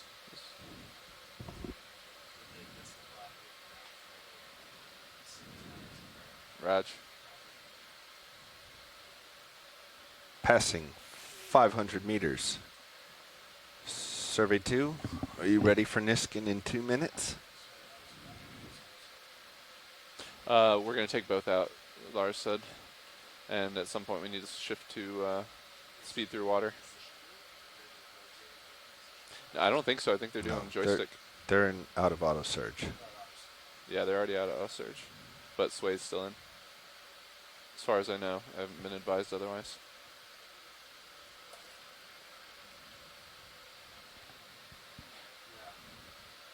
Yes, the 15-minute pipe has been made. 40 meters to Niskin. Nav's ready.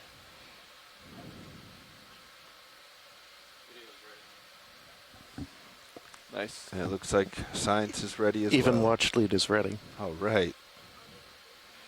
30 meters, Bridge. 1 minute. Roger that. We're going to let the vehicles stream out a little bit, and then we can shift to speed over or through water. We'll get back with you shortly.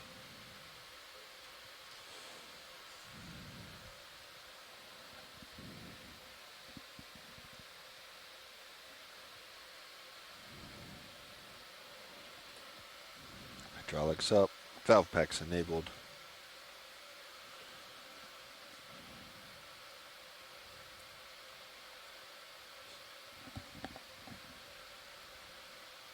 We're at 450, resetting Niskin.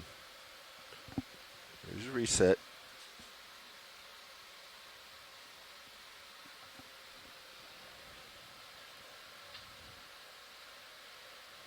.44, 43, here we go. 2, 1, 0. Good Niskin. Roger that.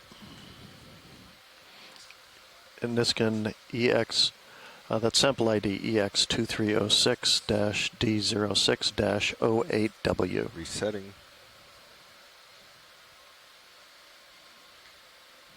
And valve packs off.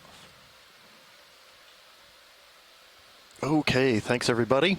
Nice dive. Thank you, Watch Nice Lead. dive, Watch Lead, thanks.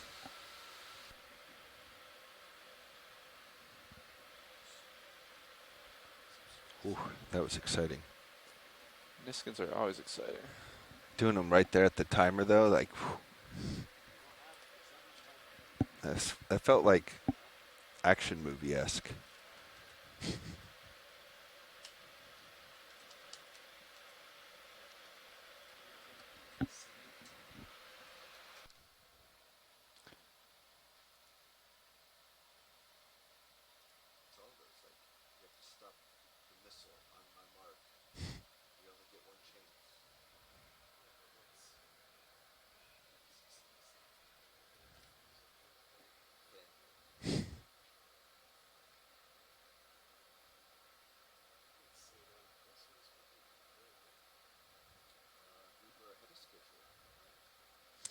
Should be just about on time. Let me calculate. Just a moment.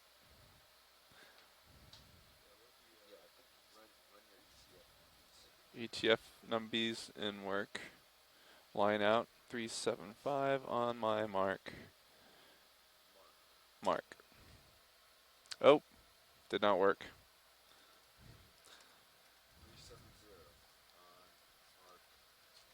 Mark. We are on schedule. Waiting for streaming to improve still.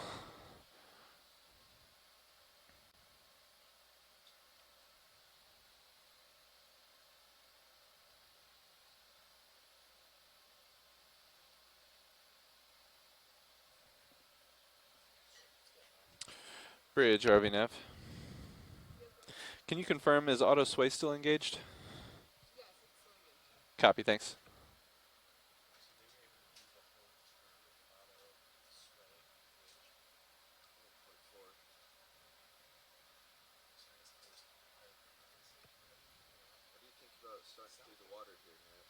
I'm thinking about it. Yeah, I don't know. I was trying to let streaming improve a little bit. You guys okay if I shift it? Yeah, yeah. Roger. Bridge, RVNF. At this time, we'd like to request that you disengage auto surge and sway, the port prop and port rudder, and make decimal 5 knots ahead through the water, please.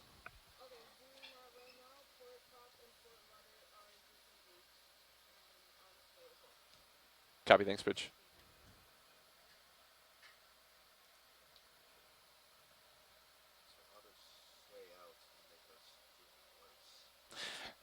Dive Super had said we could take it out.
Bridge RV nav.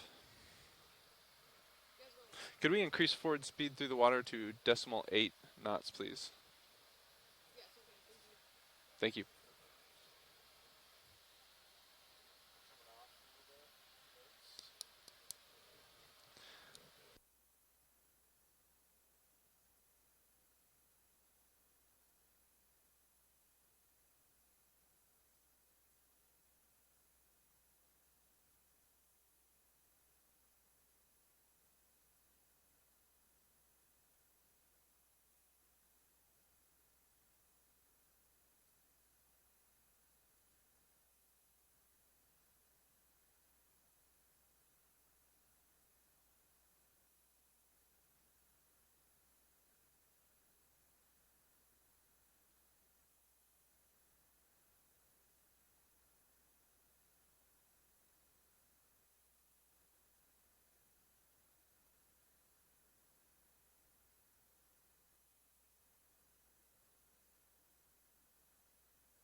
Loud and clear, Dive Soup.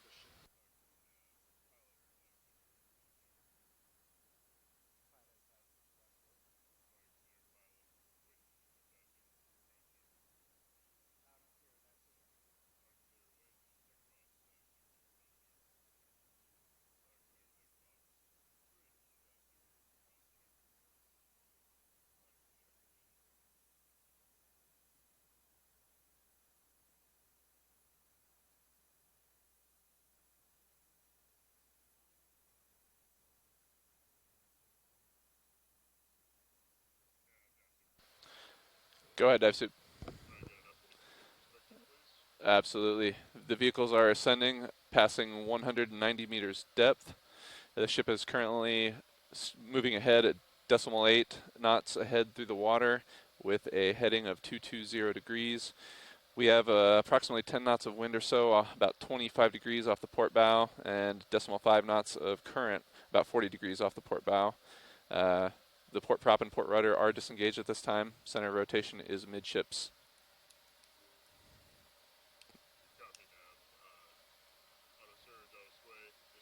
Also disengaged, correct.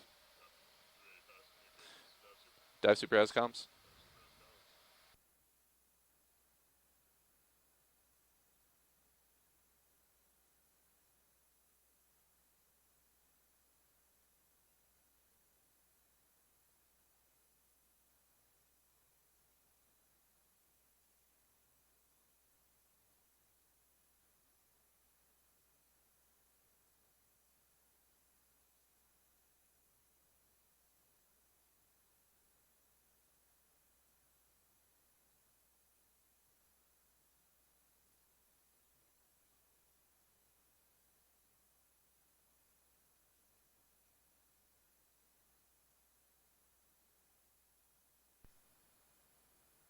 You leave all your things on, pretty much, except lights. Everything else turns off with your center button.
Go ahead, dive soup.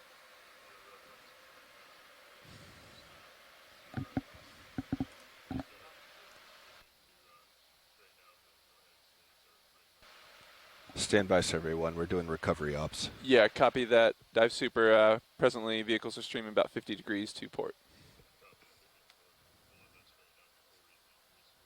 Roger that. Sorry, survey, go ahead. We've collected all the ones that we've been instructed. Yes, we have 3 water samples.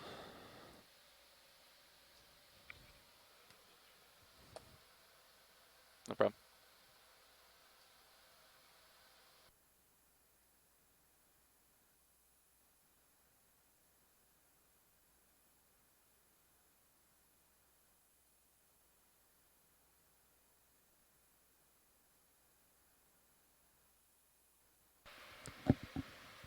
$60 meters.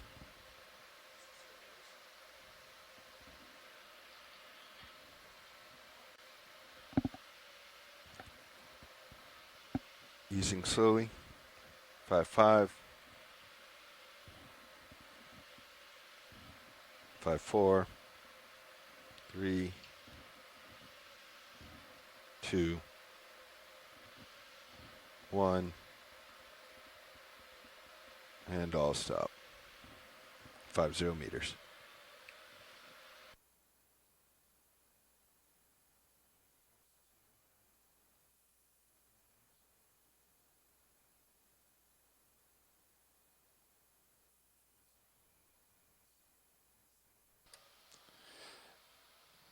Dive soup nav.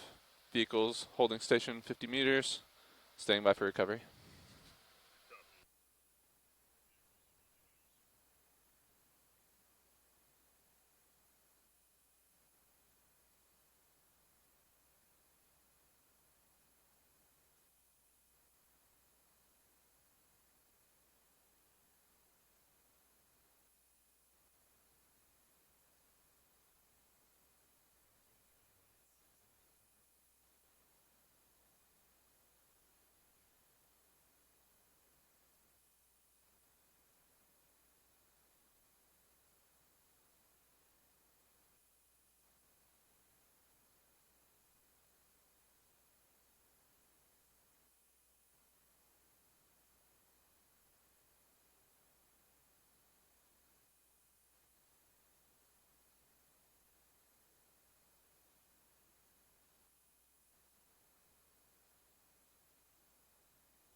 No, I think you're just used to seeing.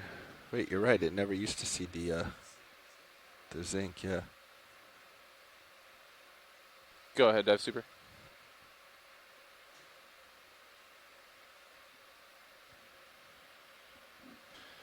We have vehicles streaming at approximately 25 degrees or so to port at this time.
Copy that. Sorry, did not have deck A latched.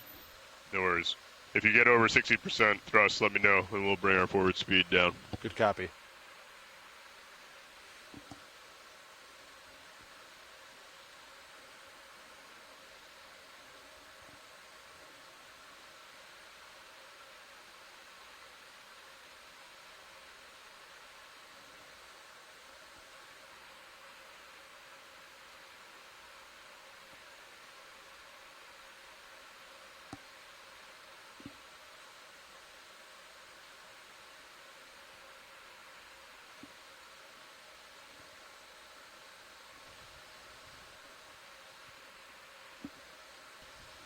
Let's go ahead and increase that halfway a little bit, pilot.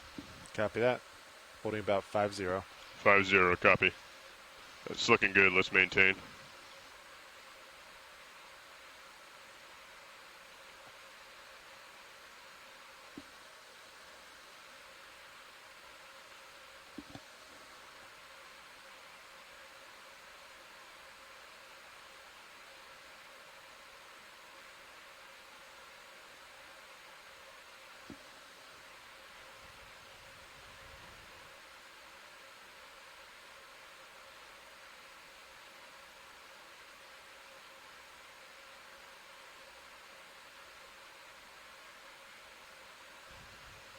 You can ease a little bit, pilot.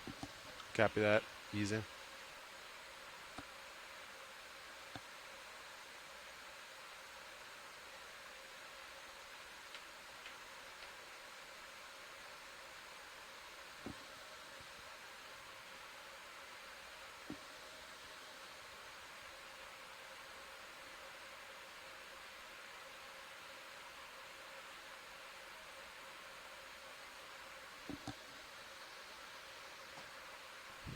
Right, pilot, let's increase slightly. Copy that. That's about 6-0 there. Copy 6-0. If you go any higher than that, we'll slow down. Good copy.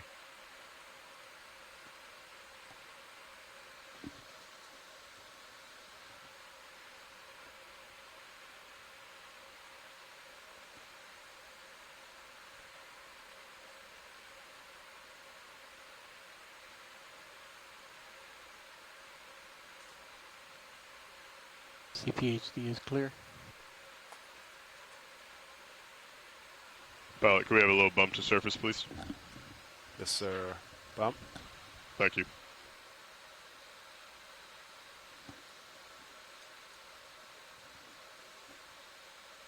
Nate, you should delete that left one first.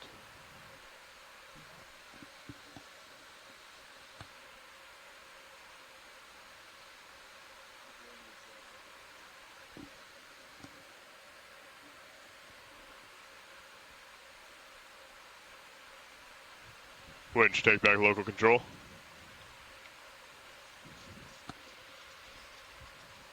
Remote disabled. Deck A-frame.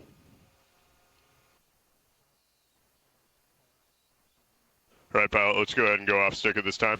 Pilot is off stick. Auto heading is still engaged. Understood. Let's hold that until about 2/3 of the way down. Copy that.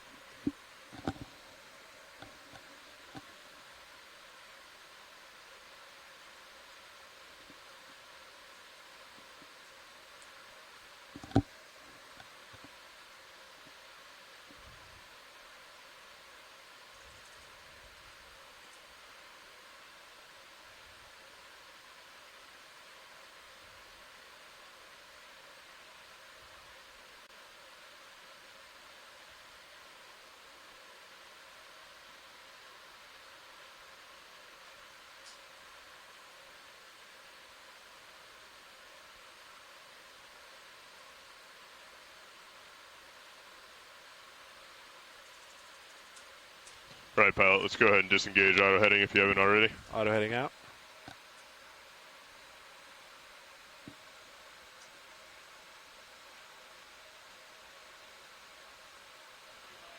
Okay, pilot, lift line appears clear, daisy chain free. Can you confirm?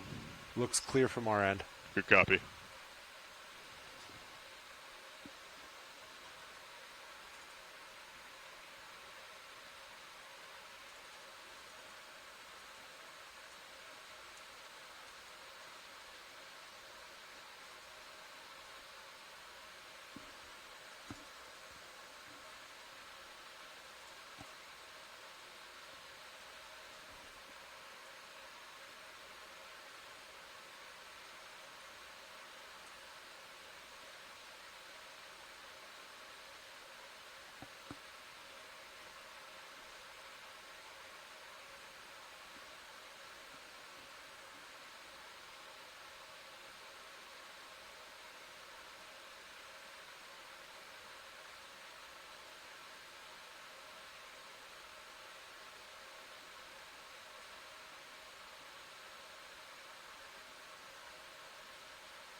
All right, pilot. Recovery line is tight. Let's go ahead and lock in auto head and start reversing back towards the crane, nice and slow. Copy that.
It's looking good, pilot. Copy, maintaining.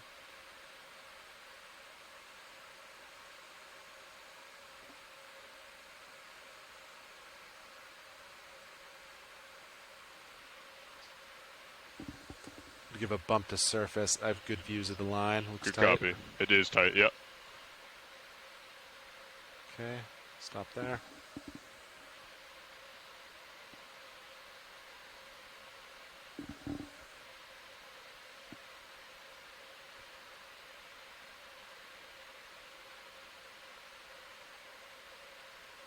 All right, pilot, you're coming under the crane. Let's go ahead and give a small twist to starboard. And pilot off stick. I am off stick.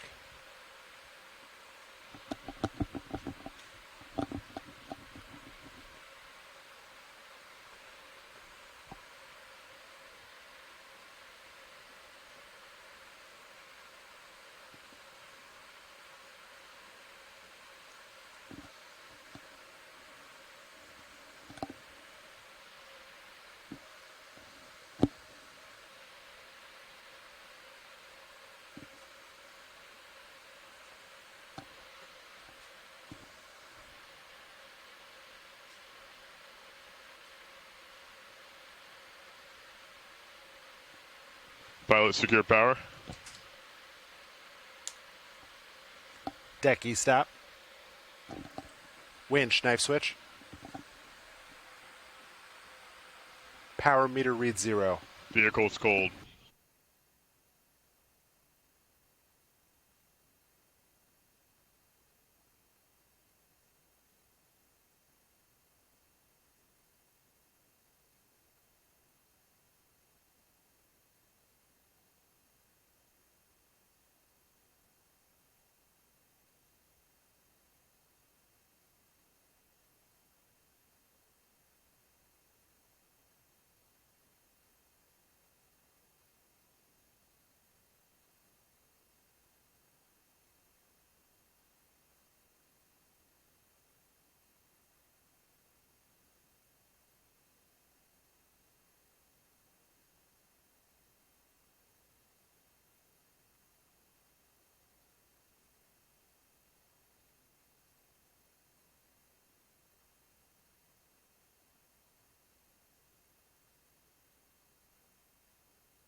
Pilot dive super. Dive super go. Side straps are going on. If the control room's ready, let's go ahead and wrap up in there and come down. Help with post dives. Copy that. Wrapping up, coming down. Nice work. Good recovery. Control room. Winch dive super. Go ahead, dive super. If you would like, go ahead and power down the HPU. When you're done with your final walkthrough, go ahead and come on up, help with post dives. Please leave the fans off until after we're done on the fantail. Copy. Thank you, Winch.